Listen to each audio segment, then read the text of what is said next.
Red October. Left Indigenous Struggles in Modern Bolivia. By Jeffrey R. Weber. Fortunik, and My Parents. Roger and Elaine.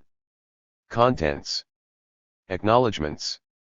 13 acronyms. 19. Chapter 1 Politics of Indigenous Resistance and Class Struggle. 1.1 Social Movement Theory. 3.1.2 Liberal Institutionalism and Neoliberal Multiculturalism. 11.1.3 Working Classes as Historical Formations. 16.1.4 Infrastructure of Class Struggle. 19.1.5 Social Movement Unionism. 21.1.6 Defining Ethnicity and What It Means to be Indigenous in Bolivia. 21.1.7 Popular Cultures of Resistance and Opposition. 24.1.8 Combined Oppositional Consciousness.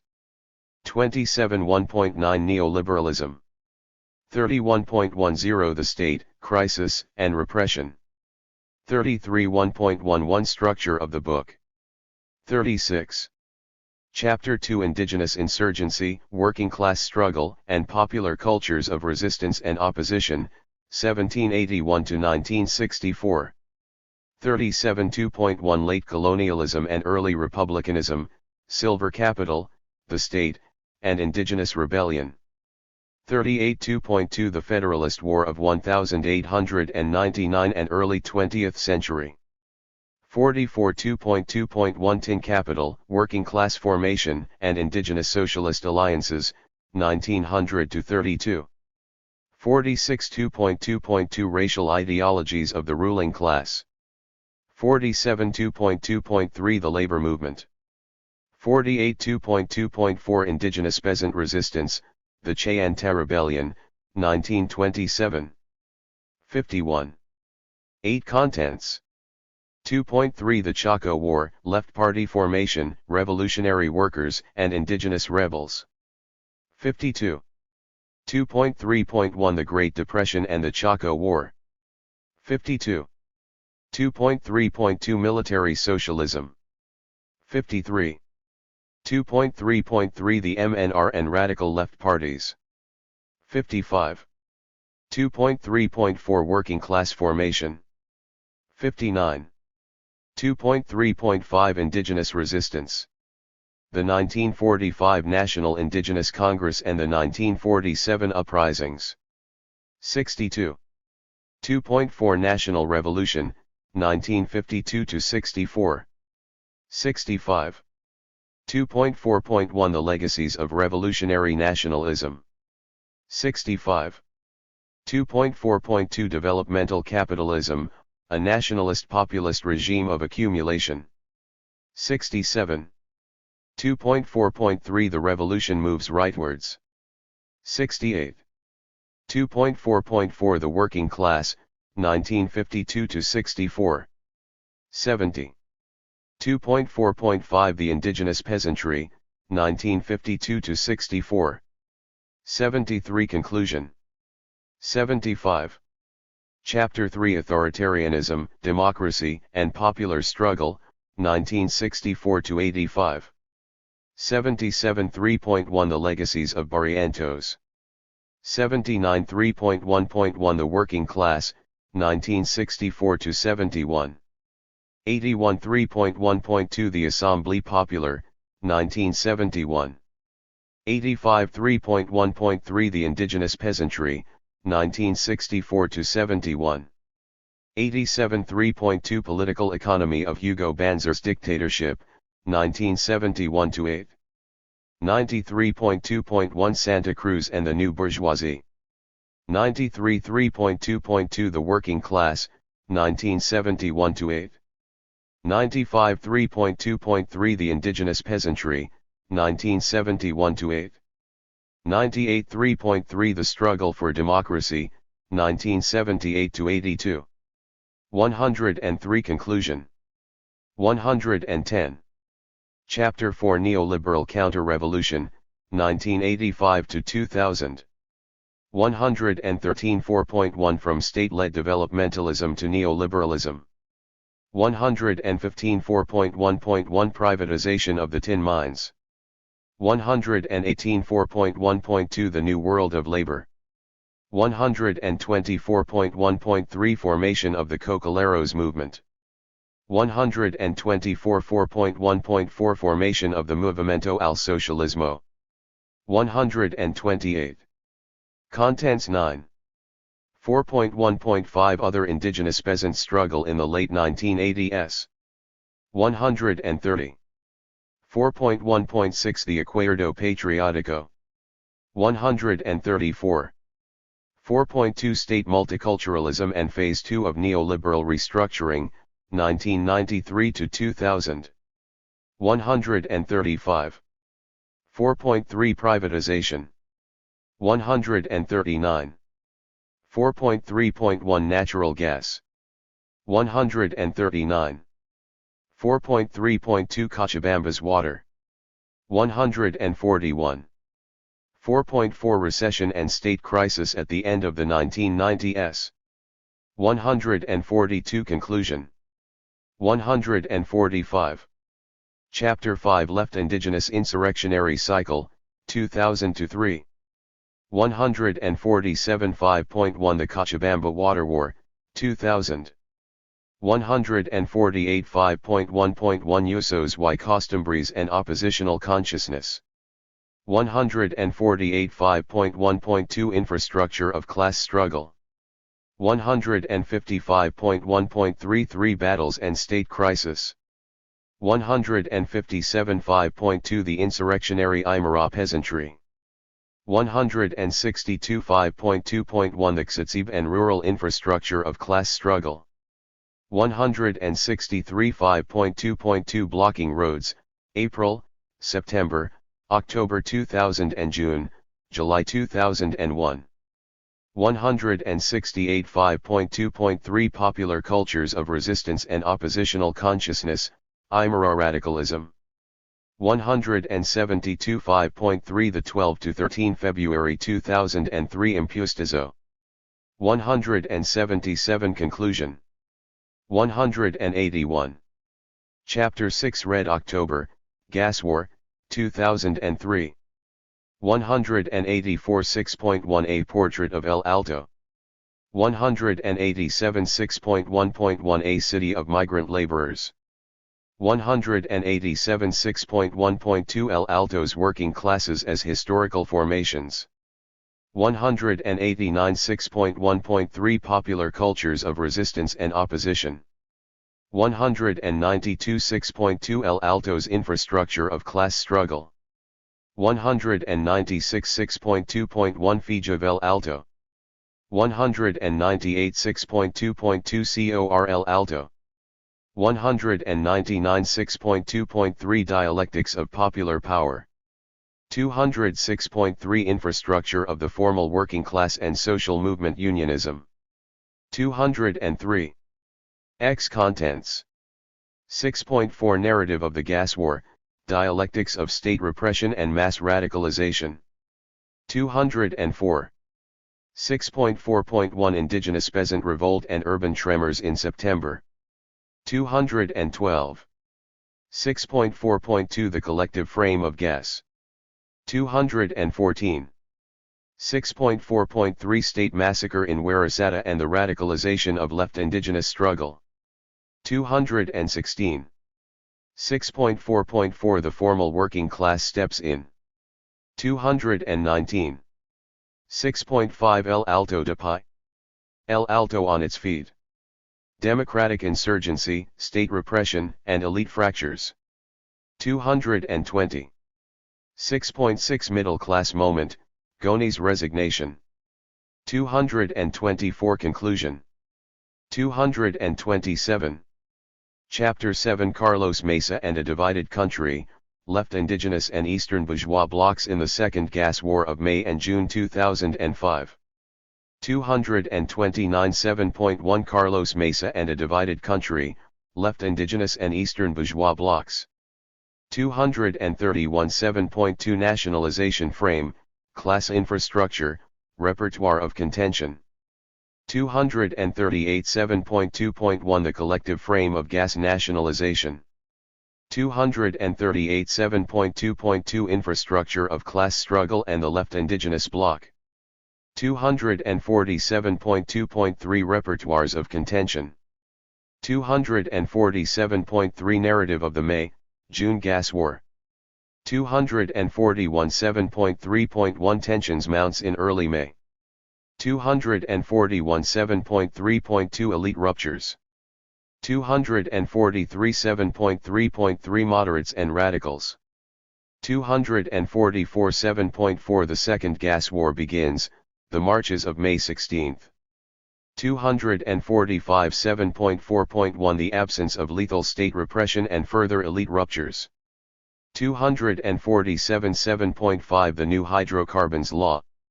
248 7.5.1 Left Indigenous Bloc response to new hydrocarbons law. 249 7.5.2 Revolutionary consciousness grows within Left Indigenous Bloc. 251. Contents 11. 7.5.3 Divisions between moderates and radicals deepen. 252. 7.5.4 Revolutionary visions of Left Indigenous Bloc. 256 Conclusion. 258. Chapter 8 Combined Oppositional Consciousness. 268.1 Lo Vecinal, Vecino, and the Oppositional Consciousness of Race and Class. 263 8.2 Popular Cultures of Resistance and Opposition, Revolutionary Memories. 268 8.3 Revolutionary Memory and Family Traditions of Resistance. 273 8.4 Anti-Imperialism, Structures of Domination and Exploitation. 276 8.5 Natural resources are not private property. 281 8.6 Freedom Dreams. 289 8.6.1 A Future of Equality Without Social Classes. 298.6.2 Indigenous Liberation, A Future Free of Racism. 291 8.6.3 Dignity, Social Justice, and Basic Necessities. 293 8.6.4 Socialist and Indigenous Liberationist Democracy. 295 Conclusion. 299. Chapter 9 Conclusion, Bolivia, Venezuela, and the Latin American Left. 309.1 Social Movement Theory. 301 9.2 Liberal Institutionalism and Latin American Indigenous Struggles. 303 9.3 Working Classes as Historical Formations. 307 9.4 Infrastructure of Class Struggle. 309 9.5 Social Movement Unionism. 310 9.6 Popular Cultures of Resistance and Opposition. 311 9.7 Neoliberalism. 312 9.8 The State and Repression. 314 9.9 Combined Oppositional Consciousness. 316 9.10 Bolivia and the Left Turn in Latin American Politics. 318 9.11 Hugo Chavez and the Bolivarian Process in Venezuela. 319. 12 Contents. 9.12 The Global Economic Crisis and the Future of the Latin American Left. 324. 9.13 From Pink to Red. 327. Appendix of Formal Interviewees. 331 Appendix B Methodology. 337 References. 341 Index. 365. Acknowledgements. A doctoral award from the International Development Research Centre of Canada made the ELD work necessary for this book materially possible. The book grew out of my doctoral dissertation in political science at the University of Toronto. I am grateful to have had a supportive committee that carefully read various drafts of my dissertation and provided me with instructive suggestions and critique throughout the process. Thanks to Dixon Io, Paul Kingston, and Antoinette Handley. A special thanks to Judith Teichman, my supervisor, for reading multiple drafts of an enormously long initial manuscript, commenting incisively and extensively, and providing me space to draw my own conclusions. Leslie Gill's engaged scholarship on Bolivia, Colombia, and US imperialism in Latin America has long been an inspiration, and she was an exemplary external examiner who read my dissertation closely and provided insightful comments on the NAL product. In Toronto, I have a large network of friends who have been invaluable throughout the last several years. Todd Gordon and Jackie Esmond are genuinely good people. During various return visits to Toronto, they put up with me staying in their house for extended periods at different intervals, during which time sections of this book were written up. Ongoing research and writing collaboration with Todd has made me smarter, and his presence in various stints of ELD work has kept me relatively sane. Weekly pictures and political discussions with Shiraz Valley at our local bar are some of the best memories of my time in Toronto, as are the takeout dinners we gorged on with the whole gang at his and Naomi Dockner's place. Keith Oregon and Julianne Edler are another pair of wonderful people who I am privileged to know.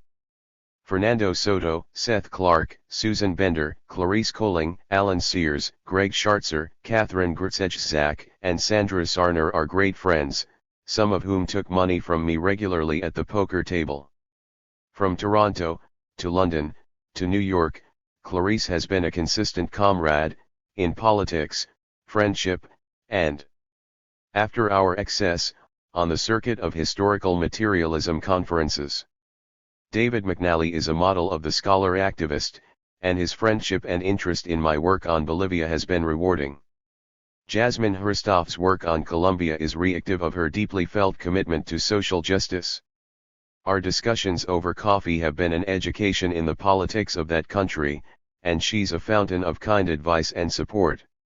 I didn't actually spend much time in the halls of the University of Toronto Political Science Department, but when I was around I was heartened by the friendship of Asia Elmihi, Elena Sirkovic, Anil Varapes, and Glenn Coulthard, among others. I learned a lot from each of them. Thanks also to all the comrades of the Toronto branch of the New Socialist Group for their commitment to transforming this world, and for sharpening my political education. From Winnipeg, David Kameld has taught me more about politics than he probably knows. He has also been a good friend, and I am glad he was already out there on the prairies as I made my way to teach in Regina for 2009 and 2010. In the United States, I was fortunate to attend the Summer School of Solidarity in 2006, where we had a round of important discussions about developments in Bolivia. I have benefited particularly from conversations in subsequent years with Charlie Post, and David Finkel and Diane Feely. The folks at Haymarket Books and International Socialist Review have provided important outlets for my writing on Bolivia.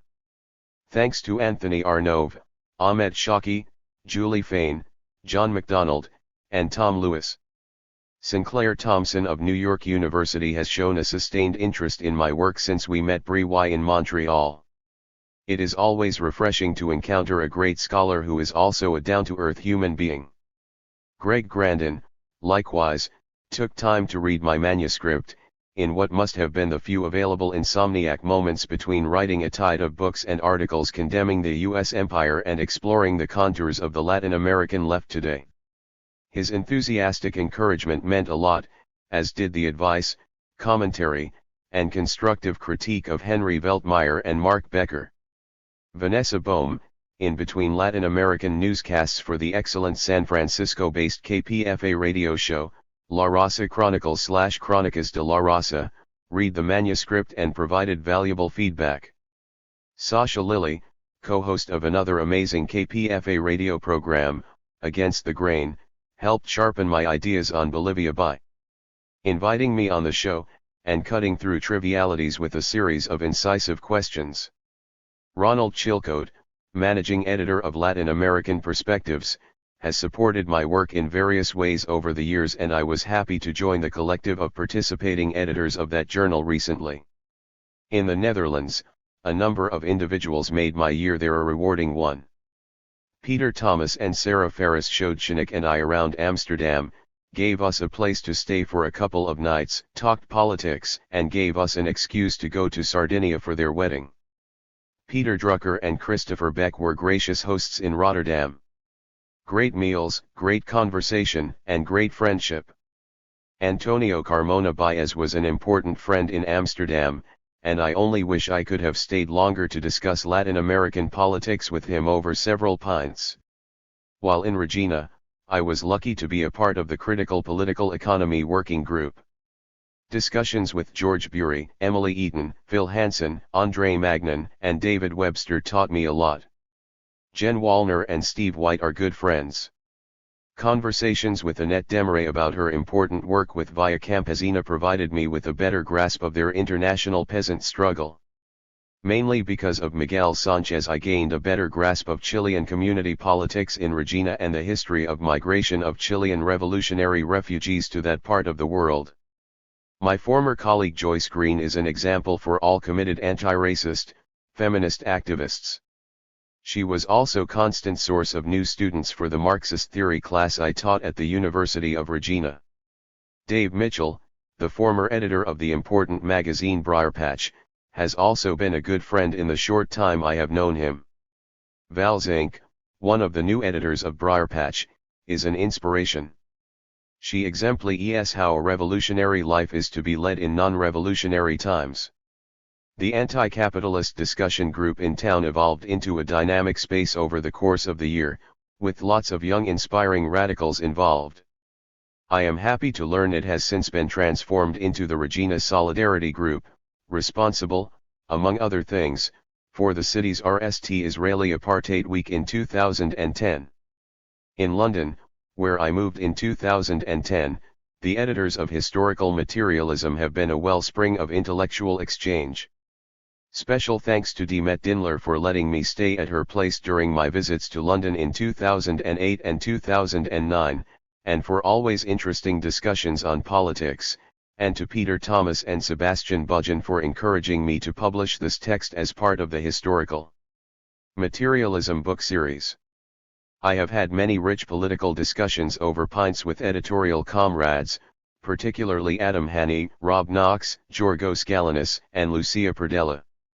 Also in London, the kindness of Faiza Ismail, Saskia Fisher, Paul Recruit, and Honor Brabazon quickly made the city livable. Colleagues in the School of Politics and International Relations at Queen Mary, University of London have been a supportive and collegial group of scholars. I have particularly benefited from getting to know Claes Belfridge, Rick Saul, Lee Jones, Brian Mabby, Clive Gabay, and James Duncorley.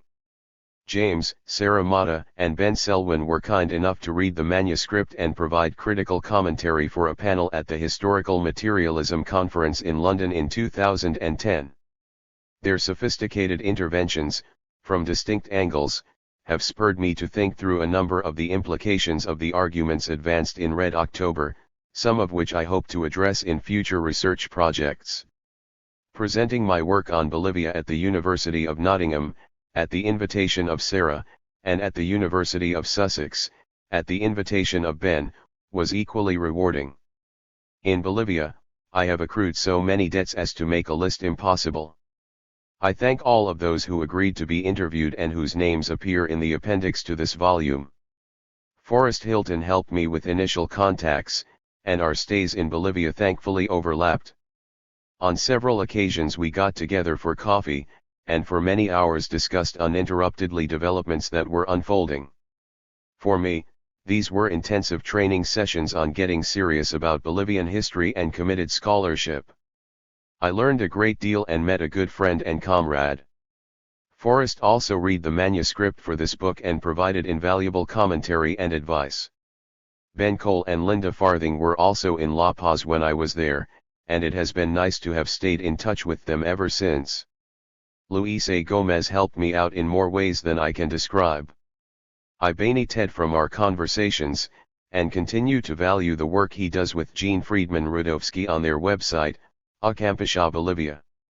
My roommate, friend, and comrade in Bolivia, Susan Spronk, was a veritable fountain of ideas and conversation during my time in La Paz, and has read and commented on most of what I have written in the last number of years. If it was not for her extroverted personality, and the constant stream of new faces in her milieu, I would not have met half the people I ended up meeting in Bolivia. My indebtedness to the writings of Bolivian scholars and activists will be clear to anyone who takes a cursory glance at the bibliography. I have also relied on the courageous and gifted journalism, commentary, and analysis of the Bolivian scene by the likes of Marca Chavez, Claudia Espinosa, Jorge Viana, and Gonzalo Gosalve, among many others. Much of the economic analysis in this book draws from the rich work of economists based at the Centro de Estudios para el Desarrollo Laboral y Agrario in La Paz. During my ELD work I was a research associate at the Centro Boliviano de Estudios Multidisciplinario, also in La Paz. Thanks to José Blanes for his support at that institution. It is difficult to record what I owe my family. My sisters Elizabeth, Ruth, and Teresa have been alongside me unstintingly for the last 3 decades. I treasure them. Ruth's husband Roy, and their kids, Tasman and Sage, are always fun to visit when I make it back to Vancouver. Gary Dykstra and Olga Shustak have shown me an extraordinary kindness over the last 13 years, not least when I stayed at their place in Copetown for a month and a half writing up parts of this book. Rebecca Dykstra has also been great to me, even as Shanique and I camped in the living room of her Hamilton apartment and I turned her kitchen into my temporary of CE. This book is dedicated to Shanique Dykstra, because she is everything to me. It is also dedicated to my parents, Roger and Elaine Weber, for their love. To Chapter 1. Political dynamics of the current epoch that are rooted in extra-parliamentary social movements with complex histories. Following 15 years of neoliberal economic restructuring, elitist-packed democracy between ideologically indistinguishable political parties, and the concomitant decomposition of popular movements, left indigenous struggle in Bolivia was reborn with a vengeance in the 2000 Cochabamba water war against the World Bank-driven privatization of water in that city. This monumental uprising initiated a 20-year cycle of rural and urban reawakening of the exploited classes and oppressed indigenous majority that gradually spread throughout most of the country. The rebellions reached their apogee in the removal of 2 neoliberal presidents, Gonzalo Sánchez de Lozada, in October 2003, and Carlos Mesa Gispert, in June 2005. These 2 moments were dubbed the gas wars because of the centrality of the demand to renationalize the oil and gas industry in Bolivia.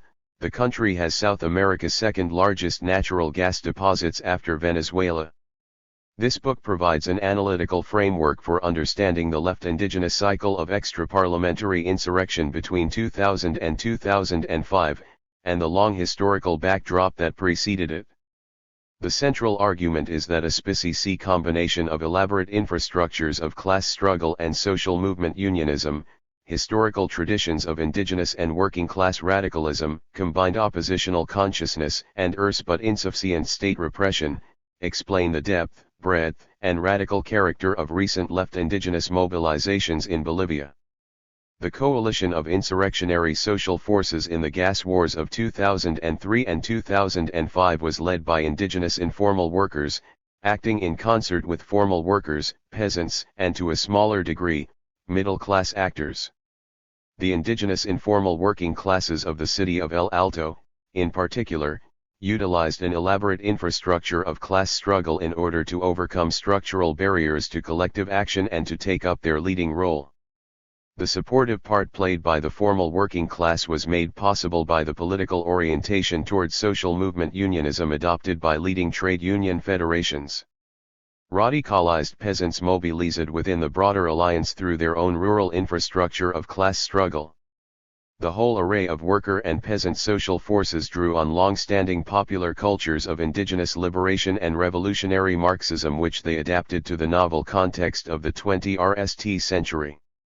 These popular political cultures ultimately congealed in a new combined oppositional consciousness, rooted simultaneously in the politics of indigenous resistance and class struggle.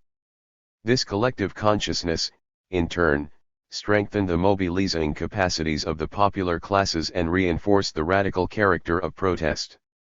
At key junctures, social movement leaders were able to synthesize oppositional consciousness into a focused collective action frame of nationalizing the natural gas industry.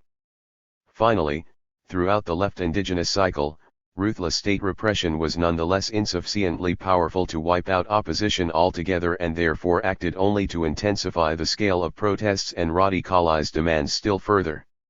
The legitimacy of the neoliberal social order and the coercive power required to reproduce it were increasingly called into question as violence against civilians increased. This chapter begins with a brief survey of the migration of European and American social movement theory to the Latin American context and the insights and limitations of these extant frameworks. Next, it highlights some of the weaknesses of the dominant liberal institutionalist approach to understanding indigenous politics in contemporary Latin America. Finally, it details in detail the core theoretical concepts that inform the alternative Marxist and indigenous liberationist analytical framework offered in the book. In a seminal work on social movement studies in the mid-1980s, Jean Cohen describes a fundamental divide between the European identity-oriented approach to the study of contemporary movements, and the resource mobilization or strategy-oriented theories emerging out of American academia.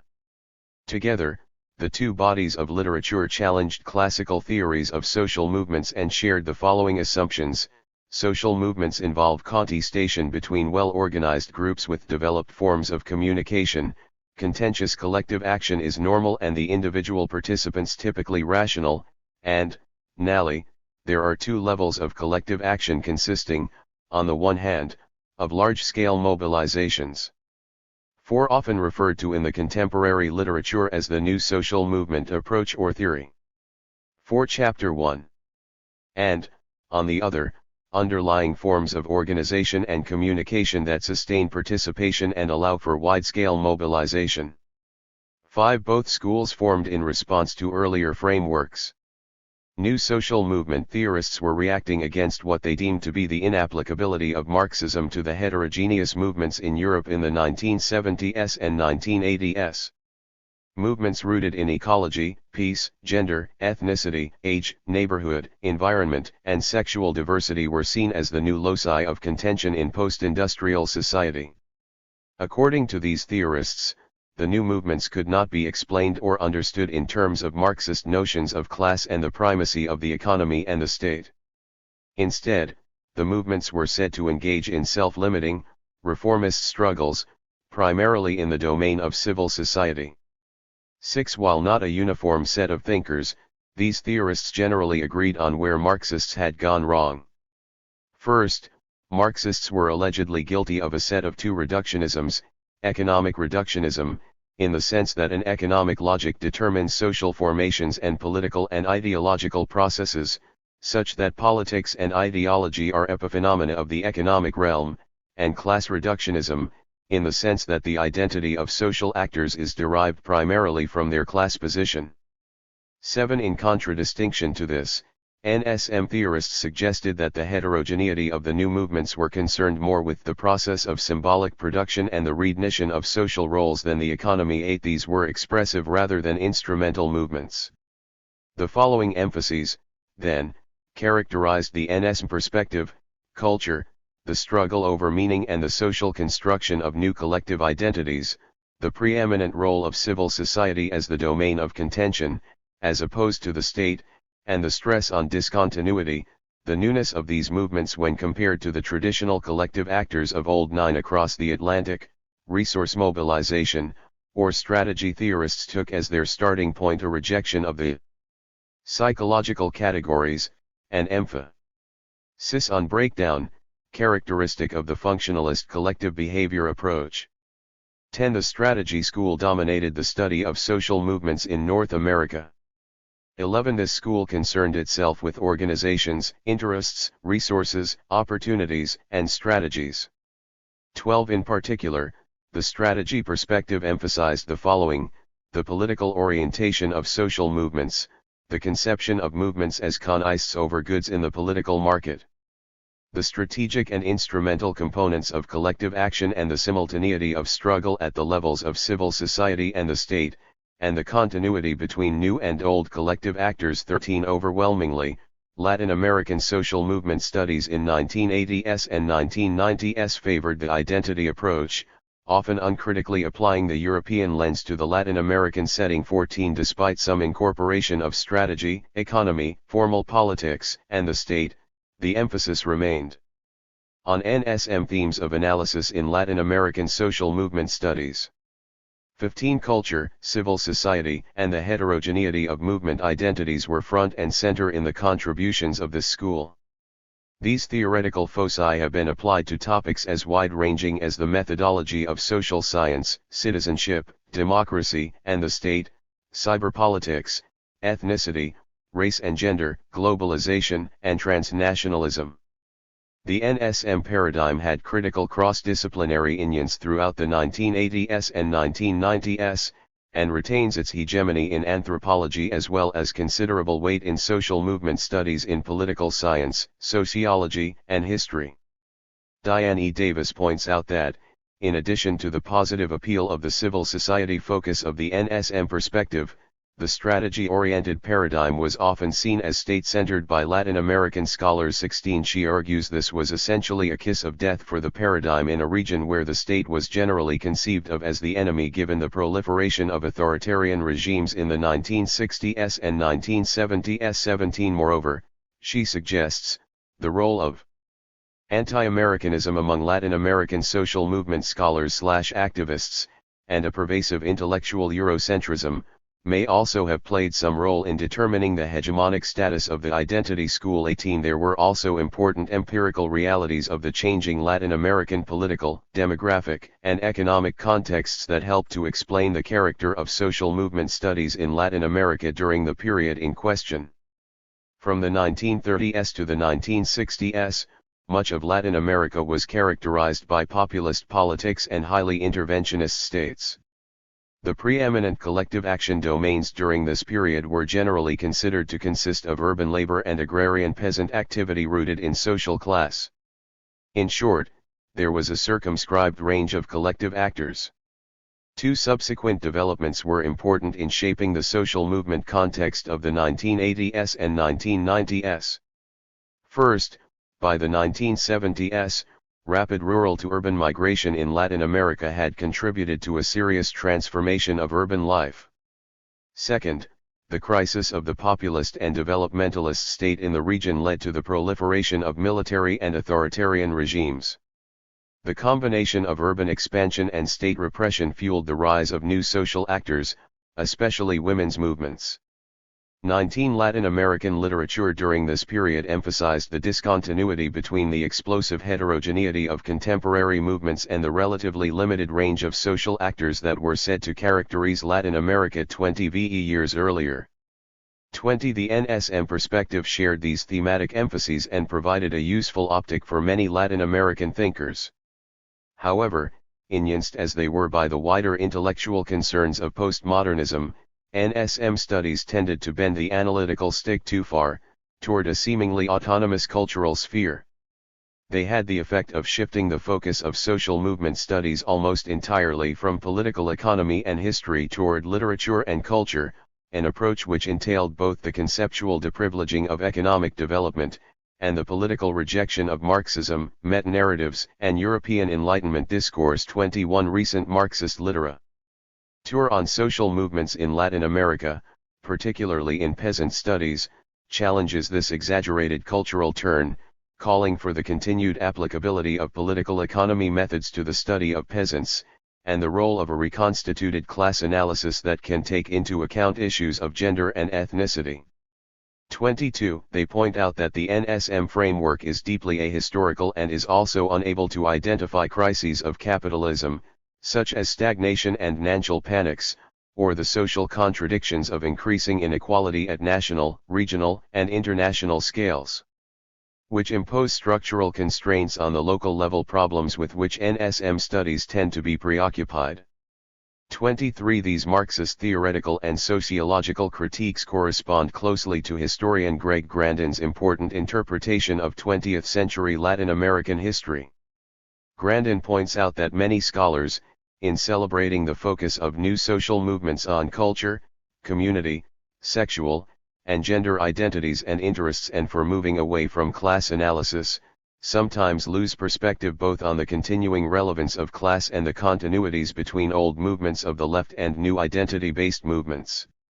Despite their inability to incorporate culture and race into their analyses and visions of progress, Grandin contends, left political parties and labor organizations in Bolivia, El Salvador, Guatemala, Chile, and Peru, for some examples, drew significant support from rural, often indigenous communities 24 and, in the current context, in many of these same countries, movements led by Native Americans are the most forceful agents of the kind of democratic socialism that was advanced by the Old Left. 25 In short, NSM studies neglect class, political economy, and history. As regards the strategy literature, it is important to point out that, given the authoritarian setting of much of Latin America during this period, it was difficult for many to think of political opportunities, so central to this school, as important variables. 26 Following the transition to electoral democracies. Throughout the 1980s, however, mainstream studies of social movements have increasingly drawn from the strategy-oriented theoretical frameworks. 27 Although, even where strategy-oriented approaches have been used in the Latin American context, the theoretical component of these works has typically been understated. The strategy framework, and, more recently, the related political process approach, which focuses specifically on political opportunity structure. 28, has also come under considerable Critics emphasize that little attention is paid to the roles of identity and gender in social movements, and the social construction of the structure of political opportunities. 29 Another common line of criticism aims at the imprecision of the notion of political opportunity structure. Gamson and Meyer put it this way: a sponge that soaks up virtually every aspect of the social movement environment. An all-encompassing fudge factor may explain nothing at all. 30 Most seriously, the political process approach tends to focus on institutional regime change and political democratization without addressing adequately the accompanying economic transformations issued forth by changes in the structure of capitalism, most importantly for this book, the changes wrought by neoliberalism since the mid-1970s. Class analysis is largely expunged from this school's examination of institutions and amorphous social movements. In sum, then, the strategy school suffers from a relative neglect of class, identity, and gender, the socially constructed and contested nature of political opportunity structures themselves, and a preeminent focus on political and institutional change at the expense of political economy. Some neo-Marxist theorizing in the Latin American context has addressed the centrality of the structure of the political economy in framing the institutional and cultural environs of social movements. For example, Susan Eckstein develops an elaborate framework for a historical structural approach to understanding social movements in the region. 31 On this view, social structure is important to any understanding of popular movements. Those who control the means of physical coercion and the means of producing wealth have power over those who do not. When the poor and working classes rebel, it is not because they are intrinsically troublemakers. They rebel because they have limited alternative means to voice their views and press for change. 32 Changes in economic relationships are seen as the principal cause of protest and collective action in hopes of change.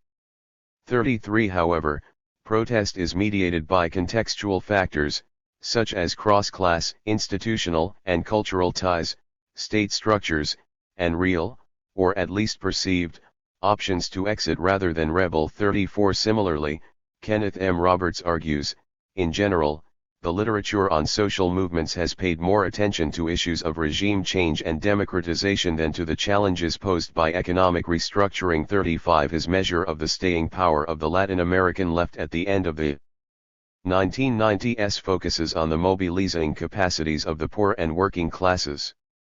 He identifies social structure, the organizational density and forms of collective action in civil society, and agents of political representation, as the central variables determining left strength. 36 Neo-Marxist social movement theorizing improves on NSM and political process frameworks, emphasizing as it does the importance of structural economic change in understanding social movement dynamics. However, Neo-Marxists tend to emphasize the reformist characteristics of actually existing social movements and are ill-equipped to understand sociologically the recent explosion of radical, anti-capitalist struggles in Latin America, just as they are frequently opposed to them ideologically. Furthermore, Neo-Marxism usually employs a limited Weberian structural class analysis, seeing class merely as a position in a straight-ahead social hierarchy, rather than as a social relationship and historical process rooted in the antagonistic struggles of different social classes. 37 Against this backdrop, the theoretical approach advanced in this book attempts to bring back to the four themes of political economy and history, which have been neglected in both the NSM and strategy-oriented social movement literatures, and theorized from a reformist ideological perspective and Weberian sociological framework in the case of many neo-Marxists. It also argues that social class and class struggle must be taken much more seriously than they have been in the reigning paradigms of social movement studies in the Latin American context over the last 2.5 decades. At the same time, by consciously incorporating other social relations, such as gender and race, into our class analysis, we need not succumb to the sort of economic reductionism against which NSM theorists initially reacted. In order to avoid the all-encompassing sponge effect of some POS research mentioned above, I deliberately avoid this tradition's tendency to accumulate new concepts and variables at an alarming rate, concepts and variables which are then incorporated into an ever more complicated environmental network constituting the political opportunity structure.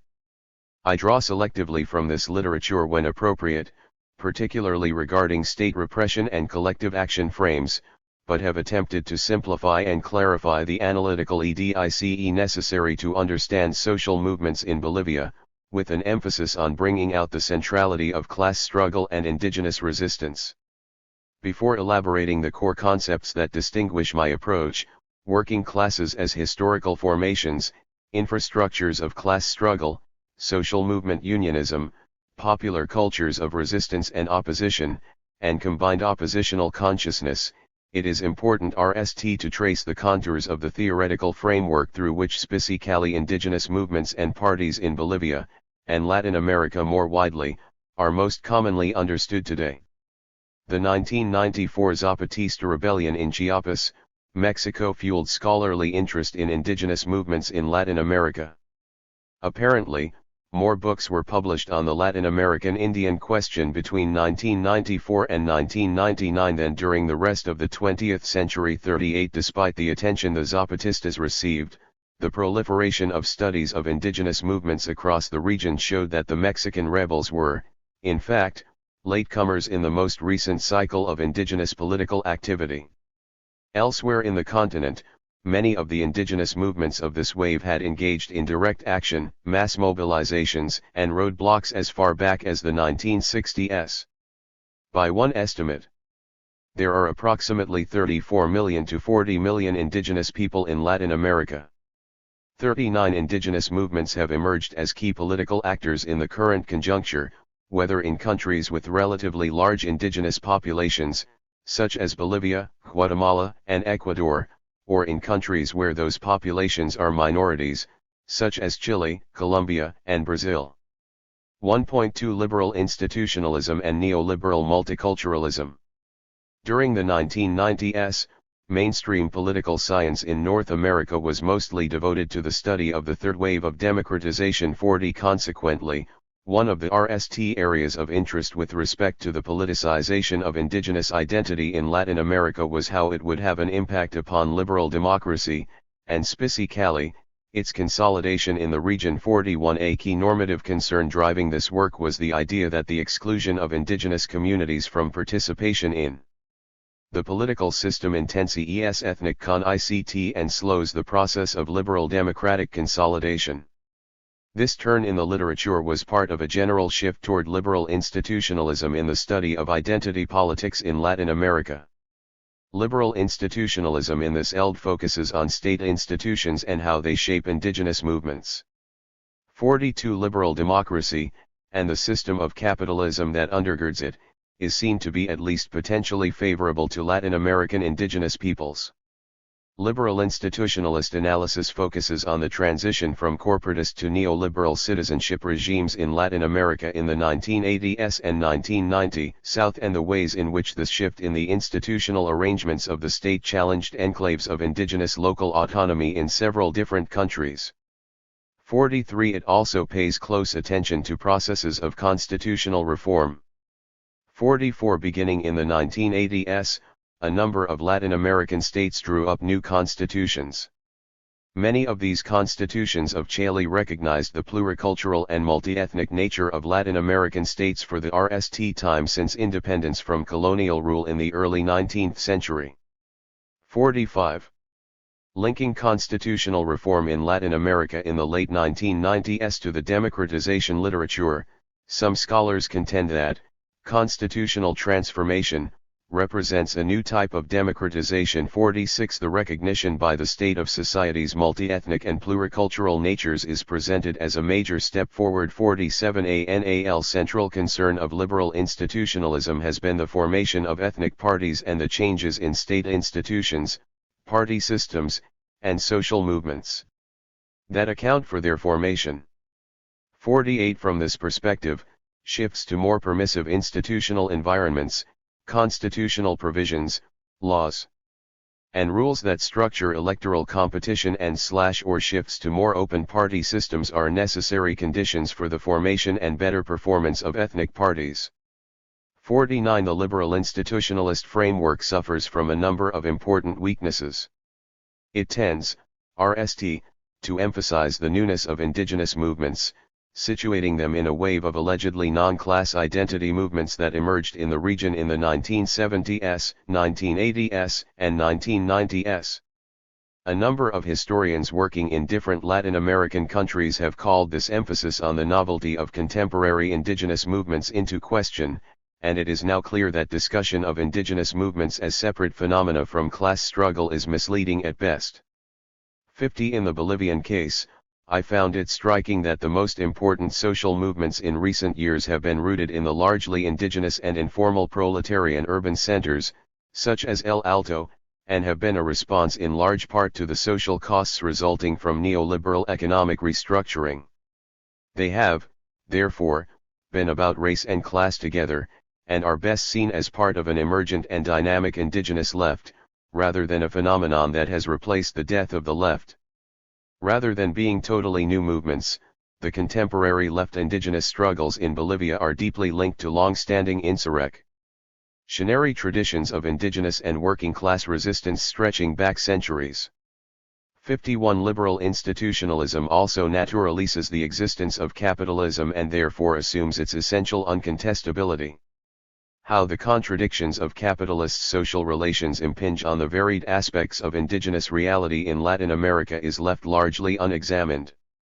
Such an approach has important ideological and sociological implications.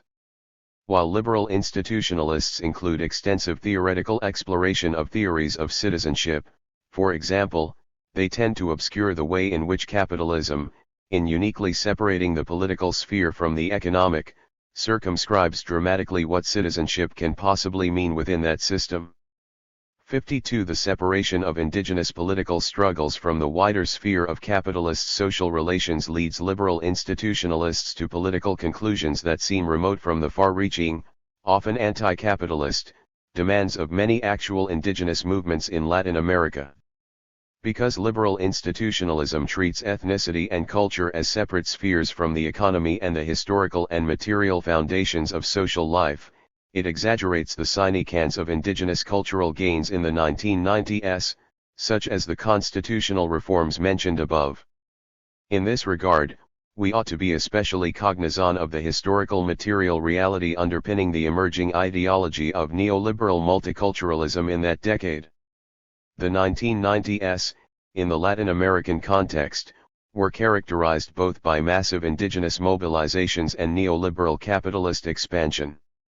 Neoliberal political and economic reforms accompanied the shift in state policies toward multicultural recognition of indigenous communities, and these reforms are well known to exacerbate or sustain existing material inequalities between social classes.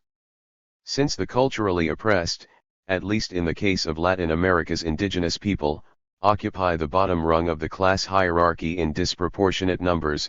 Charles Hale observes, they confront the paradox of simultaneous cultural affirmation and economic marginalization. 53 Hale's notion of the Indio Permitido, or authorized Indian, refers to the way in which neoliberal states in Latin America in the 1990s adopted a language of cultural recognition of indigenous people and even enacted modest reforms in the area of indigenous rights. At the same time, these states set strict limits on the extent of reform. Neoliberal multiculturalism, in this way, played the role of dividing and domesticating indigenous movements through selective co-optation. The unauthorized indigenous movements that refused to accept the parameters of neoliberal multiculturalism were frequently targeted and repressed by these multicultural states. In particular, the era of the Indio Permitido has meant that cultural rights are to be enjoyed on the implicit condition that indigenous movements will not challenge foundational neoliberal economic policies and their accompanying forms of capitalist class power and exploitation. Indigenous movements that have submitted more or less to the framework of neoliberal multiculturalism fall into Hale's socio-political category Indio Permitido, or authorized Indian. 54 Insights from historical materialism, I argue, push this critical approach still further. They help us to understand key dynamics and obstacles within indigenous struggles, and their relationship to class struggle and potential emancipation from class exploitation. They transcend the limitations of liberal institutionalism and easy celebration of neoliberal multiculturalism. Marxist theory has come a long way in enveloping the multidimensionality of social reality through an appreciation of anti-oppression politics, and the incorporation of race, gender, sexuality, and other social relations, into its analysis without forgetting about social class and the totalizing power of capitalism. 55 My own work builds more specifically on a growing Latin American literature that treats indigenous struggles from the perspective of Marxism and/or critical race theory, taking into account the relationship between indigenous resistance and class struggle in particular. 56 The point here is to highlight the necessity of considering indigenous struggles in contemporary Latin America within a greater system of domestic capitalist social relations, class struggle from above and below. 57 Analyses of the contemporary indigenous question must also take into account the longer history of the relevant countries, their traditions of indigenous struggle or lack thereof, their long trajectories of capitalist development, state formation, and insertion into the global capitalist economy, and what all of this has meant for shifting class formations and class struggle. Despite the general neglect of social class in the dominant liberal institutionalist literature, then, a number of recent studies attempt to deal with the ways in which class struggle and indigenous political contention interact. What stands out, however, is that, thus far, these contributions are focused by and large on rural settings. 58 For example, Henry Veltmeyer, through an examination of the Chiapas uprising in Mexico in 1994 and new peasant movements proliferating throughout Latin America in the 1990s, argues for a reconstituted form of class analysis that takes into account gender, ethnic, and development issues. 59 In doing so, Veltmeyer positions himself amidst other sociological studies of peasants and social movements in Latin America, such as Thomas Benjamin's A Rich Land, A Poor People, Politics and Society in Modern Chiapas, and Gavin Smith's Livelihood and Resistance, Peasants and the Politics of Land in Peru. 60 Such studies have not been trapped in the rather sterile debate between an economistic form of class analysis that ignores the subjective aspects of class formation on the one hand, and an overly subjectivist and idealist postmodernist interpretation on the other. 61 Jasmine Hristoff's analysis of struggles of the small-holding peasant indigenous peoples of Cauca, Colombia, and especially their resistance efforts through the Constjo Regional Indigena de Cauca, or CRIC, since the early 1970s, is exemplary. In the sense of placing indigenous movements within the broader context of class struggle and the expansion of neoliberal capitalism within the Colombia. 62. The analyses of issues of culture and class in Veltmeyer and Hristof's contributions are noteworthy for their erudition and sophistication, and my analysis in this book grows explicitly out of this tradition of historical materialism.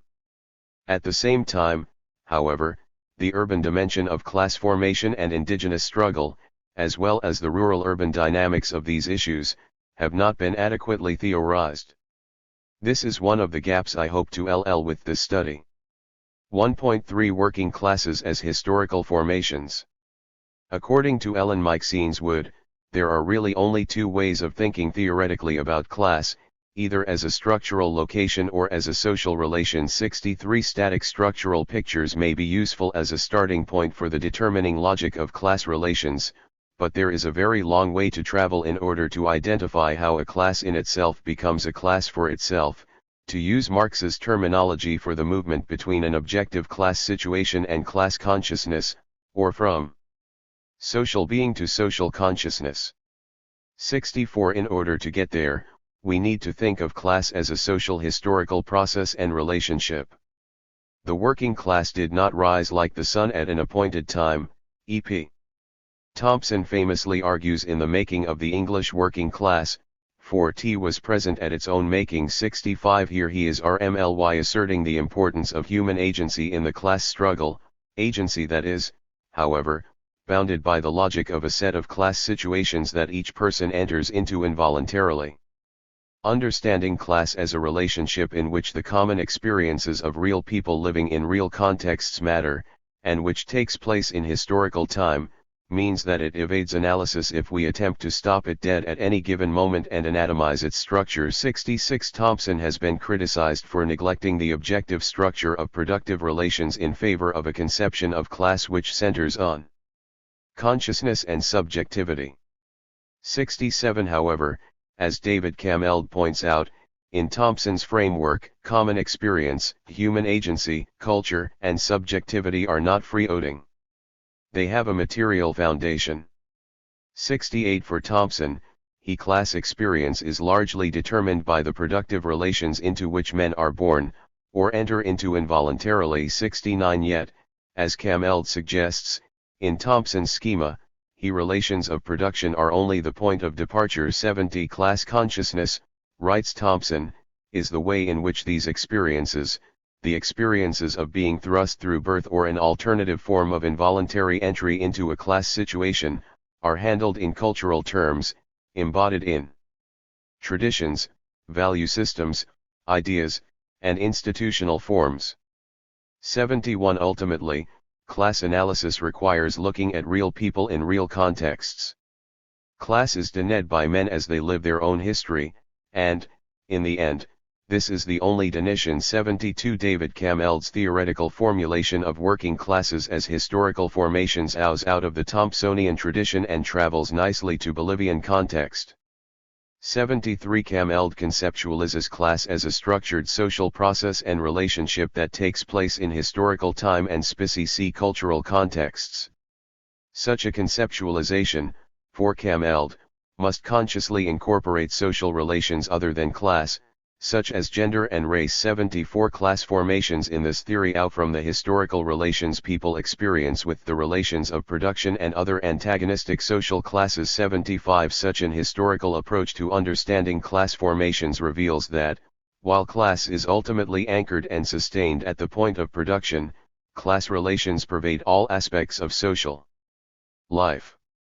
76 Because people do not stop belonging to classes when they leave their workplaces, a useful theory of class formation will have to examine class in households and communities, as well as in workplaces. 77 Kameld's interpretation is also influenced by the Italian Marxist Antonio Gramsci, who was preoccupied with the social origins of new classes, a view that emphasized the importance of history in studying class formations.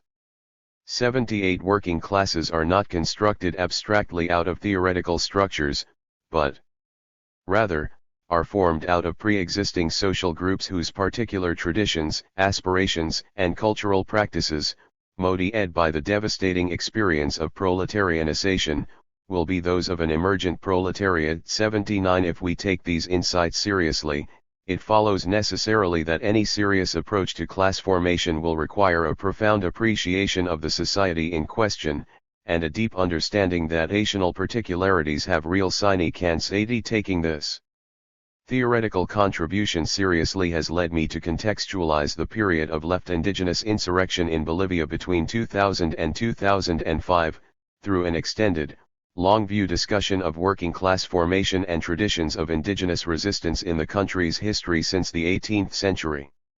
I use urban working classes throughout this book in an expansive sense to refer to those whose labor has been commodified in various ways and who do not live off the labor of others. 81 Such a definition avoids simplistic and formulaic notions of a worker of an ideal type. It recognizes that the boundaries between free wage laborers and other kinds of subaltern workers in capitalist society are in reality rather narrowly graded or vague, that there are extensive and complicated gray areas replete with transitional locations between the free wage laborers and slaves, the self-employed and the lumpen proletarians, that almost all subaltern workers belong to households that combine several modes of labor, and that the distinction between the different kinds of subaltern workers is not clear-cut. 82 In combining the workplace, the household, and the community into our discussion of working class formation, we also take into account the often gendered role of unpaid reproductive labor that occurs in the household and elsewhere.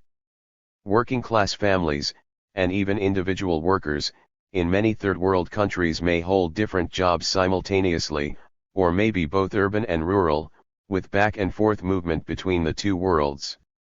Smooth and permanent transitions from peasant to proletarian, for example, are outside the norm.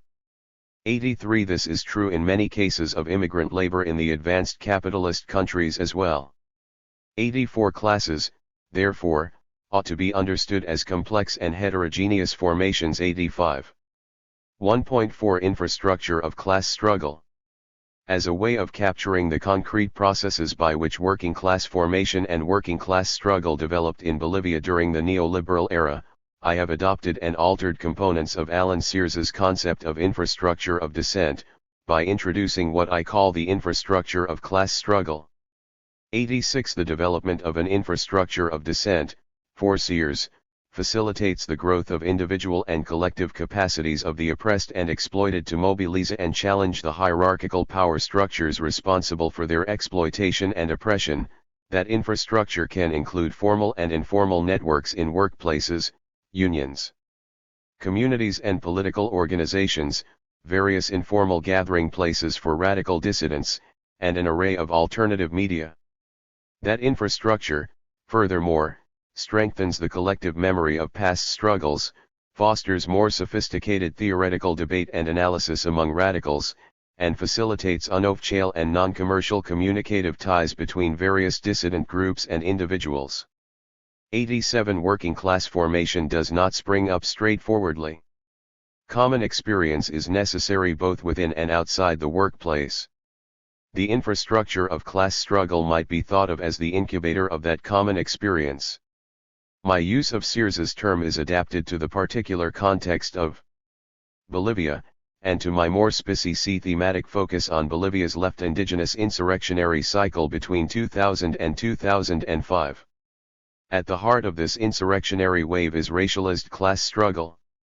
I use the term infrastructure of class struggle to embrace the multi-sided locales of class struggle, particularly, but not only, after neoliberal restructuring radically reduced the capacities of traditional trade unions to lead the battles of the Bolivian left.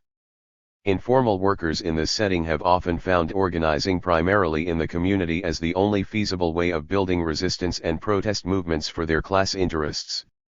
Yet, as I show in the discussion of the gas wars, the links between community-based organizations of informal workers depended upon alliances with the older trade union structures of sectors of the formal working class as well as those of the peasantry.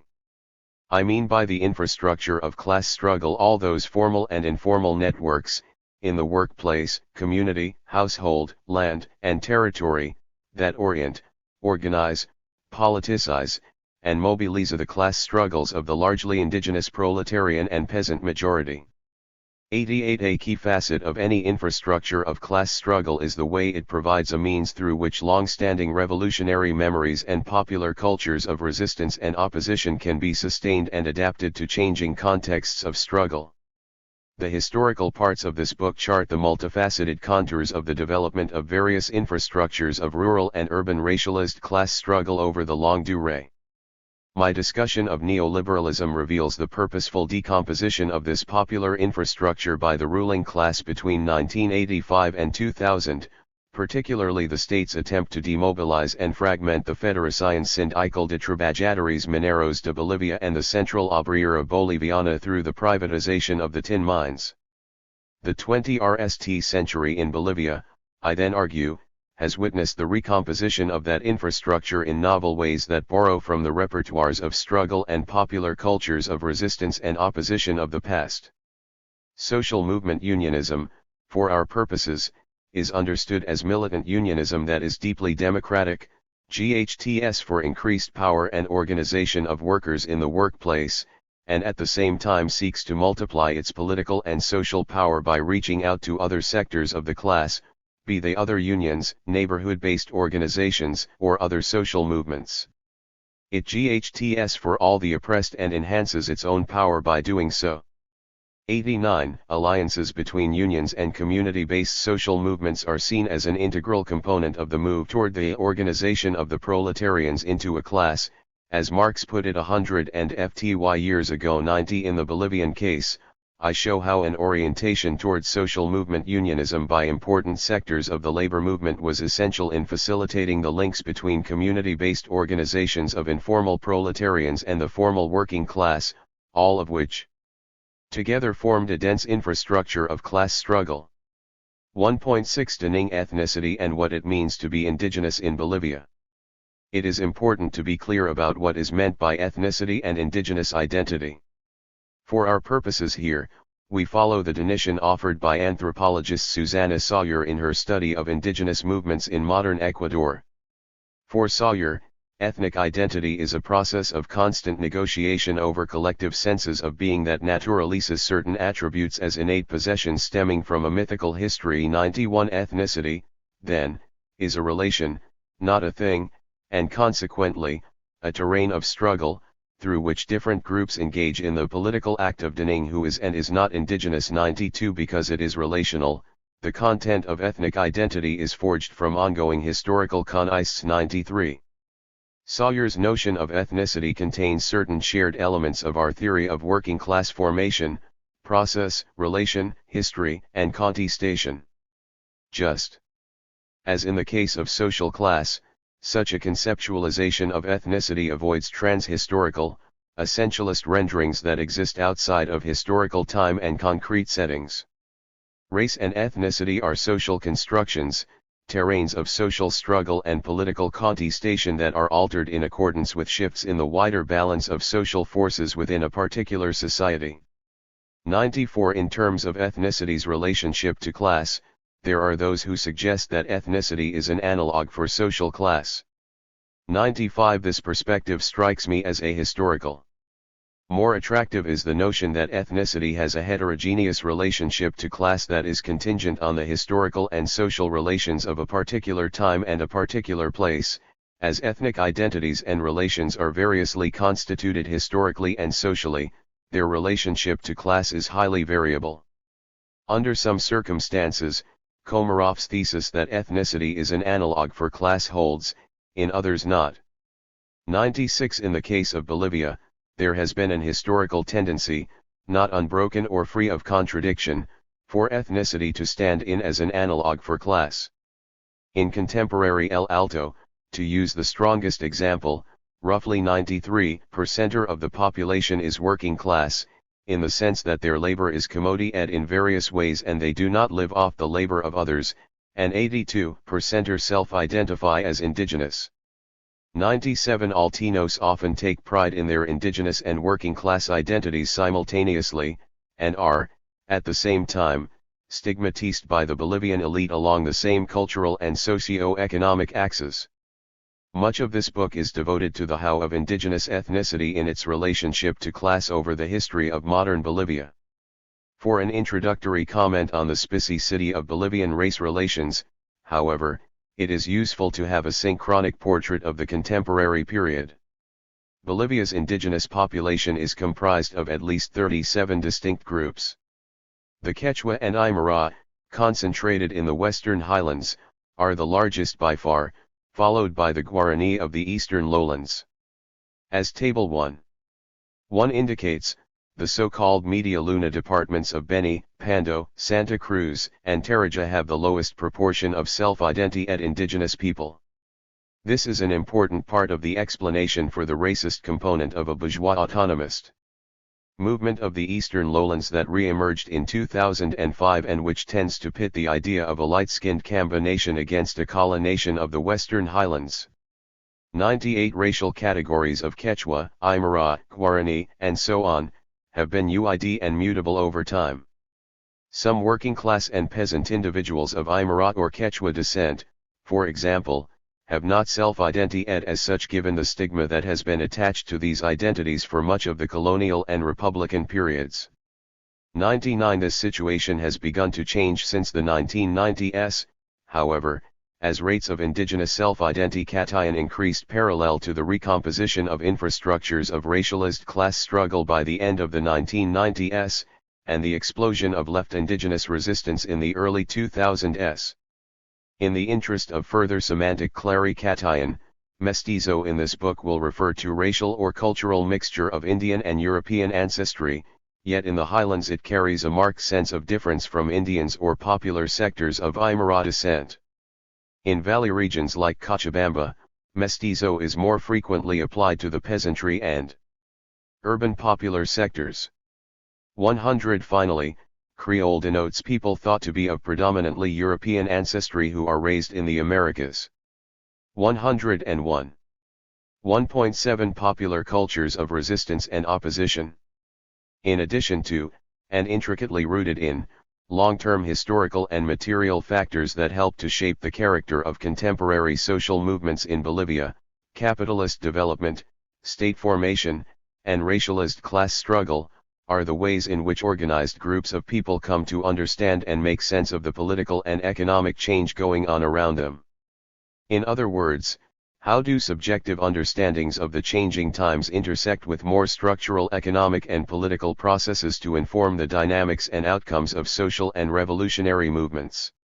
Eric Selbin argues that a crucial component of the revolutionary potential in any population is perception of the options available and plausible to them. 102 Collectively, and to a lesser extent individually, people draw on a repository of knowledge available in society to help them form the parameters of what they conceive as possible or imaginable. Revolutionary processes are more likely to develop, receive widespread support, and come to fruition in societies where revolution is considered a viable response to oppression, due to a long-standing history of rebellious activities being celebrated in folk culture, or to revolutionary leaders having fashioned, restored, or magnified such traditions in the local culture or some combination of these. 103 Repositories of knowledge about and celebrations of rebellious activities in folklore are important for revolutionary and non-revolutionary popular movements alike. One component of social movement theory emphasizes the role of symbols being drawn by social movement leaders from the dynamic cultural reservoirs of the wider society in which a social movement is embedded. These historical symbols help form collective frames of the injustice the social movement is struggling to overcome. 104 Social movements draw on the cultural stock for images of what is an injustice, for what is a violation of what ought to be. 105 Necessarily, movements relate to, and selectively borrow from, the larger societal definitions of relationships, of rights, and of responsibilities to highlight what is wrong with the current social order, and to suggest directions for change. 106 Just as they source cultural reservoirs for understanding injustice, they learn from the past, of how to protest and how to organize. Cultural stocks are not static, and over time repertoires of contention grow and change. Some items fall out of the repertoire, while new ones are added. 107 The same is true of rebellious symbols which movements interpret dynamically from the past in order to connect them to the challenges and specificities of the present. The symbols of revolt are not drawn like musty costumes from a cultural closet, rather they are, woven from a blend of inherited and invented bears into collective action frames in confrontations with opponents and elites. 108 A collective action frame, such as the one that formed around the call to nationalize the natural gas industry in 2003 and 2005, can be understood as an interpretive schema that simply and condenses the world out there by selectively punctuating and encoding objects, situations, events, experiences, and sequences of actions within one's present or past environment. 109 In order to capture this cultural component of social and revolutionary movements in the Bolivian case, and to ground it in the historical and material processes of capitalist development, state formation, and racialized class struggle, I borrow John Foran's concept of political cultures of resistance and opposition. 110 These are cultures that tap everything from historical memories of past colonists to inchoate sentiments about injustice, to long-standing religious idioms and practices, to more formally elaborated political ideologies. 111 Foran's argument is that in pre-revolutionary moments, different groups in society elaborate multiple political cultures of opposition to the regime, and that these may draw on diffuse folk beliefs and historical memories of struggle, shared structures of feeling, fashioned out of common experiences, and eventually, perhaps, explicitly revolutionary manifestos and formally articulated ideologies. 112 Foran's perspective does not pretend that these political cultures of resistance and opposition are merely discursive practices that ote above and outside the material world.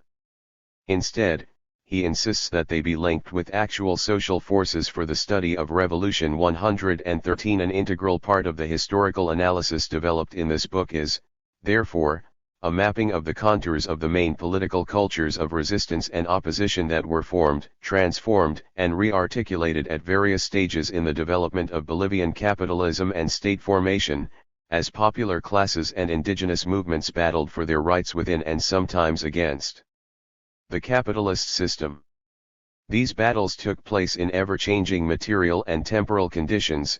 The political cultures of resistance and opposition were consequently reworked and reinvented regularly to speak to the novel community workplace and popular organizational settings that were formed as the dynamics of capitalist development and the balance of racialized class forces in society shifted in historical time. I focus on the resistance cultures of indigenous liberation stretching back to the 18th century and the working-class oppositional cultures of revolutionary Marxism that were forged alongside the development of the tin mining industry in the 20th century. I show how resistance and oppositional cultures based on indigenous liberation from internally colonial race relations at times developed separately from and in tension with working-class cultures seeking freedom from class exploitation, and at other times coalesced with working-class oppositions, making both traditions stronger as they engaged in real struggles on the ground. Nowhere is this clearer than in the interlacing of these two popular cultures of resistance and opposition during the left indigenous insurrectionary cycle of 2000 to 2005. The synergistic intersection of the two helped to fuel a dual challenge to racial oppression and class exploitation in the urban cityscapes and rural countryside alike. Throughout the book, the discussion of these popular cultures is always linked with the actual social forces driving them, an eclectic mix of changing class forces, social movements, infrastructures of class struggle, and political parties. Moreover, analysis of the interaction between these popular cultures and competing ruling class ideologies is interwoven into the larger narrative of racialized class struggle. 1.8 Combined oppositional consciousness.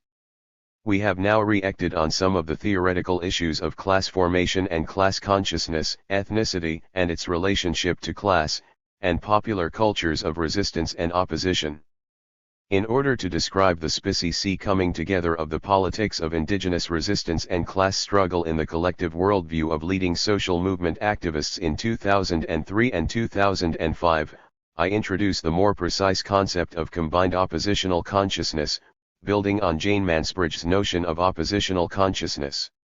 For Mansbridge, this sort of consciousness is an empowering mental state that prepares members of an oppressed group to act to undermine, reform, or overthrow a system of domination. 114 Not merely a consequence of cold calculation, oppositional consciousness is usually fueled by righteous anger over injustices done to the group and prompted by personal indignities and harms suffered through one's group membership. 115 As oppositional consciousness is raised, it transforms individuals and collectivities, by taking freeloading frustration and direct it into anger, by turning strangers into brothers and sisters, and by building on ideas and facts to generate hope. 116 By definition, consciousness is internal to an individual's mind, but it is also inextricably derived from the social world. 117 The contours of oppositional consciousness take shape in particular historical moments when certain political opportunities,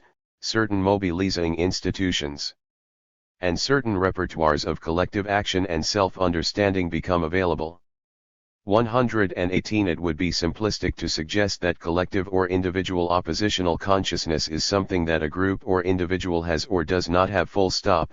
It is best to think in continua rather than binaries, and through the lens of historical processes of formation rather than static pictures of consciousness. 119 Combined oppositional consciousness in this study refers to a collective consciousness achieved at the height of the gas wars of 2003 and 2005, in which the politics of class struggle and indigenous liberation are tightly interwoven. My arguments here are rooted in the perceptions, beliefs, and values of the activists I interviewed, and, more specifically, the perceptions of members of the most important social movement and trade union organizations in El Alto and La Paz regarding their understandings of the gas wars of 2003 and 2005. In El Alto, one of the most important ways in which the combination of class and indigenous consciousness manifested itself was through the multilayered notion of vecino. Literally translated, vecino means neighbor. Yet, in the context of Latin American shanty towns, vecino often implies important bonds of community, characterized by common experiences, values, and reciprocal ties of solidarity. 120 In El Alto, the vecino identity valorized the mixed character of racial and class consciousness among indigenous workers. A comparable combined oppositional consciousness prevailed outside of the Altino setting in city of La Paz and in the rural Altiplano, although without the use of vecino. Activist workers of the formal working class tended to emphasize their class identities over their indigenous ones, but this certainly did not imply the negation of the latter. Similarly, radicalized Aymara peasants tended to stress their indigenous identities over class consciousness, but, again, this did not preclude their conscious participation in peasant class struggle, and worker-peasant alliances. Moreover, I discovered that when C individuals stressed class or indigenous consciousness in their narration of events, this almost invariably included an implicit reference to the interpenetration of class and indigenous identities. An interrogation of the combined oppositional consciousness that emerged during the gas wars also reveals the profound interpenetration of Bolivia's two most important popular cultures of resistance and opposition. In the street battles of El Alto and La Paz, the traditions of revolutionary Marxism and indigenous liberation intertwined in everyday practice and ideological expression to such an extent that identifying where one tradition ended and the other began became impossible. Revolutionary memories of indigenous heroes in insurrectionary moments in Bolivian history were weaved together with the idols of revolutionary left culture and the highlights of 20th-century tin mining struggles. The ritualist remembrance of past heroes and popular battles helped fortify the 20th century combined oppositional consciousness. One way that these memories were sustained, I discovered, was through family traditions of resistance. 121 Multifaceted anti-imperialist critique, connected in different ways to analyses of capitalism and racial domination as systems of oppression and exploitation, comprised an additional part of the emergent combined oppositional consciousness. At the same time, a more focused opposition to the privatization of natural resources, especially natural gas and water, allowed activists to concentrate in concrete terms the revolutionary Marxism, indigenous resistance, and anti-imperialism of their combined oppositional consciousness. One important facet of getting at oppositional consciousness through the concrete process of interviewing activists, particularly in situations where revolutionary change or important structural reform of a social system seems possible, is to ask them about their freedom dreams, what they are getting for, what society they envision for the future, and how it differs from the one they are currently living in. 122 Revolutionary Dreams, historian Robin D.G.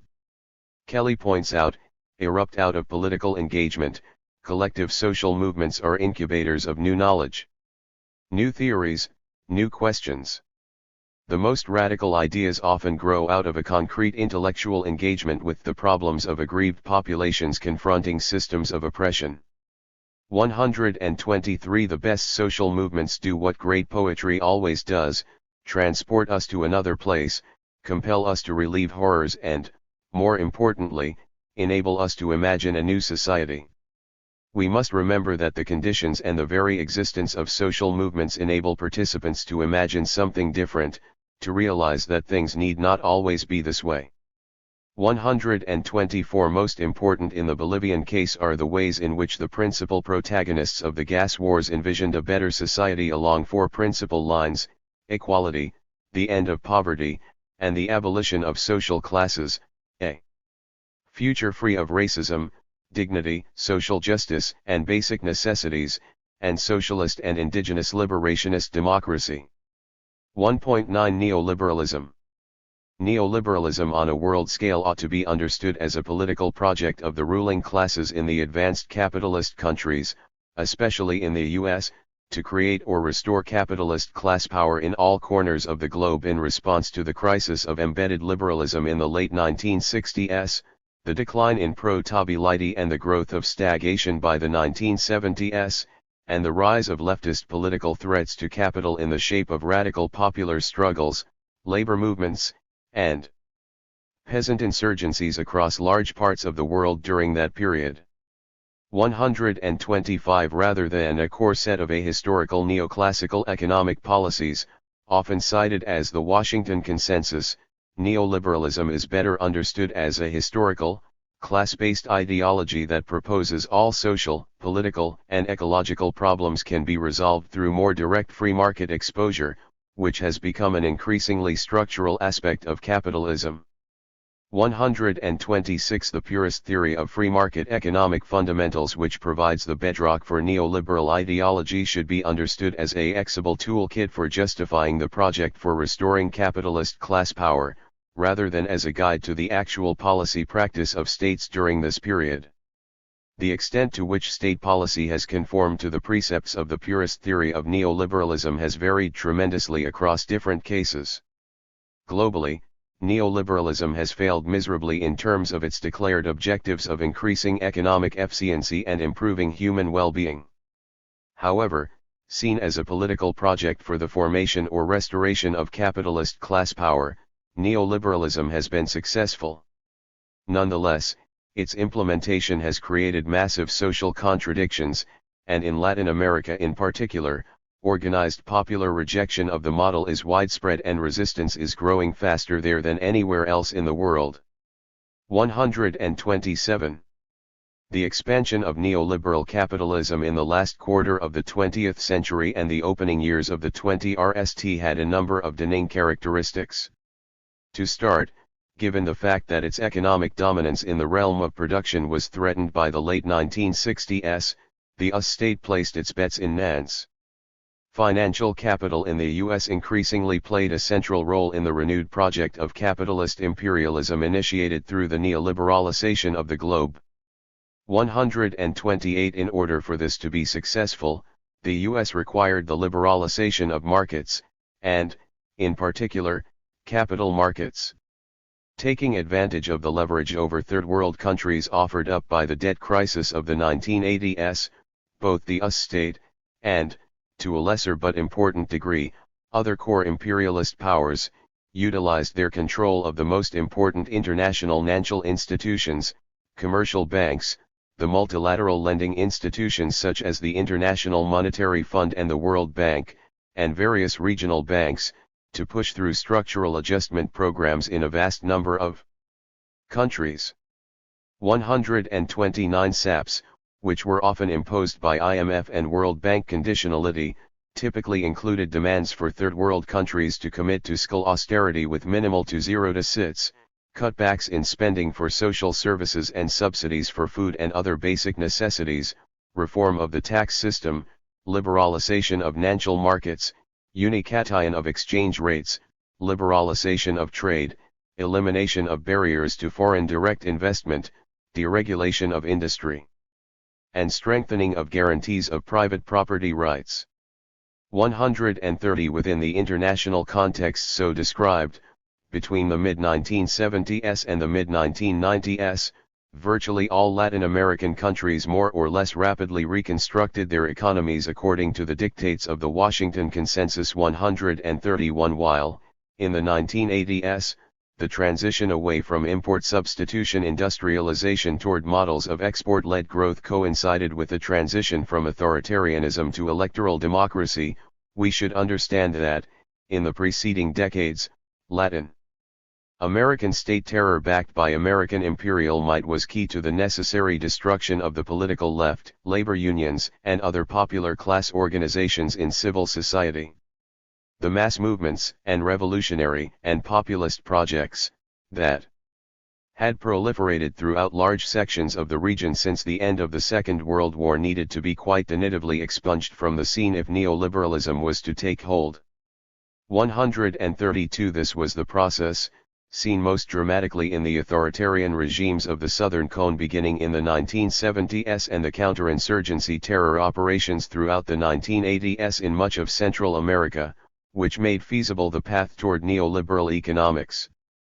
Moreover, it should be stressed, that the regime transitions in the 1980s and 1990s were generally from authoritarianism to low-intensity democracy, or polyarchy, a system in which a small group actually rules, on behalf of capital, and participation in decision-making by the majority is connected to choosing among competing elites in tightly controlled electoral processes. 133 The monumental shift from attempts at establishing state capitalist development based on import substitution with populist redistribution, to a model of export-driven, free market capitalism, based on the utilization of the region's comparative advantage in mostly primary commodities, and the importation of manufactured goods and technology from advanced capitalist economies, had tremendously negative social, political and economic repercussions in a region already widely recognized as the most unequal in the world. 134 A very small minority of economic and social elite in Latin America have benefited enormously from accelerated integration into the global economy through processes of structural adjustment. 135 The movement from developmentalist states to neoliberal states has meant the hollowing out or destruction of the state's social responsibilities to citizens. Social welfare services are now increasingly left to private market forces with the predictable, in fact inevitable, unequal distribution of benefits. 136 As the portrait above suggests, neoliberal capitalism in Latin America has intensified capitalism's general pattern of increasing inequality, pauperization, marginalization and cultural atomization and alienation. Ecological devastation and rising crime and insecurity are plaguing the region in the neoliberal era. By the close of the 20th century, the neoliberal model in Latin America was plainly in crisis. It was unable to sustain a development model that lifted all boats, nor even prevent the escalation of pre-existing social and economic problems. Politically, the polyarchic regimes were increasingly unable to contain the social conflicts and political tensions generated by the polarizing and pauperizing effects of the neoliberal model. 137 Even advocates of polyarchy, as the best of bad alternatives, began signaling the dangers to its survival in Latin America given the context of inequality and social crisis. 138 Discontent with polyarchic regimes and neoliberal capitalism found expression in extra-parliamentary social movements in rural and urban areas. Road blockades, strikes, IMF food riots, land invasions, and mass peasant and urban unemployed movements checkered the landscapes of the region, as did an explosion of indigenous resistance. Such movements almost invariably met with state or paramilitary repression, increasingly showing the polyarchic regime's propensity to use coercion when necessary in the interests of capital.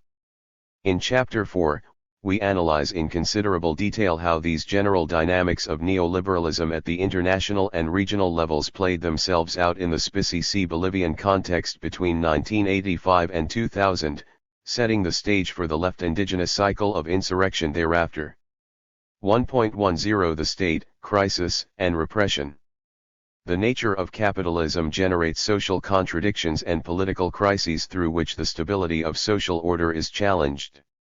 Historically, the nation-state has provided that stability and predictability by supplying an elaborate legal and institutional framework, backed up by coercive force to sustain the property relations of capitalism, its complex contractual apparatus and its intricate financial transactions. 139 In the era of neoliberalism, the radical economic restructuring relied on the legalization and juridicatian capacitatis of the state to rule the relations of free markets. 140 The state is understood, for our purposes, as the political expression of dynamic racialized class struggle occurring in historical time.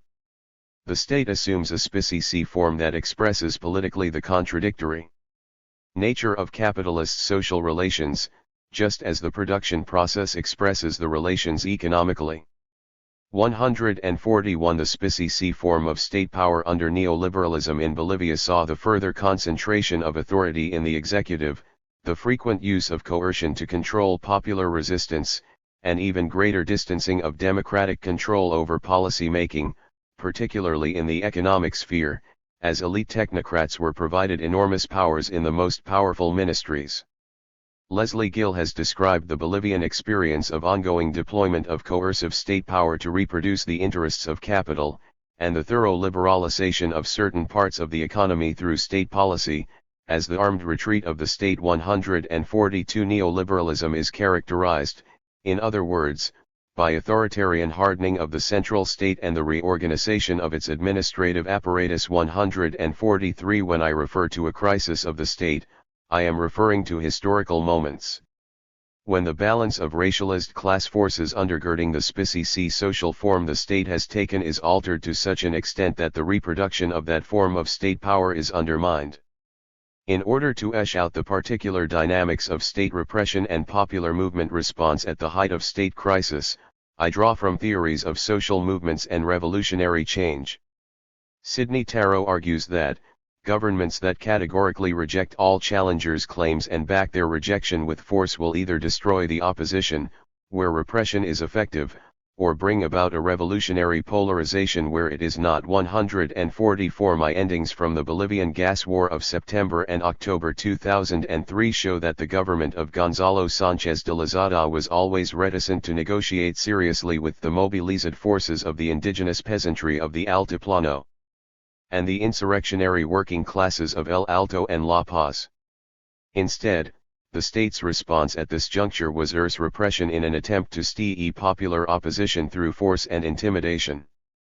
While brutal, the extent of repression was evidently too weak to utterly destroy the key opposition groups and to intimidate the rank and le. To the contrary, the state repression in the countryside of the department of La Paz and the cities of El Alto and La Paz actually intensified the spiral of political, racial, and class-based polarization in the country and solidified new solidarities within those sectors at the receiving end of the state's coercion. Widespread moral outrage at the repression quickly led to fractures within the political and economic ruling bloc. These ruptures fed the hopes of the insurgents who saw the overthrow of Sánchez de Lozada as increasingly plausible. Again, social movement theorists have long suggested, Conists within and among elites encourage outbreaks of contention. 145 What the endings on the gas war of September, October 2003 revolts illustrate is that the traditional social movement literature on political opportunities is unhelpful as a tool to explain the rise in social protest that occurred in Bolivia subsequent to an increase in state repression. State repression, because it dampens opportunity, should have led to a diminishment of protest according to the traditional political opportunity thesis. 146 As it turns out, the relationship between social protest and state response, repression, concession, or some combination of the two, is often more dynamic and dialectical. State elites react, adjust, and counter oppositional mobilization in dynamic ways that affect the patterns in which oppositional groups react, adjust, and counter in their interactions with the state. Trans-historical models of political opportunities and threats are unable to take into account how both oppositional groups and state elites function with highly imperfect knowledge of their own strength and popular support as well as of those enjoyed by the other side. Thus, formulae that claim collective action accelerates as opportunities open up, and falls as opportunities contract, are too simplistic. In reality, the dynamic interplay between state action and reaction, concession/repression, and oppositional action and reaction, heightened mobilization/retreat, can lead to variegated outcomes in specific concrete historical circumstances. The empirical record of aborted rebellions, successful revolutions, mass protests, and modest contentious activity across the world and historical time testes to these complexities. 147 In the Second Gas War of May and June 2005, President Carlos Mesa, in contrast to Sánchez de Lozada, made opposition to state repression a central facet of the legitimacy of his government. He was thus constrained in his ability to deploy state coercion in response to the left indigenous insurrection that was launched in May. While using tear gas, rubber bullets, and water cannons extensively, Mesa stopped short of lethal force. At the same time, he would not concede to the demands of social movements. This untenable state response led to a rising tide of revolt in late May and early June that could not be restrained. The right-wing forces of the Eastern Lowlands, what I call the Eastern Bourgeois Bloc, ultimately abandoned their support for Mesa because they wanted the popular movements crushed. With support from neither the popular left indigenous movements nor the most powerful fractions of the capitalist class, Mesa was forced to resign on June 6, 2005. He was the second neoliberal president to be overturned in less than 2 years. Chapter 2 examines the complex processes of capitalist development, state formation, and racialized class struggle in Bolivia between the late 18th century and the National Revolution. It demonstrates how the popular cultures of liberation and revolutionary Marxism emerged out of these historical processes. Chapter 3 explores how the period between 1964 and 1985 was marked by the return of authoritarianism, the reversal of many gains of the National Revolution, cycles of state repression and popular resistance, and, finally, the successful worker and peasant-led struggle to restore electoral democracy by 1982. How the shifting balance of racialized class forces in a context of extreme economic and institutional crisis led to the neoliberal counter-revolution between 1985 and 2000 is then the subject of Chapter 4. Chapter 5 explains how a left indigenous insurrectionary cycle emerged out of the social, economic, and political contradictions of neoliberalism after 15 years of experimentation with that model of development. It focuses specifically on the Cochabamba Water War of 2000, a series of Aymara peasant insurrections in the western Altiplano in 2000 and 2001, and a working-class anti-tax revolt in La Paz and El Alto in February 2003. These events were precursors to the September, October 2003 and May, June 2005 gas wars that are taken up in Chapters 6 and 7. Chapter 8 then rounds out the book with a close examination of the contours of combined oppositional consciousness. Chapter 2. Indigenous insurgency, working class struggle, and popular cultures of resistance and opposition, 1781 to 1964. This chapter examines the ways in which the history of capitalist development, state formation, and racialized class struggle in Bolivia fueled rich popular cultures of opposition between the late 18th century and the National Revolution. This history contains the origins of Bolivia's left indigenous cultures of resistance and opposition that later shaped and fed the 20th century insurrectionary cycle between 2000 and 2005. The long period connecting the 18th and 20th centuries was characterized by racialized repression, exploitation, and dispossession, punctuated with repeated explosions of resistance and insurgency. The ongoing use of state coercion to reinforce elite control often paradoxically strengthened the resistance of the exploited and oppressed, because despite its frequent brutality it never reached the ferocious levels of neighboring Argentina and Chile during the 1970s and early 1980s, or the genocidal state terror of Guatemala in the early 1980s. In Bolivia, repression was often strong enough to help bring popular classes together in opposition to a literal, and, at the same time, too weak to wipe out the social and political organizations that provided the popular classes with their mobilizational capacities.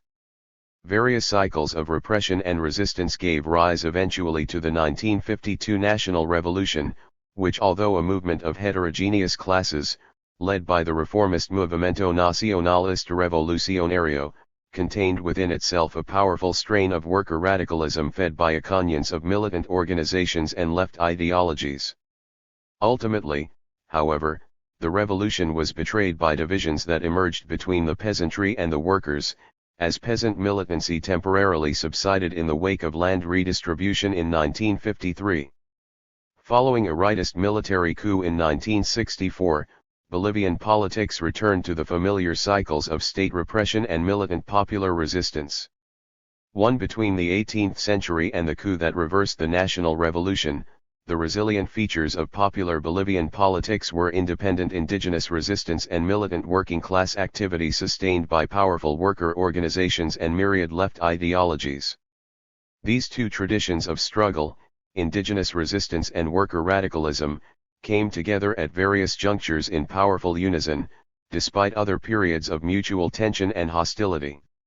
Together the processes of capitalist development, state coercion, and racialized class struggle created the context for these radical traditions of struggle, which, in turn, came to constitute the origins of Bolivia's left indigenous cultures of resistance and opposition in the early 20th century.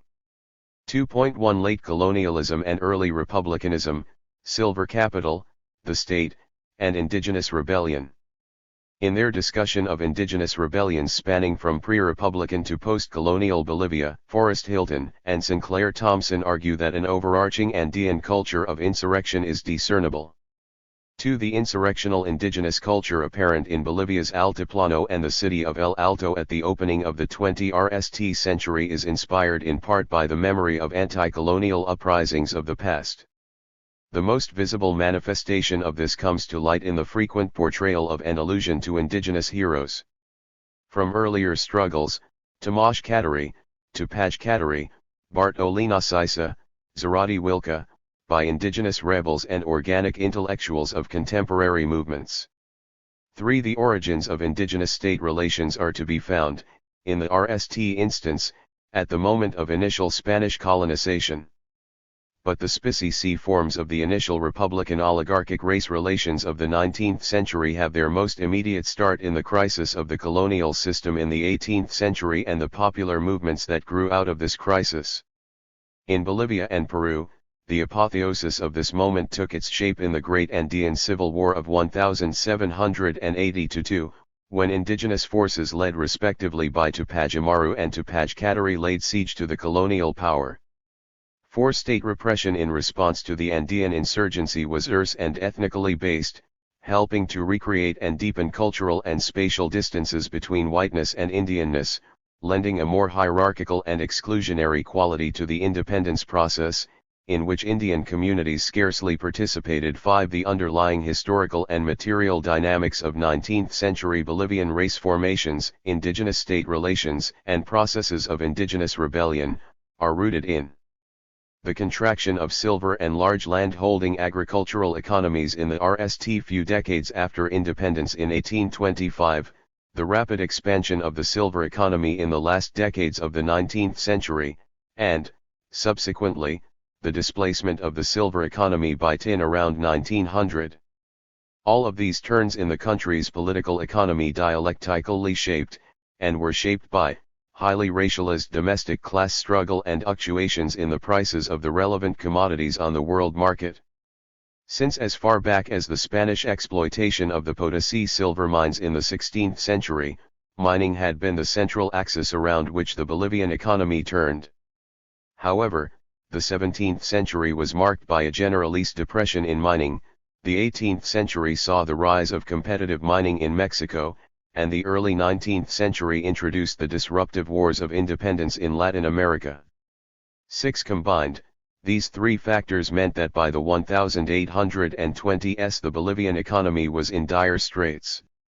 7. By 1846, the year of Bolivia's RST national census, there were still roughly 10,000 abandoned silver mines in the country, two-thirds of which retained silver but were now underwater and could not be developed without pumping machinery. 8. The 1846 national census determined that 89% of the approximately 14 million inhabitants of Bolivia lived in rural areas, and only 20% of the national population was conversant, monolingually or bilingually, in Spanish. 9.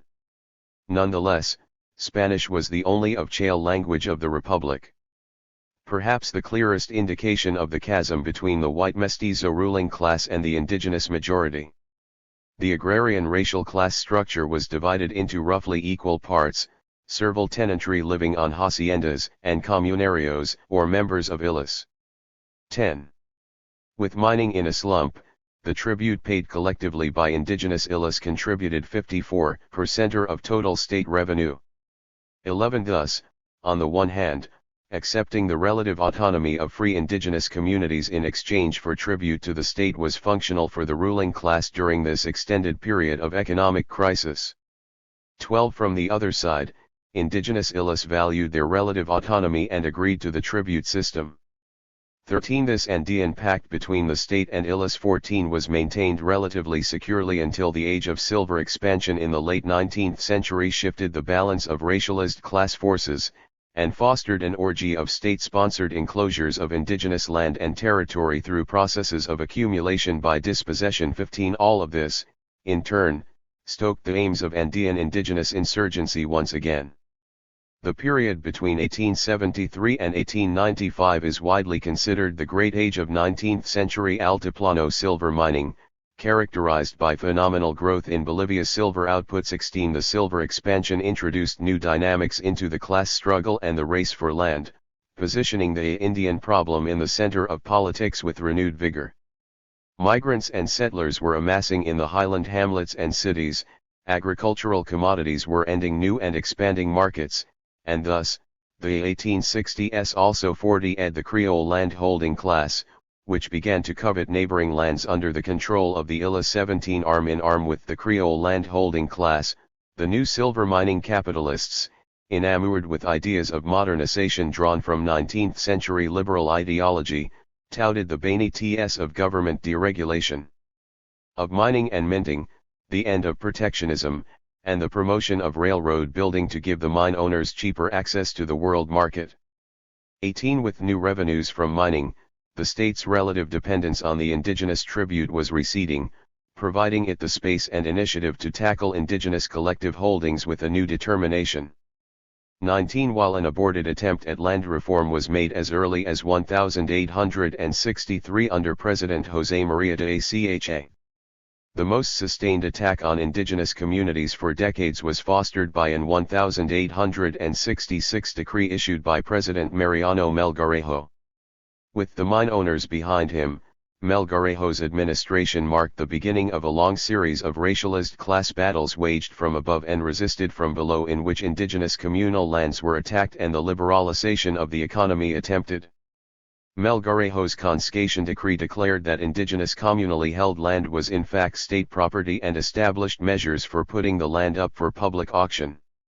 Indigenous inhabitants of illes were now required to purchase individual plots of this state-owned property. 20. Embarking on this initiative, however, the ruling class had ill-considered the limited strength and reach of the Bolivian state in the 1860s and totally miscalculated the level of indigenous discontent the proposed measures would engender. Resistance to the commodification of land was especially potent in the departments of Potosí, Oruro, and La Paz, where, unlike Cochabamba's more entrenched traditions of peasant petty commodity production and weak communal land structures, illicit patterns of communal life were the norm. 21. Between 1869 and 1871, Indigenous uprisings in the Aymara communities of the Altiplano, particularly in Pacayas and Omasuyas, gathered to a scale unprecedented since Tupac Katari's siege of La Paz almost 100 years earlier, culminating in January 1871 as thousands of Indians allied themselves with Melgarejo's political enemies to lay siege to La Paz and drive the Caudillo into permanent exile. 22 As mining activities, railroad building, and expanding markets for agricultural commodities continued to expand, the pressure on Iloland invariably increased. 23 In 1874, under President Tomas Frias Amador, the ley de exenculation was introduced. This law threatened the end of indigenous communities through the breakup of communal lands into individual parts and reforms to the tributary system. 24 It thus unleashed a process of expropriations which led to an escalation of the wretched situation of the Indians and radicalized their reactions. 25 Historian Herbert S. Klein is correct to point out that, 1880 to 1930 saw Bolivia's second great epoch of hacienda construction. Still holding half the lands and about half the rural population in 1880, the communities were reduced to less than a third of both by 1930. At the same time, he overstates the case when he claims that the power of the free Indian communities was definitively broken. 26 The impact on the indigenous peasantry was, in fact, variable by region. In northern Potosi, for example, the resistance of the Illis was more effective than most places, such that their skull autonomy actually improved entering the 20th century, and a new pact with the state was similarly solid. Ed 27 As Tristan Platt suggests, the Illis were rejecting the most visible of a series of modernizing tactics, developed by a Creole oligarchy anxious to complete the process of primitive accumulation that had preceded the success of its European models. 28 In the Bolivian case, these processes were quickened and expanded as silver capital and the state expanded its reach and viciously confronted rural indigenous populations in the late 19th century. 29 By the mid-1890s, the price of silver on the international market was falling and this quickly fed into the erosion of conservative power. 30 At the same time, the tin economy was growing and La Paz became the center of economic activities servicing the regions of the tin industry. The shift in mining from silver to tin happened rapidly, moving the center of mining production only slightly, but decisively, to northern Potosi and southern Oruro, while catching the silver oligarchs off guard with too much sunk capital in silver investments to make the transition to tin.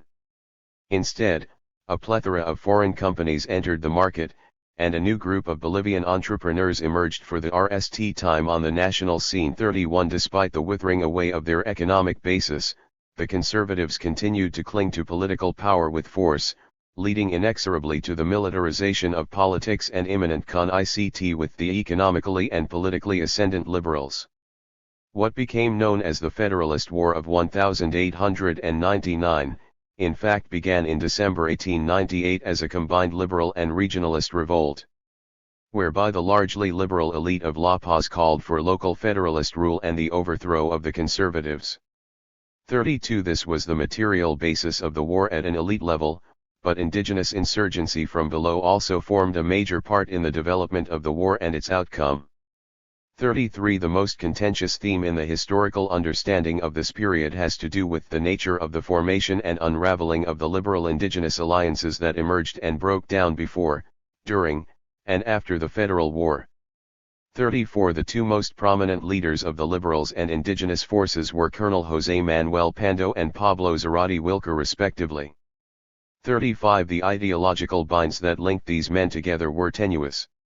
As Larson notes, Pando's enemy was simply the opposition party that had kept the liberals out of power since the beginning of civilian oligarchic rule in 1880. 36 In stark contrast, the aims of indigenous peasant communities, under siege for more than 2 decades, included the transformation of the whole social and moral order. 37 Within the war-packed coalition, the indigenous forces forged a Quechua-Aymara insurgent federalism, enacted with considerable ethnic content and their own political understanding of justice, law, honor, and ownership of the land. 38 The tenuous initial pillars of the liberal indigenous alliance wore even thinner as the war progressed. villages subsumed in the violence of advancing liberal federalist and conservative constitutionalist armed forces were the horror settings for the rape and murder of indigenous peasants of varied political allegiances. 39 In this context, ethnic and class struggle blurred the boundaries of liberal constitutionalist battles. 40 The enhanced obsession with race in the early 1900s was very much intertwined with the threat to the established order evoked by the indigenous insurgency of 1899, the liberal victory in the Constitutionalist-Federalist battle, and the terrible liberal repression of their erstwhile indigenous allies once they had treaded outside the circumscribed boundaries of liberal politics. The new political class inherited the mantle of modernization from their conservative rivals, and paved the way for unbridled capitalism in tin mining, railroad building, and land grabbing after 1900, but their main mission necessarily had to be the domestication of the Indian race. 41 The liberals could ill afford another insurrectionary 1899. Have much in common with their bitter conservative rivals. 42 Indeed, if there was a difference between the old and new regimes with respect to the expansion of racialized capitalism, it was that the liberals brought to it an even greater enthusiasm, more rapacious, systematic, and vicious. 43 Nonetheless, the 1899 Federalist War was a key turning moment in Bolivian history. The nature of the war's resolution gave rise to a number of novel developments in the country's political and economic spheres. 2.2.2 Racial ideologies of the ruling class. The RST decade of the 20th century was pivotal in shaping the trajectory of racial ideologies in Bolivia. As studies of the literary, political, philosophical, and ethnographic works of leading white intellectuals and statesmen of the period have shown, the new Paisano elite 44 developed a culture of anti-mestizage, a racial project which formed the basis of Bolivia's emerging political culture of paternalism, authoritarianism, and exclusion. 45 By the end of the RST decade of the new century, it had become clear that the predicted inaus of white migrants and natural indigenous decline had not transpired. Capitalist development in Bolivia would require access to indigenous land and would need to turn indigenous community members into proletarians. Moreover, these laborers would have to be disciplined, something the vast indigenous rebellion of 1899 had already shown to be no simple task. A new rigidity to racial categories arose in which Indians were only to be laborers with no access to the public sphere, citizenship, or political and civil rights. 46 Meanwhile, urban cholos and provincial mestizos were singled out for distinct demonization. These dangerous upstarts were also deemed unfit for equal participation in the public sphere. 47 The overarching turn in racial ideologies in early 20th century Bolivia was driven by the state's efforts to exclude the indigenous population from formal politics, appropriate their lands and transform them into propertyless and disciplined agrarian proletarians. 48 Alongside the changes in racial formation, the labor movement was experiencing quite dramatic growth and dynamism. Following Volk's useful periodization, 1914 to 1932 is best understood as the expansive period of the Bolivian labor movement. 49 In the major tin mines of Caracoles, Liligua, and Unchia the class consciousness of miners was developing quickly. The complex combination of increasing consciousness and organizational strength among the miners, and, at the same time, their ongoing vulnerability to replacement by other workers and repression by the state is apparent in the events leading up to the infamous massacre of Unchia on June 4, 1923. Beginning on May Day, there was a series of miners' demonstrations in support of trade union organizing rights. 50 On June 4, large protests erupted as miners and their families peacefully denounced arrests and detentions of union leaders.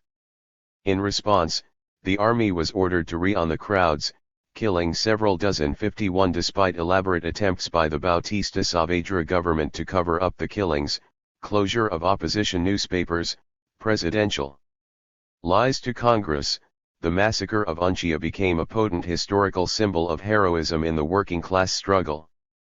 52 Outside the mining districts, urban centers such as La Paz, Oruro, Potosi, and Cochabamba were increasingly home to Marxist and anarchist study groups, emergent socialist parties, student organizations, and labor federations. Railway and streetcar worker federations led organized labor in the cities. During the sharp depressive cycle of 1920-1, the Railway Federation led a series of urban strikes. 53 In February 1922, the Federación Obrera del Trabajo de La Paz called for Bolivia's RST general strike with the support of streetcar operators, railroad workers, and typographers. 54 The two labor federations founded in the expansive period of the Bolivian workers' movement, and their wider social and political milieus, reacted the general ideological division between anarcho-syndicalism and Marxism pervasive in contemporary circles of militant Bolivian theorists and activists. The Marxist FOT was established in 1918. The FOT disseminated its political perspective through the Bandera Roja publication. Marxist study circles and political theater groups, such as the Centro Obrero de Estudios Sociales and the Rosa Luxemburg Drama Group, added to the political and cultural ferment in the cities of this era. 55 Progressive students and intellectuals were debating Marxist ideas and organizing along Marxist lines in the universities. 56 In 1926, the anarcho-syndicalist Federación Obrera Local de La Paz was formed out of a split in the FOT. The anarcho-syndicalists attempted to spread their analyses through their short-lived newspaper, Humanidad. 57 The Federación Obrera Femenina, founded by women street and market vendors in La Paz in 1927, also played an historic role in the anarcho-syndicalist movement. 58 Both Marxist and anarchist political currents were developing powerful anti-imperialist critiques of foreign capitals' increasing unions in Bolivian affairs, a perspective which left an indelible mark on all subsequent popular movements and parties. One of the most important theoretical innovations in radical politics in this period was the experimental blending of Indigenismo and Marxism. 59 The most well-known theorist of this vein of thinking in Latin America was the Peruvian Marxist José Carlos Mariátegui.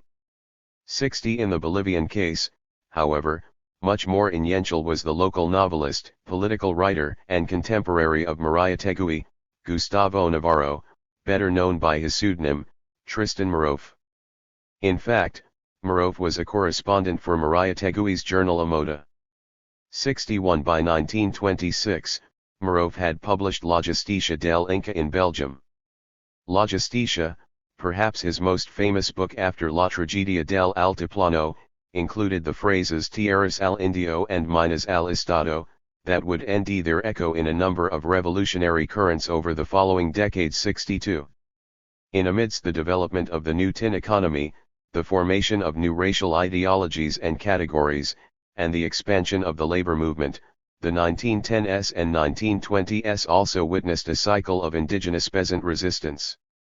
Broadly, this resistance was a response to hacienda expansion, racism, the persistence of the indigenous tribute under new names, and the abusive labor conditions and sexual exploitation suffered by indigenous colonos and their families working on large estates under the reign of white hacendados. The rebellions of Pacayas in 1914, Caquiaviri in 1918, the endemic and intermittent movements in Acacachi, and the 1921 insurrection in Jesus de Macaca stand out. 63 However, without doubt the largest and most politically significant indigenous revolt of the period was the Chayanta Rebellion of 1927. 64 The rebellion began on July 25, 1927 in the Chayanta province of northern Potosi, but spread quickly to include the participation of roughly 10,000 peasants in 4 of Bolivia's 9 departments in the sacking and burning of haciendas, attacks on landowners, and destruction of orchards and cattle herds. The revolt was put down with machine gun-laden troops, leaving hundreds of indigenous dead alongside the small number of landowners they had killed. A rebellion of such scope had not occurred in Bolivia since 1899. 65 Independent Indigenous Peasant Agency was absolutely pivotal to the Chayanta Rebellion. 66 But, while the predictable elite thesis of a communist-socialist plot wrongly dismissed the agency of the indigenous rebels in a distinctly racist fashion, their fears of socialist-indigenous alliance were not merely reactionary fabrication. Lawyers, tailors, artisans, and urban intellectuals aligned with the Partido Socialista had real ties with the indigenous movements who led the revolt. 67 Together, the urban radicals and indigenous insurgents shared the objectives of radically redistributing the wealth and property of Bolivia, building rural schools for the indigenous population, and re-establishing the sovereignty of communal control over rural indigenous territory and land.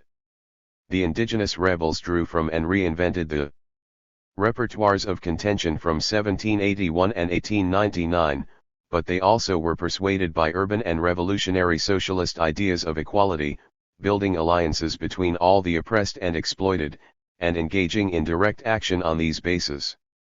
68 In the end, the revolutionary aspirations of the indigenous urban radical coalition did not come to fruition as the insurrection never spread to the Department of La Paz or to any of the cities, and was therefore vulnerable to state repression. 69 However, for the RST time since the accelerated processes of dispossession in the 1880s, an indigenous rebellion effectively slowed to a halt the expansion of haciendas in Potosí and Chuquisaca. 70. 2.3 The Chaco War, Left Party Formation, Revolutionary Workers and Indigenous Rebels. 2.3.1 The Great Depression and the Chaco War. The Great Depression hit Bolivia with blunt force. The Bolivian tin industry entered a precipitous decline as other major tin-producing countries such as Nigeria, Malaya, and Indonesia were able to produce higher grade ore at lower cost. There were massive layoffs in the mines, and some miners were forced to retreat to the countryside in search of alternative livelihoods. 71 The agricultural economy also suffered and hacienda expansion slowed. It was in this context that the increasingly authoritarian regime of Daniel Salamanca led Bolivia into the disastrous Chaco War with Paraguay. The causes and motivations of the Bolivian side in this conflict have been the subject of vast scholarly and political dispute, all of which is beyond the scope of this study. 72 CE for our purposes to highlight the consequences. Of the 2 million inhabitants of the Republic in the early 1930s, 250,000 men fought in the Chaco War. 52,400 died, 21,000 were captured, and 10,000 deserted. Most of the dead succumbed to natural causes rather than bullets, ending most of the war as they did in isolated terrains, distant from Bolivian towns and villages. 73 Bolivia also ceded hundreds of kilometers of territory in a war it instigated. Left dissidents who protested against the war were imprisoned, exiled, or conscripted into the army. On the front, the battalions were organized in sync with the caste system, meaning officers were white, the middle ranks were predominantly Cholo, and indigenous were the cannon fodder engaging the Paraguayans directly. As Klein notes, the only group to violate these divisions were the workers and radicals seized by Salamanca who were sent to the front line. 74 For these white radicals and workers, the experience was a bitter one and committed many of them to a radical stance toward the racial divisions of their society, while for the indigenous rank and LE, it meant the continuation of the standard patterns of exploitation. 75 The calamitous fallout from the Bolivian state's aggression in the Chaco War called into question the legitimacy of the old regime, the racist foundations of Bolivian society, and the exploitative basis of an economy organized around the interests of La Rosca and the landed elite. The traditional Liberal and Republican parties were entirely discredited in the process. 2.3.2 Military Socialism. Changes at the national level came quickly. Before the war had even ended, the army forced Salamanca to resign and declared José Luis Tejeda Sorzano, then vice president and leader of the Liberal Party, the new president in 1934. 76 Tejeda Sorzano soon faced a massive general strike and lost control of the police and the army. Filling this power vacuum, Colonels David Toro and German Bush orchestrated a successful coup d'état on May 17, 1936, placing Toro in the presidency. Thus the self-styled era of military socialism commenced. 77 Toro's regime was, in fact, reformist rather than socialist. It created Bolivia's RST Ministry of Labor, and, most significantly, nationalized the New Jersey-based Standard Oil Company of Bolivia, establishing in its place the state oil company, Yacimientos Petrolíferos Fiscales de Bolivia. 78 The Toro regime was itself overthrown in July 1937 by German Bush, an erstwhile ally of Toro and a war hero from the Chaco theater. Rather than an abrupt change in course, however, the Bush regime perpetuated military socialism with the introduction of additional moderate labor reforms that in no way threatened the basic sanctity of private property or other pillars of capitalism, but did modestly improve the political and working conditions of Bolivian labor. 79 The period of military socialism reached its ceremonious and premature ending in August 1937 when Bush committed suicide, garnering, with this act, a popularity and respectability he had never enjoyed during his lifetime. 80 In the restricted elections of 1940, General Enrique Peñaranda, the joint candidate of the Liberal and Republican parties, won the presidency. However, this penultimate gasp of the oligarchy was extinguished in December 1943 by a group of dissident, fascist-oriented junior officers in the armed forces known as Raison de Patria, in alliance with the increasingly important Movimiento Nacionalista Revolucionario, the party that would eventually lead the April Revolution of 1952. The 1943 coup brought to power the hitherto unknown Major Guilberto Villarroel, whose regime re-acted the nascent, reformist nationalism of the MNR. 81 Villarroel, lasting about as long as his predecessor, was captured and hanged by protesters in the central plaza of La Paz, outside the presidential palace, on July 14, 1946. The protests were organized by the far-right traditional parties and the Stalinist Partido de la Izquierda Revolucionaria. 82. The period between 1946 and 1952, under the regimes of Enrique Herzog, Mamerto Uriolgoitia, and Hugo Bolivian, came to be known as the Sexenio. The era was marked by authoritarianism and repression in the face of rural and urban unrest, constituting essentially the ultimate effort to restore the oligarchy before it was crushed in the national revolution. 2.3.3 The MNR and radical left parties. Without doubt, the MNR was the most influential political party in Bolivia during the 20th century. The party's intellectual origins are to be found in La Calle newspaper, run by the prominent intellectuals Augusto Cespedes and Carlos Montenegro, both of whom produced books with a lasting legacy in Bolivian political culture. There were distinct ideological currents within the MNR from its beginnings, but important gears in the party's development, notably Cespedes and Montenegro, were enamored with the fascist parties of Europe, published pro-Nazi articles in La Calle in the late 1930s, and were hostile to Jewish immigrants in Bolivia. 83 Despite their initial fascination with German and Italian fascism, however, on the domestic front the MNR appealed broadly to the small but growing middle class, emphasizing social reform and economic nationalism. As noted, the MNR exercised heavy influence in the Villarroel regime after the coup of 1943, and had begun to solidify its prominence on a national level as an alternative both to the oligarchic parties and the revolutionary left before Villarroel was overthrown. Somewhat paradoxically, the MNR's moments of greatest growth took place during the period in which it experienced its most brutal and sustained repression, the Sexenio from 1946 to 52. During this time, the MNR abandoned its fascist inclinations 84 and focused much more resolutely on building its middle class base and extending its tentacles into the mines and the rest of the labor movement, as well as into the indigenous countryside. 85 In 1949 the MNR led opposition forces in a short-lived civil war that ended in bloodshed but uncovered the weakness of the regime.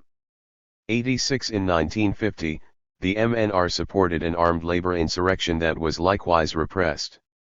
The 1951 presidential elections witnessed the MNR's electoral victory and its last attempt to access the presidential palace through legal channels. In the immediate aftermath of the MNR's victory, however, the army intervened and imposed General Hugo Bolivian in the presidency before the MNR could assume power. 87 The next revolt led by the MNR ended with the National Revolution. Outside the MNR's sphere of reformist nationalism, The epoch between the Chaco War and the National Revolution also saw the emergence of an array of radical left political parties.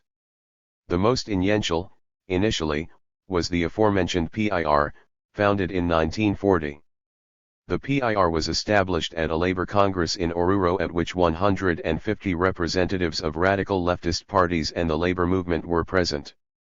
The RST program of the party came out of this congress and declared that class struggle and a neo-colonial position within the international imperialist system characterized Bolivia's reality. The ROSCA, the program argued, served the interests of international capital and needed to be replaced. 88 José Antonio Arz was the PIR's most important theorist and leader, as well as one of Bolivia's best-known Marxist sociologists.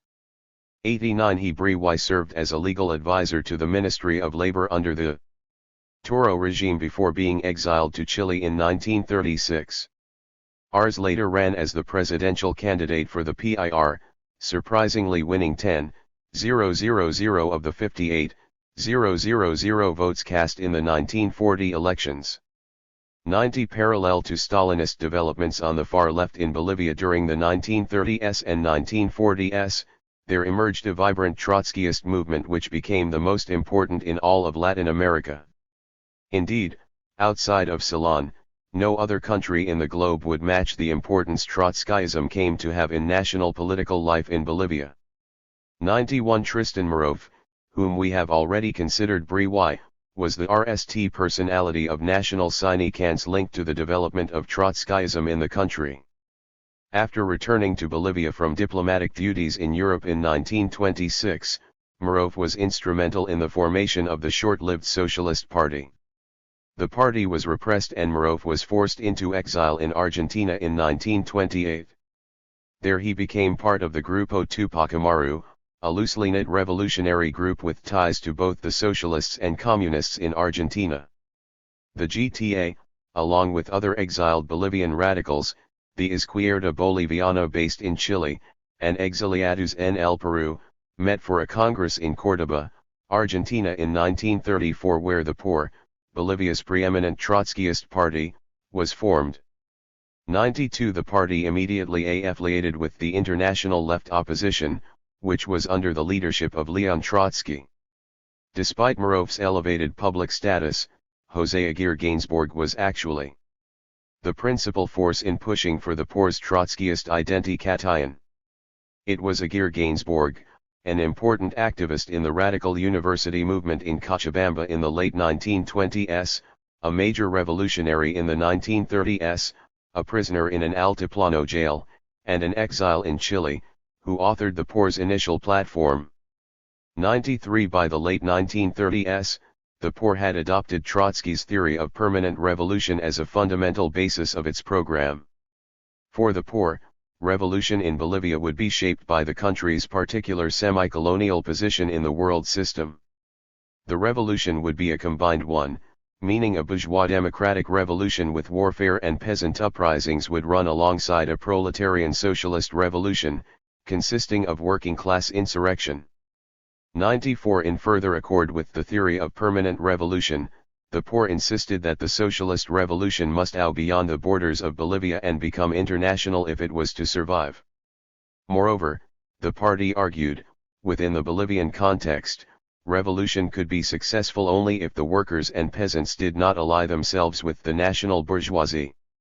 95 The POR began entering the mines and by the late 1940s it enjoyed formidable power in the miners' unions, although still less than that of the MNR. 96 The depth of the Trotskyist pull in the mines was best illustrated with the approval of the Tesis de Policayo, which was approved as the new manifesto of the miners' movement and which essentially adapted Trotsky's transitional programme to the Bolivian context.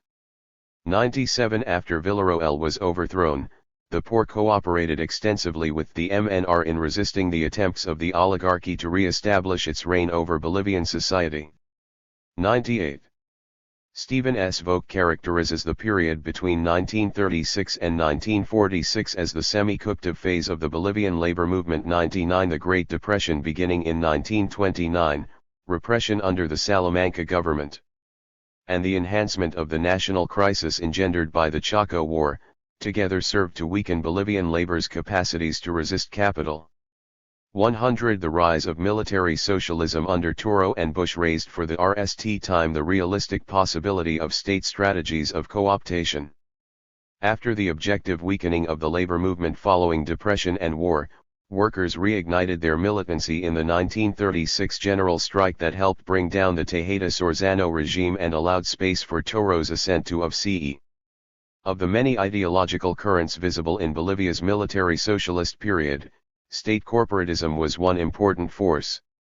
Vogt points out, for example, that the creation under Toro of the Permanent National Assembly of Union Organization, and the efforts to make the unionization of all workers obligatory under this umbrella institution, represented thinly veiled attempts to place the organized labor movement at the disposal of the state. 101 Despite the fact that some labor elements demonstrated a willingness to collaborate with Toro and Bush, the co-optive efforts of the military socialists were ultimately unsuccessful. In opposition to the government-directed labor bureaucrats, the majority of unions in the country managed to construct their own national organization, the Confederación Sindical de Trabajadores de Bolivia. 102 With the rise of new political parties in the post-Chaco epoch, bourgeois reformist and revolutionary socialist approaches to the union movement increasingly penetrated the working class, the former associated with the MNR and the latter linked to the PIR and poor. While the MNR's approach to union organizing privileged working through the labor bureaucracy, the poor and PIR worked through the base of the unions and tried to guide the unions, albeit with some deviations, to revolutionary action. 103 In the late 1930s and early 1940s, the objective strength of the working class once again increased as the tin economy recovered parallel to the onset of World War II. Bolivia became by far and away the principal producer of tin in the world, and in particular began producing for the US market through a contract with the U.S. Metal Reserve Company. 104 In late September 1942, in the Catavi mine of the huge Liligua-Unchia complex owned by Patino, the miners' union demanded wage increases between 20 and 70% for different jobs in the mine, calling attention to the record protests being generated as a result of the elevated international price of tin. 105 When negotiations with the government failed, the union declared that a strike would begin on December 14, 1942. Declaring the strike illegal, the government sent army troops to the mining camps, preventing all miners and their families from leaving the area, while at the same time closing the company stores and therefore access to food. On December 21, over 8,000 workers and family members, led by women and children in the front lines, marched in protest and were met with the machine gunnery of the army. Hundreds were dead by the end of the day. 106 The Catavi massacre became one of the tragic anniversaries of the labor movement, but it also had an impact on national politics. In a parliamentary inquiry that followed the massacre, the MNR ably denounced the Peñaranda government and began making further inroads into the workers' movement. Any pre-existing legitimacy of the Peñaranda regime was now unrecoverable, and the stage was set for the successful takeover by MNR Radipa contingents and the installation of Villarroel as president. The Villarroel MNR regime introduced the Fuero Sindical, a basic labor bill of rights which granted unions and their members the essential legal rights of organization, but in exchange, the MNR demanded the support of organized labor and control over its most important institution. 107 A measure of the Villarroel MNR's semi-cooptive success came during the founding Congress of the Federación Sindical de Trabajadores Mineros de Bolivia in Huanuni in June 1944. 108 The government's Ministry of Labor funded the Congress and prevented the participation of delegates from the politically active mines of the Liligua-Unchia complex. 109 The Third Congress of the FSTMB in March 1946 was of quite a different nature, however. Held just months before the July 1946 right-wing overthrow of Villarroel, the FSTMB broke off its relations with the Villarroel MNR regime and introduced a new platform influenced by the political perspective of the poor under the leadership of Guillermo Lora. 110 At this point the exploitation of minerals accounted for roughly 95% of Bolivia's exports. Tin exports alone constituted some 60%. The mining sector as a whole contributed 15% of GDP. 111 The strategic character of the tin sector, with the historical experience of its wild fluctuations subject to the vagaries of major international wars and commodity price swings, combined with the domestic trajectory of state repression, workers' resistance, layoffs, and booms and busts. 112 These factors contributed to the historical formation of a militant, revolutionary, and anti-imperialist working class, with the miners at the head.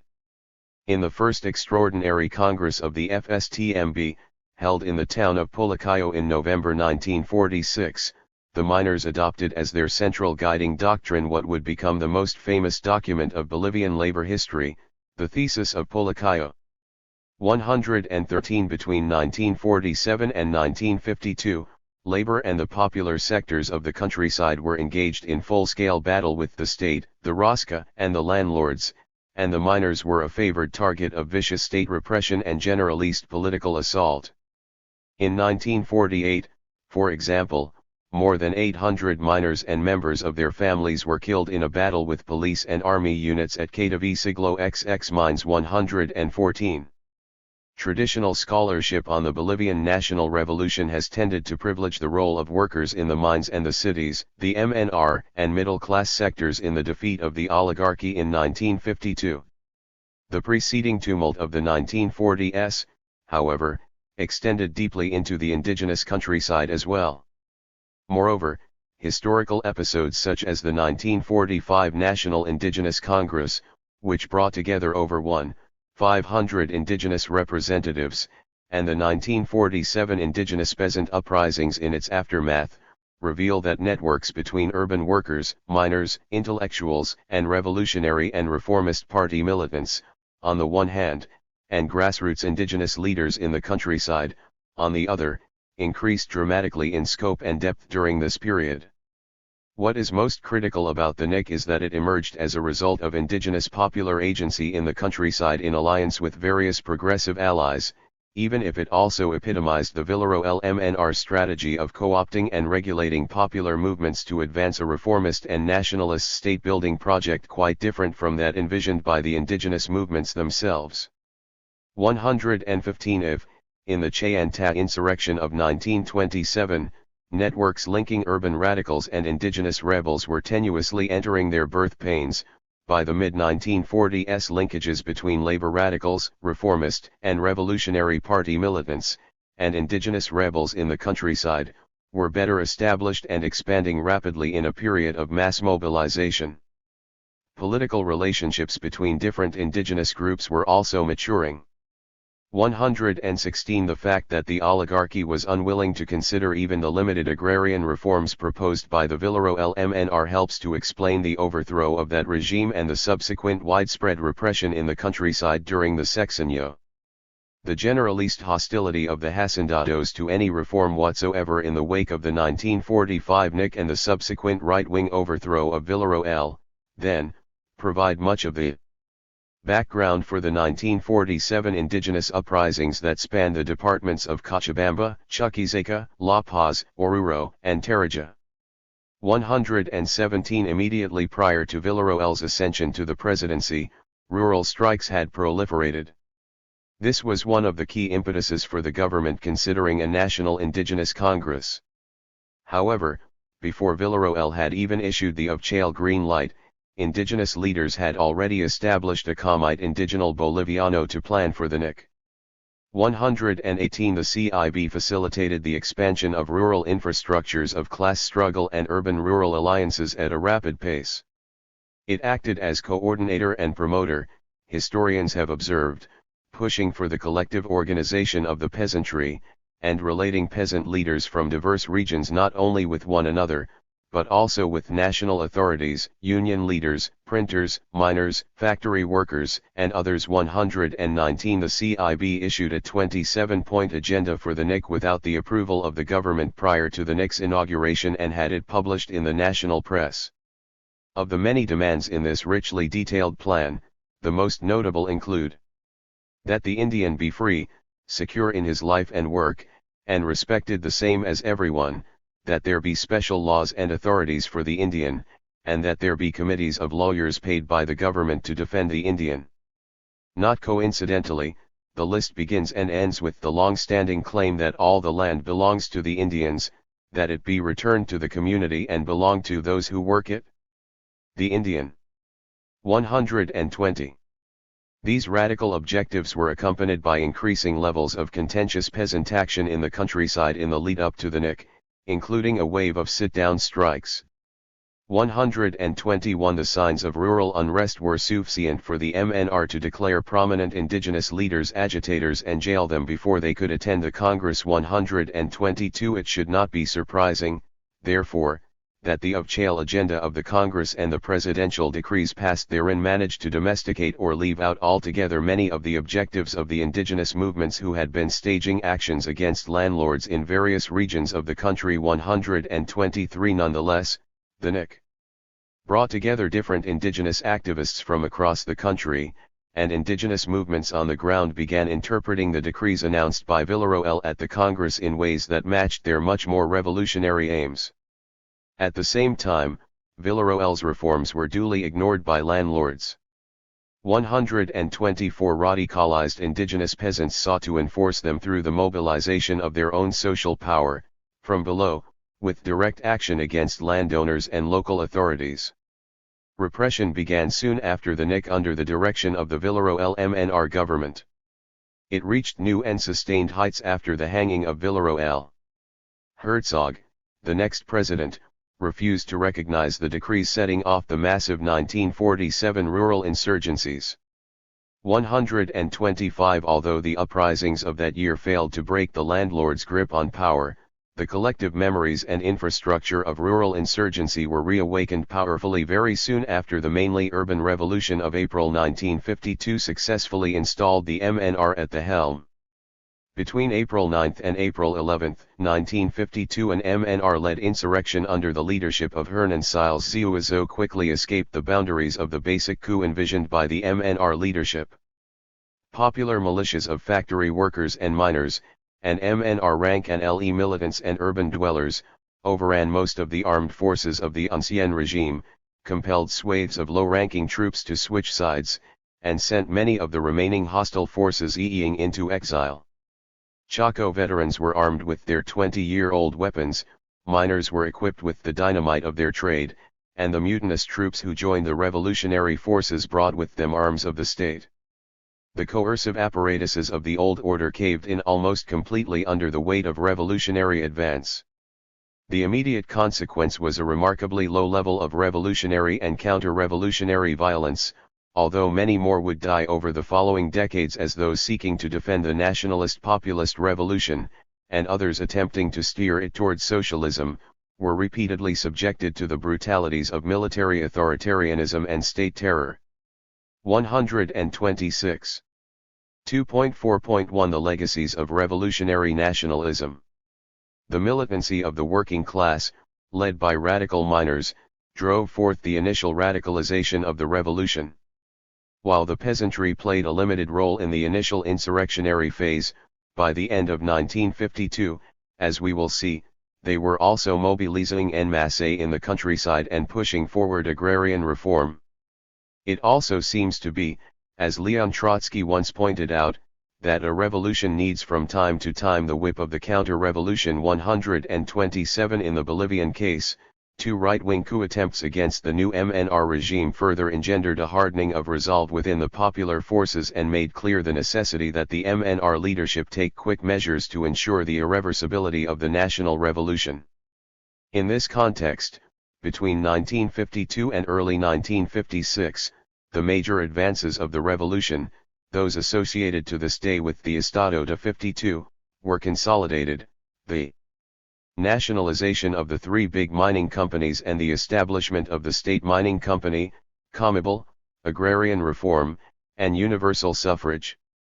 128 The manor enjoyed tremendous legitimacy in 1952 because of its links to the martyred Villarroel, its leading role in opposition to authoritarian reaction during the Sexenio, its initiation of the 1949 Civil War, its victory in the 1951 elections, and its leadership in the opening hours of the 1952 insurrection. When Paz Estenssoro returned from exile in Buenos Aires, he became president, and Hernan Siles Zuazo took over the vice presidency. The ideological terrain in Bolivian politics was overwhelmingly dominated by the MNR's revolutionary nationalism. 129 The party encompassed a broad array of social forces, ranging from militant miners and other sectors of the working class, the indigenous peasantry, and reformist and conservative nationalists from the middle class. The party frequently employed radical rhetoric, and opposed the Rosca and the landed oligarchy in practice, but it was never committed to socialism and, in fact, harbored a deep anti-communism.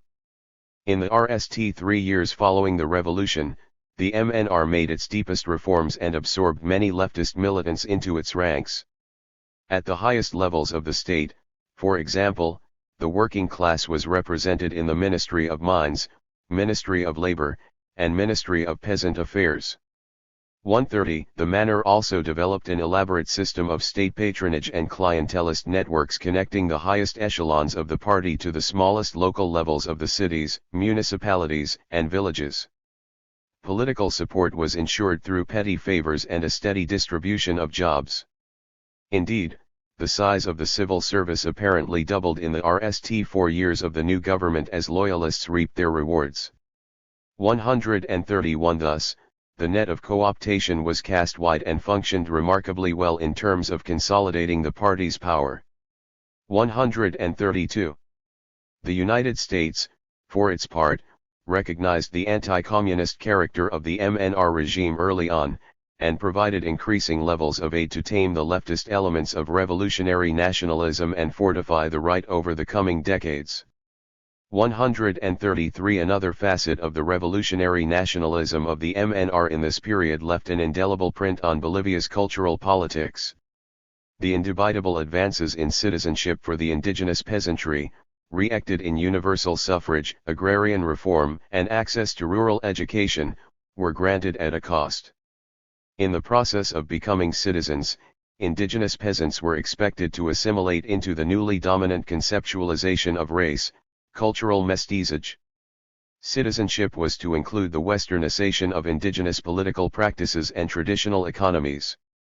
The political and economic system of the post-revolutionary era, in this way, created a precarious hegemonic model of a mestizo citizen, a consumer and producer of merchandise, a speaker of Spanish and an aspirant to a Western ideal of civilization. 134 Mestizage conceived of in this way, implied a distillation of Bolivia's distinct Spanish and Indian racial and civilizational essences into a blended national unity, where cross-class alliance and unitary citizenship were seen by the MNR as the fulfillment of the earlier yet frustrated promise of independence. In 1825, 135 rural and urban indigenous movements began to challenge these ideas by the 1970s, but, in the 1950s and 1960s, the mythology of cultural mestizage was one of the most powerful inheritances bequeathed by the MNR's revolution.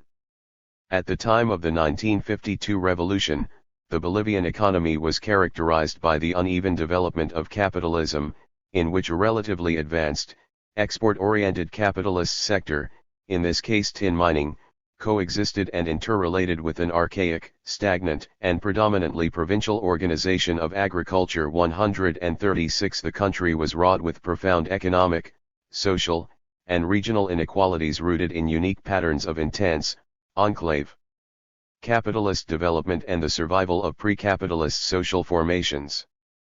137 The tin barons generated 95% of Bolivia's foreign exchange, accounted for 50% of central government revenues, and controlled the banks which partially financed the weak central state. 138 Pre-revolutionary Bolivia had the highest inequality of land concentration in all of Latin America, with 82% of land in the possession of 4% of landowners. 139 After the manor assumed power in 1952, however, the aim was to establish a developmentalist state, or the acceleration of state-led capitalism, in which unproductive, semi-feudal social relations in the countryside would be uprooted through land reform, nationalization of the mines would provide the state with control over the main source of foreign exchange, industry would be promoted, and diversification of the economy would flourish through state direction and planning. 140 In the post-revolutionary period, the state controlled and led the productive process through the establishment of various state enterprises. The development model established was based on a centralized state administration, state ownership of natural resources, extensive state employment, and a host of limited yet real social citizenship and welfare rights guaranteed by the state.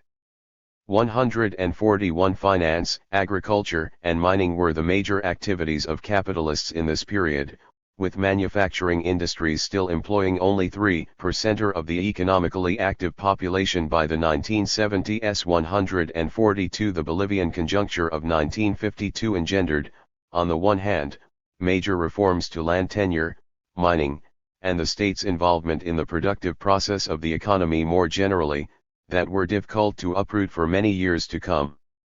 On the other hand, within 4 years of the revolution, the political right within and outside the MNR went on the offensive in an effort to roll back what it could from the popular advances of the opening saga of the revolutionary process. A distinct right-wing shift in the regime was concretized by 1956, under the presidency of Siles Ziuizo, when it introduced a stabilization plan for the economy, backed by the International Monetary Fund and the US state.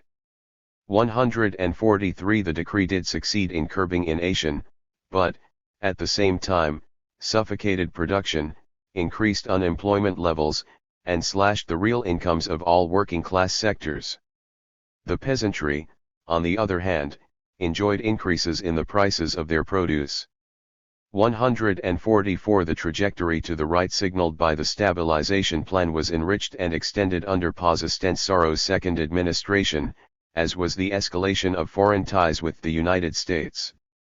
145 After the construction of a highway linking the department of Santa Cruz to the rest of the country in 1954, the eastern lowlands were gradually transformed over the next several decades into the new dynamic geographical center of Bolivian capitalism, rooted in agro-industry, forestry, commercial ranching, oil and natural gas, and, eventually, the higher tiers of the cocaine trade.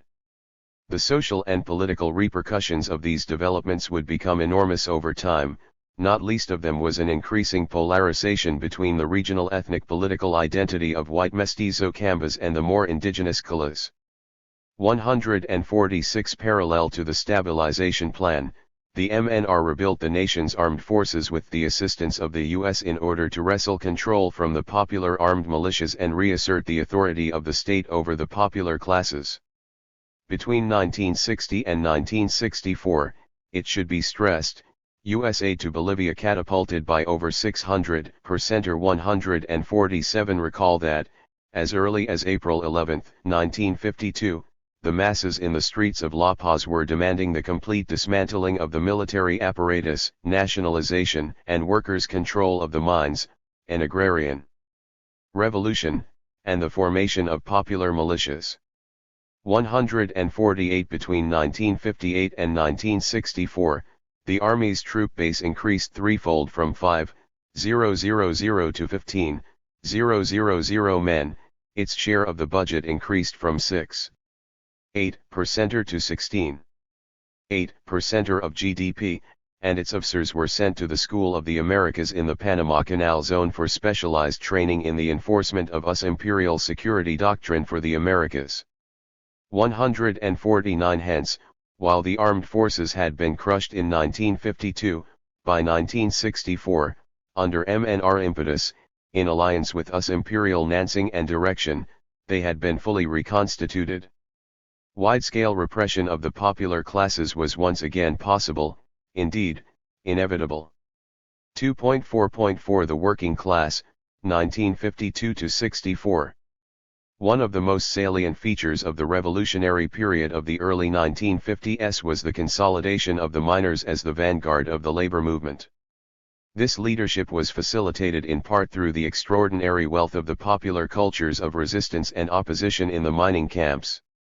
In Bolivia, in addition to the ideological traditions of revolutionary Marxism and anarcho-syndicalism, the miners' radicalism was amply aided by their ongoing allegiances and attachments to pre-conquest, pre-capitalist Quechua Aymara indigenous traditions and rituals, adapted to the new settings of capitalist exploitation. 150 These beliefs and rituals provide deep roots for the miner's sense of identity, helping to generate a sense of self that rejects subordination and repression. 151 The working class of the mining communities tended to encapsulate in a unitary worldview the widely disparate, apparently contradictory ideologies to which they had been exposed, including primordial Gurs of the Quechua and Aymara-speaking population who work in the mines, the saints and diabolical agents that have been introduced by Spanish conquerors and missionaries, and Marxist, Trotskyist, and developmentalist ideologies that inspire the political and labor movements in which they have been involved since the early part of the 20th century. 152 A further defining feature of the miners' popular cultures of resistance and opposition was the emphasis on participatory democracy in their unions and communities. This manifested itself in the primacy of independent syndicalism over party politics, frequent mass assemblies in the mining camps, a tradition of popular control of mining delegates sent to higher federations, autonomy of strike committees from the national executives of union organizations, and annual elections for the leadership of union locals. Such an environment made the union much more than a union. Instead, it acted as a pivotal reference point for all aspects of working-class life in the mining zones. The union fought for workers' basic material interests. It stressed mass participation and active engagement with national politics. It was through the union that popular militias were formed and cultural activities organized. 153 In other words, the tin miners were engaged in precisely the sort of social movement unionism described in Chapter 1. Paradoxically, the geographical isolation of the mining zones did not prevent the miners from assuming a vanguard role in the wider social and political milieus of the labor movement in the cities, the student movement of the universities, and, in certain extraordinary historical moments, the countryside of the indigenous peasantry as well. This led Bolivia's most incisive sociologist René Zavaleta Mercado to write of a locus minero of the workers' movement, and to describe the phenomenal irradiation, or reach, of the miners' unions in the wider array of popular struggles throughout Bolivian society. 154 While the centrality of the miners was already well established in the popular struggles of the 1930s and 1940s, the 1952 revolution solidified this relationship between the miners, the state, and the rest of society with such strength that it really could not be extinguished until the neoliberal counter-revolution of the mid-1980s. As popular power aggregated in the streets, mining communities, and, soon after, in the countryside, the Central Obrera Boliviana was formed in the immediate aftermath of the revolt in April 1952. More than merely a labor confederation, the COB, at that time, acquired characteristics of a Soviet, and the seeds of a dual power situation were sown. Embracing under its fold miners, salaried workers, the peasantry, public sector employees, university students, and sections of the urban petty bourgeoisie, the COB represented the sovereign authority of the Bolivian masses at this juncture in the revolutionary upswing. 155 In the 3 years following the revolution, support for the MNR was a generalist phenomenon within the working class. However, the traditions of assembly-style popular democracy in the local mining camps facilitated a more nuanced unionism at the grassroots level. Tactical support for the MNR, in other words, was combined with strategic loyalty to a radically democratic project of revolutionary socialist syndicalismo. Throughout 1952, militants of the POR and the Partido Comunista Boliviano were active in local assemblies, and the MNR's control at this level was much less pronounced. Furthermore, whatever their sympathies, the majority of workers were organized independently through the unions and the COB, with no direct links between them and the party apparatus. 156 Beginning in 1953, the MNR started persecuting the POR, often with the assistance of the PCB, but the traditions of popular democracy and independent syndicalism persisted. The MNR was able to sweep the COB Congress in 1954, but Union locals and local camp activity continued to embrace a more eclectic and diverse politics of radicalism. There began to emerge a sine-qua cleavage between the labor movement and the MNR as early as 1956. Commencing with the Stabilization Plan, the MNR's grip on workers' sentiments began to deteriorate.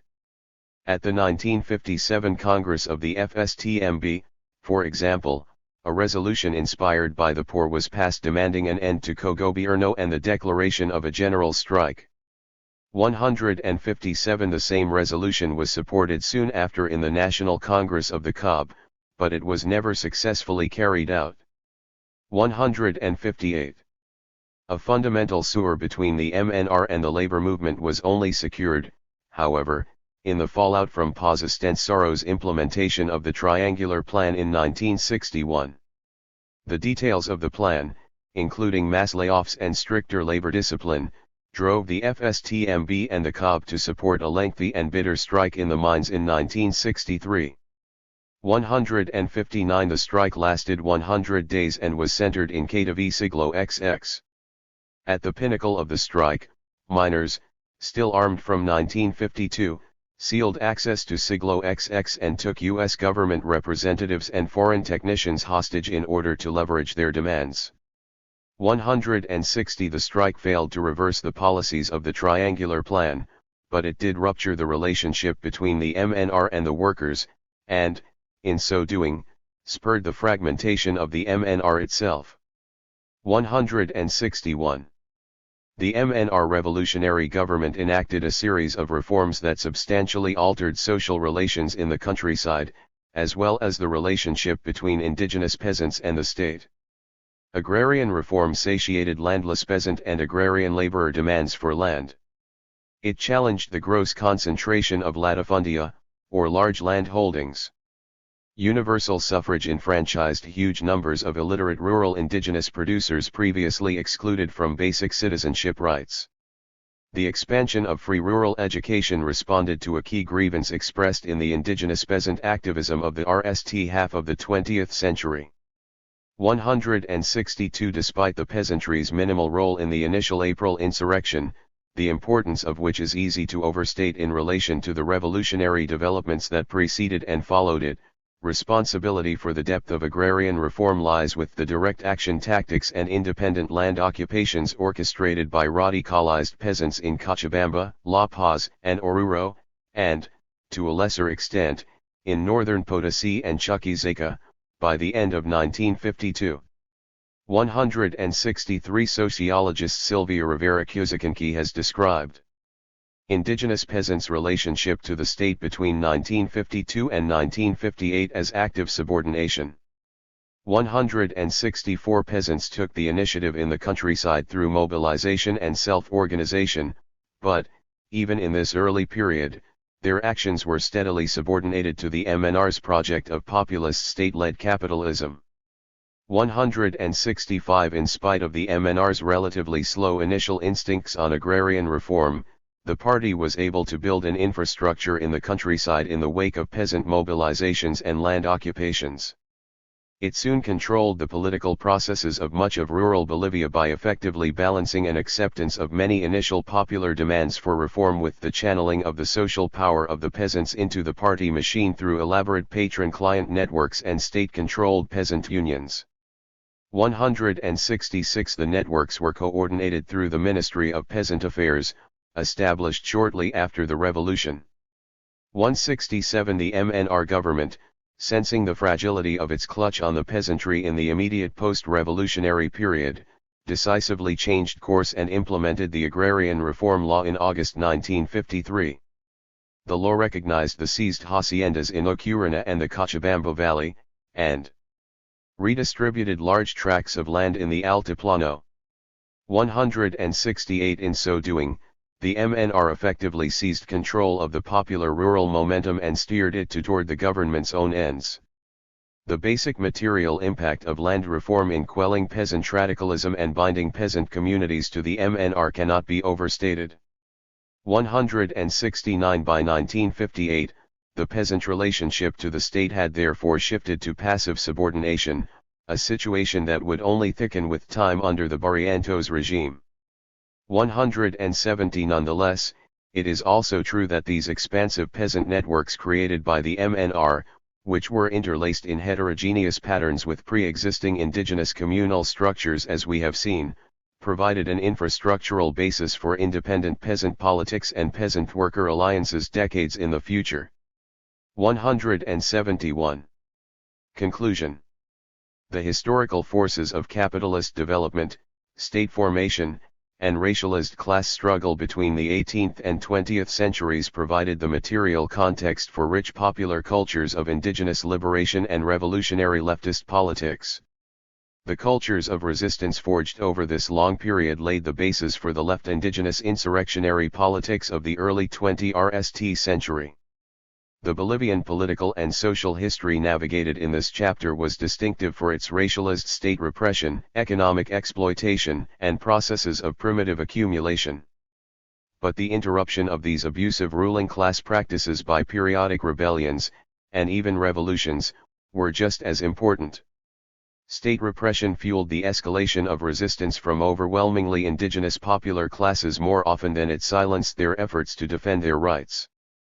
The names of the indigenous leaders of 1781 and 1899 continue to ring out to this day. The early 20th century witnessed the rise of powerful tin barons on the one hand, and a militant tin miners movement on the other.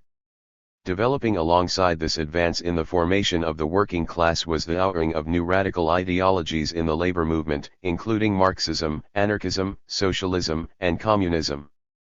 At the same time, the example of Zarate Wilke and the insurgent indigenous peasantry he represented, in conjunction with the further development of capitalism, spurred a pivotal shift in the trajectory of ruling class racial ideologies that sought to shape and to justify the transformation of indigenous peasants into a disciplined labor force while expropriating their communal lands.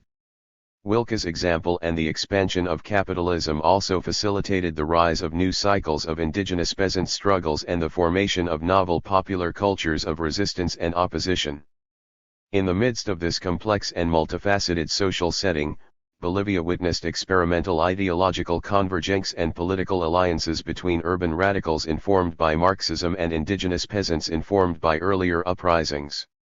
The Chayanta Rebellion of 1927 is the most important early example of this phenomenon, one that was repeated and extended in the 1947 revolts. The Great Depression and the Chaco War helped to precipitate the breakdown of the traditional political party system and oligarchic regime, and the birth of an unstable reformist epoch known as military socialism. Far-left political parties were established. Perhaps the most consequential outcome of the historical sequence set in motion by the Chaco War was the formation of the Nationalist Reformist Political Party, the MNR. Working-class radicalism and indigenous peasant mobilizing continued to expand in bold forms. Cumulative cycles of repression and resistance eventually led to the 1952 National Revolution, which contained an important component of worker radicalism sustained by militant unionism and revolutionary ideologies. The multi-class revolutionary alliance eventually unraveled as a consequence of divisions between the peasantry and the workers. Peasant radicalism waned in the wake of land redistribution.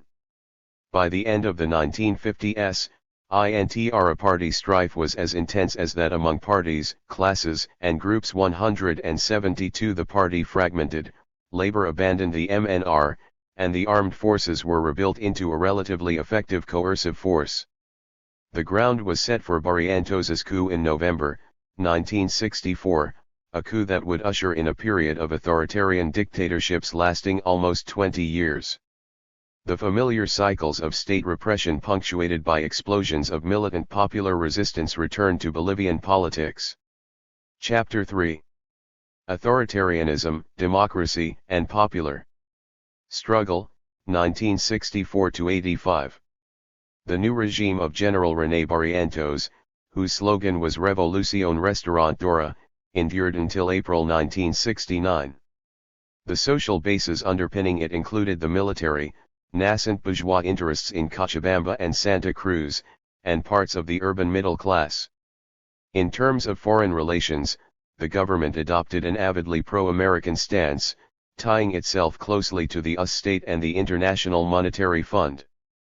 Another fundamental facet of the new administration, indeed, second only in importance to the support of the military, was the alliance Barrientos forged with the peasantry. That alliance came to be known as the Pacto Milita Campesino. The new president fused his Yancy in Quechua with a personalistic authoritarian style and able employment of the established channels of patronage to develop this decisive alliance. It was an alliance predicated on the continuity of the cultural mestizage introduced by the MNR, but enacted now with a much harder edge in its dealings with dissident sectors of the indigenous popular classes that dared stray outside its perimeters. With an unstable coalition of domestic social forces and a more reliable network of imperialist support in place, the regime positioned itself to continue the economic trajectory introduced by the post-1956 MNR, yet with a dose of brutality and repression unavailable to its civilian predecessor.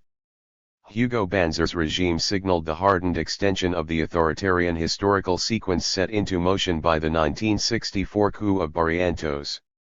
After a short window in time in which the sequence was challenged by the labor movement and the radical left, Banzer reclaimed the ferocious authority of capital and imperial power through the exercise of naked military might.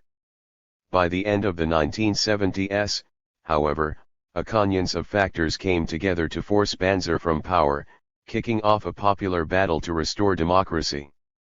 This battle witnessed a convergence of radical movements of the working class and the peasantry, as well as the rise to of the center-left Unidad Democrática Popular in 1982.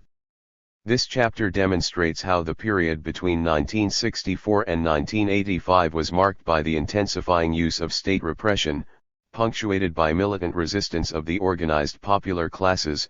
The working class, rooted in the tin mines, initially led the resistance, but was later joined by a powerful wave of indigenous movements once the state betrayed its pact with the peasantry in the mid-1970s.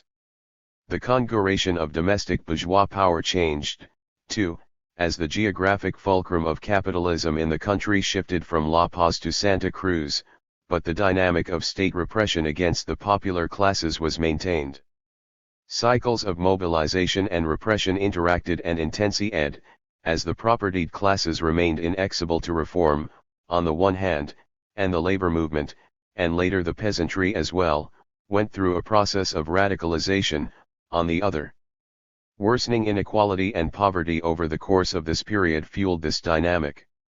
As in earlier historical epochs, the fear and intransigence expressed by the ruling elite was accelerated and deepened by racist resentment and anxiety regarding the increasingly mobilized and overwhelmingly indigenous proletarian and peasant majority. The collective memory of worker radicalism was sustained through semi-clandestine networks during the moments of harshest crackdown, but also rose to the surface when there were brief openings in the political scene, such as in the Assemblée Populaire in 1971, or the years of the democratic transition. Some peasant organizations continued to organize independently of the state and seek alliances with labor and the left even while the main peasant federations became entangled in the snare of the PMC. When that pact broke down, radical indigenous traditions were given new life through the ideological and political consolidation of Catarismo, and the formation of new, militant indigenous organizations. The peasantry and the working class managed to restore confidence in one another through their participation in the struggle for democracy after the collapse of the Banzer regime in 1978. Sentiments of mutual solidarity during the democratic movement built on earlier common experiences of peasant and worker radicals who had been jailed and exiled together. Through the sustenance and renewal of various radical ideological currents and organizational adaptations, the traditions of worker radicalism and indigenous liberation discussed in Chapter 2 were sustained and adapted to new conditions, helping later to feed and re the left indigenous cultures of resistance and opposition of the early 20th century. In mining, the modernization of Comibol initiated by the MNR through the Triangular Plan was deepened and intensified under General Barrientos, with layoffs and wage cuts contributing to the overall strategy of labor discipline. The sector was also increasingly opened up to foreign capital, so that, by 1968, the state controlled roughly 55% of production to the private sector's 45%. 3. Outside of the mining sector, the most important economic development in the 1960s and 1970s was the expansion of Bolivia's oil economy, open to foreign capital. An American multinational, Gulf Oil Corporation, eventually came to control 80% of Bolivia's total petroleum production compared to a meager 20% for the state enterprise, Yacimientos Petrolíferos Fiscales de Bolivia. Minimal tax obligations in the sector resulted in the repatriation of massive protests by the US company.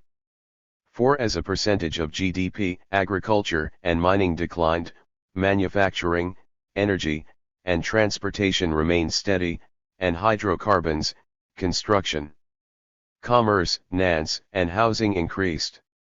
5. Strengthening of parts of the domestic capitalist class occurred in a number of these areas, such that the private sector as a whole controlled some 75% of GNP and engaged some 85% of the workforce by 1968. 6. The state's absolute contribution to the economy continued to grow, however, accounting for considerable levels of new employment and 52% of total investment in the country by the end of the 1960s. 7. The Barrientos regime managed to keep pace with average levels of growth elsewhere in Latin America during the period, and did so with low levels of innovation. International debt and social inequality continued to climb, however, while social spending decreased. 8. The Bolivian military was still a rather tenuous force from a professional and institutional point of view, in the late 1960s. Barrientos increasingly was supported less by the military as an institution than by factions within the military. 9. By the end of the decade, open rivalry within the armed forces and bids to replace Barrientos were clearly on display. The already uncertain pathway to presidential succession took a sharp turn in April 1969 when Barrientos was killed in a helicopter crash. It was never shown conclusively whether the incident was accidental or homicidal. 10. Barrientos was replaced by his vice president, Luis Adolfo Siles Salinas. Siles then succumbed to the presidential aspirations of General Alfredo Ovando. Ovando drew gears from the respectable civilian middle class into his cabinet, including Marcelo Quiroga Santa Cruz, later to become a martyr revered by Bolivian socialists. This was patently an attempt to distance himself from the legacy of Barrientos. Ovando's most momentous policy was the nationalization of Gulf Oil on October 7, 1969, otherwise, he undertook very few positive measures. 11. Vicious rivalries within the military continued to haunt the institution. Juan José Torres eventually climbed his way to office through a counter-coup on October 6, 1970. Crucial to his success was a general strike called by workers on October 7 because Torres enjoyed only marginal support within the military itself. 12. The critical axis of violence and confrontation during the military dictatorship of Barrientos, as in the dictatorships that followed, was the relationship between the miners and the armed forces. 13. Repression began in mid-May 1965, when Juan Lechin was kidnapped by the military from his house in the middle of the night and forced into exile in Paraguay. 14. In response, a broad labor front was organized under the umbrella of the COB, which included miners, teachers, factory workers, and construction laborers. Together, they called for a general strike. The failure of the strike to materialize and sustain itself, though, revealed heightened divisions within the labor movement. 15. The day after Lechin's coerced flight to Paraguay, the military concentrated its forces in the mining camps of Calquiri, Milanay, Catavi, Siglo XX, and San Jose.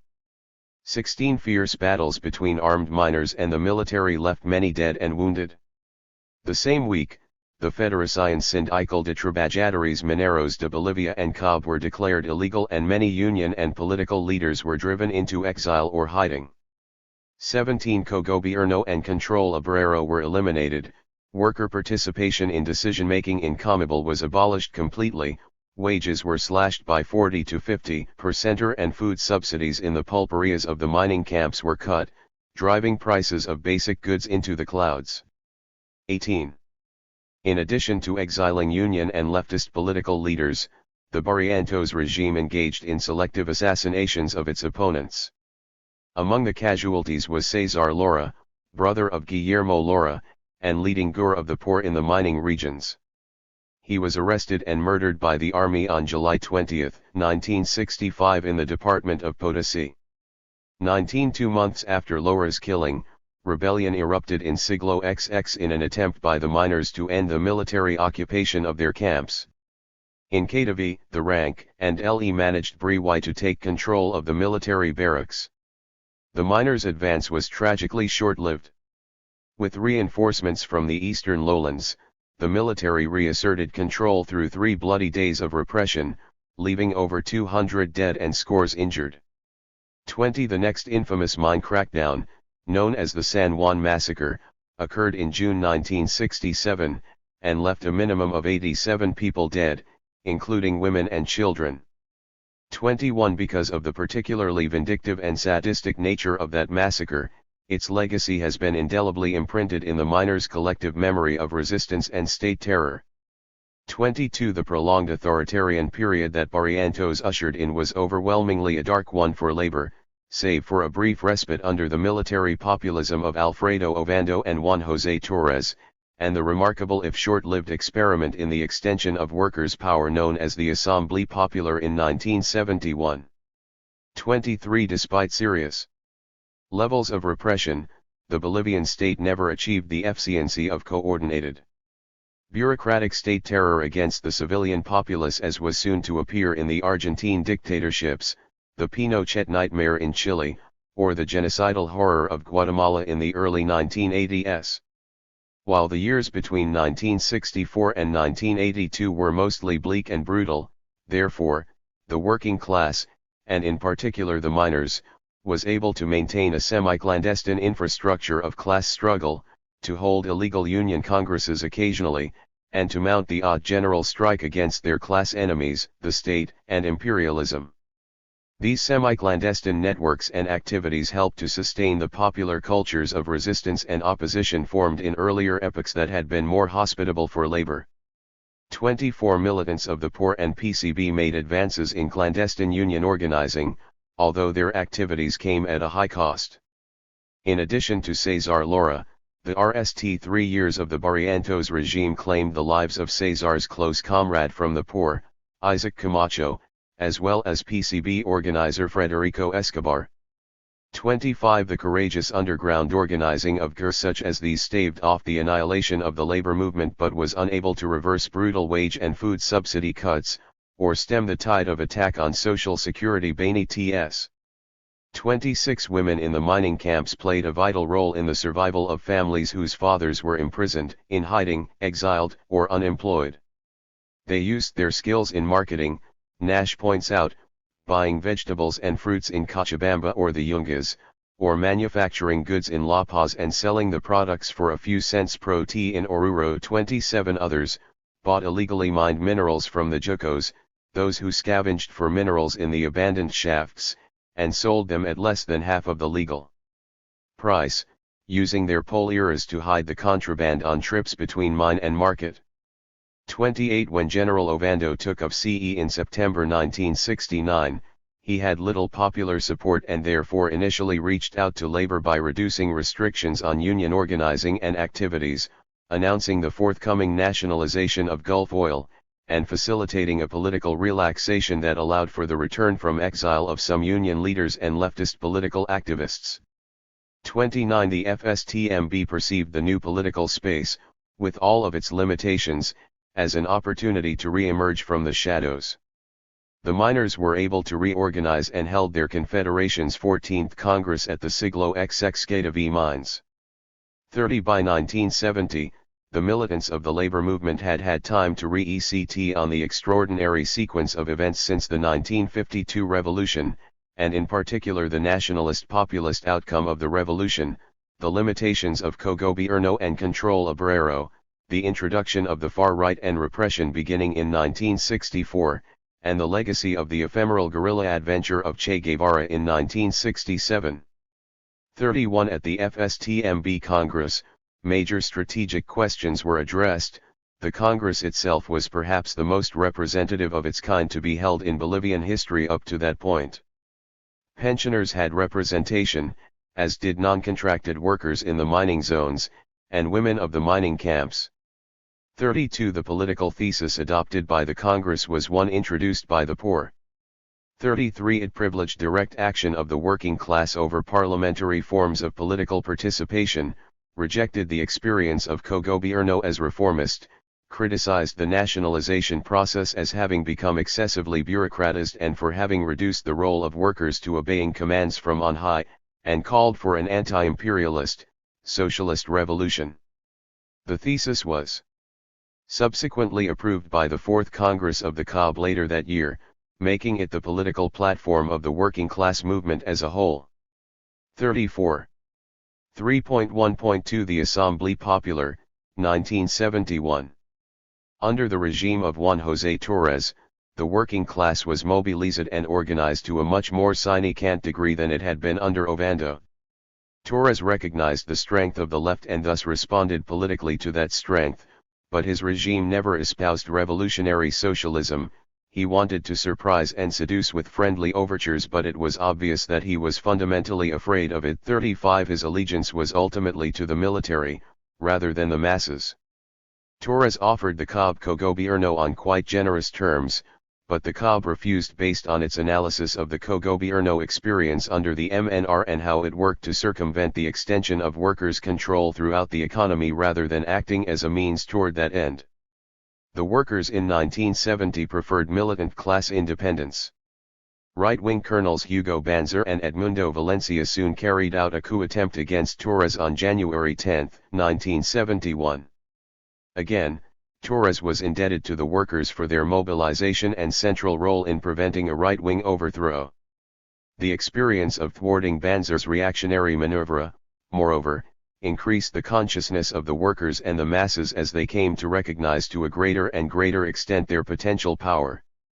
36 In the massive May Day celebrations of 1971, the Comando Politico announced that an Assemblée Populaire would convene for its RST meeting on June 22.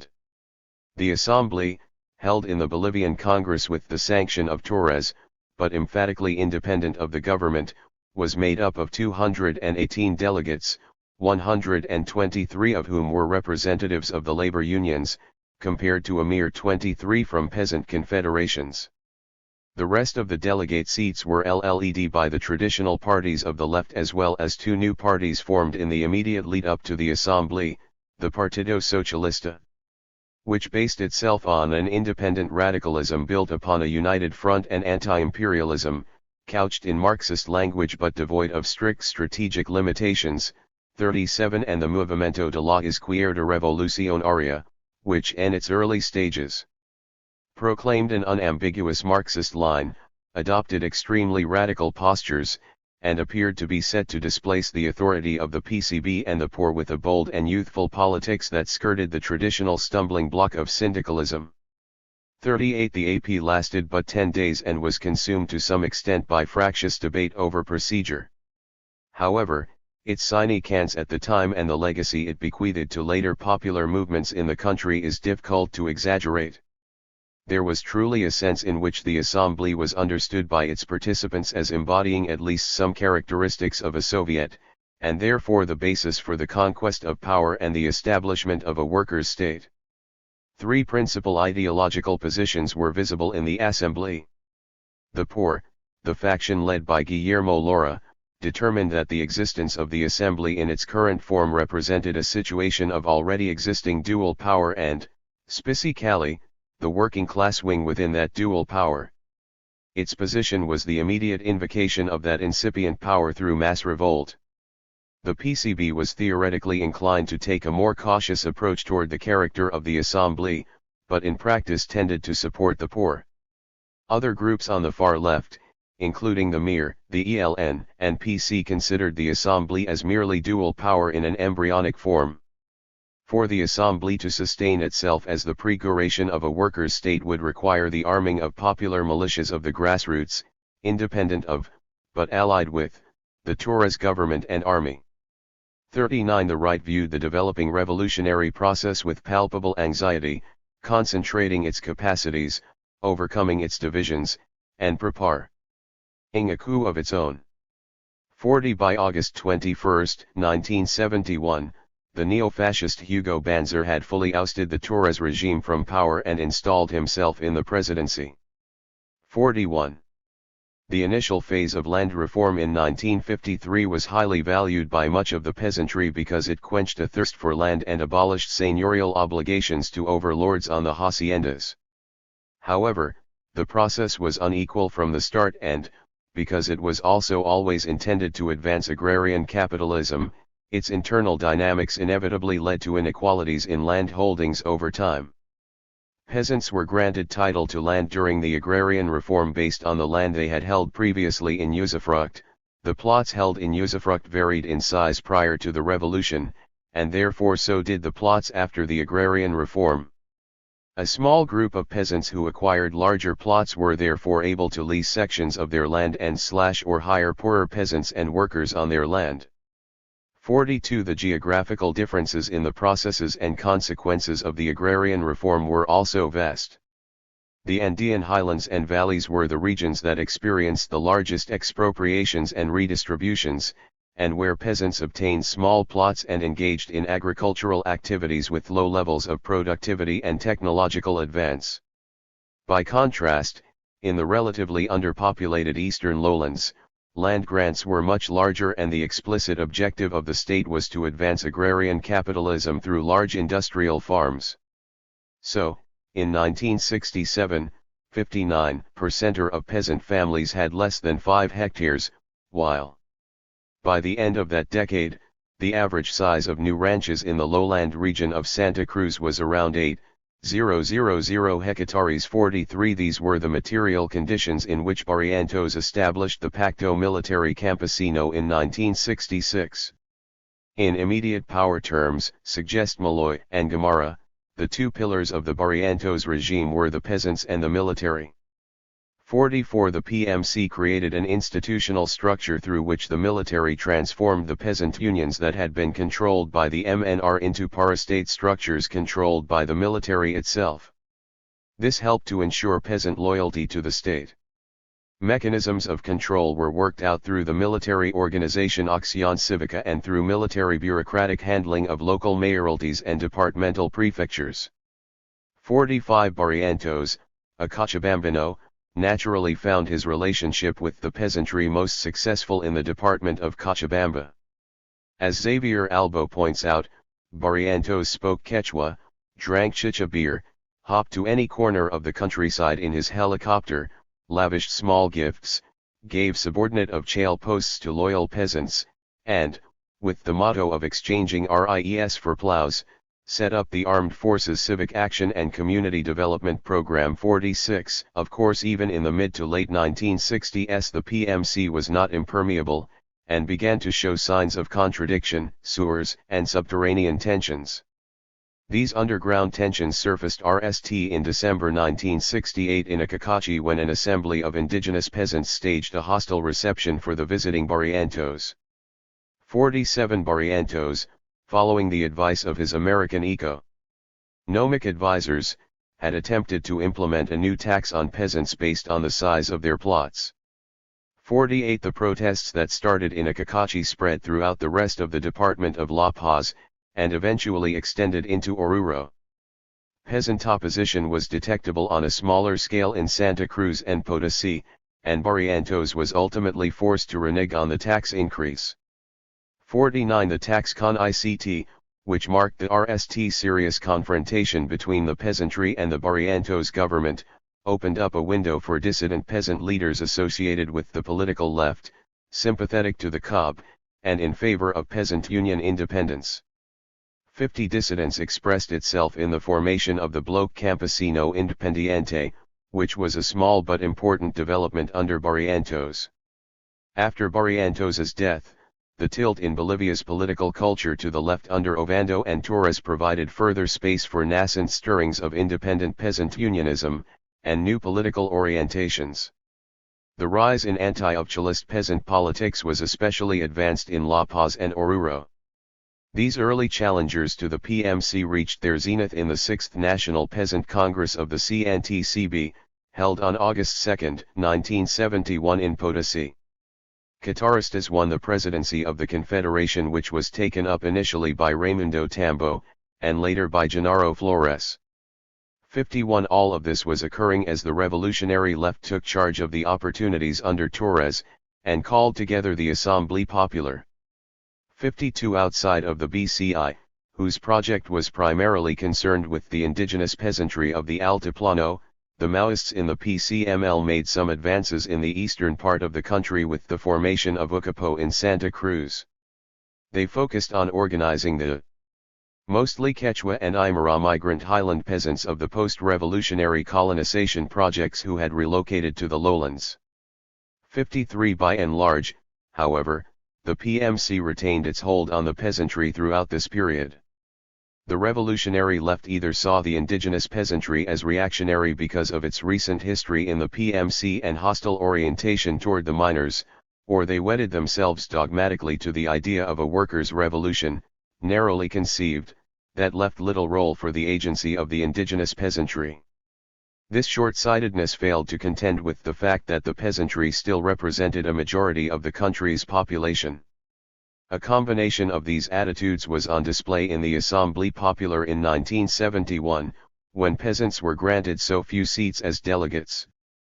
3.2 Political economy of Hugo Banzer's dictatorship, 1971-8. Hugo Banzer's coup d'état ushered in a pro-imperialist dictatorship which sought to eliminate the power of the workers' movement and the left, slowly suck the life out of the indigenous peasantry, and build agrarian capitalism in the eastern lowlands through state subsidization, foreign credit, and attractive conditions for foreign capital. Narco-capitalism fused with legal bourgeois activities in the east and supplemented already vast concentrations of wealth in the hands of a few, as overall inequality in society increased.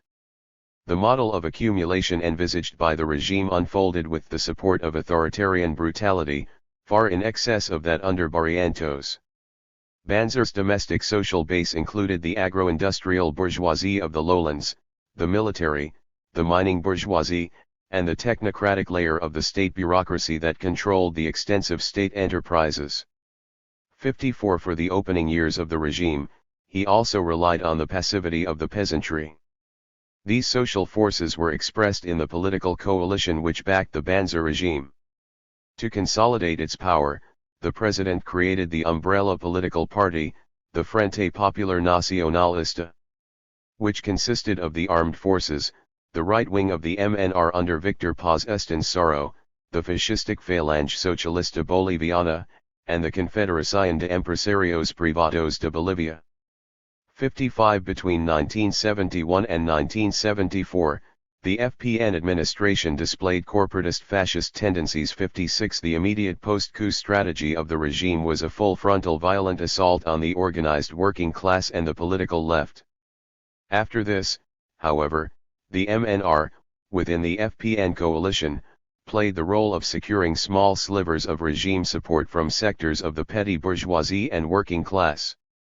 Banzer sought to destroy completely the AP, the COB, and the FSTMB, while building a system of loyal unions to take their place.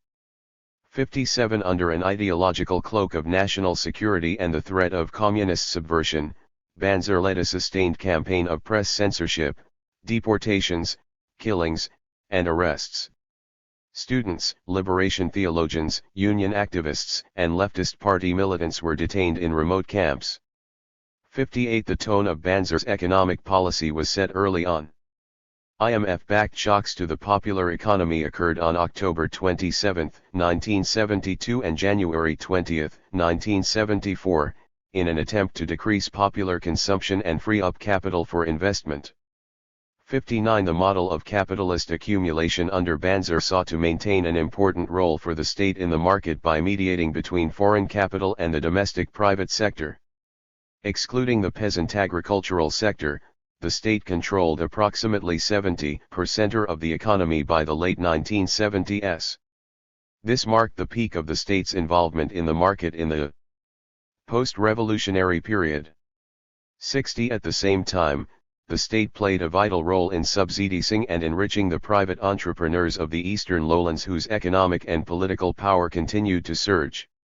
In spite of Banzer's best efforts, Bolivia was unable to attract significant levels of foreign direct investment in the 1970s, and therefore Nan's state subsidization of the eastern economy through burgeoning government deficits and ever more astronomical levels of foreign debt. 61 When Banzer was forced out of CE in 1978, the relatively tiny populace of Bolivia owed $2.5 billion in debt. 62 Whatever the obvious long-term structural weaknesses of the economy in the 1970s, a commodities boom on the world market nonetheless provided a veneer of fairly rapid development, modernization, and success. Bolivia registered annual growth rates of 5% in the mid-1970s. Agro-industry, NANS, commerce, hydrocarbons, construction, and later, cocaine, were all sectors that experienced growth in this period. In terms of agriculture, cotton, sugarcane, soybeans, and cattle were the four principal growth sectors. 63 Favorable international commodity prices under Banzer's rule also favored tin, although not as dramatically as other sectors. Between 1972 and 1978, the price of a pound of tin increased from $1.69 to $5.72, and the metal continued to account for 70% of Bolivia's legal foreign currency earnings. 64 Processes of more rapid bourgeois class formation in mining as well as inroads of the private sector into the industry were notable features of this period. Private entrepreneurs organized in the Asociación de Mineros Medianos became increasingly sophisticated in their use of technology and mechanization and managed to capture increasing shares of production in tin, antimony, wolfram, and zinc. 65 In mining, industry, NANS, and construction, oligopolistic patterns emerged in which a few small RMS dominated. These trends of concentration were accelerated by the role of international financiers loaning most extensively and cheaply to the largest RMS in the market. 66 While concentration in these capitalist sectors increased at the top of the social hierarchy, the share of the national income of the poorest 40% of the population continued to erode. 67 Many of the contradictions of the development model began to rise to the surface by 1978.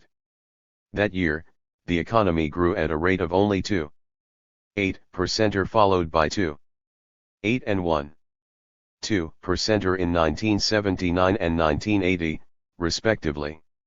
68. 3.2.1 Santa Cruz and the New Bourgeoisie. In search of pro-T and driven to compete, argues Neil Smith, capital concentrates and centralizes not just in the pockets of some over the pockets of others but in the places of some over the places of others. 69 In the Bolivian context, we have already seen the regional dimensions of the shift in economic dynamism from Sucre to La Paz at the outset of the 20th century as the silver economy was eclipsed by tin. In the 1970s, a pattern of concentrated growth in Santa Cruz, which had already begun in the 1960s, accelerated under the Banzer regime. 76 of the ministers in Banzer's RST cabinet were from Santa Cruz. The loyalty of the Santa Cruz bourgeoisie provided a backbone to Banzer's rule and a counterbalance to his early and open alienation of the labor movement and steadily mounting hostility to the indigenous peasantry in the Andean highlands and valleys. 71 More than simply an economic strategy, state largesse helped lubricate the lines of political patronage tying the loyalty of big business interests in the East to Banzer's government. 72 The new regional bourgeoisie was constituted by a blend of traditional Cruceño landowners and ex-hacendados and mine owners from the highlands and valleys, military officers, administrators, professionals, and a substantial number of foreigners. 73 While initially making their fortunes in the commercial agricultural boom of the early 1970s, they subsequently reinvested their capital in urban businesses. Some also established new banks in the lowlands, made fortunes in real estate, and secured manufacturing licenses from foreign multinational corporations to make their products, cosmetics, pharmaceuticals, and some electronic equipment, locally which they had previously imported. 74 However, a combination of the fluctuating international price of cotton, increased cost of new machinery, inefficiencies in the credit system, labor shortages, and marketing problems made the Bolivian cotton industry uncompetitive on the world stage and ended the cotton boom by 1974. 75. A recovery in the price of sugar partially compensated for the cotton trend in the mid-1970s, but, in 1976 and 1977, sugar prices plummeted internationally. In response to the dual crisis in cotton and sugar cane production, some of the agro-bourgeoisie turned to soybeans or cattle ranching as alternatives. Many others moved to cocaine, which was experiencing a ferocious spike in value on the world market by the mid-1970s. 76 demand was soaring in Europe and North America, and Santa Cruz was uniquely positioned to benefit. The region was connected by highway to the main coca-growing region in the country, the Chaparral, in the department of Cochabamba, hosted waterways with connections to the Beni lowlands and Brazil, and contained vast tracts of remote, frontier land were ideally suited for the creation of clandestine landing strips. 77 Most important, however, was the fact that the lowland bourgeoisie was one of the few groups with the capital and the connections to mount an international drug smuggling operation. 78 Huge cocaine proceeds in the late 1970s were deposited in untraceable offshore bank accounts or laundered through legitimate businesses in Bolivia, substantially blurring the line between legal and illegal capitalist enterprises in the process. By the end of the decade, writes anthropologist Leslie Gill, returns from cocaine sales were estimated to be nearly double the annual value of all Bolivian exports, which did not exceed $850 million. 79 Conspicuous consumption of imported luxury items made the long-standing contrast between Bolivia's wealth and poverty even more starkly grotesque. 3.2.2 The working class, 1971-8. The Banzer regime sought to wipe the labor movement and other popular organizations off the map. This was a consequence in part of the general depth of fear among the propertied classes after what had occurred during the preceding administrations of Alfredo Ovando and Juan José Torres, when working-class struggle had reached new heights, particularly in the form of the Assemblée Populaire. But the rhetorical stance of the regime and its quick forays into violent repression helped to conceal only momentarily a rather more complex underlying balance of social forces. Most important, the Banzer regime was unable to eliminate or replace the militant miners' unions and their rank and le traditions of resistance and opposition. Even when the workers' movement was more or less debilitated, it managed to survive in semi-clandestinity with sufficient strength to lead punctuated, powerful assaults on the dictatorship in defense of workers' rights and democracy for society as a whole. The Bolivian state was incapable of the brute liquidation of popular organizations, despite its open desire to follow the lead of Pinochet in Chile after that country's 1973 coup. If full-blown fascism was prevented, these were nonetheless dark years for workers. According to COB records, the purchasing power of wages and salaries declined by 36.3% between 1971 and 1978. Meanwhile, the workers' share of national income declined from 47 to 31% over the same period. 80 Lacking sufficient arms, the workers' movement in the mining zones avoided immediate frontal confrontations with the amassed troops. Instead, militants retreated into the sinews of clandestine organizing within the rank and le through comites to base, and prepared for future opportunities. 81 Such clandestine and semi-clandestine preparation, operating through an intricate infrastructure of class struggle, allowed workers to respond to the RST-IMF adjustment package in October 1972 with resistance strong enough to ensure compensatory payment to workers of a patriotic bonus at Christmas. The response to the second economic package in 1974 was more powerful. Spurred forward by a 36-hour strike by Cochabamba workers in the Canadian-owned Monaco shoe factory, popular resistance soon spilled over into a national general strike including miners and bank employees, as well as large peasant mobilizations in Cochabamba. 82 The fact that the Banzer government now faced resistance from both the labor movement and, increasingly, the indigenous peasantry, weakened its position considerably. 83 Banzer's expulsion of the MNR from the ruling bloc in November 1974 was an attempt to shore up fascist resolve inside the state apparatus and respond to the weakening of regime capacity to rule over society.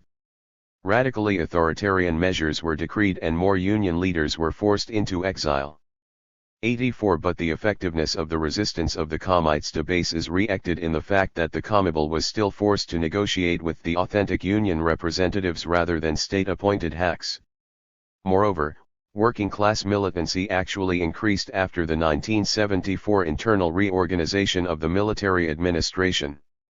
The FSTMB, for example, managed to stage its 16th Congress in May 1976. The entire popular movement surged forward after the news of the assassination of ex-President Torres on the streets of Buenos Aires on June 1, 1976. Protests swelled in the streets of La Paz and other major urban centers. Moving into this window of opportunity, a strike of miners and factory workers was declared later in June. However, in the event, the strike suffered from poor coordination and state repression, and did not extend throughout all the Comibol mines, never mind into other significant sectors of the economy. 85 The military had already reoccupied the mining camps, arrested the executive of the FSTMB, and exiled an additional 52 union leaders in Chile in the aftermath of the pro-Torres demonstrations in the cities. When the strike was initiated, Banzer upped the ante, sealing electricity, food, and water from the mining camps where strikes continued. After enduring a month of these trying circumstances through the smuggling of goods under the cover of night, the strike was ended and the popular movement reached its nadir during the Banzer period. The pace and depth of repression reduced the room for maneuver further and depressed morale within the workers' movement. And yet, the economic woes of the late 1970s quickly exposed the regime to new vulnerabilities as increasingly large sections of society came to be dissatisfied with the status quo. By the second half of 1977, the labor movement was once again concentrating its forces and leading popular dissent.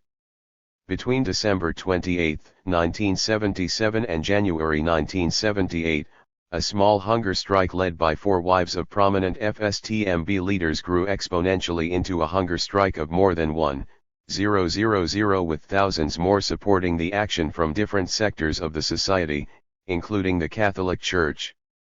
Despite its inauspicious beginnings, the hunger strike took on a life of its own and proved critical, to restoring formal trade union rights while Banzer remained in power and, more profoundly, to compelling the end to Banzer's criminal control of the state. 86. The most important development in indigenous struggle in 20th-century Bolivian history was the ideological and political consolidation of Catarismo in the rural Altiplano and the city of La Paz during the Banzer period. The phases of active and subordinate peasant subordination to the state under the MNR, followed by the construction of the PMC under Barrientos, seemed to confirm the widespread belief that, once a peasantry's thirst for land has been quenched, it transmogres into a fundamentally conservative political force. However, the inadequacies and contradictions of the agrarian reform of 1953 inside an overarching model of state-led capitalist development became pronounced over time, creating specific contradictions and grievances in the countryside. The small plots of land that most peasants acquired in 1953 were subject to incessant subdivision over the next decades as the population grew. Intensification of production, ecological degradation, and disruptive alterations in the rotation cycles of crops were also consequences of peasants' growing exposure to market imperatives. Many peasants were therefore proletarianist in the decades following the 1952 revolution. They were separated from their land and migrated to the cities with only their labor to sell. 87 At the same time, the Socialist peasant union bureaucracy grew more distant from the grassroots of indigenous communities, and was openly and visibly linked to corruption-riddled, patron-client networks. When Banzer came to power, moreover, even the personalist charisma of Barrientos disappeared, leaving the blunt militarization of peasant-state relations under the PMC more nakedly visible. Precursors to the explosion of Catarismo under Banzer's administration reach back to the 1960s. Some members of a younger generation of Aymara peasants from La Paz were able to attend secondary school and university because of the educational opportunities opened up in the aftermath of the revolution, and the challenge that the MNRs of Chale ideology of mestizage represented to the old patterns of racism. 88 men such as Raimundo Tambo, from the Commune 90 of Aoao, and Genaro Flores, from Antipampa, migrated to La Paz and attended Villaroel Secondary School, where they were introduced to the ideas of the little-known Fausto Reynaga, a self-published author of books arguing for radical Indianismo in Bolivia and founder of the Partido Indio. 89 At the high school, young guitaristas formed the Movimiento 15 de Noviembre, whose name commemorated the date of the drawing and quartering of Tupac Kateri. Later, when many of these youth went on to university in La Paz and were joined by other like-minded activists, they formed the Movimiento Universitario Julian Apaza. 90 These urban foundations were the initial steps toward a recomposition of independent infrastructures of indigenous peasant struggle in the countryside.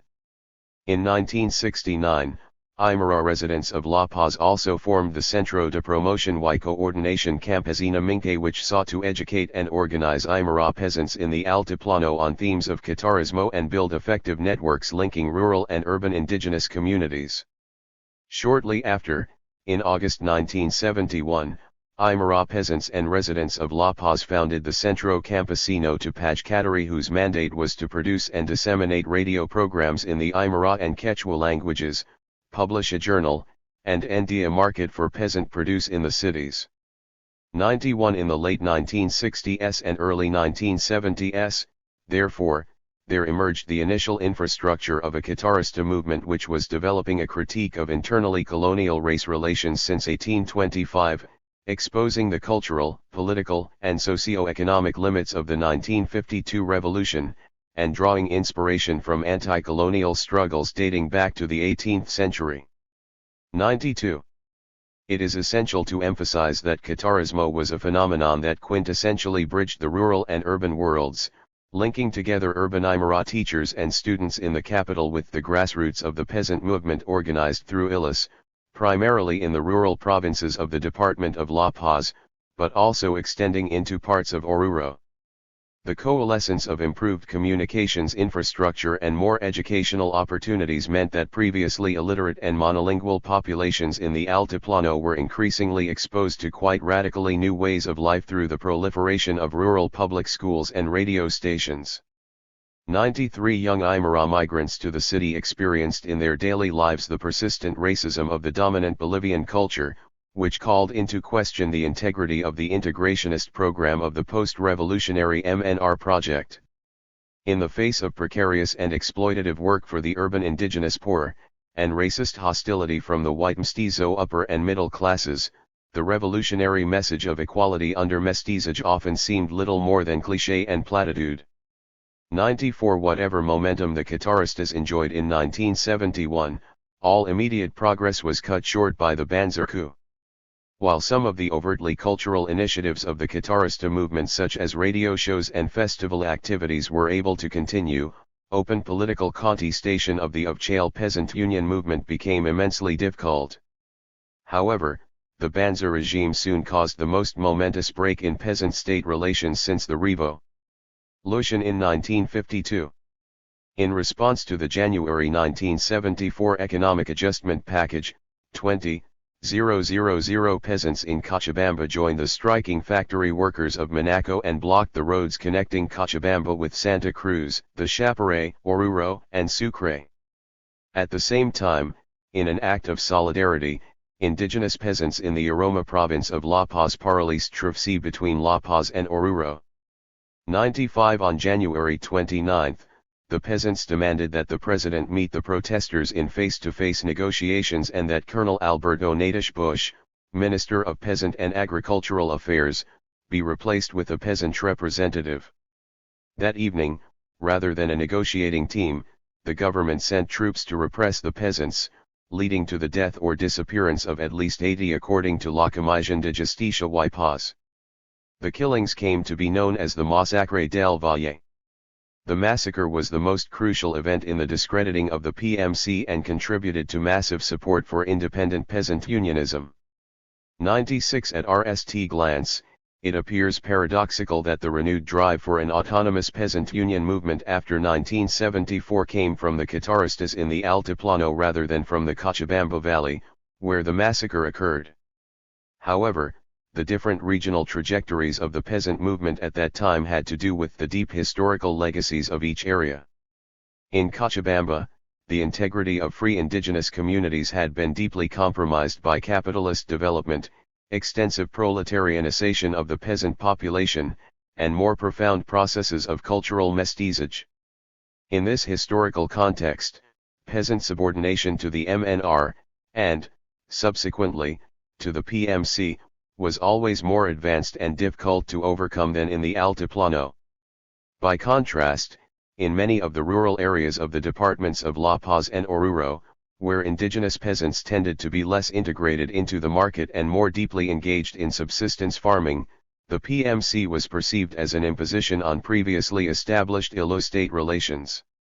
97 The relative historical distance from the PMC, in conjunction with the presence of pre-existing Catarista infrastructures from the 1969-71 period and persistence of ILO community networks, provided a basis from which to launch a more decisive critique of peasant subordination to the state, even in the hostile political climate of Banzer's dictatorship.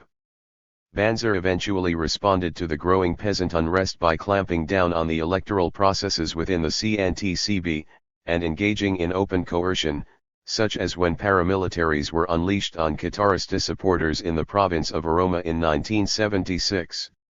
While the regime was temporarily able to prevent the ascension of Cataristas in the of-chail ranks of the indigenous peasant movement, nonetheless continued to make their presence felt at the peasant union congresses at all levels.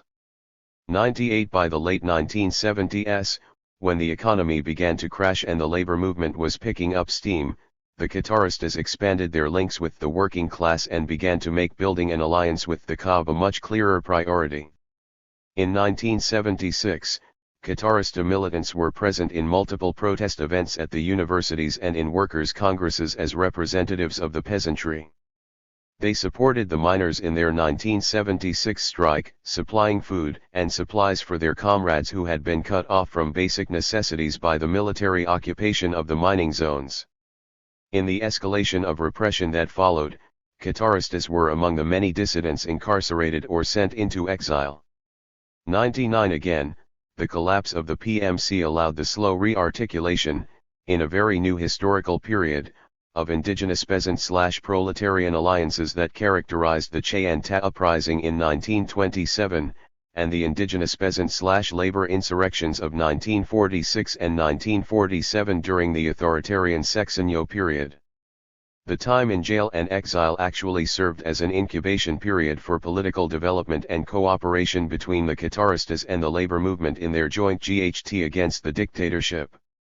In the prisons and expatriate networks in neighboring countries, Catarista peasant leaders met with miners, unionists, leftist party militants, and student radicals, each having an influence on the other, as projects of indigenous liberation bled into projects predicated on class struggle and socialist emancipation. 100 Such underground camaraderie improved relations between the emergent independent indigenous peasant movement and the workers' struggle organized through its key organization, the CAB. 101. At the 5th Congress of the CAB in May 1979, the Cataristas were invited to attend. Out of that meeting, it was decided that a Congress of Peasant Unity would be held to determine the basis of new Peasant Union Federation affiliated with the CAB. Invitees included the CNTCB Tupaj Katari, the Julian Apaza Confederation and the Independent Peasant Confederation. The Peasant Congress agreed to peasant unity and created the Confederación Sindical Única de Trabajadores Campesinos de Bolivia, and Genaro Flores was elected as the new body's RST General Secretary. 102 The CSIB has from that date forward been the unparalleled representative institution of the peasantry, and has affiliated to the CAB. The creation of the CSIB marked a high water mark for the Catarista movement and signaled the definitive end of the PMC. 3.3 The struggle for democracy, 1978-82.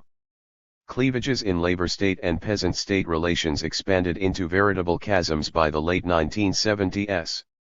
In conjunction with the deteriorating economic performance of the Banzer administration in the midst of falling commodity prices, the institutional arrangements of authoritarian control that had been established in the wake of the coup of 1964, and re-established through the coup of 1971, began to fall apart.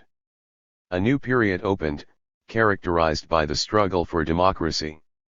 The transition years were phenomenally unstable, witnessing 3 elections, VE presidents, and a series of coups, counter-coups, and failed coups between 1978 and 1980.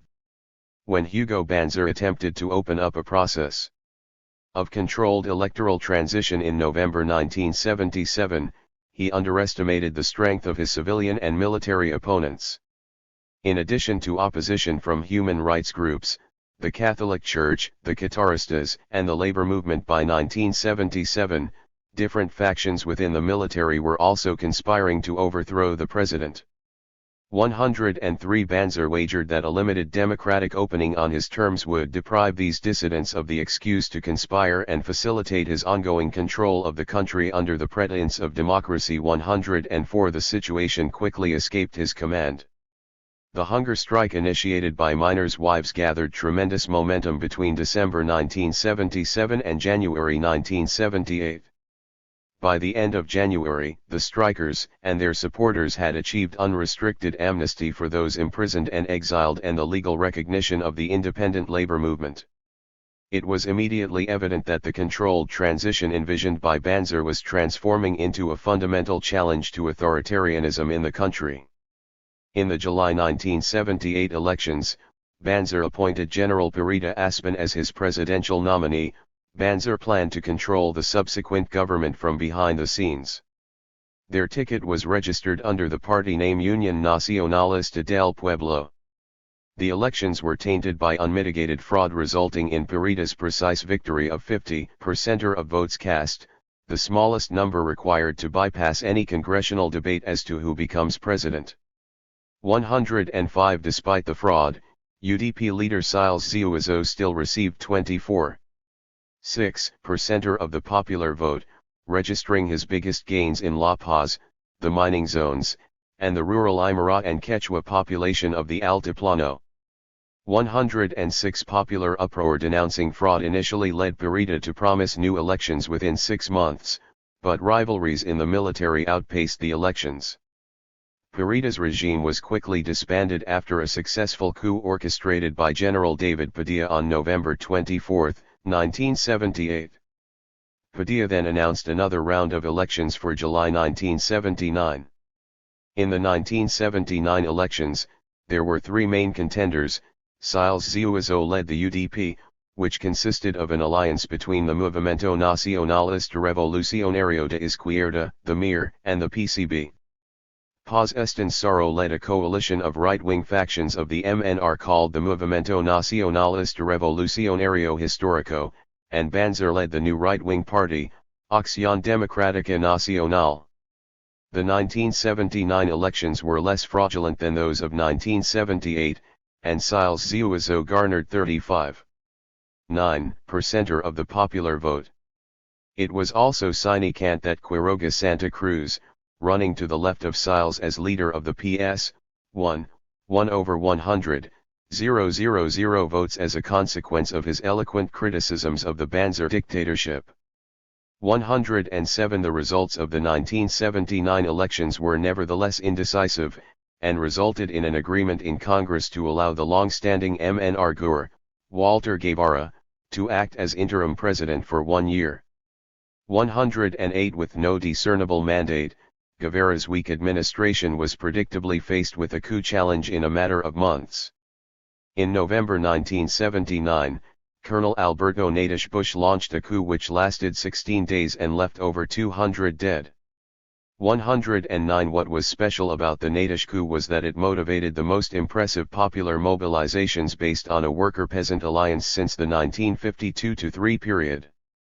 When Nadish made it clear that he was seeking the total destruction of the transitional process to electoral democracy in Bolivia, The COB immediately responded by calling for a general strike in defense of representative democracy. 110 The COB once again openly assumed its position as the soul of civil society, becoming the undeniable epicenter through which all popular opposition to the dictatorship was channeled. 111 The primarily Aymara indigenous peasantry of the Altiplano responded en masse to the COB's call for a general strike, and employed a broad array of mobilizational techniques drawn from the classical repertoire of Andean indigenous insurgency.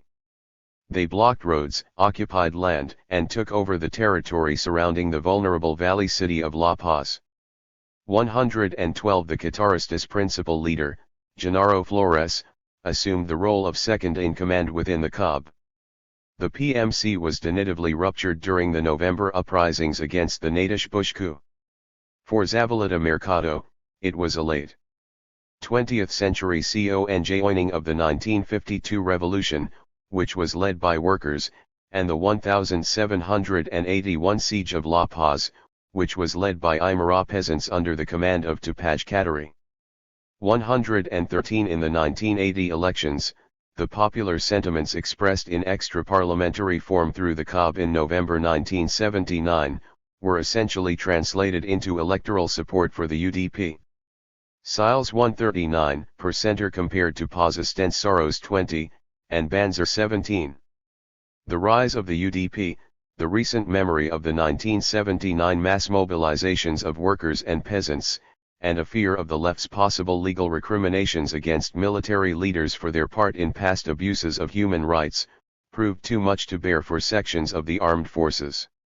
In addition to these defensive impulses, coupists in the military were positively motivated by the possibilities of employing control of the state apparatus to corral obscene personal protests from the cocaine trade. 114 Luis Garcia Meza Tejeda carried out a coup on July 17, 1980 with the explicit intention of quashing any and all advances toward democratization that had been achieved up to that date. Garcia Meza, and the sections of the military from which he enjoyed support, understood that in order to crush a highly mobilized civil society, the brutality they unleashed would have to be exponentially more severe than that utilized by the military in its unsuccessful 1979 bid at reinstating dictatorship under Natish Bush.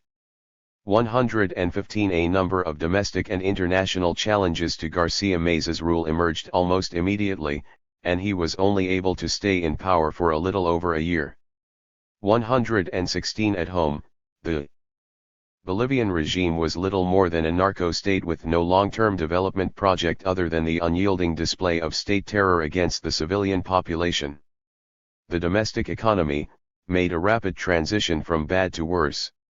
Garcia Meza's pariah status made foreign credit increasingly unavailable, traditional exports were suffering serious decline, the foreign debt accrued by Banzer was of monumental proportions and due to be repaid, and state-owned enterprises were ailing after years of neglect. 117 Given this scenario, the military entered a period of even more intense factionalism with numerous coup attempts during Garcia Meza's short term in power.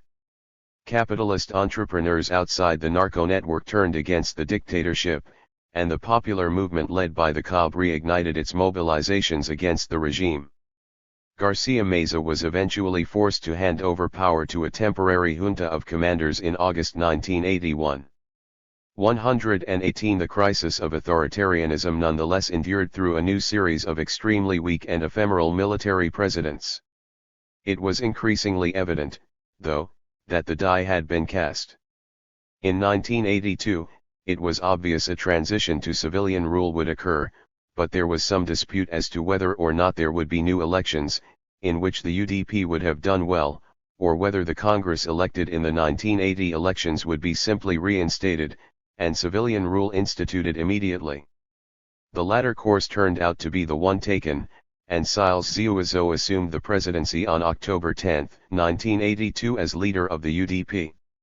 The UDP government consisted of a loose coalition between the MNRI, the PCB, and the MIR. In economic terms, the RST democratic government to come to power after decades of authoritarian rule found itself in the most inauspicious of circumstances. Latin America was falling head RST into its lost decade. Mexico's moratorium. on debt payments had shut down credit lines to the region just as international commodity prices for Bolivia's primary mineral exports were in serious decline. 119 Foreign investment was similarly diminishing at the same time as financial burdens rooted in international debt were squeezing countries throughout Latin America. 120 Bolivia did not buck the regional trend of newly democratic governments emerging from dictatorships saddled with massive and unmanageable debts.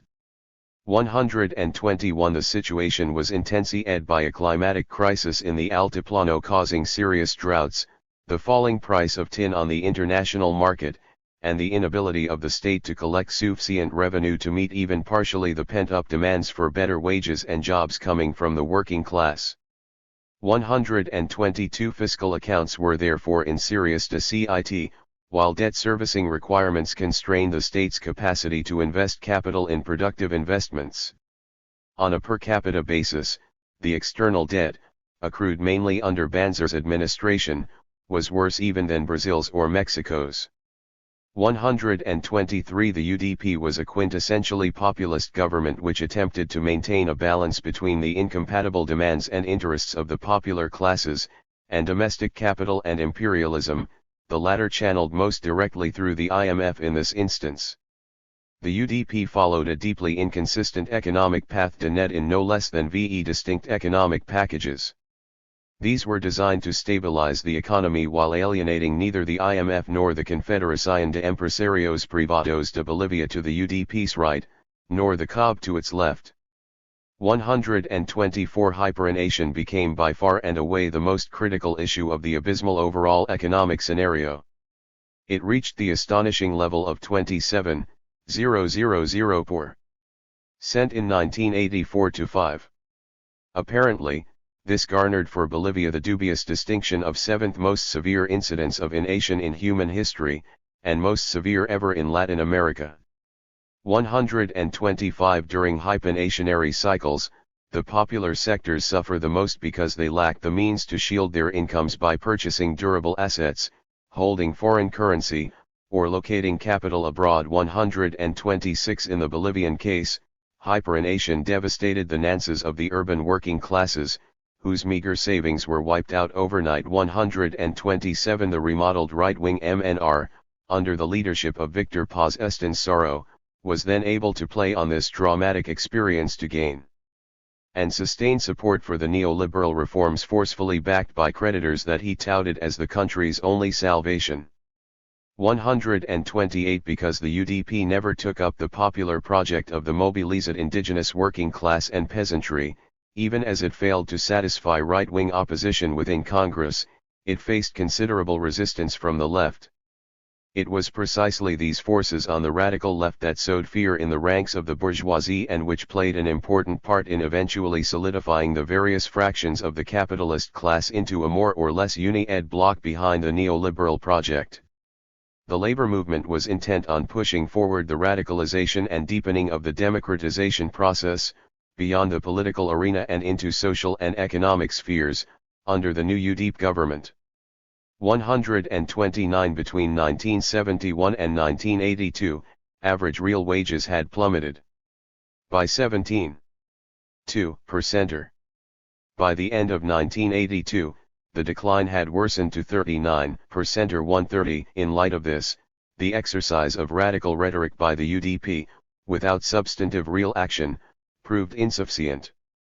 While the PCB controlled the ministries of labor and mines, it had little political or ideological leverage over the majority of the leadership of the COB who were independents, and a rank and LE renowned for its militancy.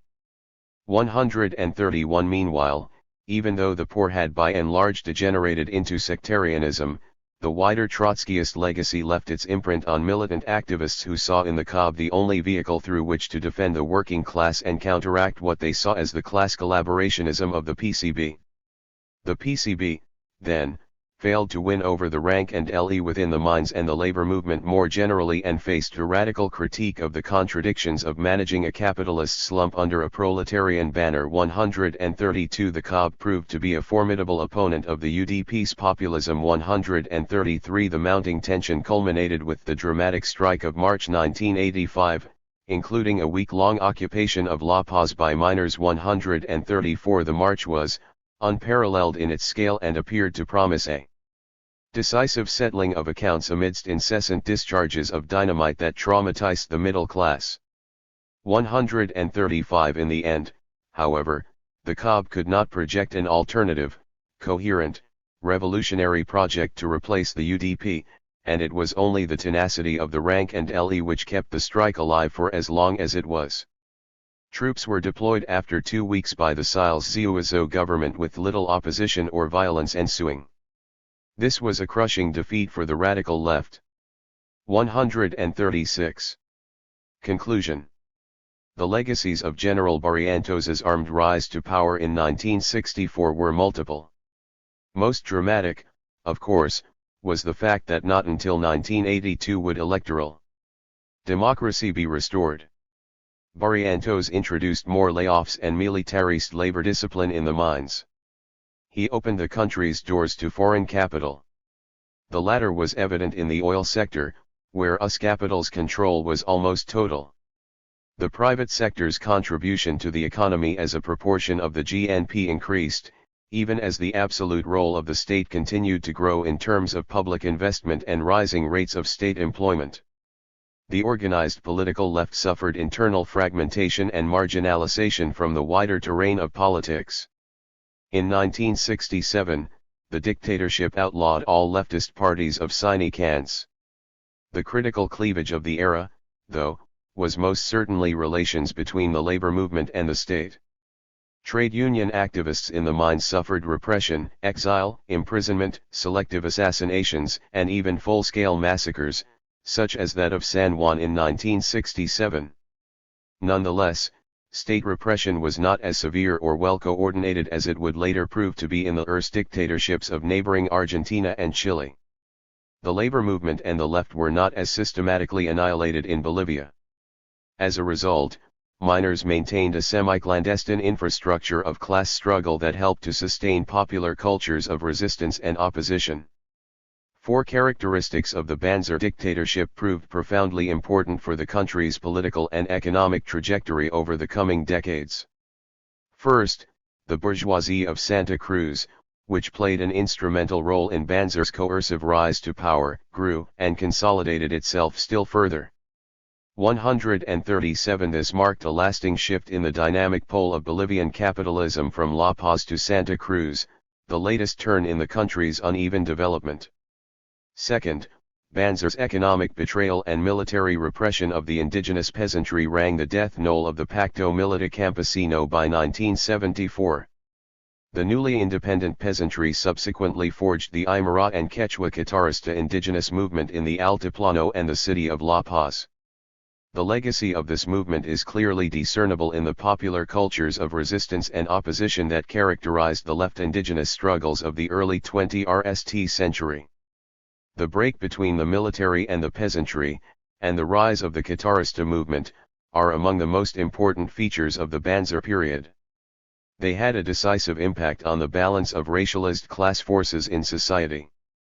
Third, the Banzer regime's unsuccessful attempt to permanently wipe out the workers' movement had the unintended consequence of spurring the organized working class to play a leading role in the struggle for electoral democracy. That struggle was ultimately successful in 1982. Labor-state relations, in this respect, played a key part in breaking the historical sequence of authoritarian rule. Fourth, the foreign debt accumulated by Banzer set the stage for the debt crisis and hyperinflationary conditions of the early 1980s. These developments in the country's political economy were the pretexts through which orthodox neoliberal restructuring was implemented and justified between 1985 and 2000. Overall, changes in the balance of racialized class forces, the ability of the labor movement to continue to resist authoritarian rule, and the new weight of an independent indigenous peasant movement, intersected with contradictions in capitalist development, a commodities boom in the early to mid-1970s, followed by falling prices near the end of that decade, and soaring levels of debt, to cause the gradual decomposition of military authoritarianism. This set the stage for the popular battle to restore democracy between 1978 and 1982. This struggle saw radical movements of the working class and the peasantry unite, as well as the electoral victory of the center-left Unidad Democrática Popular. Ultimately, however, the period ended in hyperinflationary crisis. The right was soon in a position to present itself as the only alternative to the chaos of the UDP and the revolutionary socialist threat of the COB and other popular forces. 138 circumstances in Bolivia prior to the installation of the neoliberal project closely resembled a crisis of social domination, or a situation in which the threat from below menaces the viability of the capitalist system as a whole. 139 As will be demonstrated, this crisis scenario forged an unprecedented united front on the part of the Bolivian capitalist class, in alliance with external imperialist powers. On this basis, a profoundly regressive neoliberal model of accumulation was introduced, beginning in 1985. Chapter 4. Neoliberal Counter-Revolution, 1985 to 2000. In Bolivia, the speed, breadth, and depth of neoliberal restructuring in the mid to late 1980s depended upon the particularities of the shifting domestic balance of racialist class forces in a period of extreme economic and institutional crisis. This balance shifted away from the rural and urban indigenous popular classes and toward a deeper domination by the white mestizo capitalist class, especially the internationally oriented fractions allied with foreign capital. The new political coherence and relative unity of the different fractions of the Bolivian bourgeoisie in the face of left-wing threats to the status quo in the early 1980s made the RST phase of the neoliberal project possible to implement on the ground. The imposition of neoliberal restructuring domestically required a coherent ruling class political as well as economic project of dismantling the infrastructures of popular class power. In this period, the destruction of the tin mining unions was the most important facet of this effort. The strategy was rolled out through shifting emphases and combinations of coercion and consent, enacted through polyarchic institutions but with clear inclinations toward outright authoritarianism at several junctures and in various spheres of policy implementation. Still, localized struggles from below endured. The cocoleros, or coca growers, in the Chapare region of Cochabamba replaced the tin miners as the leading social force resisting imperialism and neoliberalism. Elsewhere in the country, small indigenous movements began to emerge in the wake of Qatarista hegemony by the early 1990s. Thus, while clearly taking on new forms, the cycles of repression and resistance common to the authoritarian period were sustained in Bolivia's neoliberal era. The new forms of struggle were strengthened by novel combinations and readaptations of long-standing popular cultures of resistance and opposition. The evolving ideology of the Cocolero movement, for example, involved the interpenetration of revolutionary Marxist traditions associated with the ex-miners who relocated to the Chapare, and indigenous liberation traditions associated with Quechua peasant communities. These traditions were able to crystallize to the extent that they did because of the presence of a pre-existing rural infrastructure of class struggle, a dense network of peasant sindicatos. In 1993, Gonzalo Sánchez de Lozada, leader of the Movimiento Nacionalista Revolucionario, was elected as the country's new president. A second phase of Bolivian neoliberalism was initiated. The state adopted the political and ideological framework of neoliberal multiculturalism, in an attempt to co-opt indigenous liberationist demands from below. This involved separating cultural recognition of indigenous peoples by state institutions from the material reality of racialized class exploitation under neoliberal capitalism. Some indigenous cultural rights were recognized by the state, but this recognition was accompanied by the generalist deepening of neoliberal economic restructuring, the results of which ran against the objective interests of the indigenous proletarian and peasant majority. The core of the second phase of neoliberalism was characterized by the privatization of most state-owned enterprises and the concomitant penetration of Bolivian markets by foreign capital. Neoliberalism in the second phase continued to witness the radical concentration of political and economic power in the hands of foreign and domestic capital. The world of work was profoundly reorganized, as the informal sector grew to include almost 70% of the urban workforce and public sector employment declined substantially. Unionization became more difficult. Workers' struggles tended to be more improvisational, local, defensive, and reactive than they had been in the past. After years of moderate economic growth in the early to mid-1990s, the Bolivian economy entered a sharp recession in 1999. The contradictions of neoliberal capitalist development and neoliberal multiculturalism converged to shift the balance of racialized class forces slowly back towards the indigenous proletarian and peasant majority. A profound crisis of the state consequently erupted by the end of 1999. The state's capacity to reproduce the social relations of neoliberal domination was increasingly called into question, both ideologically and politically. Sections of the labor movement, especially in El Alto, La Paz, and Cochabamba, adopted an orientation of social movement unionism, and were able to start to rebuild a new infrastructure of class struggle in major cities, drawing on long-standing popular cultures of resistance and opposition from the Bolivian labor movement, adapted to the new world of work. 4.1 From state-led developmentalism to neoliberalism. The accumulation regime established in Bolivia following the 1952 national revolution was characterized by state-led capitalism and a host of limited yet real social citizenship and welfare rights guaranteed by the state. Collectively, this state of 52 was brought to its knees in 1985 with the assumption of power by Victor Paz Estenssoro and the implementation of the harshest orthodox neoliberal stabilization program in Latin America since the Pinochet counter-revolution in neighboring Chile. While newly democratic Hugo Banzer, of Acción Democrática Nacionalista, ended up winning a plurality in the 1985 elections with 32.8% of the popular vote, Congress nonetheless selected Paz Estenssoro of the MNR, who had received 34% to be the country's next president. The MNR's determination to reverse the socio-economic foundations of the state of 52 required the adroit formation of a political pact with the ADN, termed the Pacto por la Democracia, in combination with authoritarian maneuverings of an insulated economic team of technocrats and representatives of the capitalist class.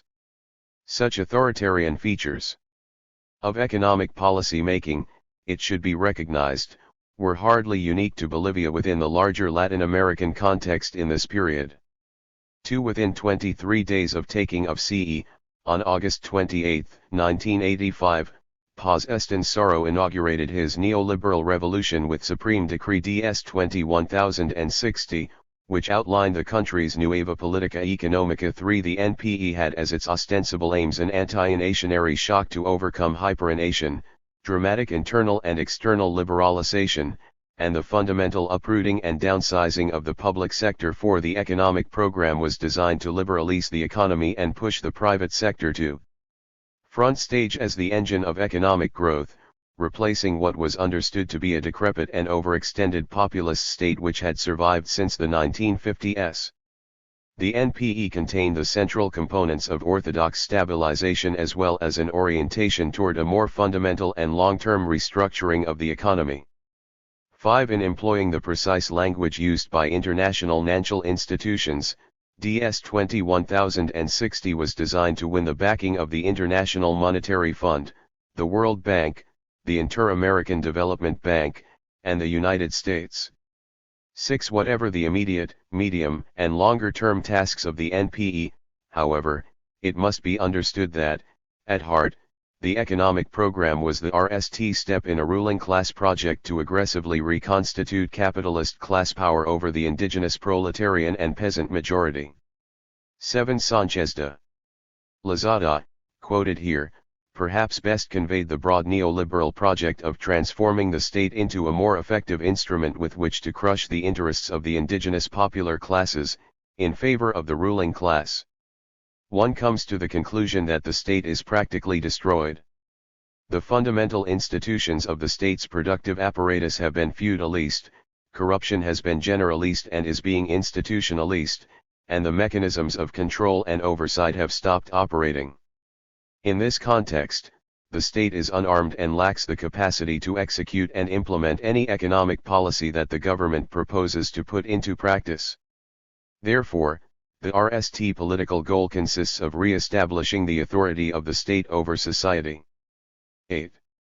The medicinal potpourri providing the basis for neoliberal shock therapy in 1985 included the reduction of skull deficits, freezing of wages and salaries, devaluing and stabilizing the currency, slashing public sector employment, implementing a new regressive tax system, liberalizing trade barriers through across-the-board tariff reductions, deregulating labor markets and restrictions on foreign investment, eliminating subsidies on basic food items and other necessities, and letting prices out while at the same time eliminating price ceilings. 9. The impact of restructuring in the public sector was enormous. During the RST year of the new administration, public sector employment decreased by 24,600 people, and by a further 8,550 people the following year. By 1988, there had been a reduction of 17% of the public sector workforce. The NPE successfully reduced ination from the astronomical rate of 27,000% in 1984 to around 10% in 1986. 10 basic macroeconomic indicators were far from uniformly positive, however. In 1986, the year after the sharp adjustment, GDP sunk by almost 3% to between 2 and 3% overall, while the per capita GDP rate fell by close to 6% in the same year. Per capita GDP growth was negative again in 1987 and barely inched above zero in 1988. Levels of unemployment and underemployment reached 20% and 60% respectively. 11. 4.1.1 Privatization of the tin mines. The most dramatic initiative occurred in September 1985, when the government declared a state of siege in order to arrest and banish to internal exile key figures in the labor movement so as to avoid popular unrest, as it laid off of at least 23,000 workers from the state-owned mining corporation, Comibel. 12. The backers of the neoliberal state were well aware that they had to eliminate the threat of opposition from the tin miners, organized both through the FSTMB and the COB. 13. The miners, as we have seen, had played the vanguard role in the Bolivian left for the better part of the 20th century. A dramatic fall in the international price of tin proved a fortuitous opening for the neoliberal state makers, and devastating for the miners and the indigenous popular classes more generally. Bolivia's tin economy had already been in quite serious decline by the time the international price dove dramatically in October 1985. Company losses increased from $30 million in 1980 to $165 million in 1985. Within the legal export economy, tin's contribution to earnings fell monumentally from 62.3% in 1980 to 21.7% in 1986. 14. Compared to competing tours in the tin economy globally, Malaysia, Indonesia, and Brazil, Bolivia's extraction costs were much higher. The crash sunk the per-pound price of tin from $6 in 1985 to $2.50 in 1986. 15. Decree 21,060 had already introduced a program to shut down marginal mines, cooperativize others, and sell off pro-table mining sites to private corporations. 16. The tin crash of October, however, sped up the process by threatening the sustainability of the wider NPE through the destabilization of the economy, and, at the same time, providing a useful entry point for a frontal assault on the miners. 17. The price collapse helped destroy the material basis for the economic and political strength of the mining unions and was therefore fundamental to their demise. 18. The government's plan was remarkably successful.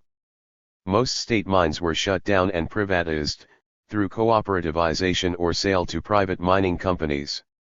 According to one analyst, by the end of 1986, over 80% of miners employed in state mining were jobless, and widespread hunger, poverty, and despair pervaded former mining camps. 19. Taking the number of workers who lost their jobs in the public and private mining sectors together, over 27,000 of 30,000 miners had lost their jobs by the beginning of 1987. 20. State promises of relocation, understood incorrectly by many miners as guaranteed jobs in the cities, set off a large wave of migration from mining communities to major urban centers such as La Paz and Cochabamba.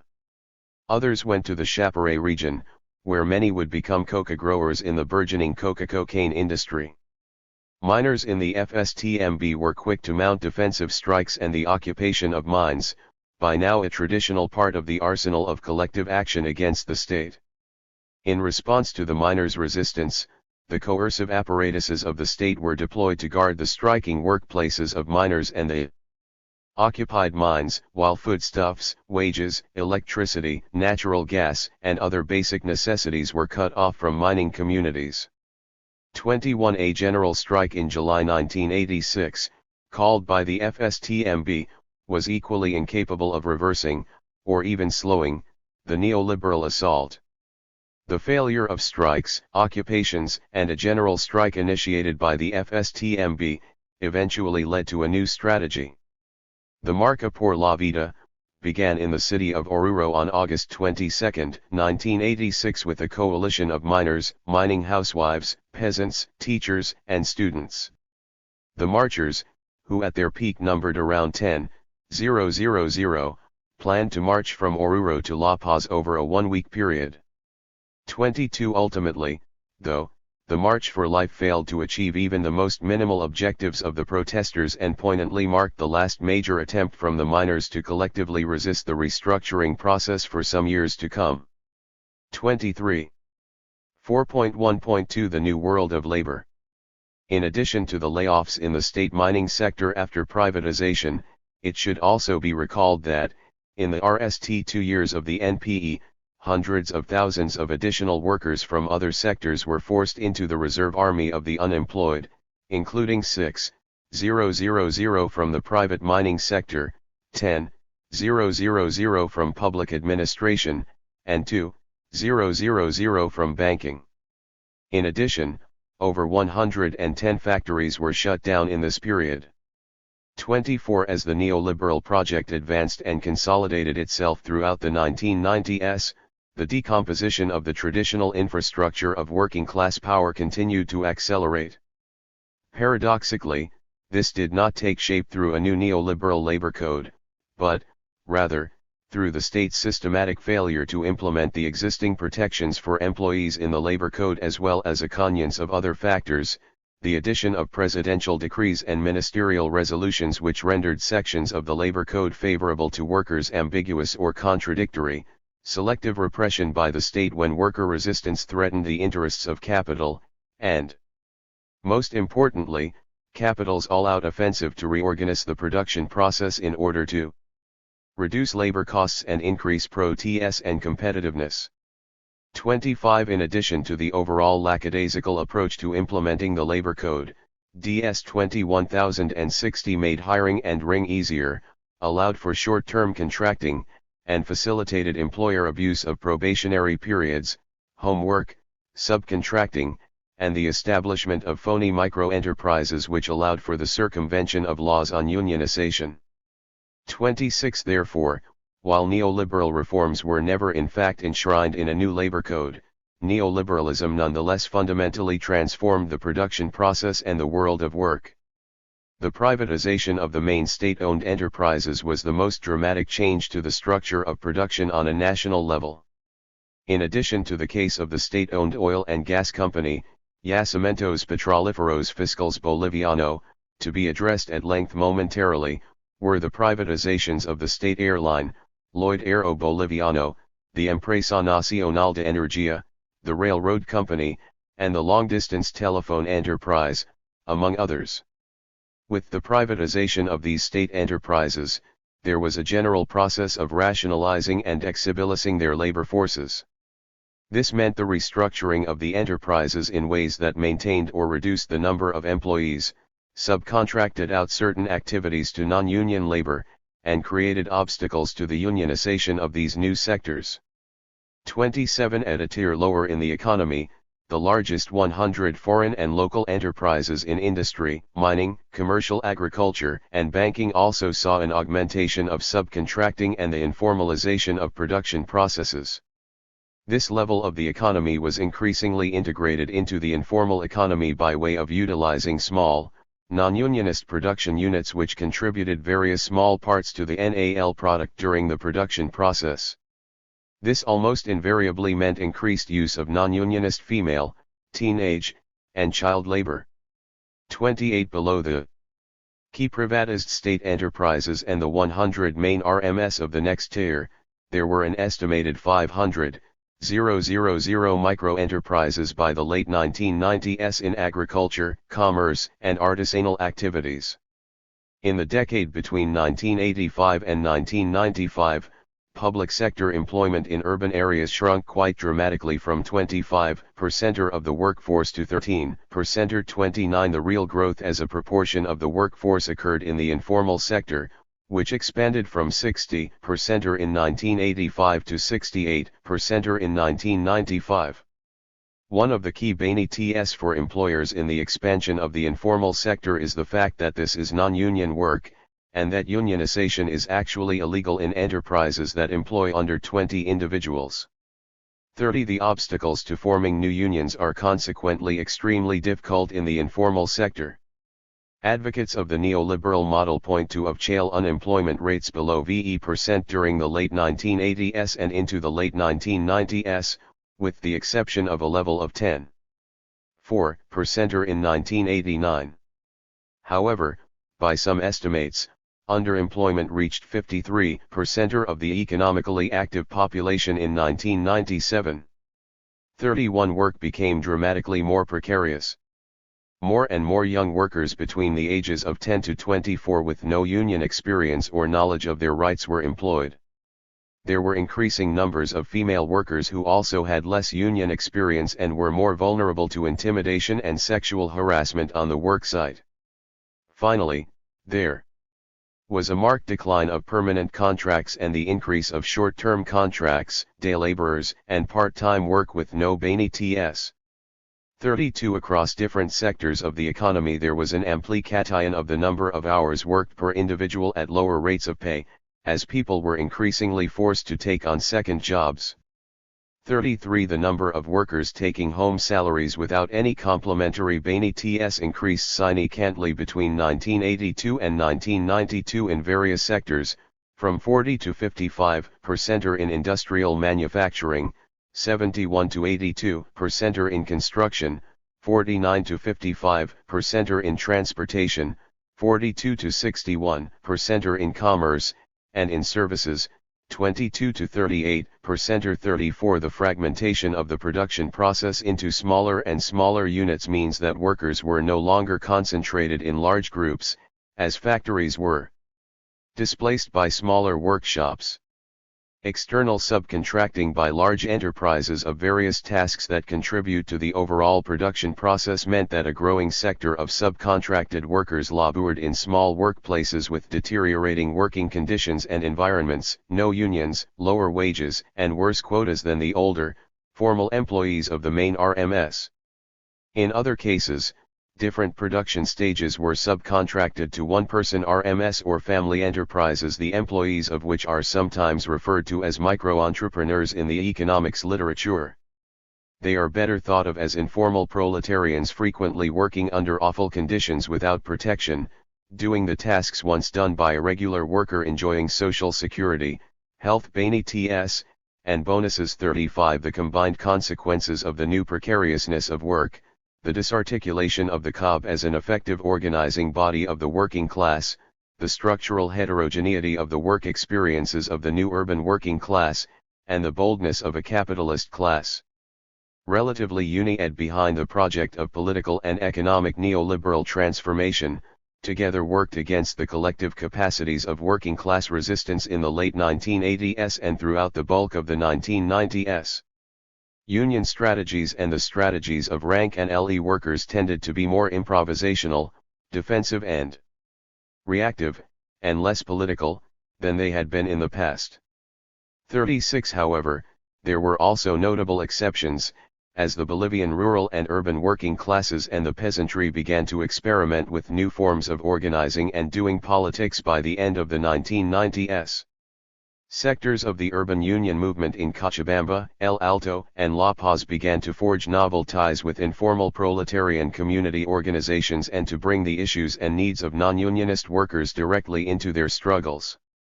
They also began to build new connections with rural movements. This sort of social movement unionism was growing in a number of different regions of the country, but was especially evident in Cochabamba and El Alto La Paz, the two epic entrees of urban insurrection in the period between 2000 and 2005.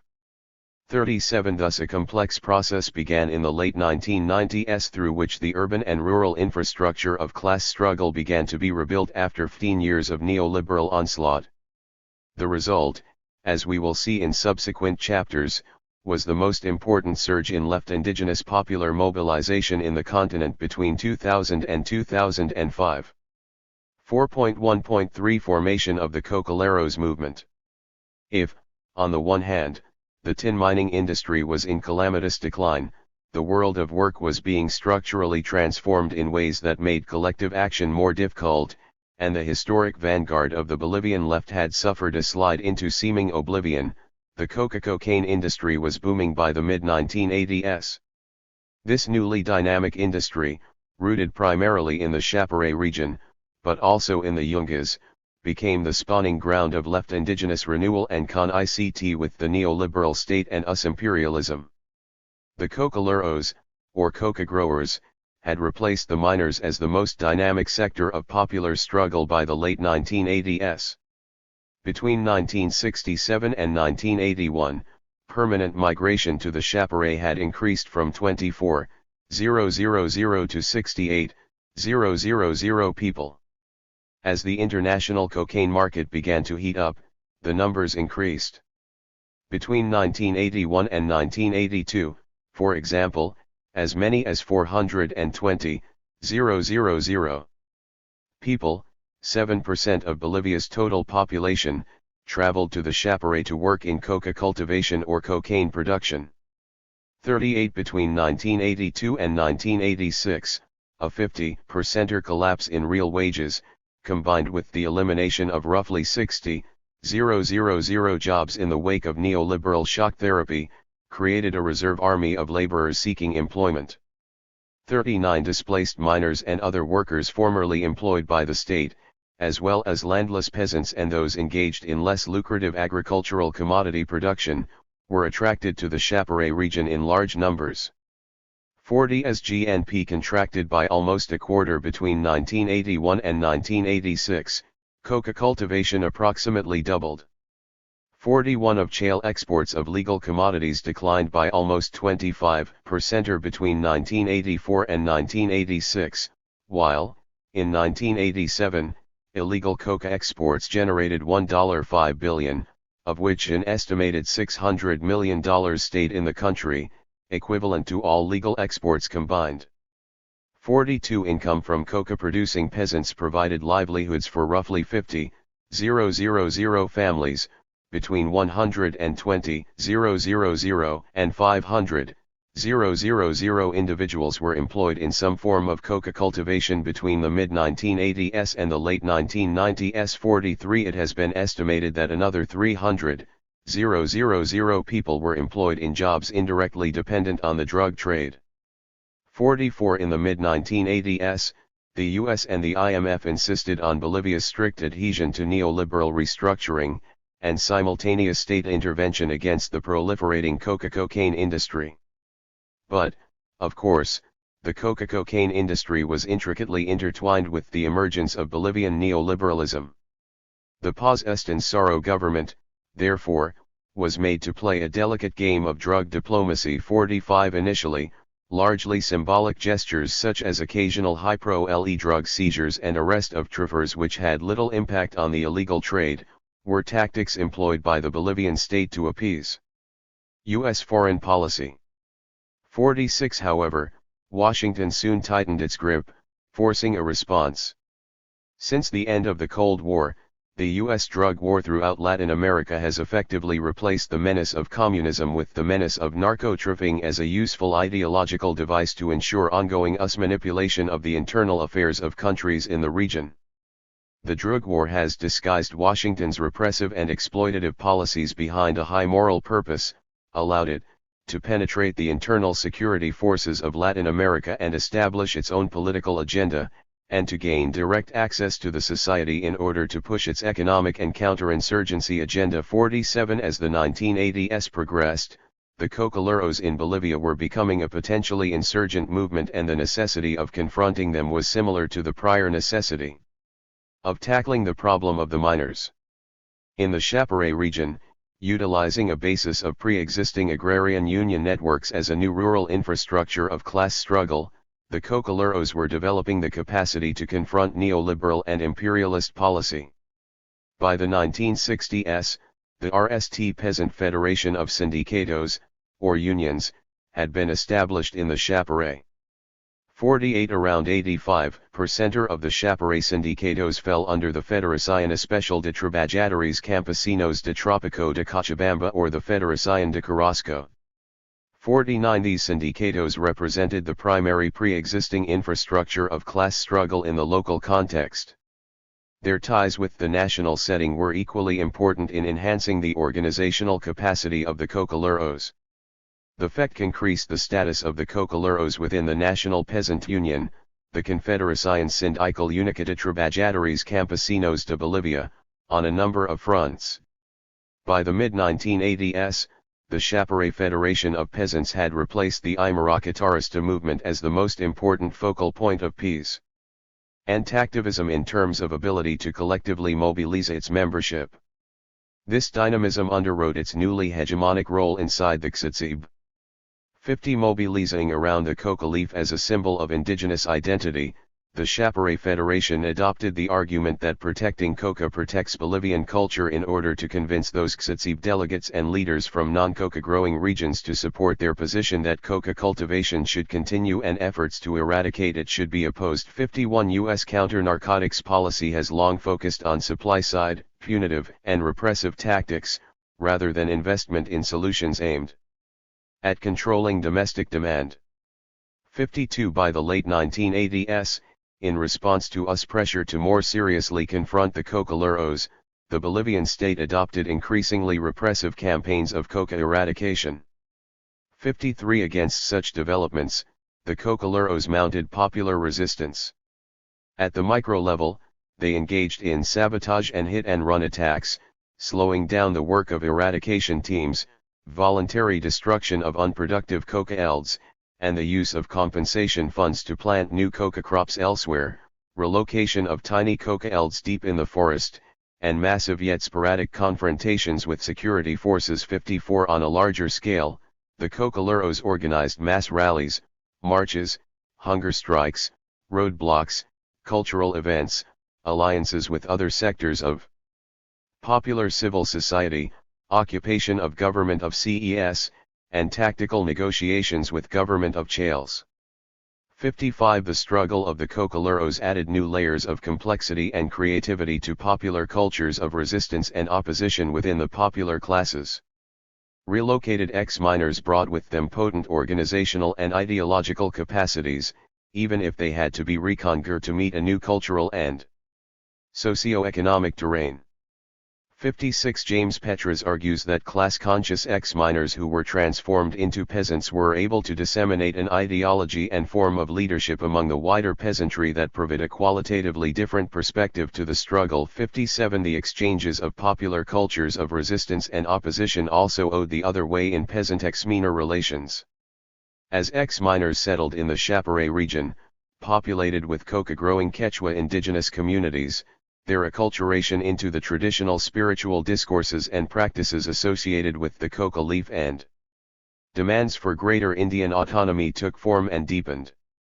In terms of these oppositional cultures, then, we can conclude that the politics of the coca growers involve harnessing ancestral spiritual beliefs to modern forms of class and anti-imperial struggle. Marxist analysis linked to pre-European values. 58 What makes the Cocoleros so important is, RST, the fact that they were for a period the only radical force of resistance with any capacity to confront the state, and, second, that they later became the principal social base of the Movimiento al Socialismo party. The Cocoleros constructed a thoroughgoing anti-imperialist, anti-neoliberal and eclectically indigenous nationalist critique of the status quo. They demanded the reassertion of popular collective control over privatized natural resources then in the hands of transnational capital, the recognition of indigenous land and territory, and the free trade and industrialization of the coca leaf. They also sought deeper democracy and social justice, human rights for the indigenous population, popular sovereignty, and the renationalization of privatized state enterprises. Overall, their protests and visions of change were rooted in a general rejection of the neoliberal economic model. 59.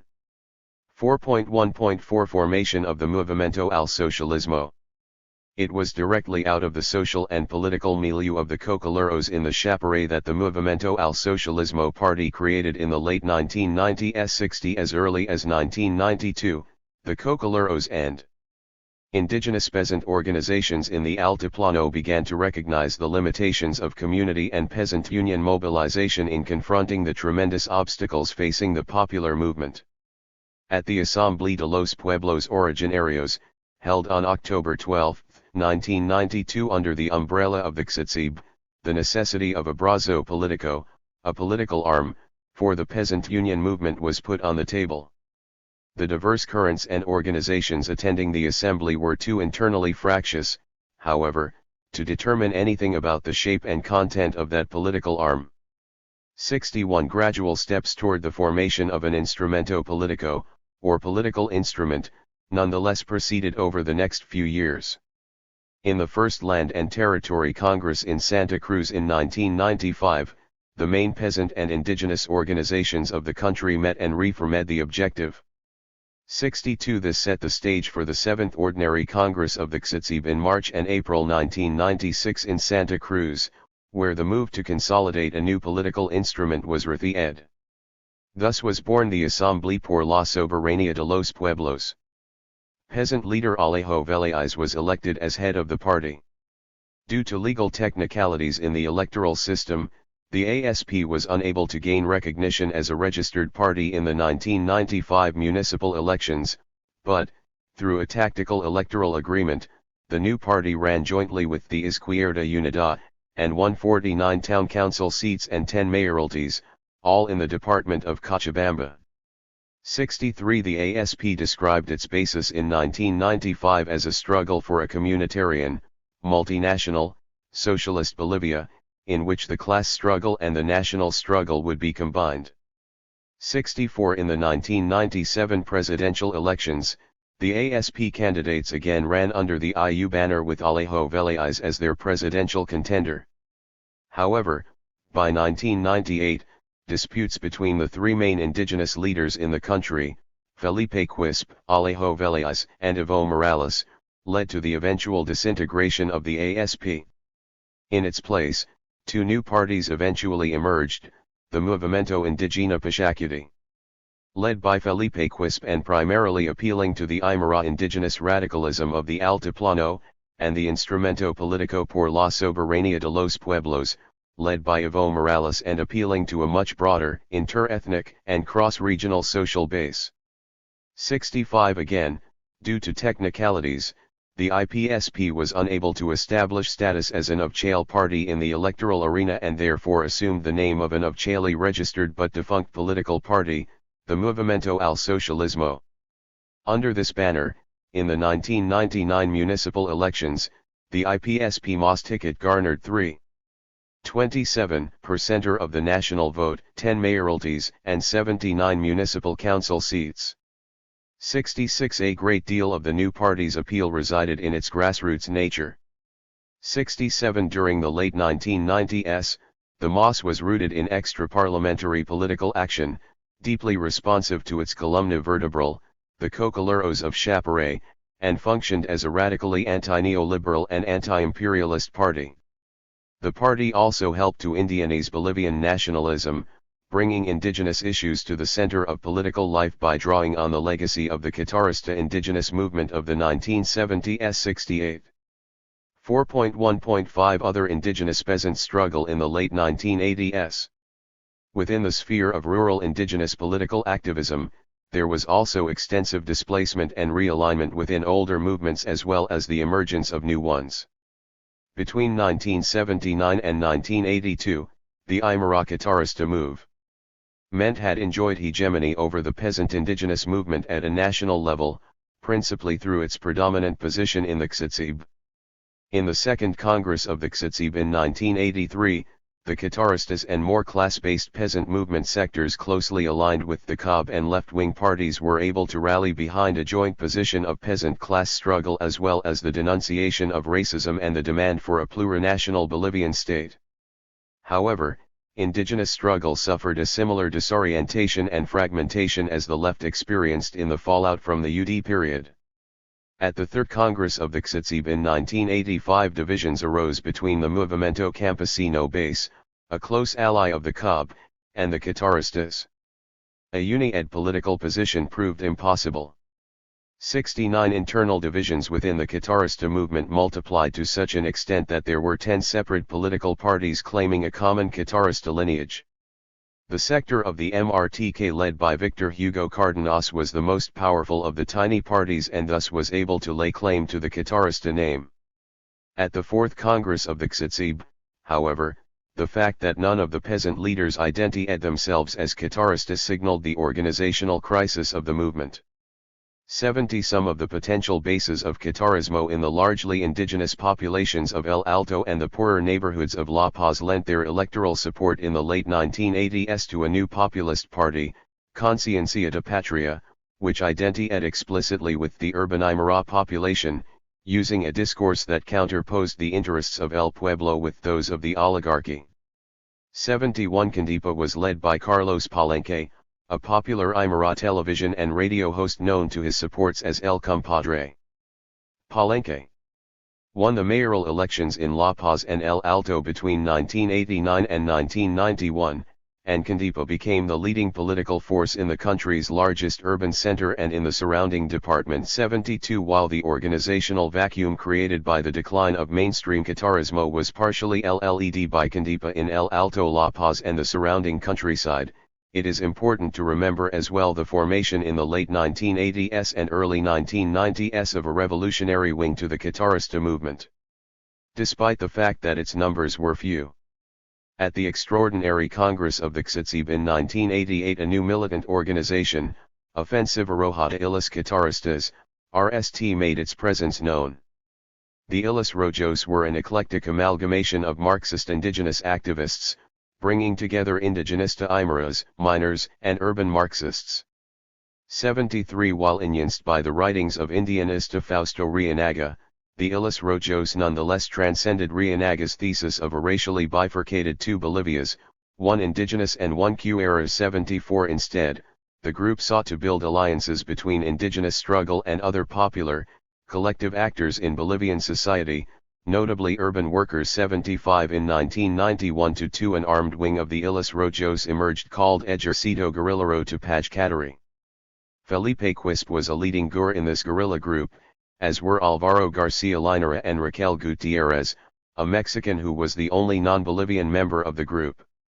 The EGTK focused on small insurgent actions which included exploding high-tension towers and oil and gas pipelines. 76. In the late 1980s, as the mainstream Guitarista movement was eclipsed by populists and low-level guerrilla activity, a new set of indigenous organizations arose out of the tropical lowlands of eastern Bolivia. Various indigenous groups coalesced in the Confederación Indígena del Oriente, Chaco y Amazonia de Bolivia. The Asamblea del Pueblo Guaraní was also formed around the same time, in 1987. 77 The new indigenous movements made their inaugural debut by staging an historic Marcha por el Territorio y la Dignidad, in 1990, a 35-day procession of approximately 700 men and women from lowland indigenous groups, beginning in the northern lowland city of Trinidad and ending over 400 miles away in the capital of La Paz. 78 The march resulted in the legal recognition of over 7 million acres of indigenous territory. 79 Most significant, however, was the fact that the march marked a new beginning of indigenous resistance from the lowlands and hence broadened the field of indigenous resistance across the country, which had hitherto been rooted primarily in Aymara movements of the Altiplano and Quechua Cocolera struggles of the Chaparral. 80. Returning to the sphere of formal politics, the 1989 elections witnessed acrimonious, partisan divisions within the ruling class as the dominant, ideologically indistinguishable parties, the MNR, ADN, and MIR, vied for government control. Sanchez de Lozada, presidential candidate for the MNR, reneged on the secret deal of the Pact for Democracy in which the party had agreed to back Banzer's presidential bid in the 1989 elections. 81. The election results demonstrated a three-way split between the mainstream parties. Sanchez de Lozada of the MNR won a small plurality with 23.07%. Banzer of the ADN came a close second with 22.7%, and Jaime Paz Zamora of the MIR won 19.64%.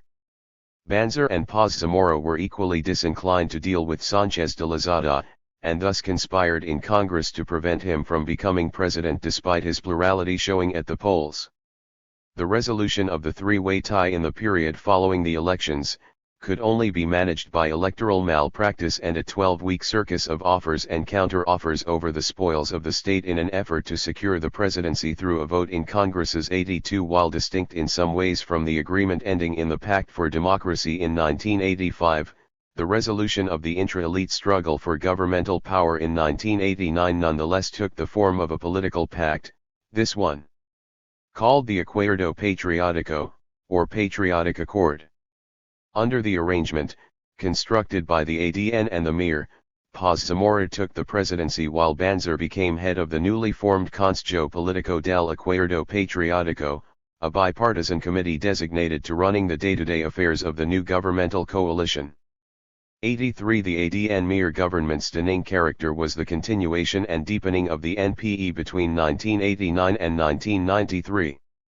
The continuation of neoliberal policy throughout the late 1980s and into the early 1990s was both cause and consequence of a dilapidated and diffused left operating in new and uncharted social and demographic waters. Likewise, popular indigenous movements were taking on new and unpredictable organizational and ideological forms. In Bolivia, the Union left had always superseded in importance the organized political left, even if the two spheres cannot be neatly separated from one another. Therefore, the impact of the collapse of the COB for the prospects of the left generally is difficult to exaggerate.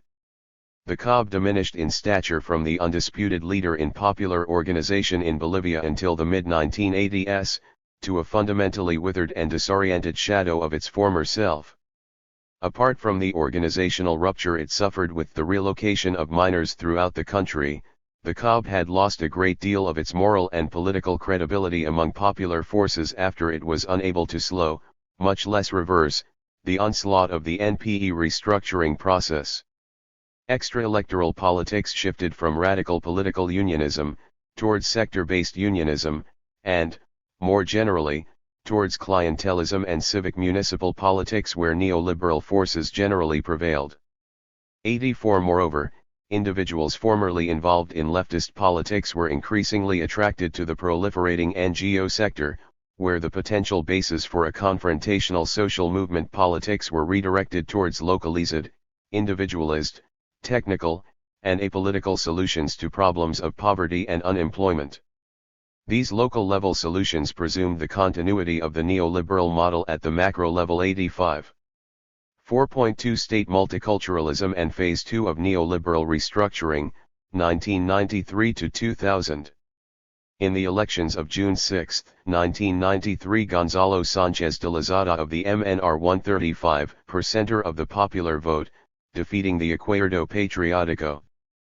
Perpetuating the pact democracy of the 1980s, the MNR quickly established a Pacto de la Gobernabilidad with Max Fernandez and his Unidad Cívica Solidaridad, as well as a Pacto por el Cambio with the Movimiento Bolivia Libre, both of which assured Sanchez de Lozada victory in the presidential vote in Congress.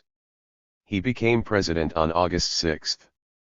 Sánchez de Lozada's Aymara running mate Victor Hugo Cardenas of the Movimiento Revolucionario to Paz became the RST Indigenous vice president of Bolivia. The new government deepened the neoliberal economic and political ruling class project even while it embraced a sophistry of social solidarity with the poor and a multicultural sensibility toward the indigenous majority.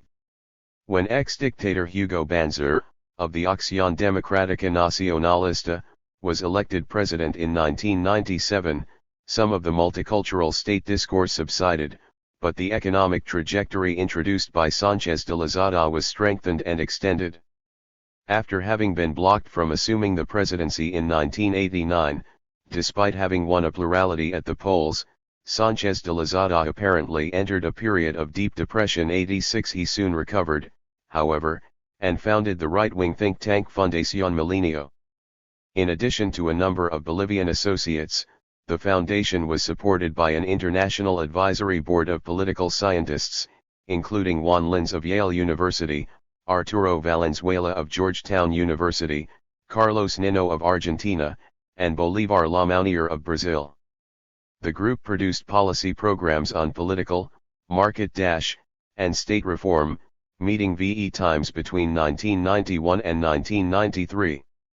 87 The foundation eventually produced the MN electoral campaign platform, El Plan de Todos, which offered the following as its 7 pillars: attracting foreign investment, creating jobs, maintaining economic stability, improving healthcare and education, facilitating popular participation, reforming the role of the government, and restricting corruption. 88 To distinguish it from the hard-nosed neoliberalism of the Nueva Politica Económica, the Plan de Todos was pitched as a social market solution to the development problems facing Bolivia. Enduring troubles of unemployment, low wages, and corruption were going to be resolved through the privatization of inefficient state-owned enterprises. Education, health, and other basic social services were to be improved. Local communities, especially indigenous ones in poor rural areas, were going to have greater participation in development planning and decision-making at the local level. 89 Sánchez de Lozada claimed that the privatization of state-owned enterprises, and the foreign investment this would create 500,000 new jobs and a GDP growth rate of between 4 and 10% annually. 90 Pre-electoral polls demonstrated the popular resonance of indigenous issues among much of the Bolivian public. The MNR adopted an opportunistic approach to ethnicity in order to attract indigenous voters, a common practice of most political parties by the early 1990s. 91 The manner promised in its campaign literature and election billboards a new Bolivia, La Bolivia Nueva. The new Bolivia that the MNR was projecting, rejected the culturally integrationist nationalism of the post-1952 revolutionary period, and, instead, embraced a politics of constitutional recognition of the pluricultural and ethnically heterogeneous nature of Bolivia, as well as recognition of gender inequality as a problem to be overcome. 92 This multiculturalism and gender consciousness, however, were attached to a fundamental commitment on the part of the MNR to deepen and spread the neoliberal economic restructuring initiated in 1985. Indeed, Sánchez de Lozada himself had played a key role in the initial neoliberal assault on the popular economy as Minister of Planning under President Victor Paz Estancaro. The selection of Cardenas as Sánchez de Lozada's vice presidential running mate was a key facet of the indigenous multicultural injection to MNR neoliberal strategy in 1993. Cardenas enjoyed credibility among the Aymara population, especially in the city and department of La Paz, for his role as a Guitarrista movement leader. 93 The manner made a concerted effort to attract social sectors that had previously identified with the party, but which had left in response to the neoliberal turn it took in the mid-1980s. Especially important in this regard was the indigenous peasantry that had supported the MNR for much of the post-revolutionary period. The MNR campaign in 1993, therefore, portrayed both Cardenas and Sánchez de Lozada as children of the revolution, and in the event of the 1993 elections, Cardenas was able to deliver a huge voting block of mainly rural Aymara campesinos to the MNR. 94 After the victory, Cardenas explicitly linked his well-developed conceptualization of Bolivia as a plurinational state to the MNR's new project under Sanchez de Lozada, and reinforced the indigenous symbolism of the pact between the MNR and the MRTK through publicly speaking in Aymara without translators, and appearing publicly with his wife, who wore traditional indigenous dress. 95 Neoliberal multiculturalism in Bolivia was institutionalized under Sanchez de Lozada through a series of carefully constructed laws and reforms. Most significantly, in 1994, the new administration amended the constitution such that its RST article now denotes Bolivia as multi-ethnic and pluricultural. 96 Article 171 recognizes the right to limited self-government for indigenous communities, although the state's commitment is vaguely worded. 97 Another visible change in the institutional apparatus of the state occurred when the former Ministry of Peasant and Agrarian Affairs was transformed into the Ministry of Ethnic and Indigenous Affairs. 98 In the MNR's Plan de Todos, indigenous cultural issues were integral components to the justification and legitimization of educational reform, land reform, and decentralist popular participation. All of these reforms were built on the contradictory foundation of culturally liberating the indigenous working class and peasant population through recognition of certain linguistic and traditional rights by the state, while simultaneously reinforcing the neoliberal mechanisms responsible for the dramatic increases in their exploitation and suffering over the previous decade. 99 Perhaps the starkest contradiction between the multiculturalism espoused in the platform of the MNR in the 1990s and the material reality of the party's actual reforms to Bolivian political and economic structures was expressed in the rapid transfer of community-owned and state-owned natural resources to foreign multinational corporations. Indeed, privatization of this sort was a defining feature of the Sanchez de Lozada's, and later Hugo Banzer's, governments. The centrality of natural gas in Bolivia's economy is comparable to silver and tin in earlier historical epochs. 100 new discoveries since 1997 put Bolivia's natural gas reserves at the second largest in South America, after Venezuela. Proven and probable natural gas resources grew to 48.7 trillion cubic feet by 2005, and future discoveries were highly probable. 101 Demand for natural gas in neighboring Argentina, Brazil, Chile, and Uruguay was already high by 2000, and was projected to continue to increase into the future. The combination of large reserves and growing regional demand meant that Bolivia was one of the only countries with the capacity to serve the growing southern cone market. 102 Under the RST administration of Sanchez de Lozada, the hydrocarbons sector was privatized through the Law of Capitalization and the Hydrocarbons Law of 1996. These measures effectively returned the hydrocarbons industry to the regulatory regime of the 1920s. 103 The Sanchez de Lozada government was fervently committed to deepening the neoliberal project in Bolivia through extensive privatizations, while the World Bank and the International Monetary Fund were the source of high-level pressure from outside. 104 As in the railroad, airline and telecommunications sectors, the Bolivian government preferred to describe the privatization of hydrocarbons as capitalization in an effort to dampen popular criticism of the initiative. The capitalization of YPFB entailed the sale of 50% of the state company, divided into 3 enterprises, to various petroleum multinationals. The privatization process was fraught with corruption and fraud. 105 Prior to its privatization, YPFB had been on the verge of completing a contract to build a pipeline to connect Bolivian gas fields to Brazilian markets, which would have increased its PROTS by at least $50 million a year for 40 years. These earnings, instead, were largely transferred to private RMS that borrowed capital from the same international institutions that had previously offered loans to YPFB. 106 The new hydrocarbons legislation also reduced wellhead royalties owed to the state by transnationals from 50% to 18% in all new discovery sites. There was gross manipulation of the new law concerning existing and new fields of natural gas in 1996, which resulted in straightforward giveaways to foreign petroleum companies. Hydrocarbons Law No. 1731, passed on June 26, 1996, altered Hydrocarbons Law No. 1689 of April 30, 1996. The new law changed the definitions of the largest ELDs from existing to new and therefore subjected the companies operating in these ELDs to dramatically reduced royalties. 107 The new law primarily affected the major natural gas deposits of San Alberto and San Antonio. Each was moved from existing to new and therefore subject to the lesser royalty. 108 In geographer Benjamin Cole's estimation, this constituted a giveaway that could cost the nation hundreds of millions, if not billions, of dollars over the next 40 years. 109 Privatization of hydrocarbons led to a declining proportional take of the Bolivian state in this sector's revenue over time as production in new reserves increased relative to existing reserves, and the international prices of oil and gas accelerated.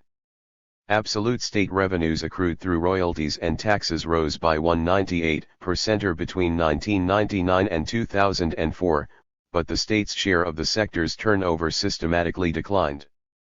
110 What is most damning to the neoliberal model in hydrocarbons are the graphs showing how much the YPFB contributed to the Treasury between 1990 and 1996, prior to privatization, compared to what the private companies contributed between 1999 and 2004, after privatization and before the moderate reforms to the neoliberal model in 2005 and 2006. Between 1990 and 1996, the YPFB contributed $1,796 million to the Treasury, compared to $238.6 million contributed by the companies between 1999 and 2004, a difference of $552 million. 111. 4.3.2 Cochabamba's water. The privatization of water in the city of Cochabamba grew naturally out of the earlier stages of economic restructuring. Through pressure from the International Monetary Fund and the World Bank and violation of Bolivian legal procedures and regulations, water that had been under the control of a public water utility or, in some areas, communal water systems, was transferred to private ownership. 112 Beginning in 1994, the bank repeatedly demanded that Semipa, Cochabamba's municipal water system, be auctioned off as a condition for new or renegotiated credits. 113 In the mid-1990s it extended a $4.5 million loan in order to improve public water and sanitation facilities. The idea here was to make the public utilities more attractive for private investment. 114 Two critical acts by the Hugo Banzer government during this process set the stage for future CON-ICT over the commodity cation of water.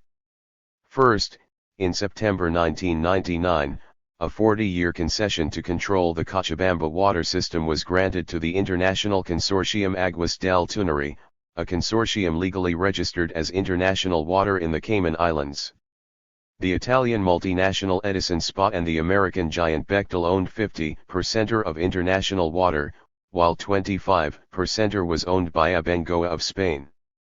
The remaining 25% was divided between 4 different Bolivian investment groups, all with ties to parties in the government. 115 The auction for Semipa drew one bidder, and the terms of the contract reacted the lack of competition.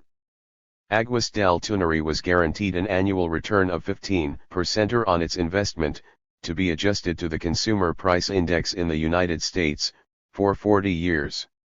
116 The concession, in this respect, failed to comply with existing Bolivian legislation according to which 3 proposals were required for a valid auction.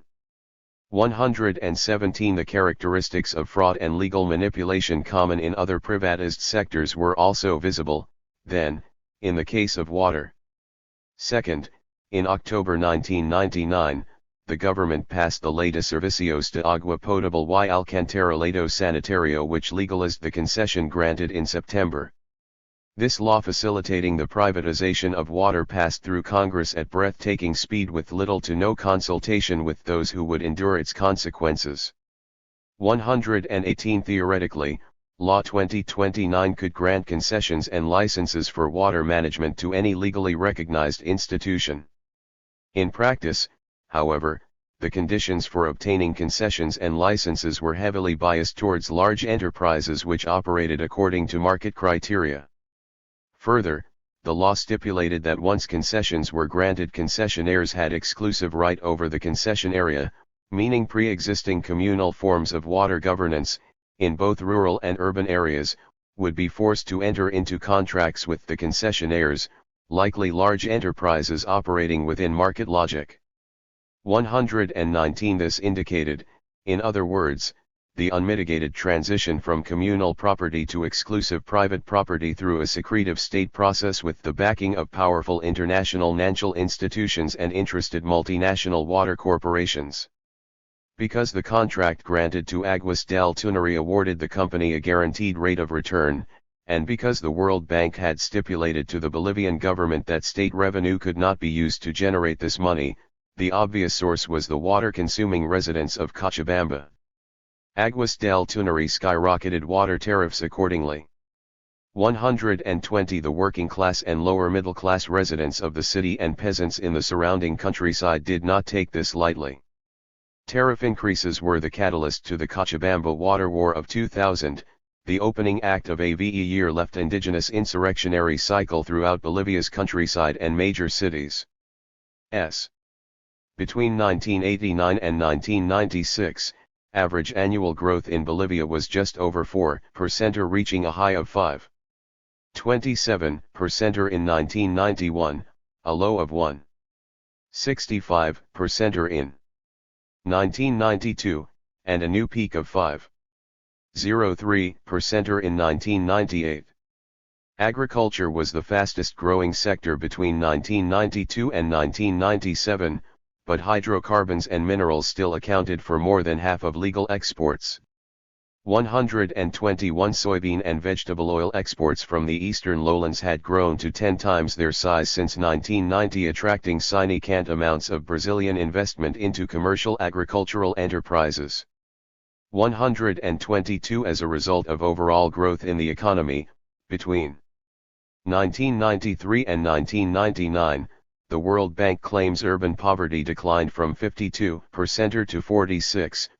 123 However, contradictions in neoliberal capitalism at the global, regional, and national levels struck Bolivia hard in 1999.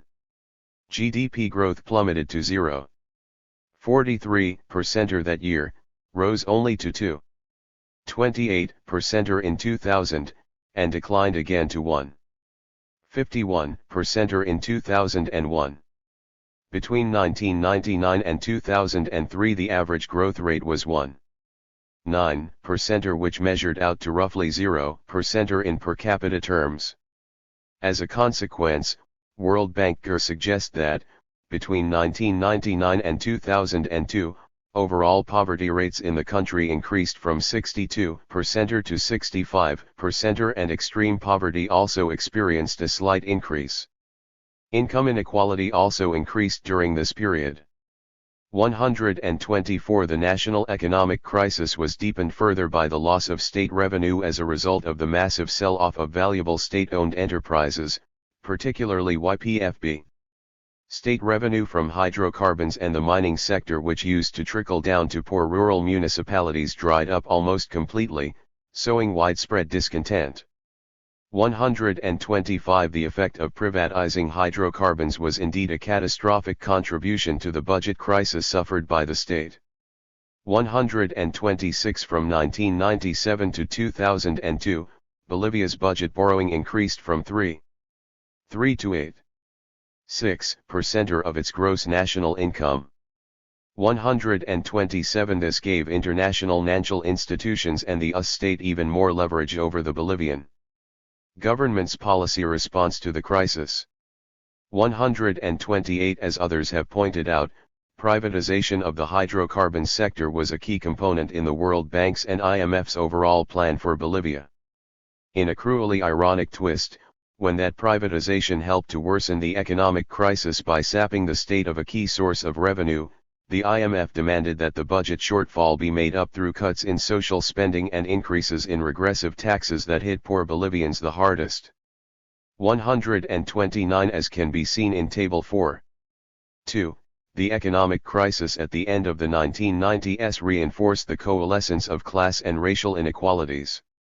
While the urban population as a whole suffered a poverty rate of 51.5% in 1999, Quechua-speaking indigenous residents of urban areas suffered a poverty rate of 55.87%, Aymara speakers 61.45%, and Guarani and other indigenous language-speaking peoples 92.9%.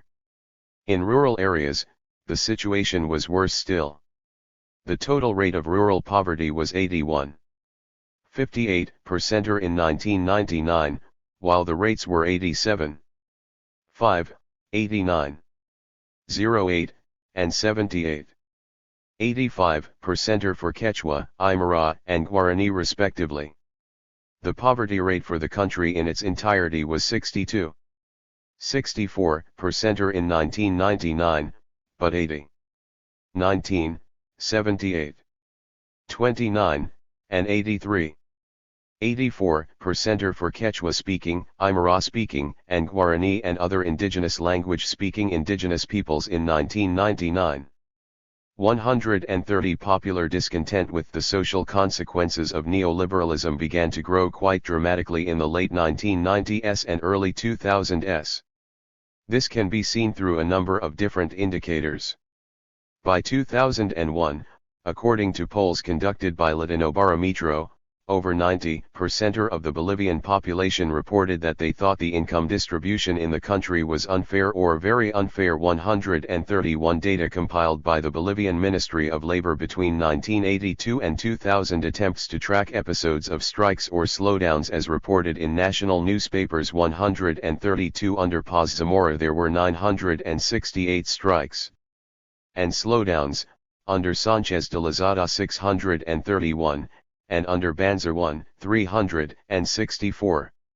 Clearly, there was a discernible expression of discontent from the population as a response to the social consequences of neoliberalism. The reproduction of the neoliberal form of state power in Bolivia was increasingly undermined by changes in the balance of racialized class forces, economic recession, and the declining legitimacy of neoliberalism. Conclusion. This chapter sought to trace the historical sequences and events that dened the racialized class struggle and developments of capitalism in its neoliberal form within the Bolivian context. It began by explaining the transition from state-led capitalism to neoliberalism in broad strokes, explaining how Victor Paz Estansaro was able to introduce such a radical program of political economic transformation in 1985.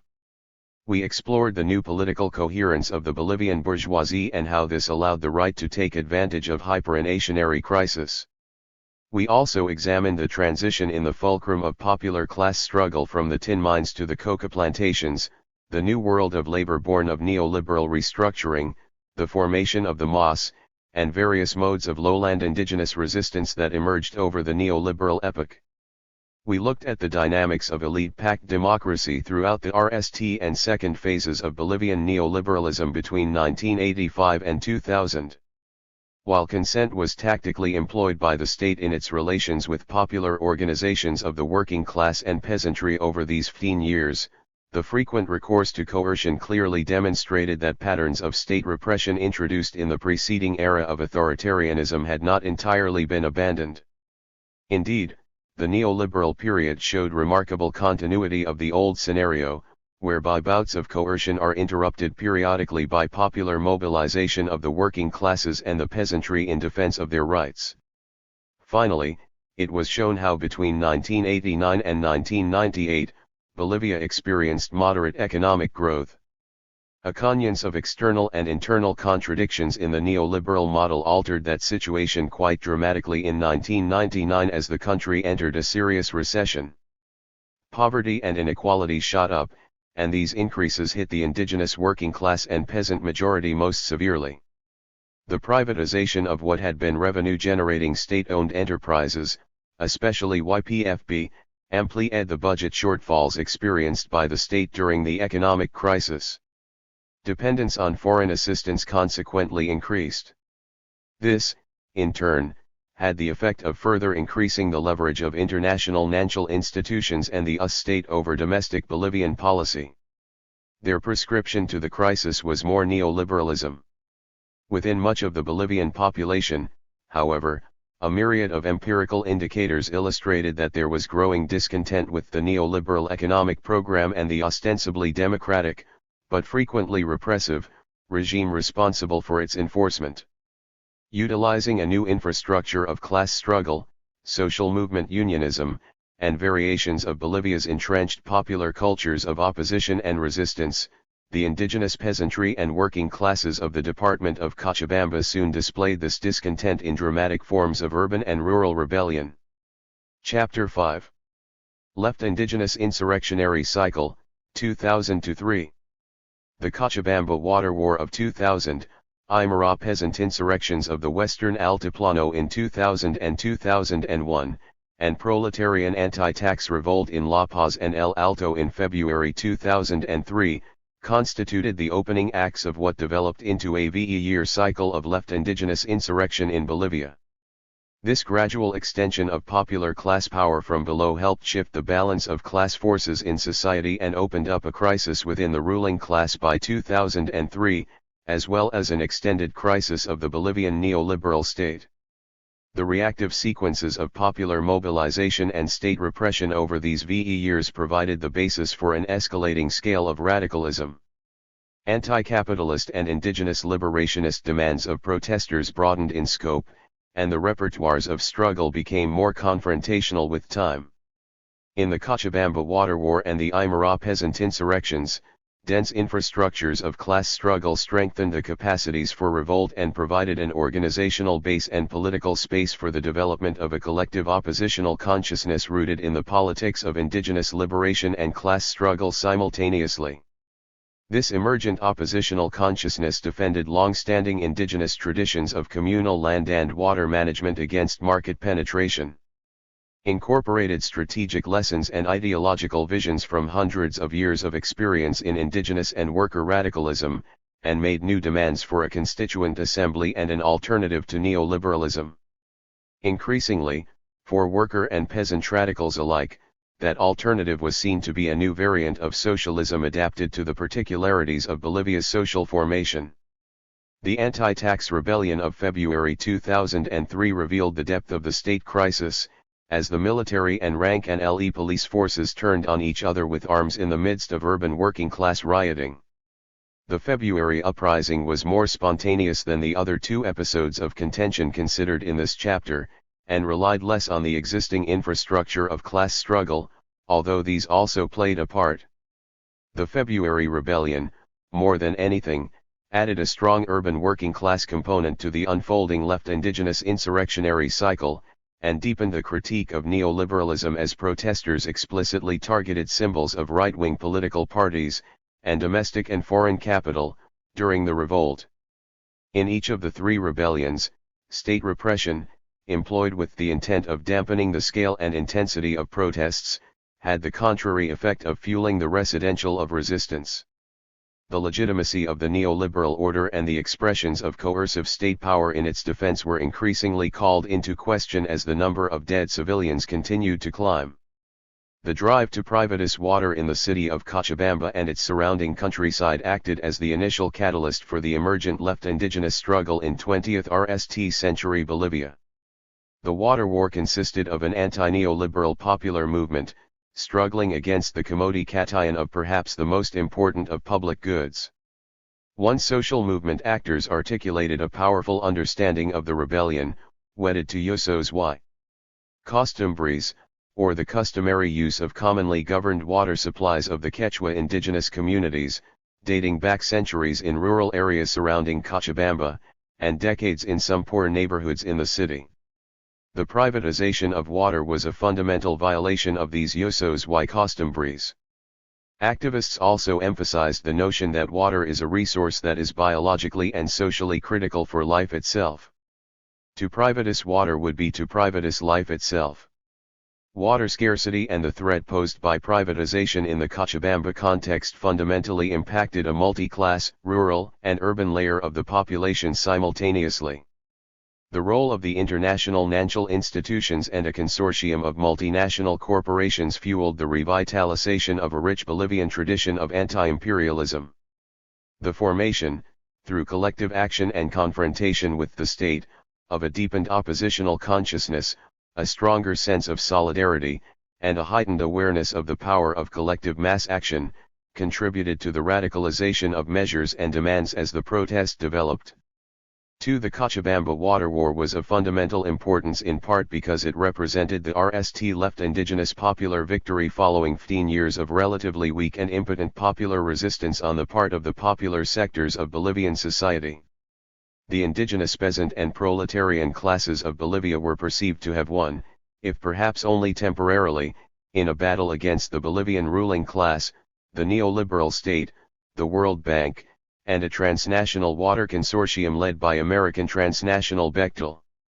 We cannot begin to understand the popular struggle against the commodity of water in the city and region of Cochabamba without RST coming to terms with the CONIST's position within the greater project of neoliberalism in Bolivia initiated RST in 1985. One of the principal leaders of the Water, Omar Fernandez, reminded me of this when I asked him about the importance of the water war, how it started, and how it was associated with the movements that followed throughout the country.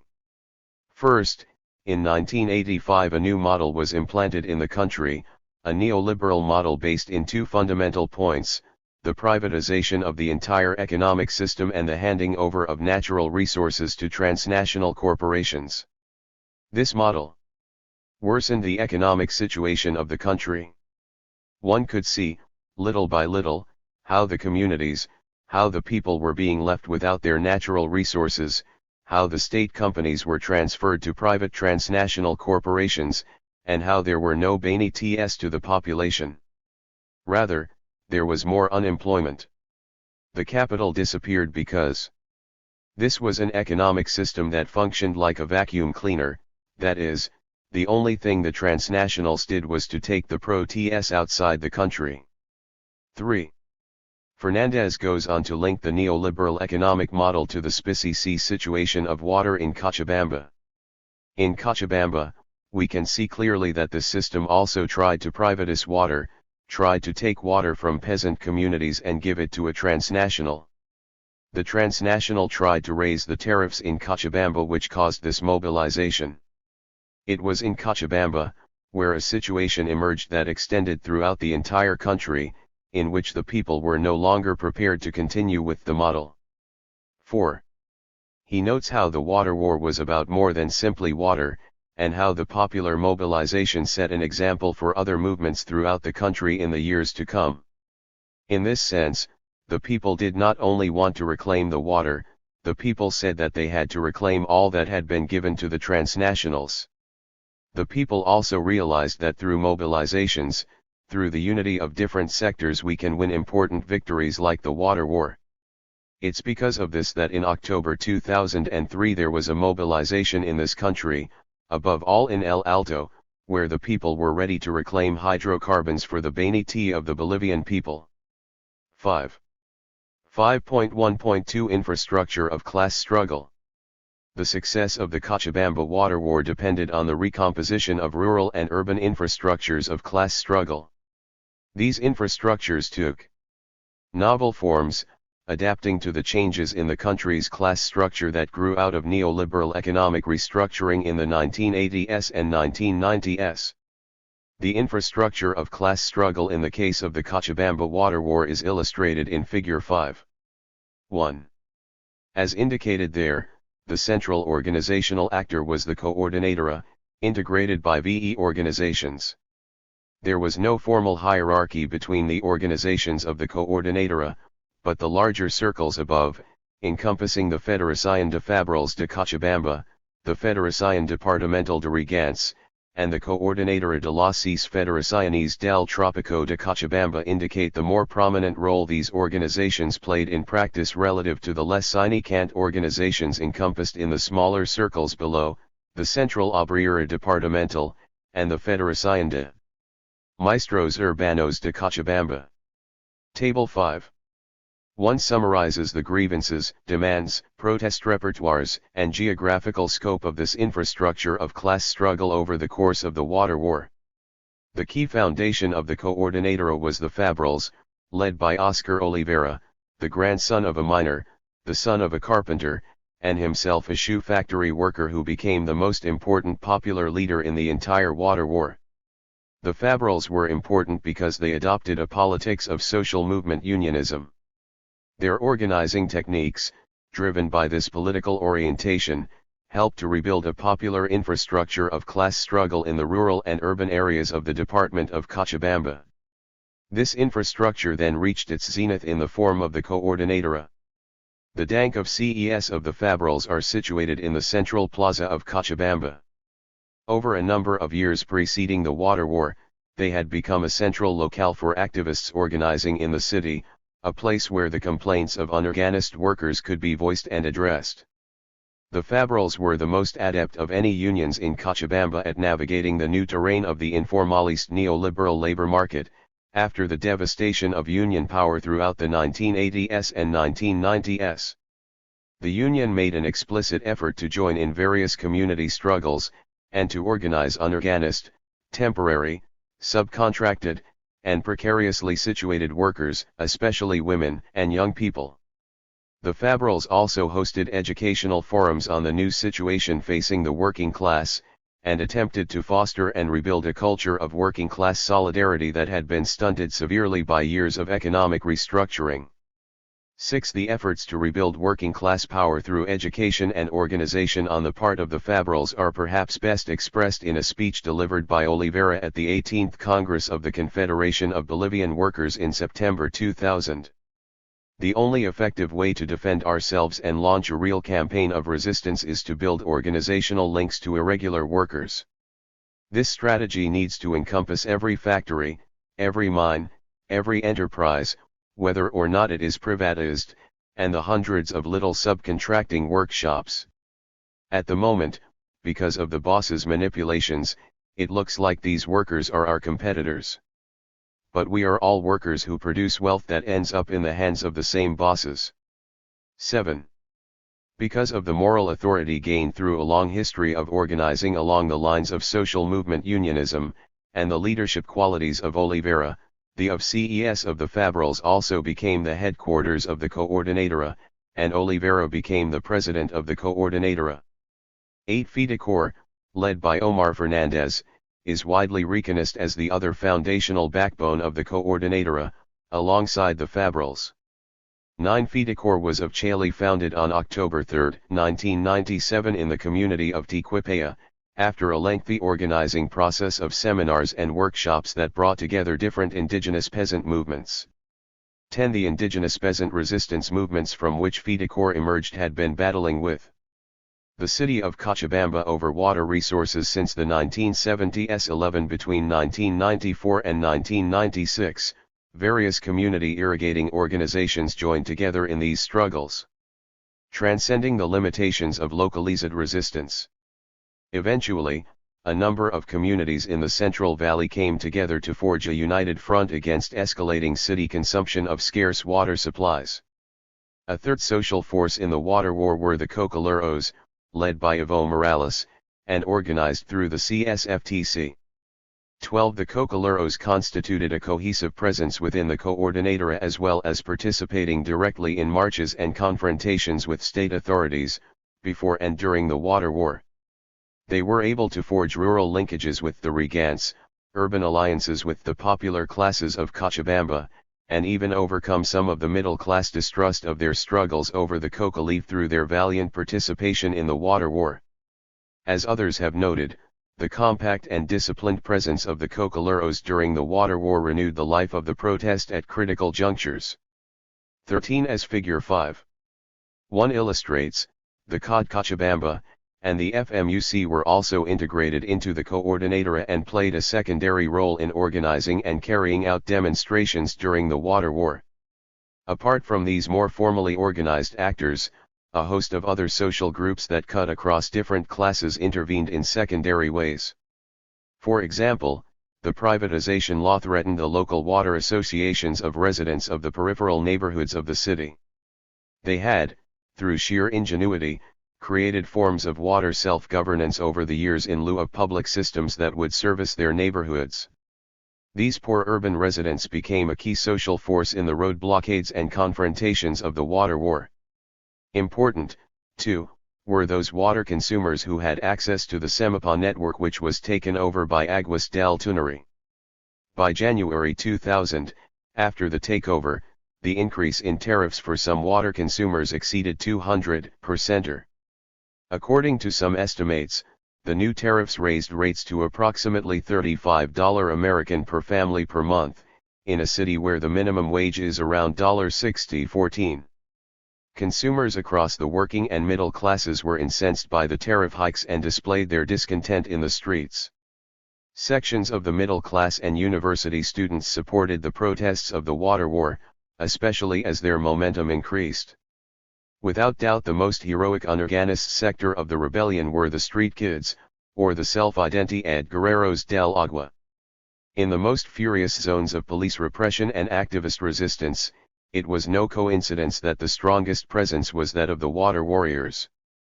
The dispossessed were transformed in the course of struggle into water warriors, nobodies became giants.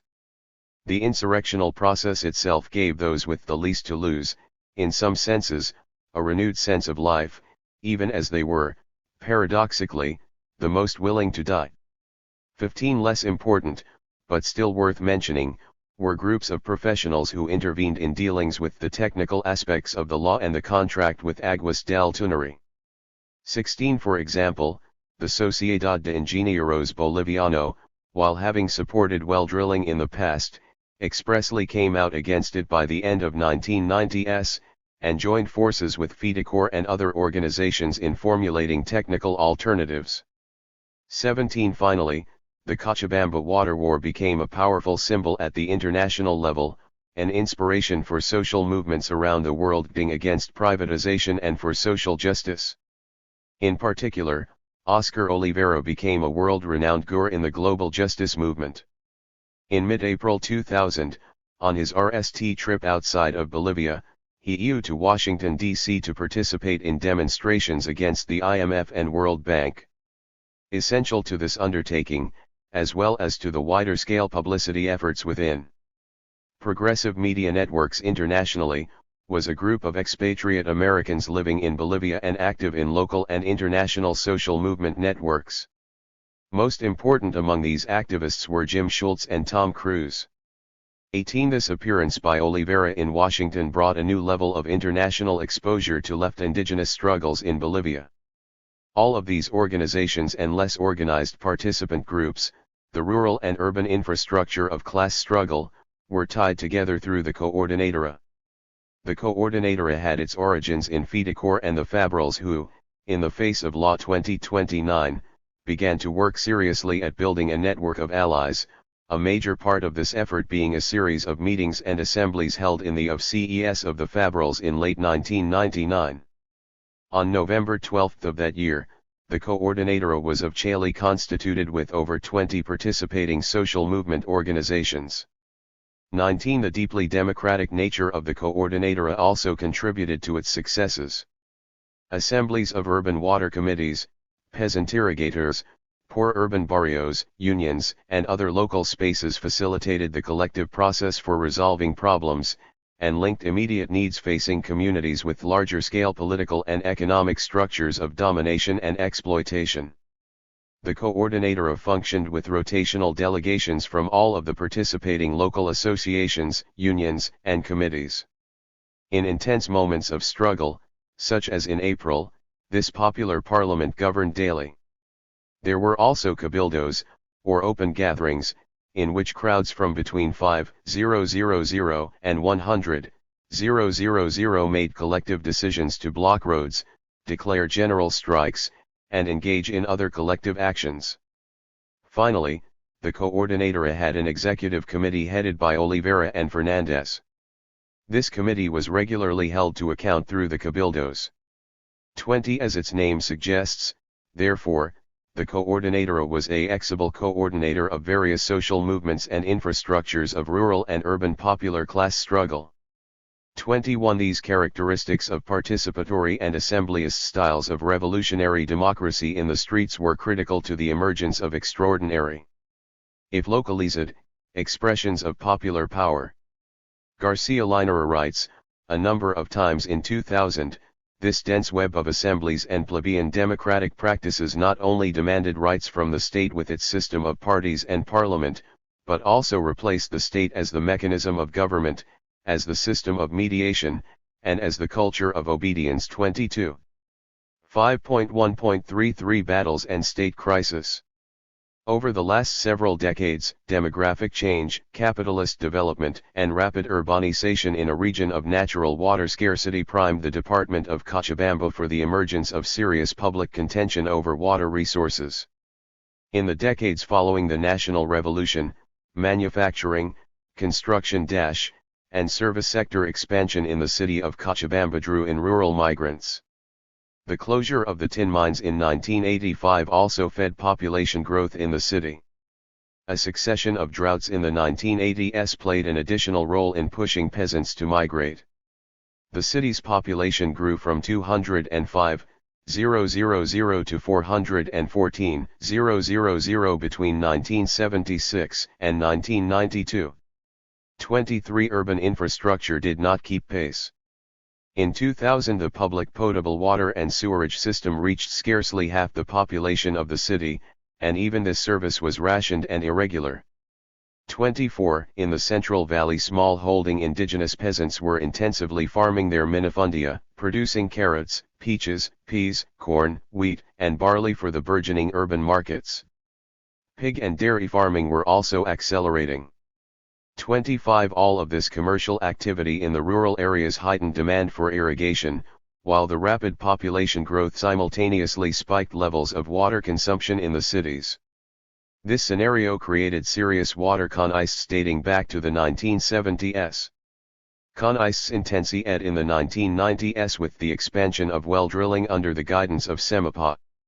With the concession to Aguas del Tunari and the passing of Law 2029 in 1999, the water war began in earnest. The height of the CON-ICT, however, can be distilled to three intense episodes in January, February, and April 2000, remembered by participants as the three battles of the water war. Water consumers streamed into the CES of the coordinator displaying with anger paper slips demonstrating their unaided tariffs. The coordinator called a public meeting on January 10 in response. Water consumers, urban water committees, professionals, environmentalists, trade unionists, FEDECOR, and the Fabrils rallied to the coordinator's call to assemble. At the assembly, an in-night blockade of the city was reiterated, to begin the next day. 26. In the following days, marches proliferated throughout the city, blockades were strong in the peripheral urban barrios and in rural areas, and the Monaco shoe factory workers launched an important parade of bicycles, linking the issue of water access to their workplace resistance over the Ring of 60 workers. A ministerial delegation was sent to Cochabamba and on January 14 a temporary truce was reached with the government. 27. The truce was short-lived, however. With demands unfulfilled and the government not proceeding seriously with negotiations, on February 4, the coordinator launched a toma pacífica, or peaceful takeover, of the Plaza de Armas, the symbolic heart of power in the city. Their demands included the repeal of Law 2029 and presidential decrees that had facilitated the concession. They also called for the revocation of the Aguas del Tunari contract, the annulling of the Superintendency of Basic Services, and the building of a consensus with popular forces around the water resource law still being passed through Congress at the time. 28. The state responded by sending the infamous Dalmatas from La Paz and Oruro. Days earlier the Grupo Especial de Seguridad had been deployed in the city. Repression began on the morning of February 4, with tear gas and police clubs being used against protesters.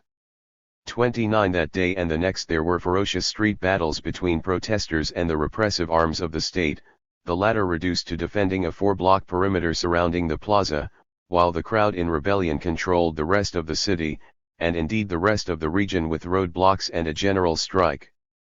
Even control of the plaza passed to the people late in the evening of February 5.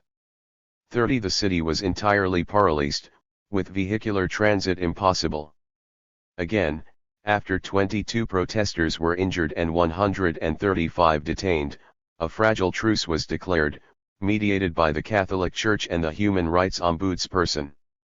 31 The truce was based on the government's promise to revise the Aguas del Tunari contract, to modify Law 2029 with the participation of civil society, and a suspension of the tariff rate increases. 32 By the end of February, negotiations had once again reached a deadlock. In March, the principal spokespeople for the Coordinadora announced that a revision of the contract was insufficient, and that a continued truce would require instead the cancellation of the contract in its entirety. The Coordinadora steered itself out of state negotiations and at the end of March launched a consulta popular, or popular referendum, through which the population was asked to respond to 3 questions concerning the tariffs, the contract with Aguas del Tunari, and the law on water privatization. Over 50,000 people responded to the referendum on March 26, which had been organized in an incredibly brief period of 10 days. One reporter captures the government's response. In March, the Coordinadora held an unofficial referendum, counted nearly 50,000 votes, and announced that 96% favored the cancellation of the contract with Aguas del Tunari. There is nothing to negotiate, the government replied. 33 The stage was set for the last battle. Popular mobilizations had spread to other parts of the country. By the end of March, the Confederación Sindical Única de Trabajadores Campesinos de Bolivia began blockading roads with its own list of demands, particularly in the rural districts of the Department of La Paz, while FEDECOR erected roadblocks in the Department of Cochabamba. On April 4, the third and NAL phase of the water war was launched with a general strike in Cochabamba City and a general blockade of highways in the entire department. Rotating groups of families and communities monitored the blockades for a given set of hours, replaced methodically by the next rotation. The communities ensured that the activists in the streets and blockades were regularly nourished with food and beverages. 34 The next day, over 15,000 people convened in the plaza. Present in abundance were the multicolored poleras of indigenous peasant women. The Wafala Indigenous AG was another important symbolic component of the protest. The Wafala had already come to symbolize multinational indigenous resistance, but later gained even greater force as the center of mobilizations shifted to the Altiplano and the cities of El Alto and La Paz in the following months and years. These symbols tie the water war directly to the whole cycle of social movements contributing to left indigenous resurgence over the following VE years. An oppositional consciousness, adapting traditions of the past to new rural and urban settings, began to congeal. It combined expressions and desires of indigenous liberation with class politics. 35 Late in the evening of April 6, delegates of the Coordinadora were arrested by police as they attended negotiations with ministerial representatives of the government. The next day, protests reached an unprecedented scale. Radio transmissions in Quechua notified the peasantry of the arrests, and a generalist mobilization of the countryside began immediately. Urban radio and television transmitted the news to Cochabambanos, as residents of Cochabamba are called, with parallel effect. The teenagers, men and women who constituted the rank of LE of the water committees of each urban barrio carried their banners, clubs, bottles, molotovs, rocks and knives into the plaza ready to confront the state. Roughly 60,000 poor urban dwellers and peasants gathered by midday marching through the city's central streets. 36 Banzer's government declared a state of siege, suspending constitutional rights and facilitating mass arrests. The depth of social discontent revealed itself still more profoundly. On the day the siege was declared, 880 low-paid police mutinied in La Paz, taking advantage of the government's vulnerability to push for wage demands. Simultaneously, Cocoleros in the Yungas region of La Paz erected blockades, while students joined protests in the streets of Bolivia's capital. 37 Meanwhile, in Cochabamba, the streets came alive once again with the state of siege precipitating another wave of protests, assemblies, and barricades, now amidst a torrent of tear gas and the use of live ammunition by the state's repressive apparatuses. The street kids took a leading part in the confrontations. 17-year-old Victor Hugo Daza was shot in the face by the military. Protesters soon after carried his dead body to the plaza. 38 On April 10, the Coordinadora and the government signed an agreement that annulled the contract with Aguas del Tunari, and ensured the reassertion of Semapa as the public water system, although now with representatives from the Coordinadora on its board. Detainees were released and the wounded were cared for at the expense of the government. 39 Oscar Oliveira declared victory to a suspicious crowd, and the water war wound its way to a close, with social movements soon declaring it a major conquest over neoliberalism. In the words of Oliveira, they tossed a foreign corporation out of the country. Even better, they replaced the government, the political parties, the prefects, and the state itself with a new type of popular government based on assemblies and town meetings held at the regional and state levels. For 1 week, the state had been demolished. In its place stood the self-government of the poor based on their local and regional organizational structures. 40. That the water war had developed into something much broader in scope than its initial protagonists intended became clear in September 2000. At a mass assembly that month, the Coordinadora leadership publicly demanded a constituent assembly to remake the country in the interests of the indigenous proletarian and peasant majority.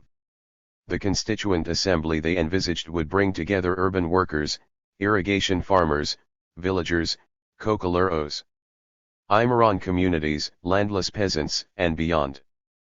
41 It was to be a new type of political action born out of civil society as a means to discuss and to decide collective matters. 42 Oliveira emphasized that the Constituent Assembly should be understood as a great sovereign meeting of citizen representatives elected by their neighborhood organizations, their urban and rural associations, their unions, their communes. 43 These organic representatives of the popular classes would decide upon the modes of political representation, social control, and self-government that we should give ourselves for the ensuing decades.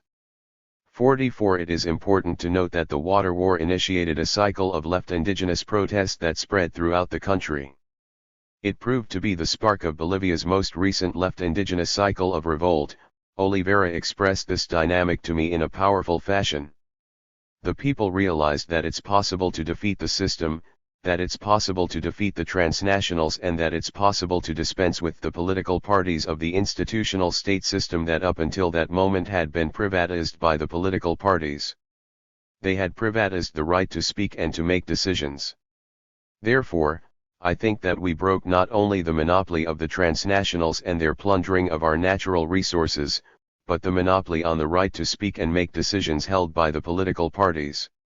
The people, since 2000, since the water war, began a process of self-organization, a process of mobilization, a process of proposals and demands that culminated, I would say, in the great popular uprising of October 2003, which threw out the most symbolic, the most emblematic gore of neoliberalism, Gonzalo Sanchez de Lozada.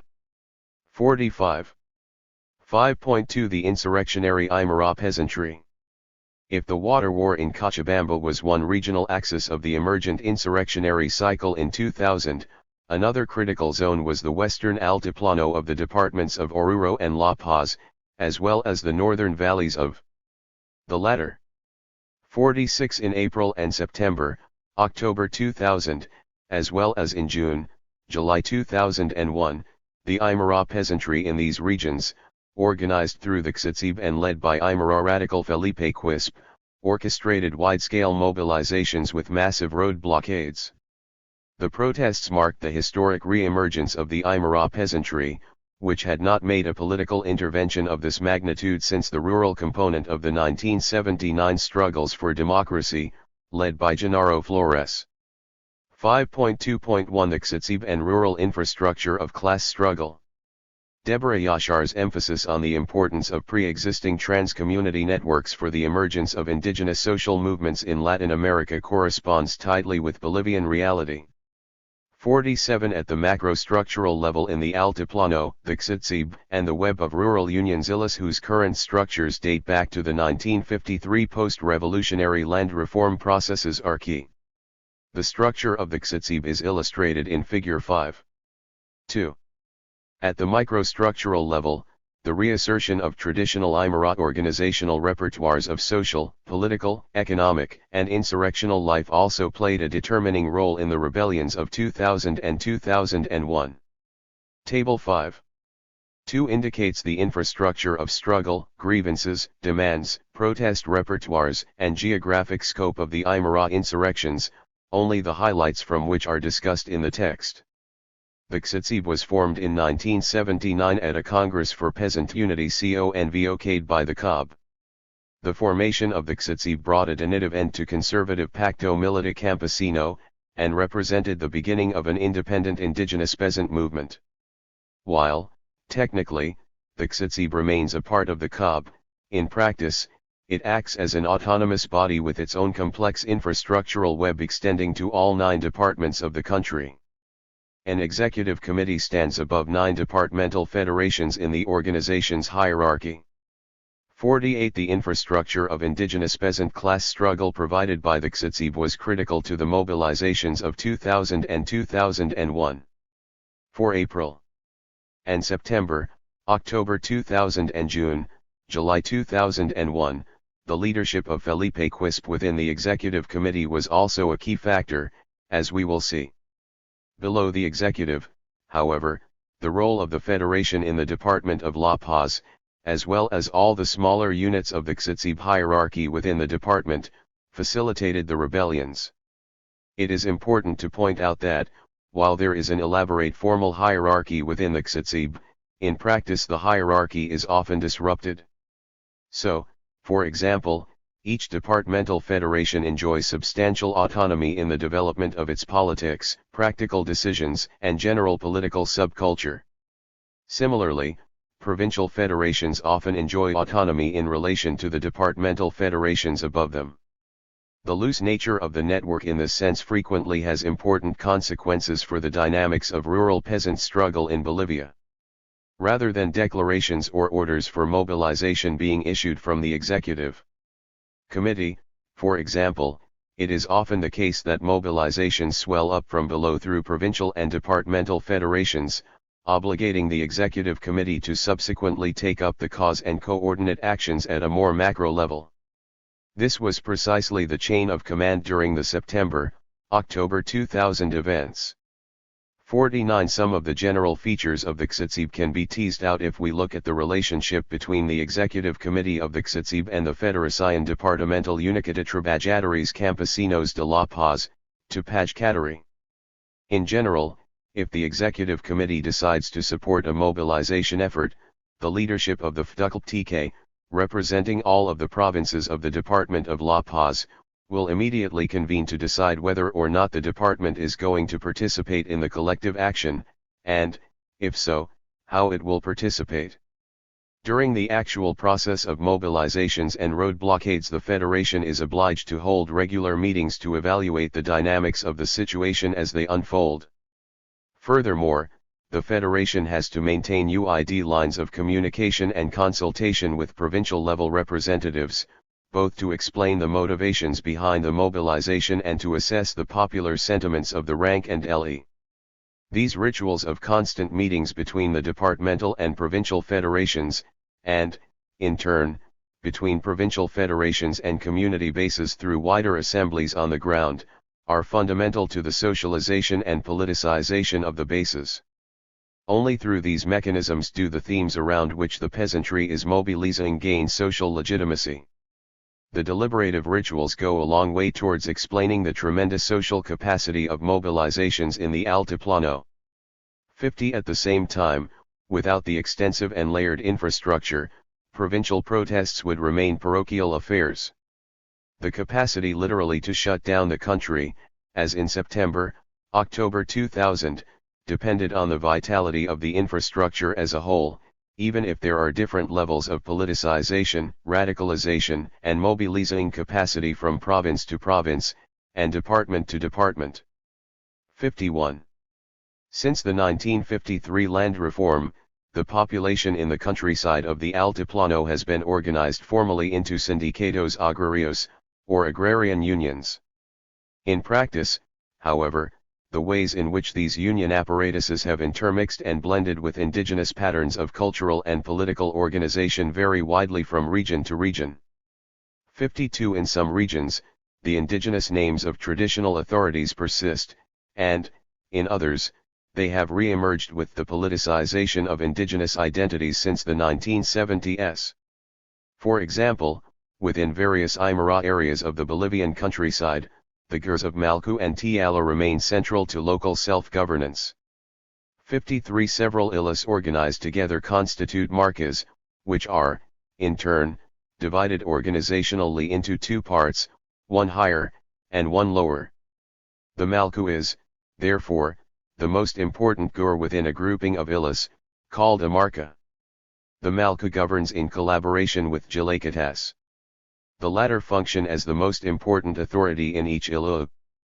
54. These indigenous authority structures, sometimes in combination with agrarian union structures, represent the micro-level infrastructures of indigenous class struggle in the countryside, the cultural and institutional bases of the Xitsib. Just as these ways of governing determine the organization of daily life in many areas, they also have effects in the form of indigenous peasant class struggle. One example is the function of communal discipline, with its dual components of obligation and rotation. During a road blockade, for example, within a collective logic, each community, or sections of a community, takes a turn blocking roads and participating in marches or other forms of protest, for hours or days depending on the scenario.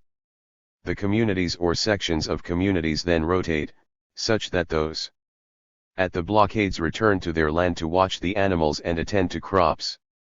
55. The same system of rotation dictates the provision of food and water to those on the blockades and protesting, which helps to explain how extremely poor communities have been able repeatedly to engage in such impressive periods of sustained mobilization. In terms of obligation, it is understood within communities that just as with other obligations owed to the community in the routines of daily life, when, through assemblies, the community decides to mobilize, it is obligatory that community members participate. 56. 5.2.2 Blocking roads, April, September, October 2000 and June, July 2001.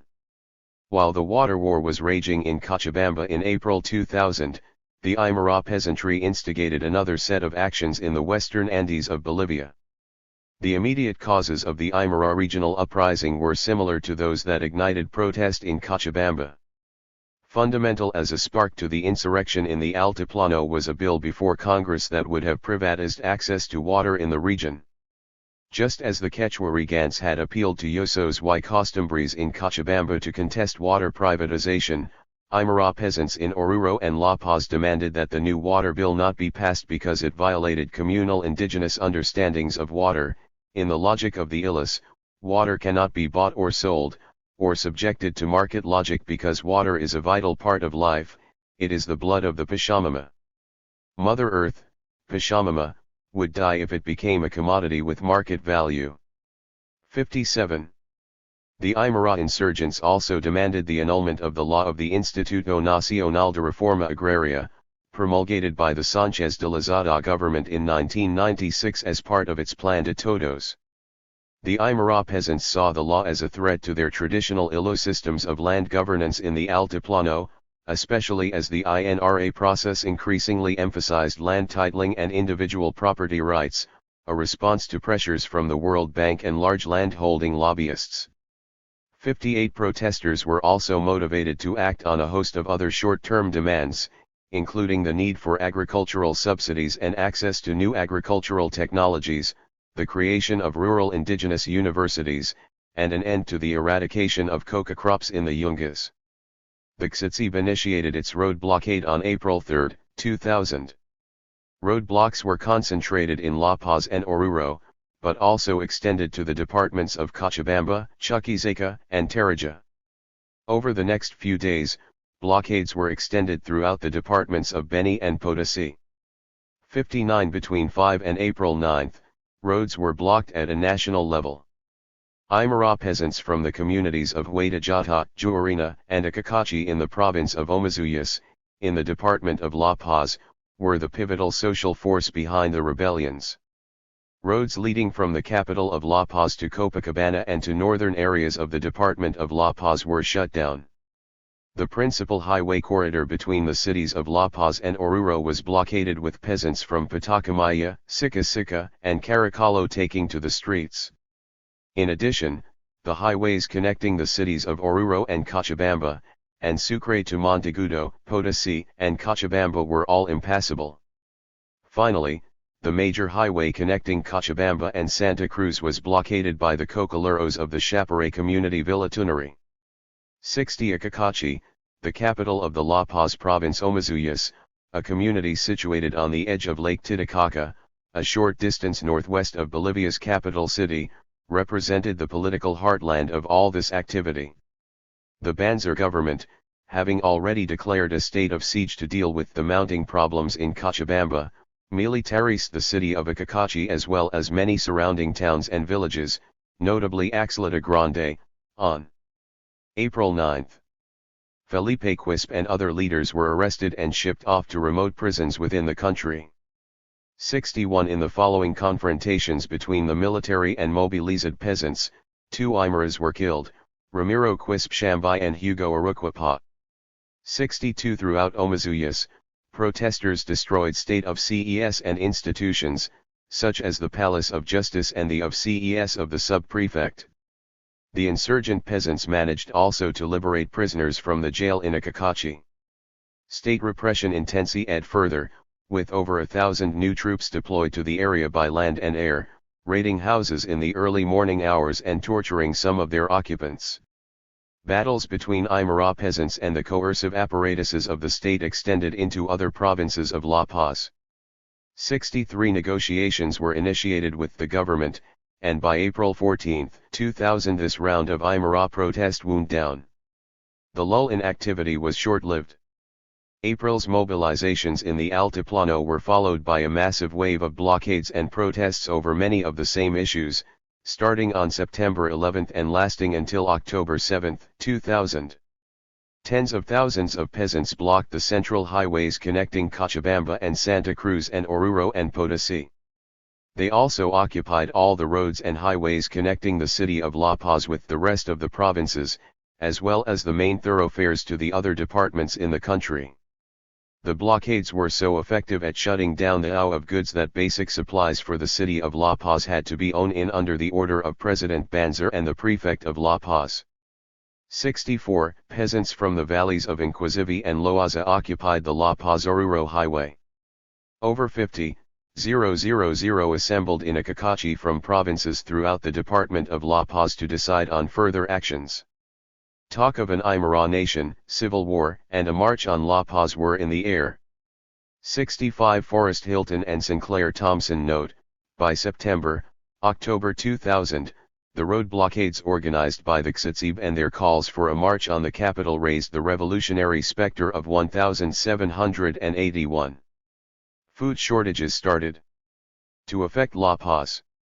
66 During the September-October actions, discussion circulated throughout many of the rural provinces of La Paz of more fully realizing indigenous self-governance in the region. This sentiment found its expression in the establishment of the Cuarta General Indigena of Calachaca. All the while, the Aymara peasantry of the Altiplano engaged in what Quispe termed Plan Pulga, or Operation Flea, whereby peasants would sweep into one area of a highway, piling up rocks and debris. While the military cleared that area, the peasants moved elsewhere, perpetually tying up troops in one section of the highway and maintaining the blockades in others. Like EAS, they caused the state to scratch in one place, leading only to itches all over. 67 In September, October 2000, the neoliberal state was in a deep crisis, with tens of thousands of peasants having locked down much of the western half of the country. Since the Water War of 2003, serious social movement organizations had proven their capacity to mobilize in different sectors and regions of Bolivian society, each with a prominent leadership guru, the Cocoleros of the Chaparral, with Evo Morales at their head, the Xitzib in the Altiplano and northern valleys of La Paz, led by Felipe Quispe, and, Nali, the coordinator rooted in the city of Cochabamba and the peripheral rural areas, led by Oscar Oliveira. In September, October 2000, the three sectors and leaders had been at least tacitly working in tandem, but none alone was able to articulate a united alternative based on a social, political, and economic project capable of embracing and moving forward forcefully the various social movements. 68 However, by July 2001, a third wave of Aymara peasant uprisings emerged. At this stage, the principal domains of struggle and mobilization were contained in the La Paz provinces of Los Andes, Omazuyas, Manco Capac, Camacho, and Franz Tamayo. On June 21, roadblocks were initiated in the highways at Huarina and Acacachi, followed shortly thereafter by state repression. State ammunition destroyed the lungs of indigenous peasant protester Severo Madani, and fatally wounded Isabel Quispe, with a gunshot to her stomach. 69 Undoubtedly, the most important component of the days of July was the of-Chale consolidation of the general headquarters of Calachaca, conceived of as a militarist confederation of Illes and other indigenous communities of the Altiplano. 70/20,000 indigenous activists gathered at Calachaca, apparently armed with clubs, rocks, and old Mauser RIES from the Chaco War of the 1930s. 71A photo, likely taken on one of the hills of Acacahi, circulated through the mainstream daily newspapers, showing a group of teenagers apparently armed and sporting balaclavas in the style of the Zapatistas of the Lacandan jungle of southern Mexico. 72 The series of revolts centered in the Altiplano was racialized peasant class struggle. The protesters sought to defend indigenous usos y costumbres in the communal management of water and land, under threat from privatization laws. They sought to assert Aymara indigenous pride in the face of racist state repression that led to several civilian deaths. These were struggles for indigenous liberation. They were also anti-capitalist, as peasants sought to defend communal customs against the blood and reprocesses of capitalist expansion. 5.2.3 Popular cultures of resistance and oppositional consciousness, Aymara radicalism. In light of the dearth of grounded scholarly studies of the recent indigenous peasant insurrections in the Aymara Altiplano, one of the few available entry points into their popular cultures of resistance and collective oppositional consciousness is through the political biography of their principal leader. There is no doubt that Felipe Quispe has been one of the most prominent and important leaders of indigenous struggle in the last 2 decades of Bolivian history.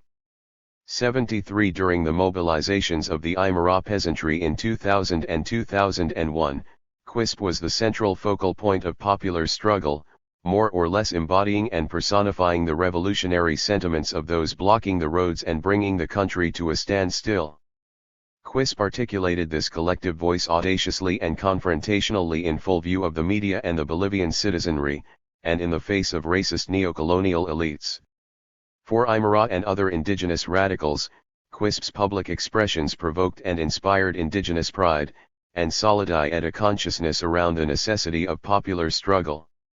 For the Cuaras, or non-indigenous white and mestizo elites, the same expressions from Quispe elicited reactions of fear, hatred, and racism.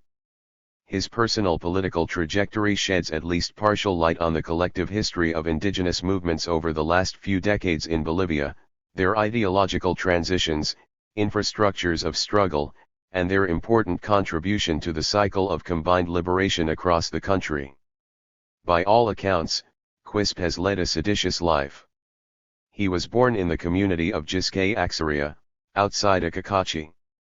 74 After having been educated politically in revolutionary Marxist organizations in the 1970s, he gravitated later in that decade to the small political party Movimiento Indio Tupac Katari. Mitca was situated in the Indianista wing of the broader Catarista movement.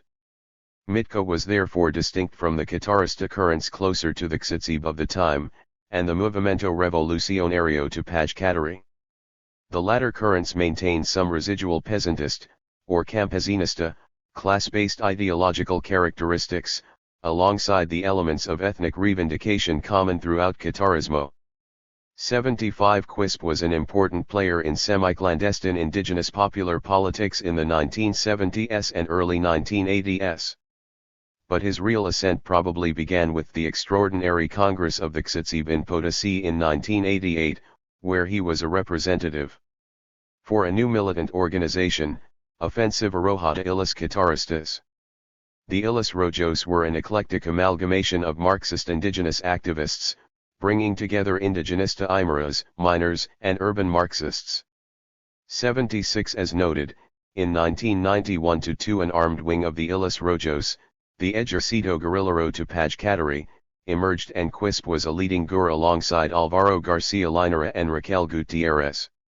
Although EGTK never matured into a successful or large guerrilla army, it did develop a popular base of sympathizers among the Aymara peasantry in Acacachi and the surrounding area, influenced some of the internal politics of the Xitzib, and deposited ideological seeds of Aymara nationalism, the fruits of which were seen in the mobilizations of 2000 and 2001 in the Altiplano. 77 In jail, Quispe gained popular credibility and respect among Aymara and other indigenous peasants for his guerrilla past, and his fervent denunciations of the neocolonial nature of the Bolivian state. 78 Already in the 1980s, Quispe had evoked the heroic collective memory of Tupac Katari and the 1781 anti-colonial rebellion he led. This was evident in Quispe's book, Tupac Katari Vive y Vuelve, Carajo, published in that period.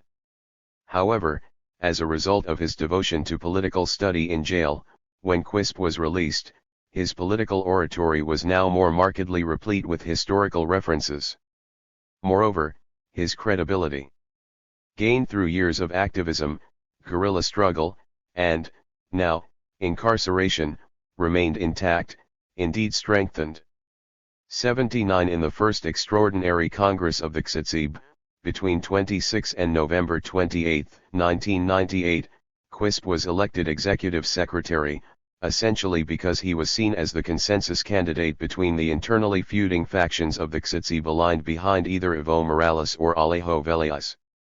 80 By this stage, Quispe had already become known in popular parlance by the moniker, El Malcu, leader, or Condor in Aymara. 81 The Xitzib developed a radical indigenous politics once again under the leadership of Quispe. From 1998 to 2000, the organizational groundwork was laid for the 2000-2001 uprisings. A process emerged through which the very state institutions of the Bolivian Republic were called into question for their failure to re-ect the multinational character of Bolivian society and the basic oppression of the indigenous majority. 82 Building on long-standing, historical collective memories of indigenous rebellion was a key facet of organizing the capacity for mobilization and the political consciousness of the movement's rank and le. So, we knew of the uprising of Manco II of 1536 to 1544. We knew of the uprising of Juan Santos Atahualpa from 1742 to 1755. We also knew about the uprisings of Tupac Amaru, Tupac Katari of 1780 to 1783, and Zarate Wilka in 1899. We see Katari as an example, as a model. He spent 10 years preparing the Indian Rebellion, and like that, successively, with other men, rose up against colonial power, and against the Republic. 83. Quispe's writings and interviews highlight both the role of a militant layer of Xitzib organizers traveling to different rural communities, politicizing, and raising the consciousness of the bases over months and years.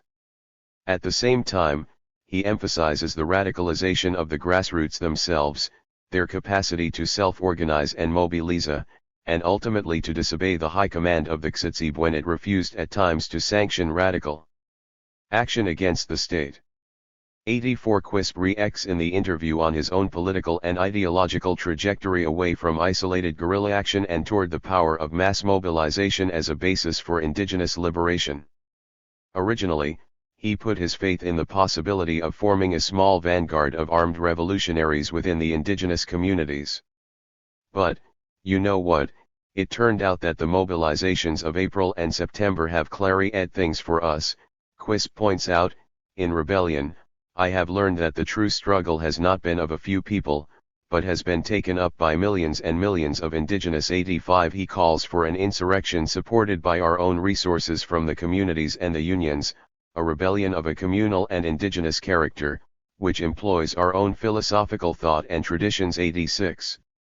Quispe points to the authentic protagonists of the uprisings in April and September. The true actors of the indigenous uprising have been the communities themselves. The cause was not only water, coca, territory, land. Rather, the cause already has sown the seeds to take over political power, to govern ourselves with a communitarian socialist system based in our illas and communities. 87. The Aymara struggle for communitarian collective sovereignty and self-governance, on the one hand, was increasingly pitted against the capitalist, white mestizo state, on the other. 88 In the regions of northern La Paz and central and southern Altiplano, the Wiphala, the multicolored, checkered Aymara AG, is probably the most important political symbol of this struggle.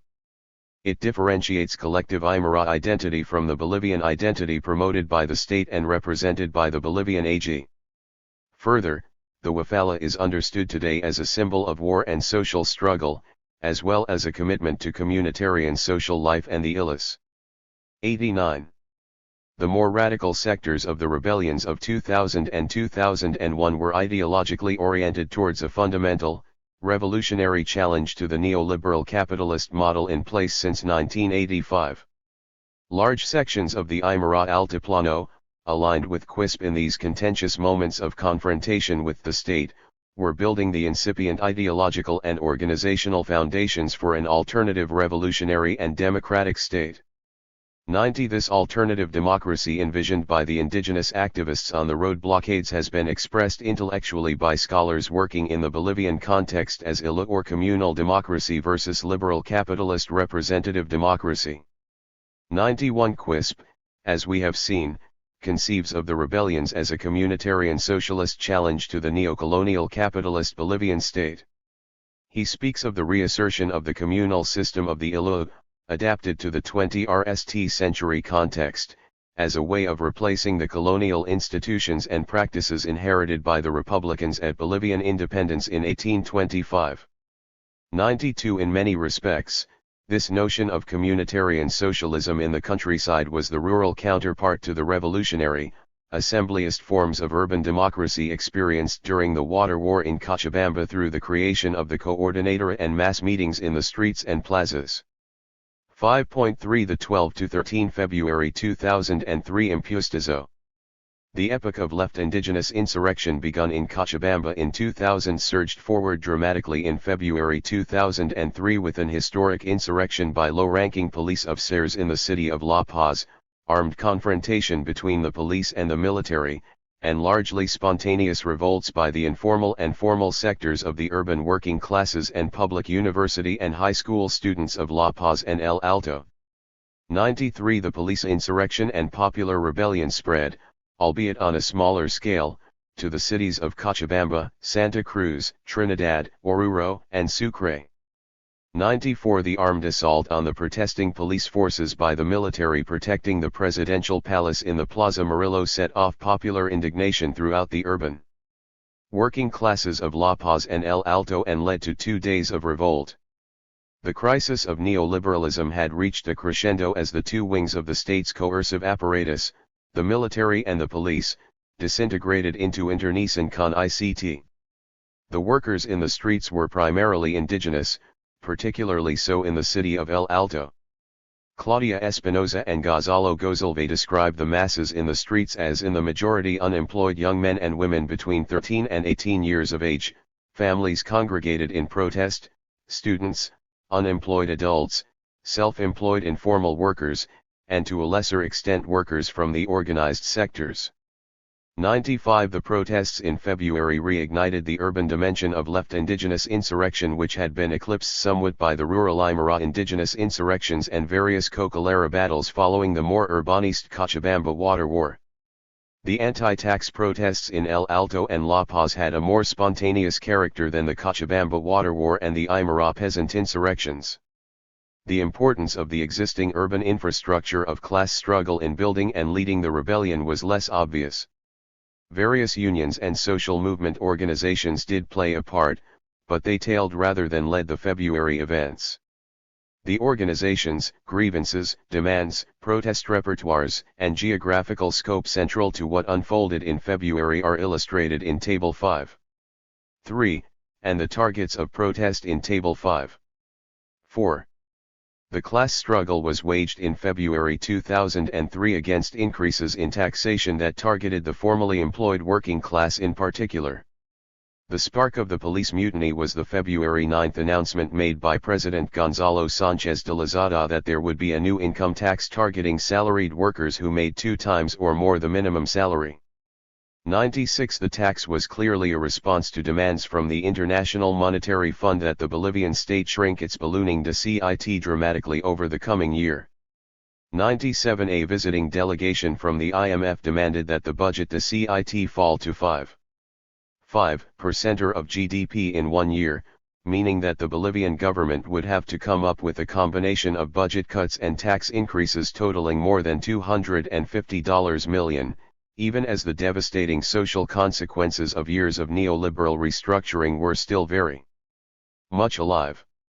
98 Underlying the immediate causes of the protests, however, was a deep substratum of issues, the prolonged exhaustion of the neoliberal economic model. The increased organizational capacity of the overwhelmingly indigenous popular classes throughout the country constructed over time through the lived experiences of the string of insurrectionary rehearsals since 2000, and, nally, the corresponding crisis of the Bolivian neoliberal state as evinced in the declining legitimacy of the Sanchez de Lozada coalition government and the traditional neoliberal political parties more generally, the implosion of the coercive apparatuses of the state, and the escalation of profound skull contradictions of neoliberal capitalism in the Bolivian context.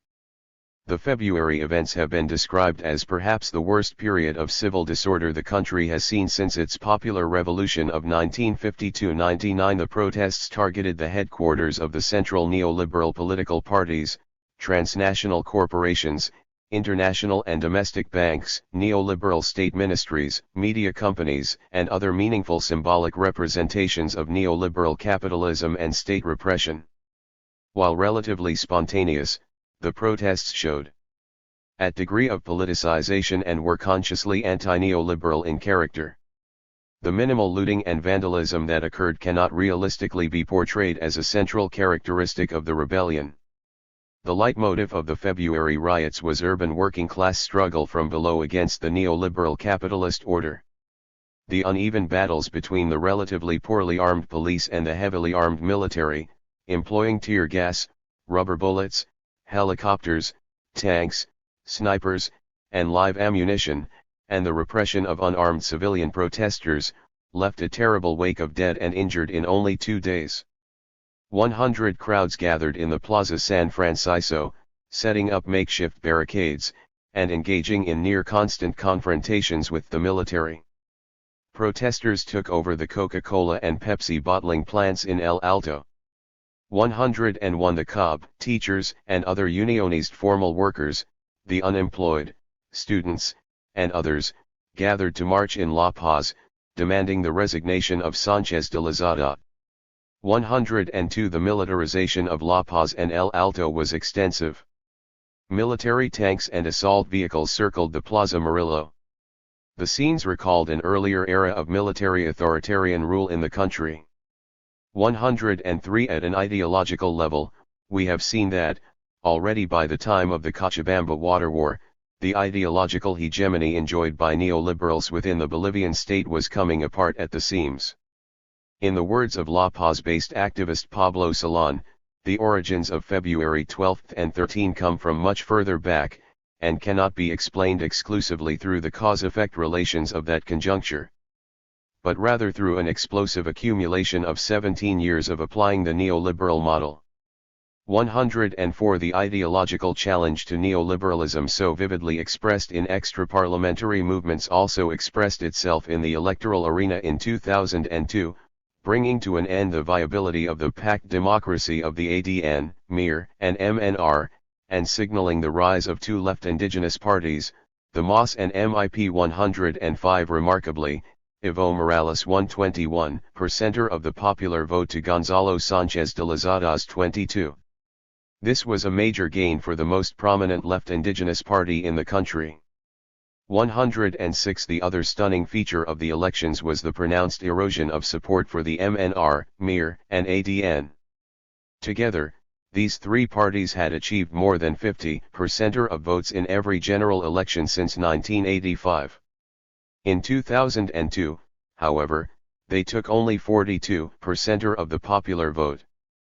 107 Between 1997 and 2002, the number of indigenous legislators increased from 10 to 52 out of 130. 108 The February urban rebellions in La Paz and El Alto in 2003 cannot be understood in isolation from this large cycle of revolt and electoral change.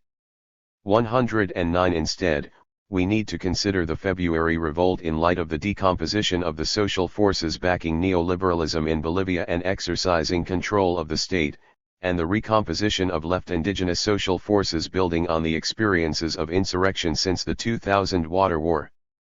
In other words, the February 2003 insurrection was a fundamental contribution to the ascendant insurrectionary cycle. Conclusion. The power of the revolts of the Water War can be traced to the strength of various infrastructures of class struggle in rural and urban Cochabamba coming together under the umbrella of the Coordinadora and channeling an emergent popular oppositional consciousness grounded in the combined politics of indigenous liberation and class struggle against neoliberalism. The protests were intensified still further by the repressive responses from the state, leading ultimately to the death of a teenager, a serious blow to the legitimacy of the coercive measures taken to defend a hated status quo. In the case of the Aymara peasant insurrection, what stands out is the central importance of the dense existing infrastructure of indigenous peasant class struggle, rooted in agrarian unions, traditional communitarian illas, and, sometimes, combinations of the two. This layered infrastructure was able to end expression at higher geographical scales through the formal structures of the Xitsib. Intricate networks facilitated the road blockades, mass rural assemblies, destruction of state of CES, and protest marches. They also helped to articulate the expression of an oppositional consciousness that combined the politics of indigenous resistance with peasant class struggle. This consciousness drew, furthermore, from the distant pre-colonial past in its defense against market encroachment upon communal management of land and water, usos y costumbres, at the same time as it adapted techniques and demands of the Catarista resistance traditions to the new context of anti-neoliberal struggle. State repression, leading to several deaths, contributed to the radicalization of protest visions of change and methods of struggle by calling into question the moral legitimacy of existing state power and the elite and racist interests it expressed. The February anti-tax revolts were less determined by the existing infrastructures of class struggle than the Water War or the Aymara peasant insurrections. Instead, they exhibited a more spontaneous, less structured character, with young people born around the time of DS2 1060 playing a distinguished role. Still, the radicalizing role of state repression was similar, leading even to calls for the resignation of the president and vice president at various points in the unfolding of the process. What is more, the February anti-tax rebellion brought the urban working classes of the capital city and its adjacent shanty town, El Alto, into the center of the growing left indigenous insurrectionary cycle. The protesters of February added decisively to the anti-neoliberal component of the widening popular movements in the country and to the emergent oppositional consciousness of indigenous liberation and class struggle. This became that much clearer during the gas war of October 2003, the subject to which we now turn. Chapter 6. Red October, Gas War, 2003. On an average day in the indigenous proletarian city of El Alto, La Silla, the city's commercial heartland, bustles with thousands of women street vendors dressed in traditional Aymara attire, bowler hats, boldy-colored poleras, and shawls to protect against the cold winds. Hundreds of minivans, with mainly young boys hanging out of sliding doors yelling destinations and fares to passers-by, clog the paved arteries that lead down to the neighboring capital city, La Paz. In September and October 2003, El Alto more closely resembled the revolutionary front lines of a popular insurrection against a racist and repressive state and the depravities of neoliberal capitalism. Tires burned in the streets, the abundant stalls and fast food chicken outlets were shut down, and dug-up roadways were made impassable, except by bicycle or on foot. El Alto earned its position as the vanguard of left indigenous struggle in Bolivia, and as one of the most rebellious urban locales in contemporary Latin America. Bearing the overwhelming brunt of state repression during the September and October events, Altino workers were essential to the overthrow of President Gonzalo Sánchez de Lozada. The obstacles in the way of working-class collective action in the city were formidable: long work days, low rates of unionization, heterogeneous work activity and small production units that brought only small numbers of workers together, lack of social protection because of the proliferation of informal jobs, increasing numbers of women and youth in the labor market who had little union experience and knowledge of their rights and were therefore more intensely exploitable, and racist and sexist divisions both within the working class and between the working class and capital and the state. Scholars have pointed out that neoliberal restructuring in Latin America has caused segmentation and structural heterogeneity within the workforce of the region and the dispersion of workers away from concentrated production sites and stable jobs and into the informal economy. The expansion of the informal economy carries with it structural incentives for informal workers to attempt to solve their problems through individual initiatives rather than through collective action. All of these elements combined act as impediments to class-based collective action. How, then, did El Alto's working classes overcome these structural barriers and take up the leadership of such an impressive series of insurrectionary protests? The central argument of this chapter is that, during the October Gas War, the largely informal indigenous working classes of El Alto utilized a dense infrastructure of class struggle to facilitate their leading role in the events. A dialectical relationship emerged between the rank and LE of neighborhood councils and the formal infrastructure and leadership of the Federación de Juntas Vecinales de El Alto and the Central Obrera Regional de El Alto. Without the formal structures, the rank and LE base would have been unable to coordinate their actions at a higher scale than their local neighborhoods, while without the self-activity, self-organization, and radical push from the grassroots, the executive leadership of both El Alto organizations would have been more likely to engage in the normal processes of negotiation with the state, moderation of demands, and eventual fracturing and demobilization of the rebellious movements. Meanwhile, the supportive role played by sectors of the working class with relatively stable jobs outside the informal economy was facilitated by the ideological and political orientation of social movement unionism adopted by the two central organizations of the formal working class, the COB, and the FSTMB. In addition to working through a complex network of working class infrastructure, the grassroots neighborhood councils, FIJA El Alto, CORL Alto, the FSTMB, and the COB, the protests in El Alto drew on the rich popular cultures of resistance and opposition in Bolivian history, indigenous radicalism, associated with migrants from the Aymara Altiplano, and revolutionary Marxism, associated with the migrants from the tin mining zones. Both of these traditions had, over decades, left an indelible mark on the popular politics of resistance in the city. These traditions were markedly dense in El Alto, but also came to deaden the protests of September and October 2003 throughout the country more generally.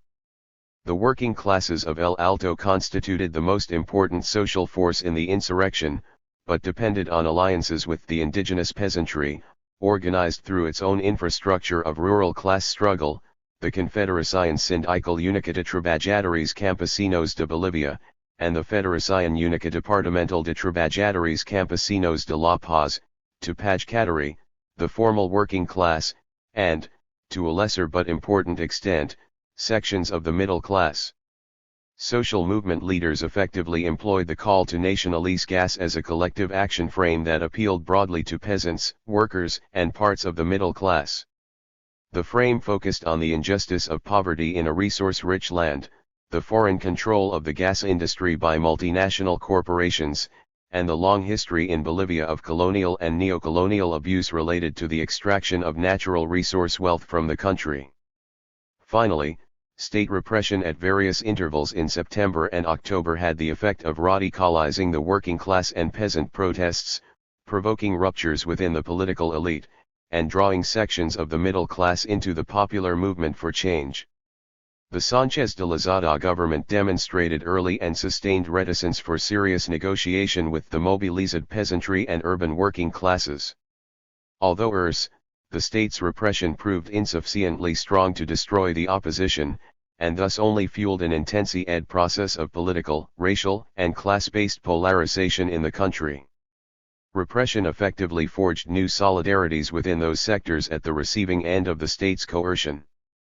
All of these conditions together, a dense infrastructure of class struggle and social movement unionism, oppositional traditions of indigenous and working class radicalism sustained by El Alto's migrant population, alliances between the informal and formal sectors of the working class, the peasantry, and parts of the middle class, a collective action frame of gas that appealed broadly to sentiments of the Bolivian populace, and but insufficient levels of state repression, ultimately explain the strength of the massive insurrectionary explosions that forced the resignation of President Sánchez de Lozada on October 17, 2003.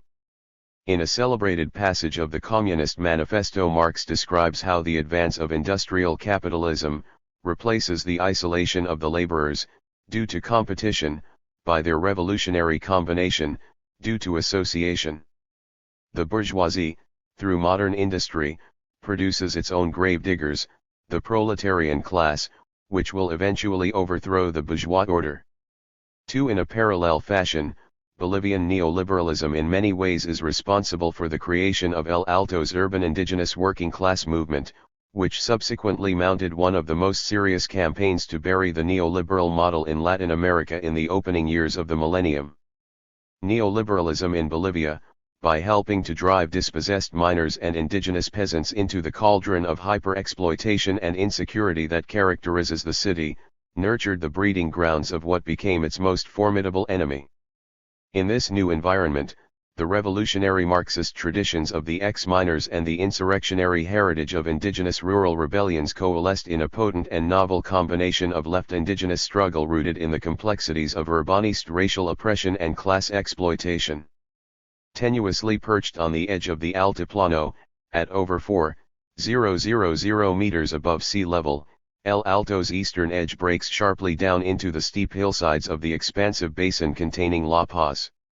The northern neighborhoods are characterized by a greater concentration of Aymara residents, the result of rural to urban migration from the Altiplano departments of La Paz, and, to a lesser but still significant degree, Oruro and Potosi. The southern zone is more heterogeneous in socio-cultural terms, including as it does important neighborhoods with high concentrations of relocated ex-miners who are predominantly Quechua. In 2001, 74% of Altinos over the age of 15 self-identified as Aymara, 6% as Quechua, 1% as of other indigenous or Afro-Bolivian heritage, and 19% as non-indigenous. 3. The city functions as a critical thoroughfare connecting La Paz with the Chilean Pacífic coast through the Pan-American Highway that runs through the northern zone.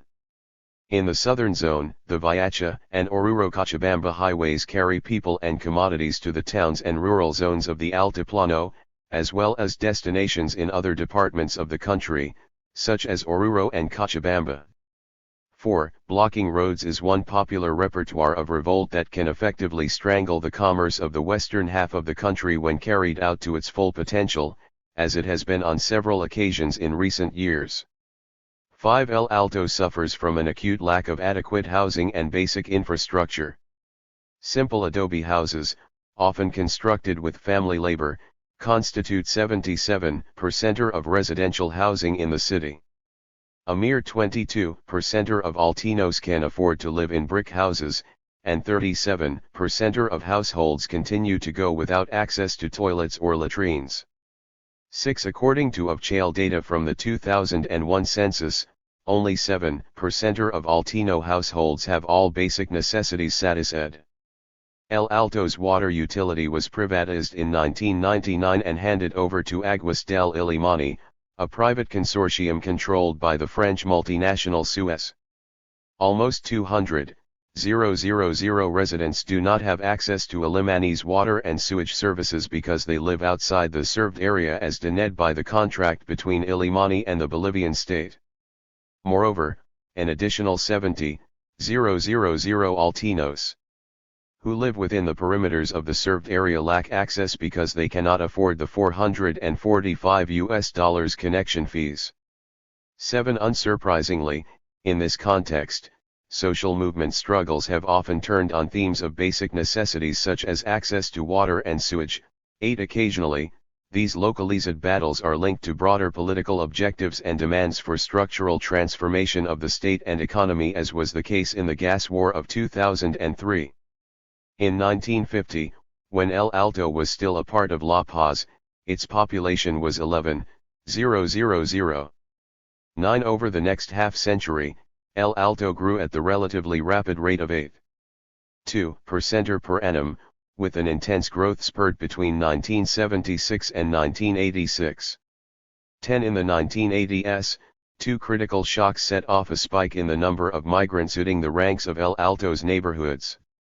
The RST was a series of El Nino-related droughts between 1982 and 1983 that struck the rural hinterland of the Altiplano with a vengeance, driving thousands of peasants off their land. 11. The second moment, of course, was the mass ring and relocation of tin miners following the privatization of the mines in 1985. By 1992, 492 people inhabited the city, increasing to 647,350 by 2001, and a projected 870,000 by 2007. 12. Apparently almost 1,000,000 will live there by 2010. Moreover, they do not provide social protection benefits to employees. 15. As Table 6.1 shows, industrial manufacturing constitutes the second most important area of employment for Altinos and, in particular, Altino men. Commerce, restaurants, and hotels employ the most Altinos, with women predominating in this sector. Following these two, in declining order of importance, are social services, construction, and transportation and communications. 16. One consequence of neoliberal restructuring in the city has been the expansion of a vast reserve army of unemployed or marginally employed people, also conceptualized as an informal economy, from which a few emerge as incipient entrepreneurs but in which the vast majority experience new and old forms of oppression. 17. If the shape and character of the world of work has changed in El Alto as a result of neoliberalism, the working class has not disappeared.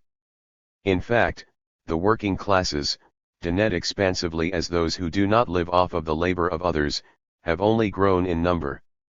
As has been the case elsewhere in Bolivia and Latin America, the informal sector has been expanding over the last few decades in El Alto at the expense of the formal sector.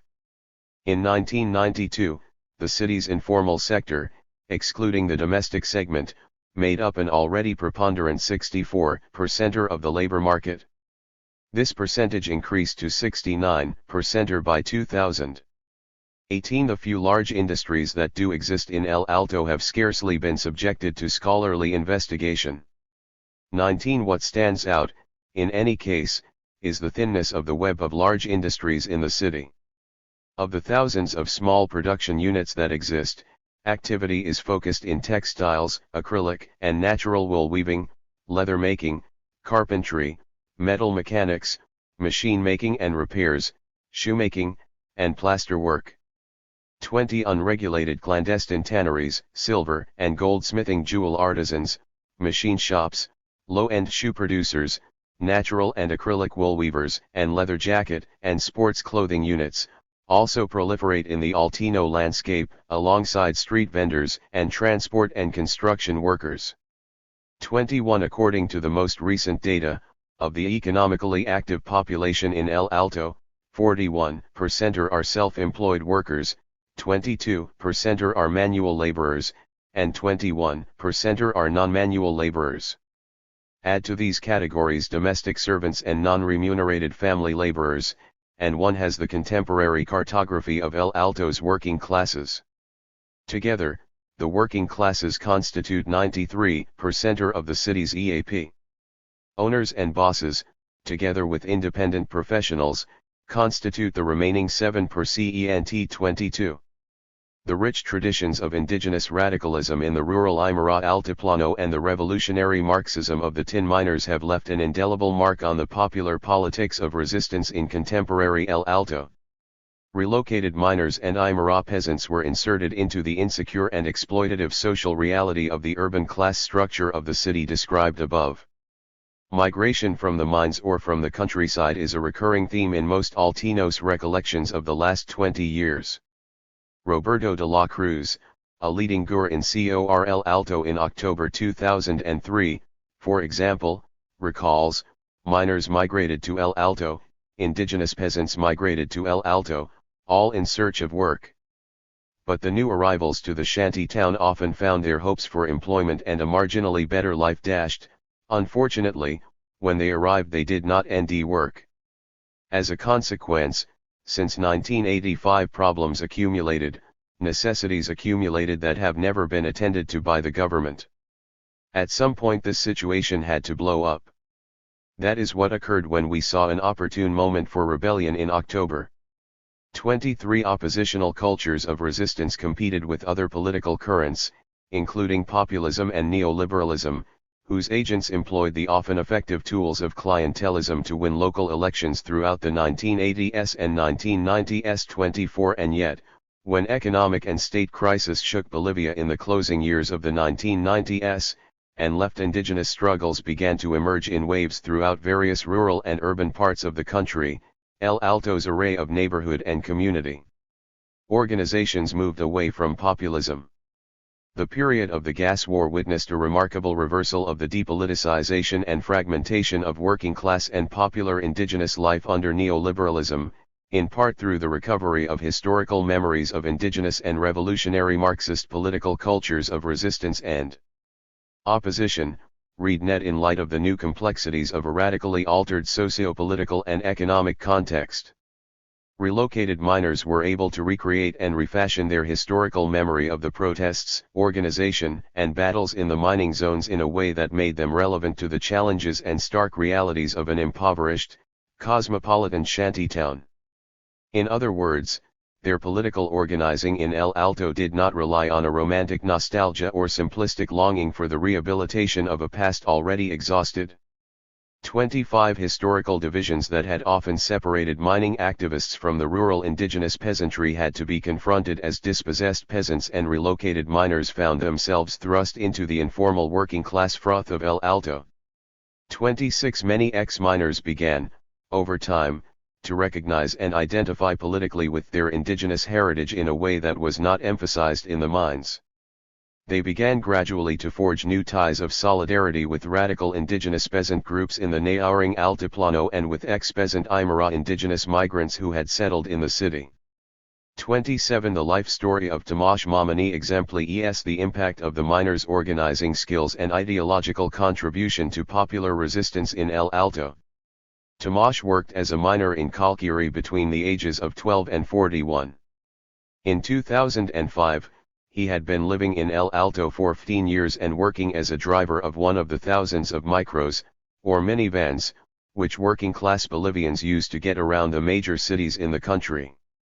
He lives in the neighborhood of Santiago II in El Alto, where ex-miners tended to congregate over the years, coming to constitute a majority of the inhabitants.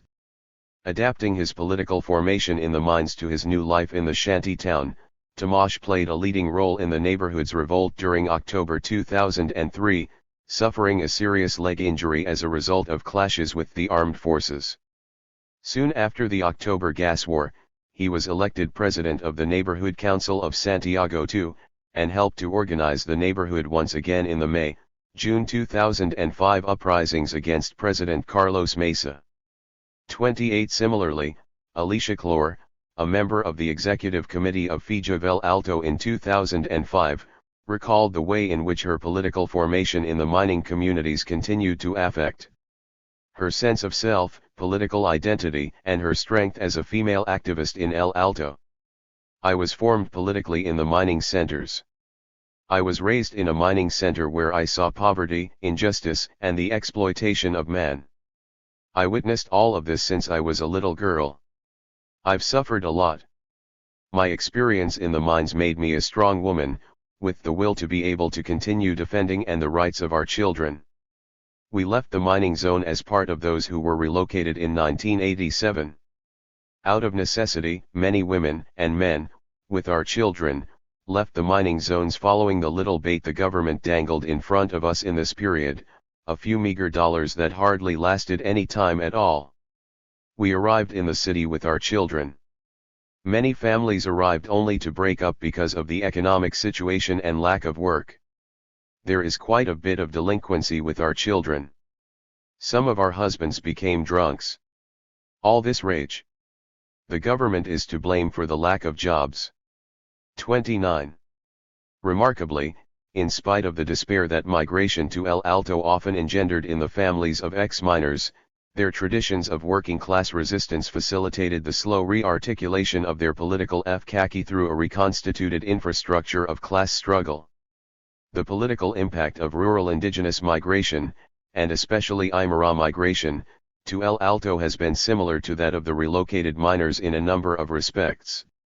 The most striking facet of the city is that 82% of residents describe themselves American Samoa Indigenous.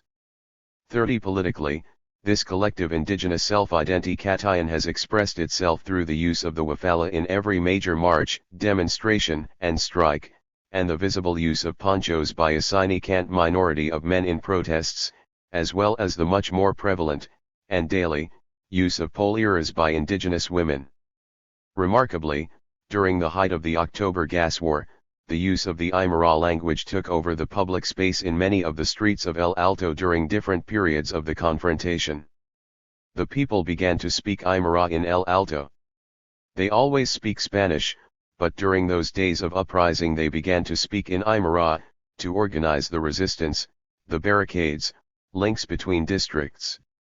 All of this, in Aymara, it expressed a sentiment to speak Aymara, we are this, we're emancipated, we're rebelling, and we're speaking Aymara. Power speaks Spanish. 31 Like the ex-miners whose lives in El Alto were initially characterized by a deep sense of loss, rural to urban indigenous migrants also encountered a city which delivered far below their expectations. These indigenous sought better opportunities in the cities than they had in the countryside. The reality is that their dreams were not realized, their utopias and illusions about a better life in the city. 32 Like the ex-miners, however, the new indigenous arrivals began to join in collective GHTS to gain basic services for the city, and eventually to challenge neoliberalism more widely. The indigenous migrants informed these struggles with their histories of rebellion in the rural Altiplano. Rural communal syndicalism, Patricia Costas Monge points out, has been important in forging the social movement structures and repertoires of contention in the urban context of El Alto, above all the Aymara emergence in the 1970s. The Catarista movement has left its mark on the forms of the new scenario of social movements today.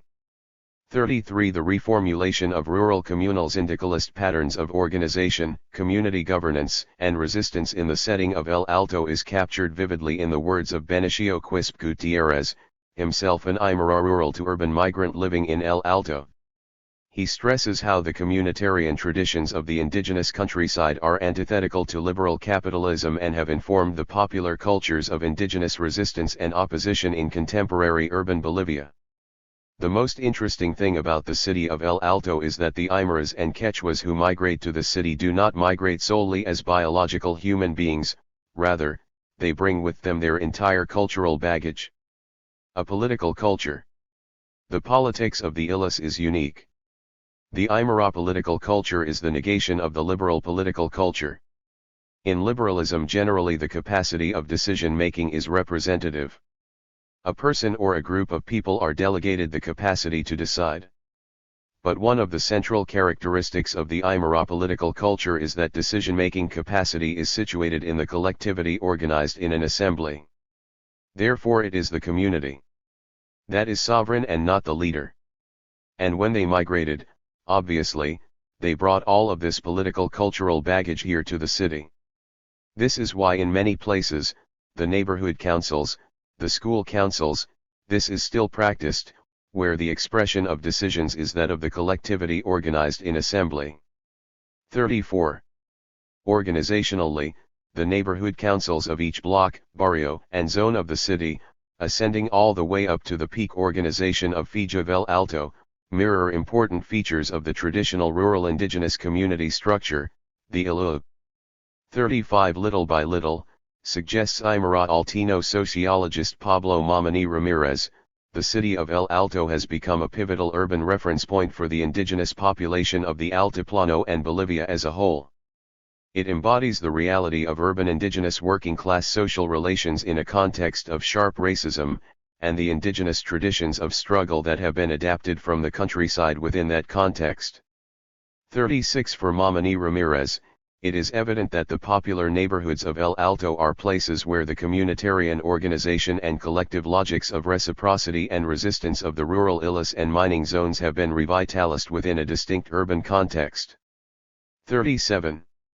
6.2 El Alto's infrastructure of class struggle.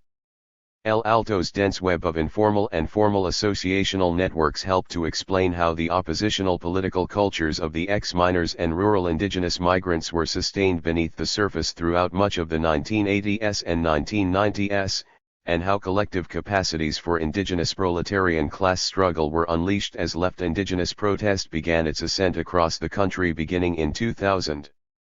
38. The historical memory of the miners and rural indigenous were maintained as living legacies of discussion and debate and were rebuilt, refashioned, and strengthened through engagement in new struggles. 39. Despite the decline in the rate of unionization and the informalization of the world of work, alternative associational fabric in the communities of El Alto provided space for the slow re-articulation and transformation of these historical memories. The dense infrastructure of class struggle in El Alto was the most important factor behind the incredible strength and militancy of the October 2003 and May-June 2005 gas wars. From the often invisible networks at the neighborhood level to the top functional and territorial associations of the working classes in the city, COR El Alto and Fijvel Alto, the urban infrastructure was able to mobilize, articulate, and sustain the militant rebellion against class exploitation, racial oppression, and imperialism. COR El Alto and Fijvel Alto managed to unite community class struggle for basic services with the wide-reaching political demands of the indigenous working classes of the city.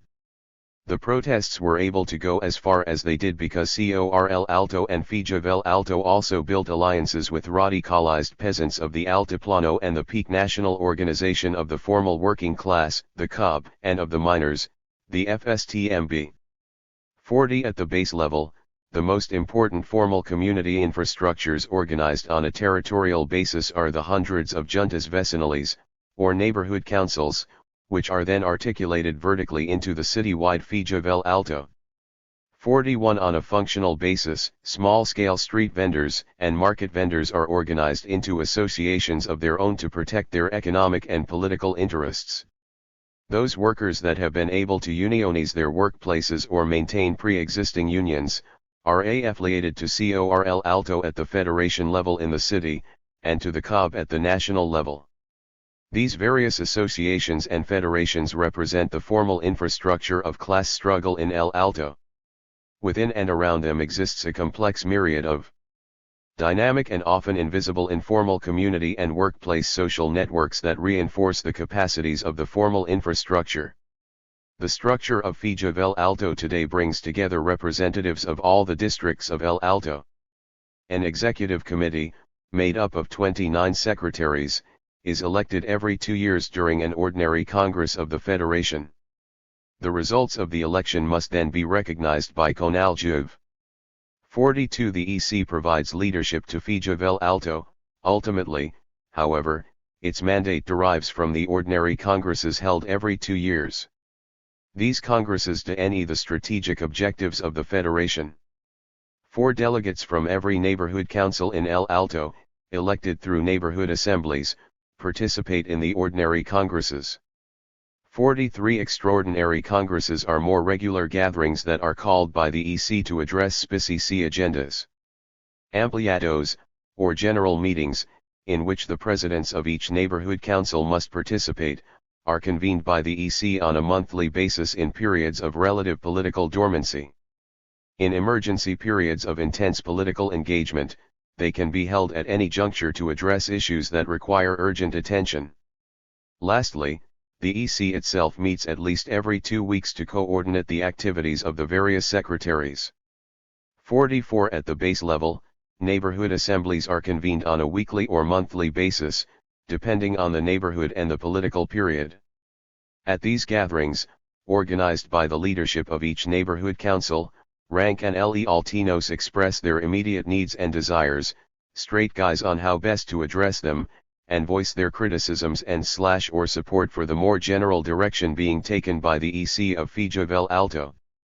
45 presidents of each neighborhood council are then meant to articulate the views of the rank and le to the EC of FIJA-VEL Alto and other neighborhood council presidents at the extraordinary congresses and ampliados in which they participate on a regular basis. Each neighborhood council, in order to be recognized by FIJA-VEL Alto, must represent various zones in the city that together contain more than 200 residents. These local-level councils have in some ways acted as alternative organizing infrastructure for workers in El Alto who are unlikely to work in a unionized workplace through which they can effectively organize as workers given the obstacles that have been highlighted above. Membership in neighborhood councils is based on ownership or rental of a housing unit in an Altino neighborhood. Each family or household sends one delegate to attend neighborhood assemblies as their representative. Each household representative shares the same duties and obligations at these assemblies.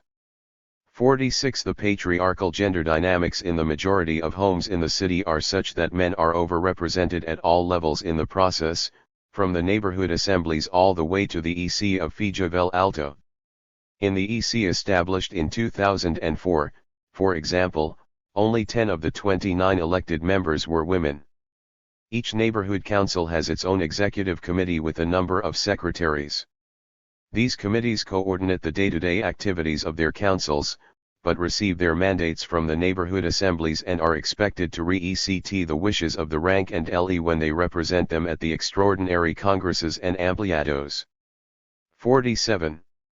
While the depth and breadth of industrialization in Bolivia was always limited, the bulk of industrial manufacturing that did exist in the Department of La Paz became increasingly concentrated in the shanty town of El Alto beginning in the late 1960s and early 1970s. This industrial activity, in addition to expanding working class formation in various other sectors of the growing shanty town's economy, allowed for the gradual emergence of a series of labor federations created by workers to defend their immediate material interests as well as the interests of the Bolivian working classes more generally. The Federación de Trabajadores, Gremiales, Artesanos y Comerciantes Minoristas was established in 1970, for example. The Federación de Trabajadores de Carne and the Federación de Panificadores created the Confederación Única de Trabajadores de El Alto in 1987. 48. In 1988, CUTL became COR El Alto and the latter was recognized in the same year by the COB at its 7th Ordinary Congress. Today, COR El Alto is a sectorally based organization that seeks to represent various components of El Alto's working classes. It includes under its umbrella the FTGACM, the Federation of Market Traders, and a number of trade unions. 49. COR El Alto's executive committee is structured similarly to FIJA-VEL Alto. There are 27 secretaries in the committee who are elected in a Congreso Orgánico, in which representatives from all the affiliated federations, associations, and trade unions participate. Among CORL Alto's founding principles is the continuous struggle for the interests of El Alto's working class. 50 Because the workers' organization conceives of those interests in an expansive manner, it was able to form alliances with the territorially based FIJA of El Alto, and to participate in high pro-LE social movements for basic public welfare in the city. As a consequence, CORL Alto was pivotal in cementing ties between community-based social movements and union-based struggle in El Alto during the left indigenous struggle between 2000 and 2005. 6.2.3 Dialectics of Popular Power. Over the course of September and October 2003, and especially between 8 and October 17, left indigenous popular sectors of El Alto reinvented and extended the assemblyist and participatory forms of democratic power from below that we earlier witnessed in the Cochabamba War of 2000 and, in rural form, during the 2000 and 2001 Aymara peasant insurrections. FIJA of El Alto and CORL Alto became the peak institutional expressions and ultimate coordinators of the popular rebellion and incipient manifestations of collective self-government of the oppressed and exploited in one city. The state was temporarily replaced in El Alto by the popular sovereignty of the indigenous informal proletarian residents, organized at the highest level in FIJA of El Alto and CORL Alto, but also at the base through spontaneous committees of various sorts, neighborhood assemblies, and the long-established network of roughly 500 neighborhood councils.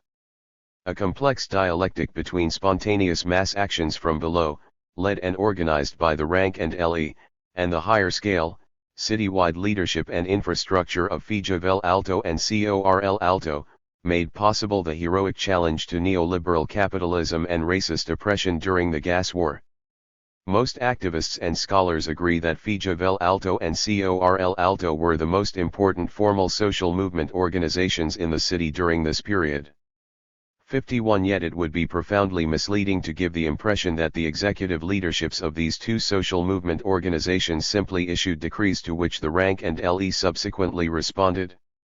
Mamani Ramirez, having lived through the events of October 2003, has made some of the most penetrating observations about how rank and LE activities in the neighborhood councils and other informal networks often overtook and outpaced the leadership of FIJA of El Alto and CORL Alto. 52 Every urban space that was occupied by the radicalized residents of the shanty town, was eventually governed through neighborhood councils and self-organized committees in defense of gas, strike committees, and self-defense committees. 53 Plazas, although they were often sites of state repression and violence, also became open spaces of organizing neighborhood resistance, deliberating, and deciding collectively on strategies, tactics, and visions of change. Emergency neighborhood assemblies were convened by the leaderships of neighborhood councils and committees in defense of gas to decide on immediate actions, such as blocking an avenue, or preparing for an imminent incursion by the military into the neighborhood. Regular nightly assemblies in the plazas were more reactive spaces in which the indigenous informal working class residents could review the events of the day, evaluate their strategies of resistance, and plan for future actions. As state repression intensified, the leaders of neighborhood councils were often forced to operate in a clandestine fashion, therefore providing even greater space for the constant renewal of informal leaderships at the neighborhood level, and more important roles for the self-organized strike committees and committees of other types. 54 These spontaneous grassroots formations can be understood as the informal infrastructure of the rank and LE. The very self-organization and self-activity of the mass base of rank and LE indigenous proletarians of the city through pre-existing informal networks is what strengthened and enabled the dynamism of the formal structures of FIJA of El Alto and CORL Alto and made the rebellion possible. 55 Gonzalo Gozalve, a journalist and activist with extensive experience inside the popular movements of El Alto, speaks of the dialectic between the rank and LE and the leadership and formal infrastructure of FIJA of El Alto and CORL Alto. The neighborhood councils were permanently coordinating actions in El Alto. There was no spokesperson of the movement. There wasn't anyone that the government could turn to speak as the representative of the movement. The neighborhood councils, through their leaders, articulated the grassroots. It was an impressive articulation of each block, each neighborhood, each zone, of each district. There were a fugitive. So, there was this sort of organization. But, from my perspective, this was nothing more than the articulation the people's opinion. 56. What made the older organizational structures of the FSTMB and the COB critical allies in the struggle, despite the dramatic trends in the informalization of the Bolivian world of work over the previous 2 decades, was their strategic orientation towards social movement unionism. Most important, in this regard, was their perspective of reaching out to all of the oppressed, struggling for the working classes and the peasantry as a whole, rather than for the particular interests of the minority of the working classes who remained formally employed in the opening years of the 20th century. 57. A representative COB document released on September 30, 2003, the day after the start of a general strike, asserted the organization's commitment to building broad alliances with all sectors of the working classes, and celebrated the radical measures taken by many different movements. We express our satisfaction with the militant support of the peasant comrades who continue with the road blockades, of the urban and rural teachers' unions who have integrated themselves into the struggle, of the street vendors with their marches, the miners who are preparing to radicalize their protests, the butchers who have announced that they are joining the people's struggle, the university professors and students who are also adopting measures in support of the popular movement, the pensioners for their courage in struggling for their rights, and the factory workers for their union discipline in the days of protest. 58. The FSTMB similarly embraced social movement unionism. The miners had always stressed that their struggle was part of the struggle for all of the working classes and the oppressed rather than simply being about improving the material well-being of their own sector's membership. Such a politics is evident in a representative FSTMB communiqué released immediately after the overthrow of Gonzalo Sanchez de Lozada on October 17, 2003. In it, the miners clarify what the objectives of the FSTMB had been during the gas war: the nationalization of hydrocarbons, the renationalization of all the state-owned enterprises privatized throughout the 1990s, the abrogation of the INRA law because it subjected indigenous and peasant land and territory to the laws of the market, the egalitarian redistribution of land and defense of the collective rights of indigenous communities to land and territory, the restitution of the social rights of Bolivian workers eroded over the years of neoliberal restructuring, rejection of Bolivian participation in the proposed free trade area of the Americas, and the refusal to grant impunity to those in government, the butchers of October, who were behind the high levels of state repression in September and October. 59. The COB and the FSTMB helped to organize and coordinate the struggle at a larger scale than would have been possible if El Alto's infrastructure of class struggle had remained in isolation. The COB was a vital public face for left indigenous struggle in these months, gaining wide exposure in the media and articulating a series of revolutionary positions.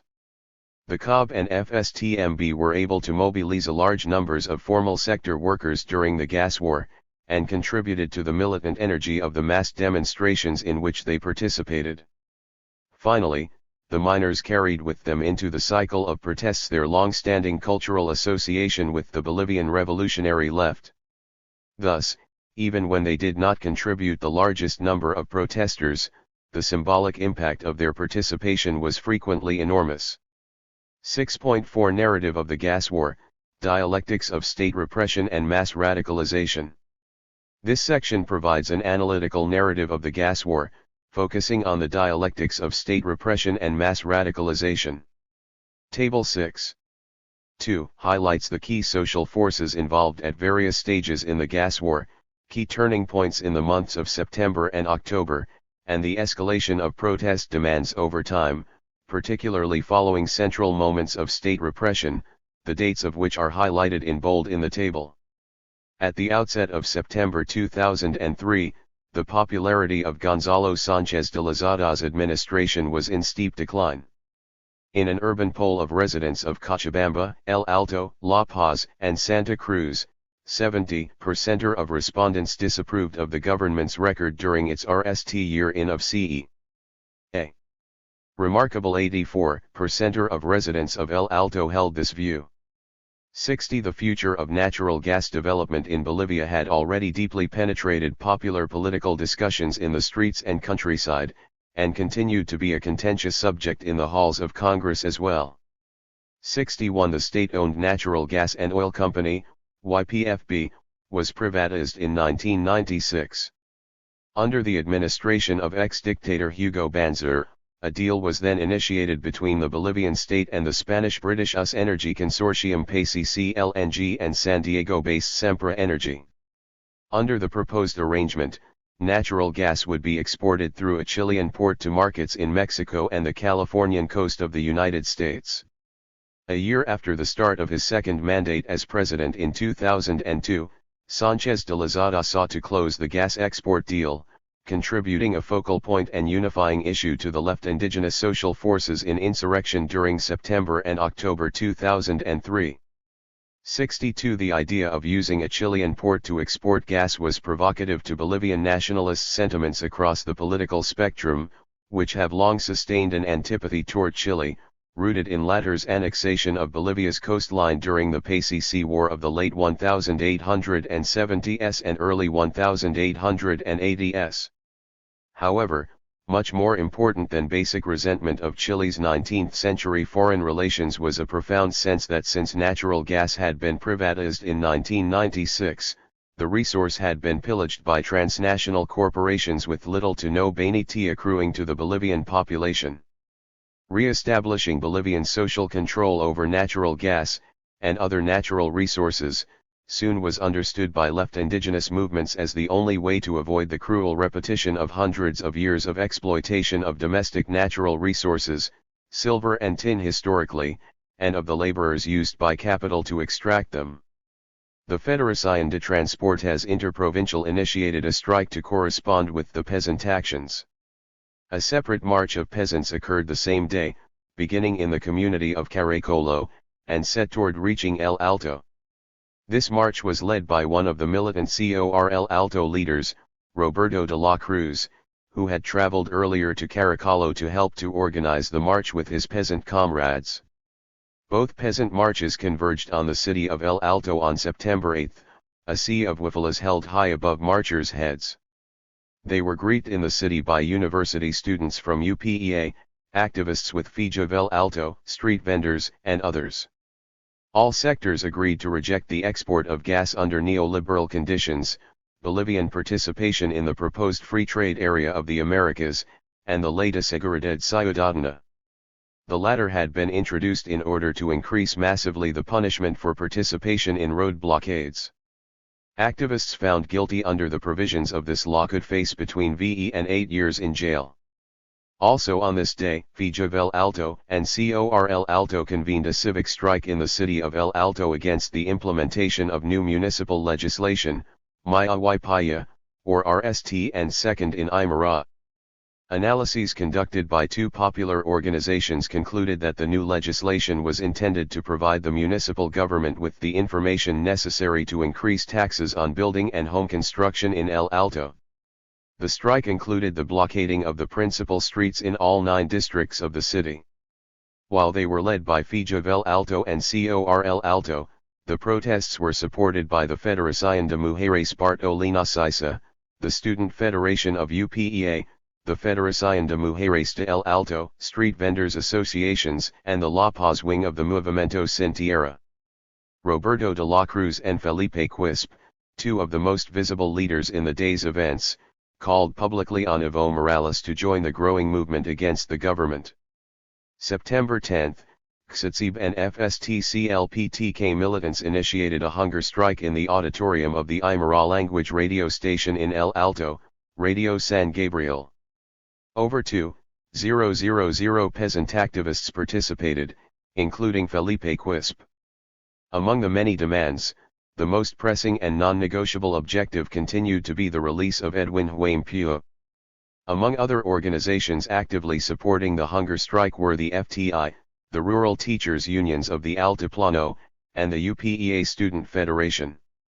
Critically, the hunger strike was also publicly supported by the COB, with the COB's leader Jamie Solares making appearances in the media linking the hunger strike to a wider struggle for social justice and a critique of neoliberalism. September 12, troops from the National Police and the armed forces were deployed throughout the Altiplano, with specific concentrations in the roadways connecting the capital city to the Lake Titicaca region. That same day, Cocoleros and other groups in the semi-tropical Yungas region, in the northern part of the department of La Paz, announced that road blockades would be established there in the coming days. The Cocoleros mobilized around local anti-eradication demands, but at the same time added their voices to the wider claims emerging around natural gas development and opposition to the penalization of civil resistance by way of the LSC. Also on September 12, the COB released its program of struggle from which the wider movement of the indigenous peasantry and working classes were able to draw. Mid-September, a whole series of social movements announced their tactics and strategies of radicalization to come into effect in the near future: a general blockade of roads in the Yungas, the continuation of the civic strike in El Alto and blocked roads in the Altiplano, the deepening of the hunger strike of the Aymara peasantry in an El Alto radio station, further pressure by teachers' union mobilizations in La Paz, UPEA student actions, and growing radicalism among the associations of pensioners in La Paz. In the face of these contests, the government once again emphasized that it would maintain order and the rule of law through the use of the armed forces if deemed necessary. The COB, in response, declared itself in a state of emergency and announced that it would organize wide-scale and immediate civil resistance if the government declared a state of siege. September 15, FIJA El Alto initiated the start of El Alto's second civic strike in September. It continued over the next 3 days. The peasant hunger strike in El Alto led by QUISP entered its second week. Road blockades in the northern part of La Paz were deepened, as were those in the Altiplano. September 18, a new march of Aymara peasants, numbering over 11,000, arrived in the community of Mulasa, just outside of La Paz. September 19, day of national protest in defense of natural gas, was a great success. Over 50,000 people mobilized in La Paz and 20,000 in Cochabamba. The Coordinadora, led by Oscar Oliveira, and the MAS, led by Evo Morales, were instrumental actors in the initial call for this day of protest. The COB, the Coordinadora, the MAS, and the Movimento Indígena Pachacuti, the political party led by QUISP, were essential to organizing the large number of activists who took part in the day's events. An additional 10,000 marched and mobilized in the city of Oruro, as did militant miners in the Liligua, Catavi, and Siglo XX mines. To the south of La Paz and Cochabamba, and southeast of Oruro, the colonial city of Sucre hosted two marches in solidarity with the day of protest. Potosí also witnessed substantive concentrations of protesters who gathered in defense of gas, while the roads in the Altiplano and northern La Paz remained occupied by militant peasants. September 20, military troops sent to invade Huarazata, where they commence a slaughter of indigenous community members. The massacre was the result of a humanitarian operation led by Minister of Defense, Carlos Sánchez Berzain, in which troops were mobilized to liberate roughly 1,000 Bolivian and international tourists from the community of Sarita. They had been stranded by road blockades, but were well cared for by the insurrectionary indigenous communities. Sánchez Berzain arrived on the scene in Huarazata via helicopter, infuriating indigenous protesters who were already profoundly frustrated by the government's failure to respond to any of their demands. The police entered Huarazata and began shooting tear gas to disperse the population. The indigenous community members responded by throwing rocks at police. In the face of this defensive resistance, the military and then the police read their weapons, according to the testimony of witnesses in Huarazata. The police claimed to have responded only when attacked by the indigenous protesters. At the end of the day, on September 20, indigenous peasants and one soldier were dead, and over a dozen people were injured. Among the dead was an 8-year-old girl. 7 September, the COB called for an in-night general strike to begin on September 29, and a nationwide campaign of road blockades. The hunger strike in El Alto continued. The Cocoleros of the Chaparral announced that they would be blocking the highway connecting Cochabamba to Santa Cruz. The MST called for land takeovers. It is worthwhile noting the fact that neither Evo Morales personally nor the MAS as a political party were conduits of this mobilization. Indeed, shortly after the Huarazada massacre, Morales traveled to Libya for a conference on indigenous issues and did not return to the country until September 27. September 29, the COB-led strike started out slowly but gathered steam in following days. September 30, the COB held an open assembly in the Plaza San Francisco and from there led a march through the streets of La Paz. Participants in the march included rural and urban teachers, UPEA students, administrative workers of the Public University of La Paz, the Universidad Mayor San Andrés, and street vendors and teachers from El Alto.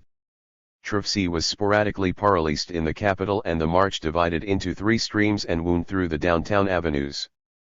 Various social movement actions were registered elsewhere in the country. Retired teachers in El Alto threatened further protests of solidarity with teachers of El Alto and La Paz.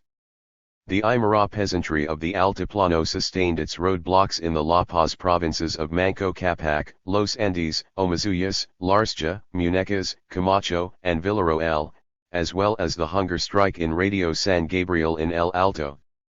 The dissident fraction of the Xatzib, led by Masista Roman Loaza and in dispute with the larger faction led by Felipe Quispe, announced that it would initiate further road blockades in the coming days as part of the call for a national blockade of roads. Traffic between the departments of La Paz, Oruro, Potosí, and Cochabamba was irregular due to roadblocks. Interprovincial truckers continued their strike, called initially on September 8. The Asociación de Carceneros and the Federación de Trabajadores en Carne de El Alto y La Paz announced that their slaughterhouses would close on October 1 in support of the COB's call for a general strike and in solidarity with the protests of the Aymara peasantry. The Cocoleros of the Chaparral and the Yungas declared that further mobilizations and roadblocks by their sectors would begin on October 6. Miners observed the COB's strike call, and in the mining zones of Huanani, Totoral, Avicaya, and Calquiri, in the department of Oruro, they began blocking roads. The UPEA Student Federation expressed again their commitment to daily marches and mobilizations. Also responding to the COB's strike were the street vendors associations of El Alto, rural and urban teachers unions, and healthcare workers in La Paz. Also on September 30, the Coordinadora en Defensa del Gas initiated a march of 100 to 300 people, led by Oscar Olivera, from Cochabamba to Huarazada, in solidarity with the fallen martyrs of the community and the general struggle of the Aymara struggle in the Altiplano. October 2, the COB made its most important intervention in the September-October gas war. The Workers' Confederation convened an open assembly in the Plaza San Francisco with the largest turnout yet of any assembly during almost a month of growing rural and urban discontent. It was at this assembly that the demand for the resignation of Sanchez de Lozada became entrenched in the base of the popular left indigenous struggle in the country, as the crowd chanted in unison for the collapse of the presidency, Fuera Goni. Out with Goni. The voices of resistance accumulated throughout the day. Roman Loaza announced that by October 6, the affiliates of his wing of the Xatzib would unify with the general strike initiated by the COB. The Cocoleros of the Chaparral reiterated their intention of joining the national blockade of roads with greater intensity. Cocoleros in the Yungas scattered rocks and other debris on the highways leading in and out of South and North Yungas, making transit impossible. Regular business activity was shut down for the 4th consecutive day by a myriad of left indigenous sectors in the city of Oruro. Meanwhile, in the conservative southern department of Tarija, the Regional Workers' Central initiated a hunger strike. The Departmental Workers' Central of Santa Cruz also announced a plan for marches in the coming days, while COD Beni declared a 24-hour strike to begin the next day, on October 3. Gas and the president's resignation were now the centripetal axes of revolt. The most important activities of the day occurred in El Alto. FIJA El Alto and COR El Alto declared that their third civic strike would begin on October 8, following the success of the RST-2 on 8 and September 15. Already, on the day of the announcement of the strike to come, the city was paralyzed. Protesters in El Alto clashed with the police and military, responding to state coercion with rocks, clubs, sticks, and dynamite. Dozens of protesters were injured or detained. With greater and greater adherence to the call for Goni's resignation amongst left indigenous social forces, even the moderate leadership of the MAS began publicly to express its support for the call. The government responded to the events of the day by militarizing El Alto and La Paz. The perimeters of the Plaza Murillo were sealed with uniformed armed forces personnel, and military troops were stationed outside of all public government buildings in La Paz.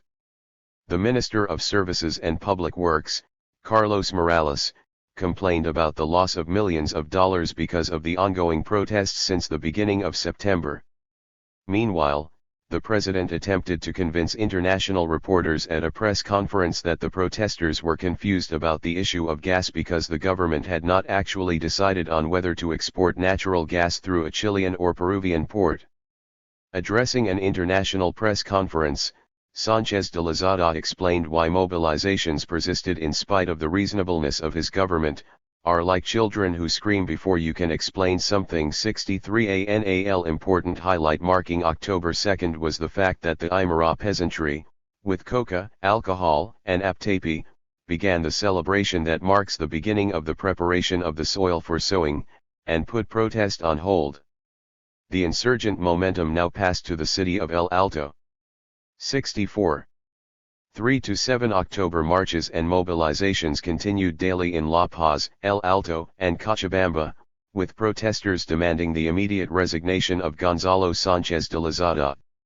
Also during this week, the idea of convening a participatory and revolutionary constituent assembly to refound the Bolivian state began to acquire new resonance amongst the popular sectors. October 8. There was an explosion of grassroots activity in El Alto as the third civic strike was kicked off. 2 civilian protesters suffered bullet wounds and many others were injured by rubber bullets. Approximately 800 miners arrived outside of El Alto, having marched from Huanani to join the forces led by the CAB against the exportation of gas under current conditions and for the resignation of Sánchez de Lozada. The blockade of roads in the Altiplano of the Department of La Paz persisted in density and scope. There were sporadic roadblocks in the Department of Cochabamba. New social sectors announced that they would be mobilizing in support of the CAB. In the city of Cochabamba, there was a march of students and administrative staff of San Simon University, and protests led by the Departmental Workers Central, teachers, and cocoleros. In Potosí, there was a mass march led by staff and students from Tomás Frías University and the Civic Committee of Potosí. In Sucre, the mobilizations were smaller than elsewhere, but San Francisco Xavier University closed its doors, and the COD. Sucre called a 48-hour strike. Healthcare workers and the rural and urban teachers' unions observed the strike call.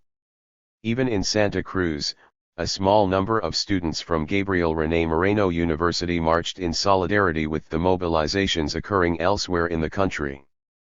Commemoration of the 36th anniversary of the death of Che Guevara in Bolivia was deeply politicized throughout the country given the polarization of the moment.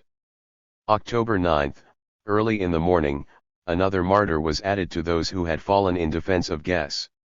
A combined operation of police and military forces intercepted the miners in Ventilla before they could arrive in El Alto. After an extended battle between the miners and the state troops, the partially destroyed body of José Luis Adowichi, a 40-year-old miner, lay on the ground and 21 other miners were left injured.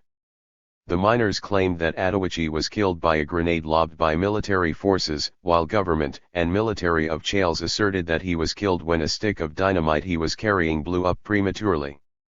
The same day, military troops attempted to clear blockades throughout the southern zone of El Alto, and another civilian protester was killed. Ramiro Vargas Estillo, 22, died shortly after being shot in the head by state forces.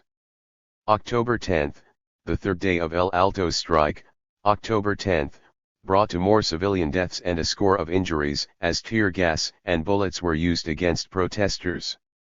Downtown Cochabamba was occupied again, as the Women's Cocalero Federation, university students, truckers, and other groups, mounted demonstrations. October 11, La Paz had virtually run dry of gasoline, natural gas, and diesel fuel. The government instituted a state of emergency through Presidential Supreme Decree 27209. Activists in El Alto had initiated 24-hour-per-day vigils and blockade of the Sencata petroleum plant, located in the city, to prevent natural gas supplies from getting down to La Paz. Government sent a caravan of tanks and military transport trucks to Sencata. Confrontations erupted and the military shot indiscriminately into the crowd.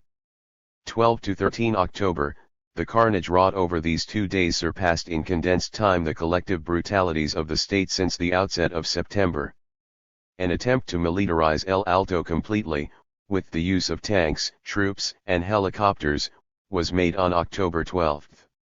This spawned wide-scale resistance. By some accounts, 26 people were killed that day. On October 13, over 100,000 people marched from El Alto to La Paz carrying huifulas and Bolivian AGS, adorned with small black plastic bags commemorating the fallen martyrs. Massive levels of resistance persisted in El Alto. Banks, factories owned by transnational corporations, and businesses identified with GERS in the government were bombarded with rocks. Electropaz and Aguas del Tunari, 2 foreign companies that sell electricity and water services in El Alto, had already been destroyed by protesters days earlier. As evening encroached on the Bolivian Andes, an additional 28 civilians were dead in La Paz and El Alto. Also on October 13, Vice President Carlos Mesa appeared on television saying that his conscience would not allow him to support the repression, although he did not yet resign. Jorge Torres, Minister of Economic Development, did resign, and ex-ombudsperson, Ana Maria Romero, condemned government violence. Other political elites, such as Juan del Granado, the mayor of La Paz, began calling for the resignation of Sánchez de Lozada. That same evening, Sánchez de Lozada appeared defiantly on television denouncing the protesters as seditious enemies of democracy. The US Embassy in Bolivia, under the leadership of Ambassador David Greenlee, issued a communiqué portraying the protests as an attack against democracy and the constitutional order.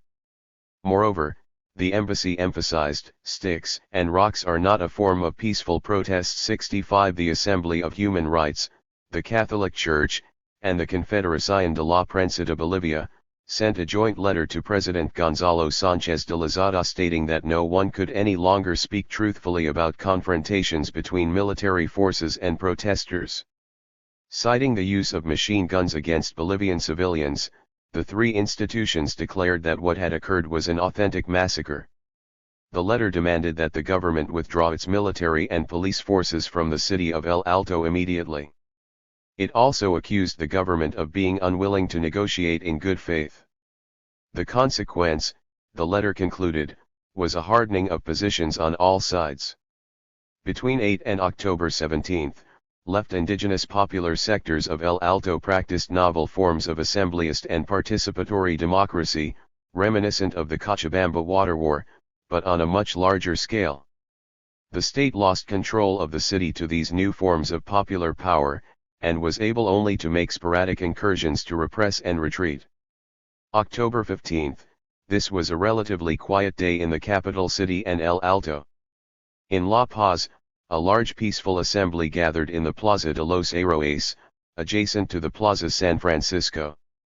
Cocaleros, miners, teachers, unemployed workers, indigenous peasants, FIJA Alto activists, pensioners, and university students and professors, among many others, gathered with the united purpose of bringing down Sánchez de Lozada.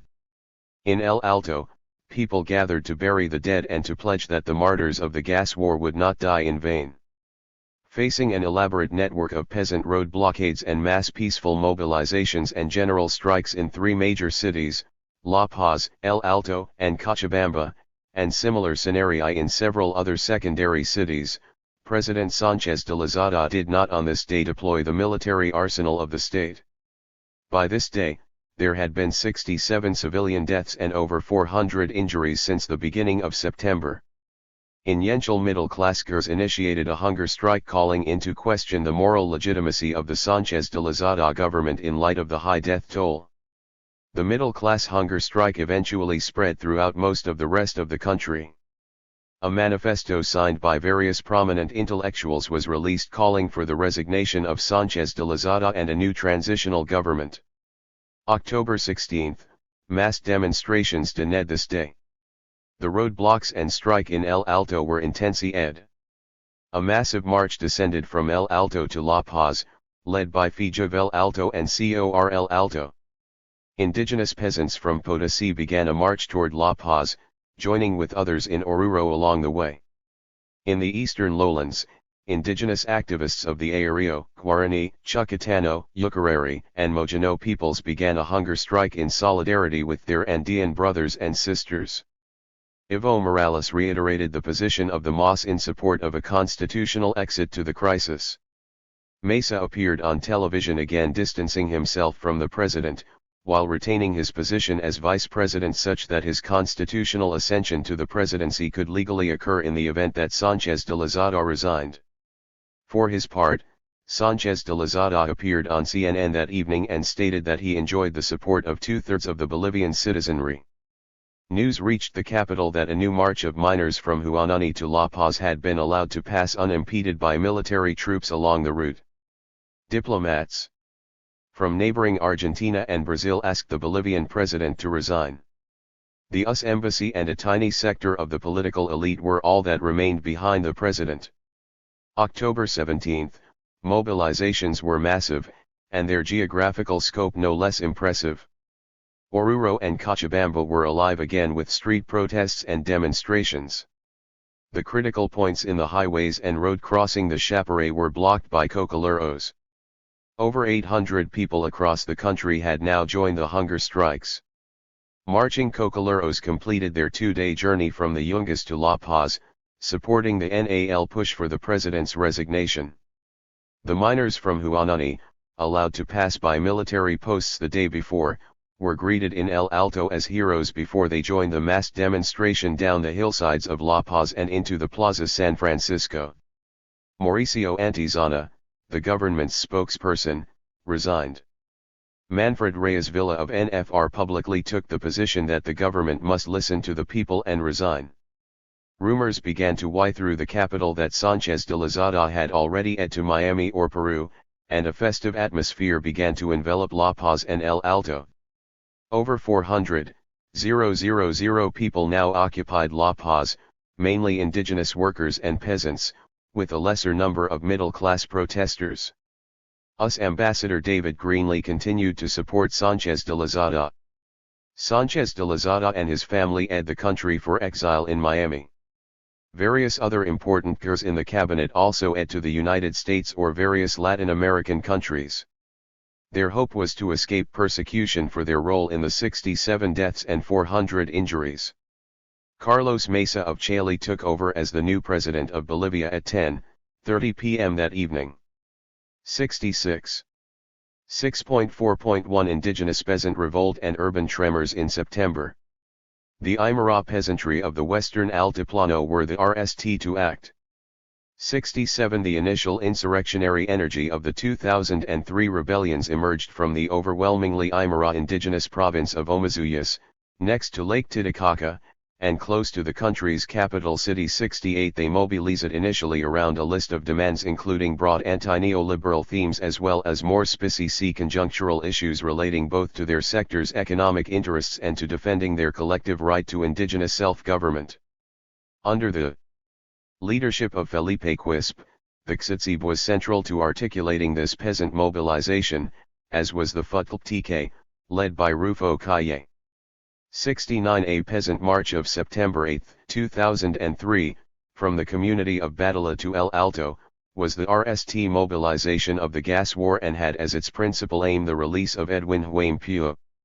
70 Coinciding with the Aymara peasant convergence on El Alto was a civic strike in the city organized by FIJA El Alto and COR El Alto against new municipal legislation, Maya Waipaya, that would have increased taxes on building and home construction. 71 2 days later, on September 10, with no government response to their demands forthcoming, Xatsib and FUTLPTK militants, with the help of Jalacatas and Mama Tialas from the Aymara peasant communities of the rural provinces of La Paz, initiated a hunger strike in the auditorium of the Aymara language radio station in El Alto, Radio San Gabriel. The most pressing objective continued to be Huaympue's release, but the strikers also opposed a number of neoliberal agricultural policies, the FTAA, and the export of natural gas through Chile. 72 The hunger strike quickly garnered the support and solidarity of several other urban and rural popular organizations, including the COB, and plans to erect roadblocks in the Altiplano were nihilist. Cocoleros of the Yungas and the Chaparral regions expressed their solidarity with peasant actions developing in the Altiplano. 73 In a grim foreshadowing of the repression that was to follow shortly, President Sanchez de Lozada and Minister of Defense, Carlos Sanchez Berzain, proclaimed that order would be restored and maintained in the country and that the armed forces were prepared to act. 74 2 days later, the National Police and armed force were deployed at various points in the Altiplano. 75 By mid-September, peasants, teachers, the working class organizations of El Alto, university students, the COB, and others were radicalizing and announcing protest actions to come. In the face of these contests, the government once again emphasized that it would maintain order and the rule of law through the use of the armed forces. 76. 6.4.2 The collective frame of gas. By this stage, it had become clear that the future of natural gas development was the overarching frame tying each movement to the others. 77 The so-called Estado Mayor del Pueblo played a role in articulating a more lucid position on this matter, from which the various social movements could draw. 78 The Coordinadora and the MAS were instrumental in calling for a national day of protest in defense of gas to be held on Friday, September 19. COR El Alto and FIJA El Alto immediately responded to the call and announced that they would lead mass marches on La Paz from El Alto on the National Day of Action. 79 The Aymara peasantry of the Altiplano and the Cocoleros of the Yungas also pledged that there would be coordinated marches in solidarity with the call for mobilizations in defense of gas. 80 The COB likewise promised to lead a march later on the same day in La Paz. 81 Again, the government responded by reciting its mandate to maintain order and the rule of law. Operatives of the Grupo Especial de Seguridad and reinforcements of police troops were deployed to Cochabamba. 82 Roberto de la Cruz directed sharp words at the president, "Gas will be the mother of all battles, if the gringo government insists on selling off our hydrocarbons at the price of a dead chicken." 83 Morales likewise told the press that, if Goni decides to give gas away to Chile, this government will not last 24 hours. "We are going to strike and blockade until we recover the gas." 84 Here, we can begin to appreciate the call to nacionalize gas as the fundamental collective action frame during the insurrectional episodes of September and October. As Alvaro Garcia Linera puts it, there is a sort of collective intuition that the debates over hydrocarbons are gambling with the destiny of this country, a country accustomed to having a lot of natural resources but always being poor, always seeing natural resources serve to enrich others. 85 The injustice of the frame is clearly delineated, being poor in a resource-rich land. The us included the indigenous popular classes struggling for a socially just development model. The structural significance of natural gas to the political economy of Bolivia made the strategic frame materially plausible and accounted for its wide resonance throughout the country. 86 The them identiet included the transnational gas corporations that formed part of the energy consortium PCC-LNG, the neoliberal model personi ed in the presidency of Sanchez de Lozada, and American imperialism writ large. Finally, the pathways of change advocated by the frame to overcome the injustice it evoked eventually involved the ousting of the neoliberal president and the nationalization of gas. All of a sudden, one of Bolivia's Nest journalists observed, gas is on the lips of everyone. The unions, popular meetings, congresses, communities, blockades and spontaneous reunions like those in San Francisco have developed their opposition to the sale of gas under the neoliberal framework as a unifying cause. 87 In the event, the day of national protest in defense of gas was a major success. 6.4.3 State massacre in Huarazada and the radicalization of left indigenous struggle. The protests of September 19 demonstrated that, while the Aymara peasantry had started the cycle of insurrection known as the Gas War of 2003, by late September El Alto had become the new fulcrum of popular mobilization in the country. 88 FIJA of El Alto and COR El Alto coordinated roadblocks of the principal routes connecting La Paz to El Alto. Schools were shut down, the streets of the city were completely barricaded, and stores and street vendors ceased operations. Thousands of Altino marchers snaked their way down the La Paz hillsides to join the large concentrations of people in the Plaza San Francisco. The columns of protesters from El Alto were met in La Paz by teachers, factory workers, peasants, truckers, street vendors, healthcare workers, and pensioners. 89 The COB let it be known that it would be holding an emergency National Assembly on October 1 in Huanani, in the department of Oruro, where strategic discussion over a possible general strike and coordinated nationwide campaign of roadblocks would occur. 90 The basis of an insurrectionary alliance led by the largely informal working classes of El Alto, and supported by the peasantry, the formal working class, and sections of the middle class, was beginning to emerge. New levels of state coercion soon acted as the spark that consolidated these forces. The RST shock of state repression since the Impuestazo of February 2003 radicalized social movements. On September 20, military troops invaded Huarazada and began killing indigenous community members. 91 Rather than suppress the movements of September, this moment of state repression extended, deepened, and radicalized left indigenous struggle both within the rural Aymara zone where the killing took place, and, crucially, in El Alto over the next couple of weeks. By mid-October, protests, road blockades, hunger strikes, and militant clashes with the military and police forces rocked huge swathes of the country and precipitated the resignation of Gonzalo Sanchez de Lozada. In the context of September and October 2003, the deaths caused by state repression evoked a feeling of unity, of solidarity, of identificación with those abused by power. 92 The Comisión de Derechos Humanos de la Cámara de Diputados, the Asamblea Permanente de Derechos Humanos de Bolivia, and the opposition parties within Congress criticized the government for causing the violence against the activists on the road blockades and for not privileging dialogue with the peasant leadership. Evo Morales directly accused the Minister of Defense, Sánchez Berzain, of being one of those principally responsible for the indiscriminate use of force. 93 In response, the government simply ratcheted up its rhetoric in defense of law and order. Sanchez de Lozada told the nation that his government would not accede to social pressures, and would proceed to take down immediately any blockade of highways, in any part of the country, erected under any pretext. 94 Felipe Quispe of Xatzib, still on hunger strike in El Alto, offered an immediate and scathing condemnation of the military incursion in Huarazada. He said that negotiations between Xatzib and the Minister of Agriculture, Guido Ane, and the Vice Minister of Government, José Luis Harb, had been proceeding but now had to be abandoned because of the peasant massacre.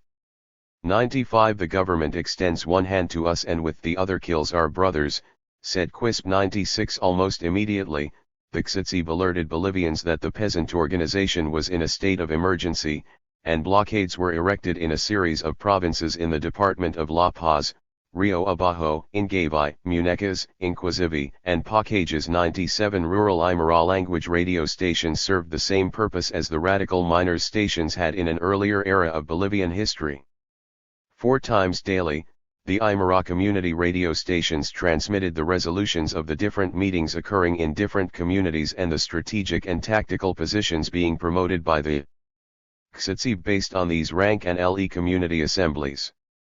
This was the principal means through which ordinary peasants learned of the twists and turns of the struggle as it developed in September 98. Recalling this period almost 2 years later, the October 2003 leaders of Fijovel Alto and Corl Alto remembered the Warasada massacre as a turning point in the radicalization of the RST gas war.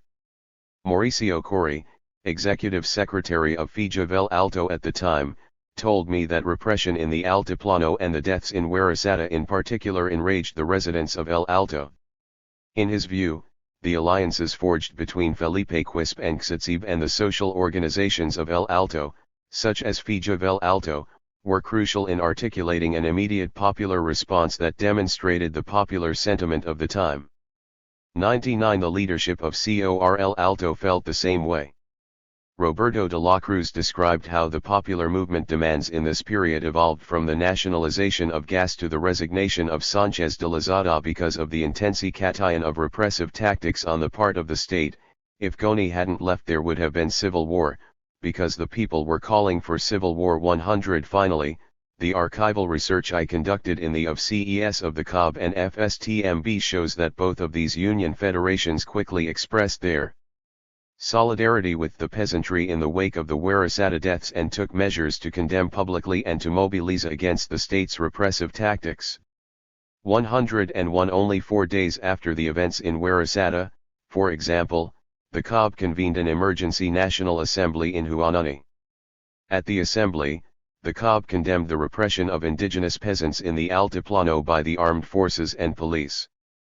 The workers who had assembled in Huanani agreed to support the struggle that peasant comrades are sustaining, and other sectors of the workforce in the country, against a political system that has lost popular support. 102. In short, state repression had only fueled the Immediately after the Warasada killings, President Sanchez de Lozada's approval rating fell to 9% or 103. From this point forward, the largely informal working classes of El Alto became the indubitable vanguard of left indigenous struggle in the country, articulated most forcefully through Fijovel Alto and Corl Alto. While secondary to the informal proletarians of El Alto, the formal working class played an essential supporting role in the insurrectionary alliance. It is important not to minimize, as many scholarly and journalistic accounts have, the strategic importance of the actions of the miners, organized in the FSTMB, and the only nationwide confederation of workers, the COB. Early in the CON-ICT, on September 12, the COB had already released a program of struggle, from which the wider movement of the indigenous peasantry and informal working classes was able to draw. 104. The program called for the abrogation of the existing hydrocarbons law and the nationalization and industrialization of natural gas for the benefit of the Bolivian popular classes. It stressed how recovering natural gas from the transnationals had become a historical imperative in the current Bolivian conjuncture, and a central facet of restoring sovereignty and dignity for Bolivians. The document also demanded that Bolivia not participate in the proposed free trade area of the Americas. On the domestic front, it called for the restoration of job stability and employment creation and the end of labor exhibilization policies. It demanded increases in public spending on health and education, the strengthening of public universities, and the cessation of the privatization of higher education. The workers' organization defended UPEA's right to autonomy, a key demand of the university's student federation. The program also demanded that the state reinsert itself in the productive processes of the economy and in the mining sector in particular. The COB pledged to defend the existing social security system and demanded further improvements in this area, along with better pensions. 105. The COB's program also defended the collective rights to land and territory of landless peasants and indigenous communities throughout Bolivia. It rejected the politics of coca eradication and defended the right to grow and sell the coca leaf and derivative products, a vital issue for indigenous peasantries in the Chapare and Yungas regions. The COB rejected the commodification and private management of water. Instead, the Workers' Central, following the lead of the social movements behind the Cochabamba Water War, called for the nationalization of and social control over water resources throughout the country. It also demanded the nationalization of the mines, and all the strategic state-owned enterprises that had been privatized in the 1990s, YPFB, ENFE, Entel, Comable, Lab, and others. Furthermore, the COB demanded jobs for the unemployed and rejected any tax increases that targeted the working classes. Finally, the program of struggle denounced the criminalization of protest and defended direct action and popular mobilization as a basic democratic right. 106 In terms of concrete action, the COB called for an in-night general strike and a nationwide campaign of road blockades to begin on September 29. 107 On October 2, 2003 the Workers' Confederation made its most important intervention in the September-October gas war. It convened an open assembly in the Plaza San Francisco with the largest turnout yet of any gathering during almost a month of growing rural and urban discontent. 108 The crowds at the assembly united around the call for the nationalization of gas, but also for the RST time consolidated the demand for the resignation of Sanchez de Lozada. 109 Gas and the president's resignation were now the centripetal axes of revolt. 6.5 El Alto de Pi. El Alto on its feet. Democratic insurgency, state repression, and elite fractures. The beginning of the second week of October 2003 witnessed the efflorescence of grassroots insurgency in El Alto, vicious state repression, and the RST major sewers inside the ruling bloc. This period of wide-scale revolt began with the civic strike in El Alto on October 8, the third such strike since the beginning of September. Streets were closed down. Public institutions and private businesses were shut down. There was virtually no circulation of THIRD. Fierce clashes between the national police and armed forces and activists shook the shanty town with tear gas, gunnery, dynamite, rocks and clubs. At the end of the day, 2 civilian protesters had suffered bullet wounds, and many others had been injured by rubber bullets. The autopista highway connecting La Paz to El Alto was blockaded and full of people preventing traffic in either direction. 110 When 800 miners arrived from Huanani, they announced that they would convulse the cities of El Alto and La Paz the following day. 111 Elsewhere in the country, old mobilizations were sustained and new ones sprung to life. A miner and another protester were killed the next day, October 9. The government's response to the concises of that day treaded familiar ground. A visibly angry Sanchez de Lozada addressed a press conference in La Paz. He stressed that the social mobilizations in the country were entirely lacking in legitimacy, and that, moreover, they were being led by a minority who wants to divide Bolivia, and to destroy democracy in the country. 112 El Alto's protests continued. 113 The city's avenues were so tightly locked down with the blockades and barricades by the third day of the strike that scarcely a bicycle could traverse through them. Basic foodstuffs and natural gas were becoming scarce in La Paz after more than 3 weeks of social protests across the country. 114 That Sanchez de Lozada had to go was clear to all the insurgent groups. FIJA El Alto, COR Alto, the COB, the FSTMB, and the XITSIB, pledged publicly to refuse sector-by-sector negotiations with the government. 115 Felipe Quis pointed out that Sanchez de Lozada is not only an American gringo, but a butcher, while Jamie Solares of the COB argued, it no longer makes sense to talk with someone who is rejected by the people. The workers want him to leave government. 116 On October 11, following an attempt by a caravan of military troops to break the human barricade around the Sencata petroleum plant in El Alto, the armed forces shot indiscriminately into the crowds and surrounding neighborhoods, gunning down men, women, children, and the elderly in the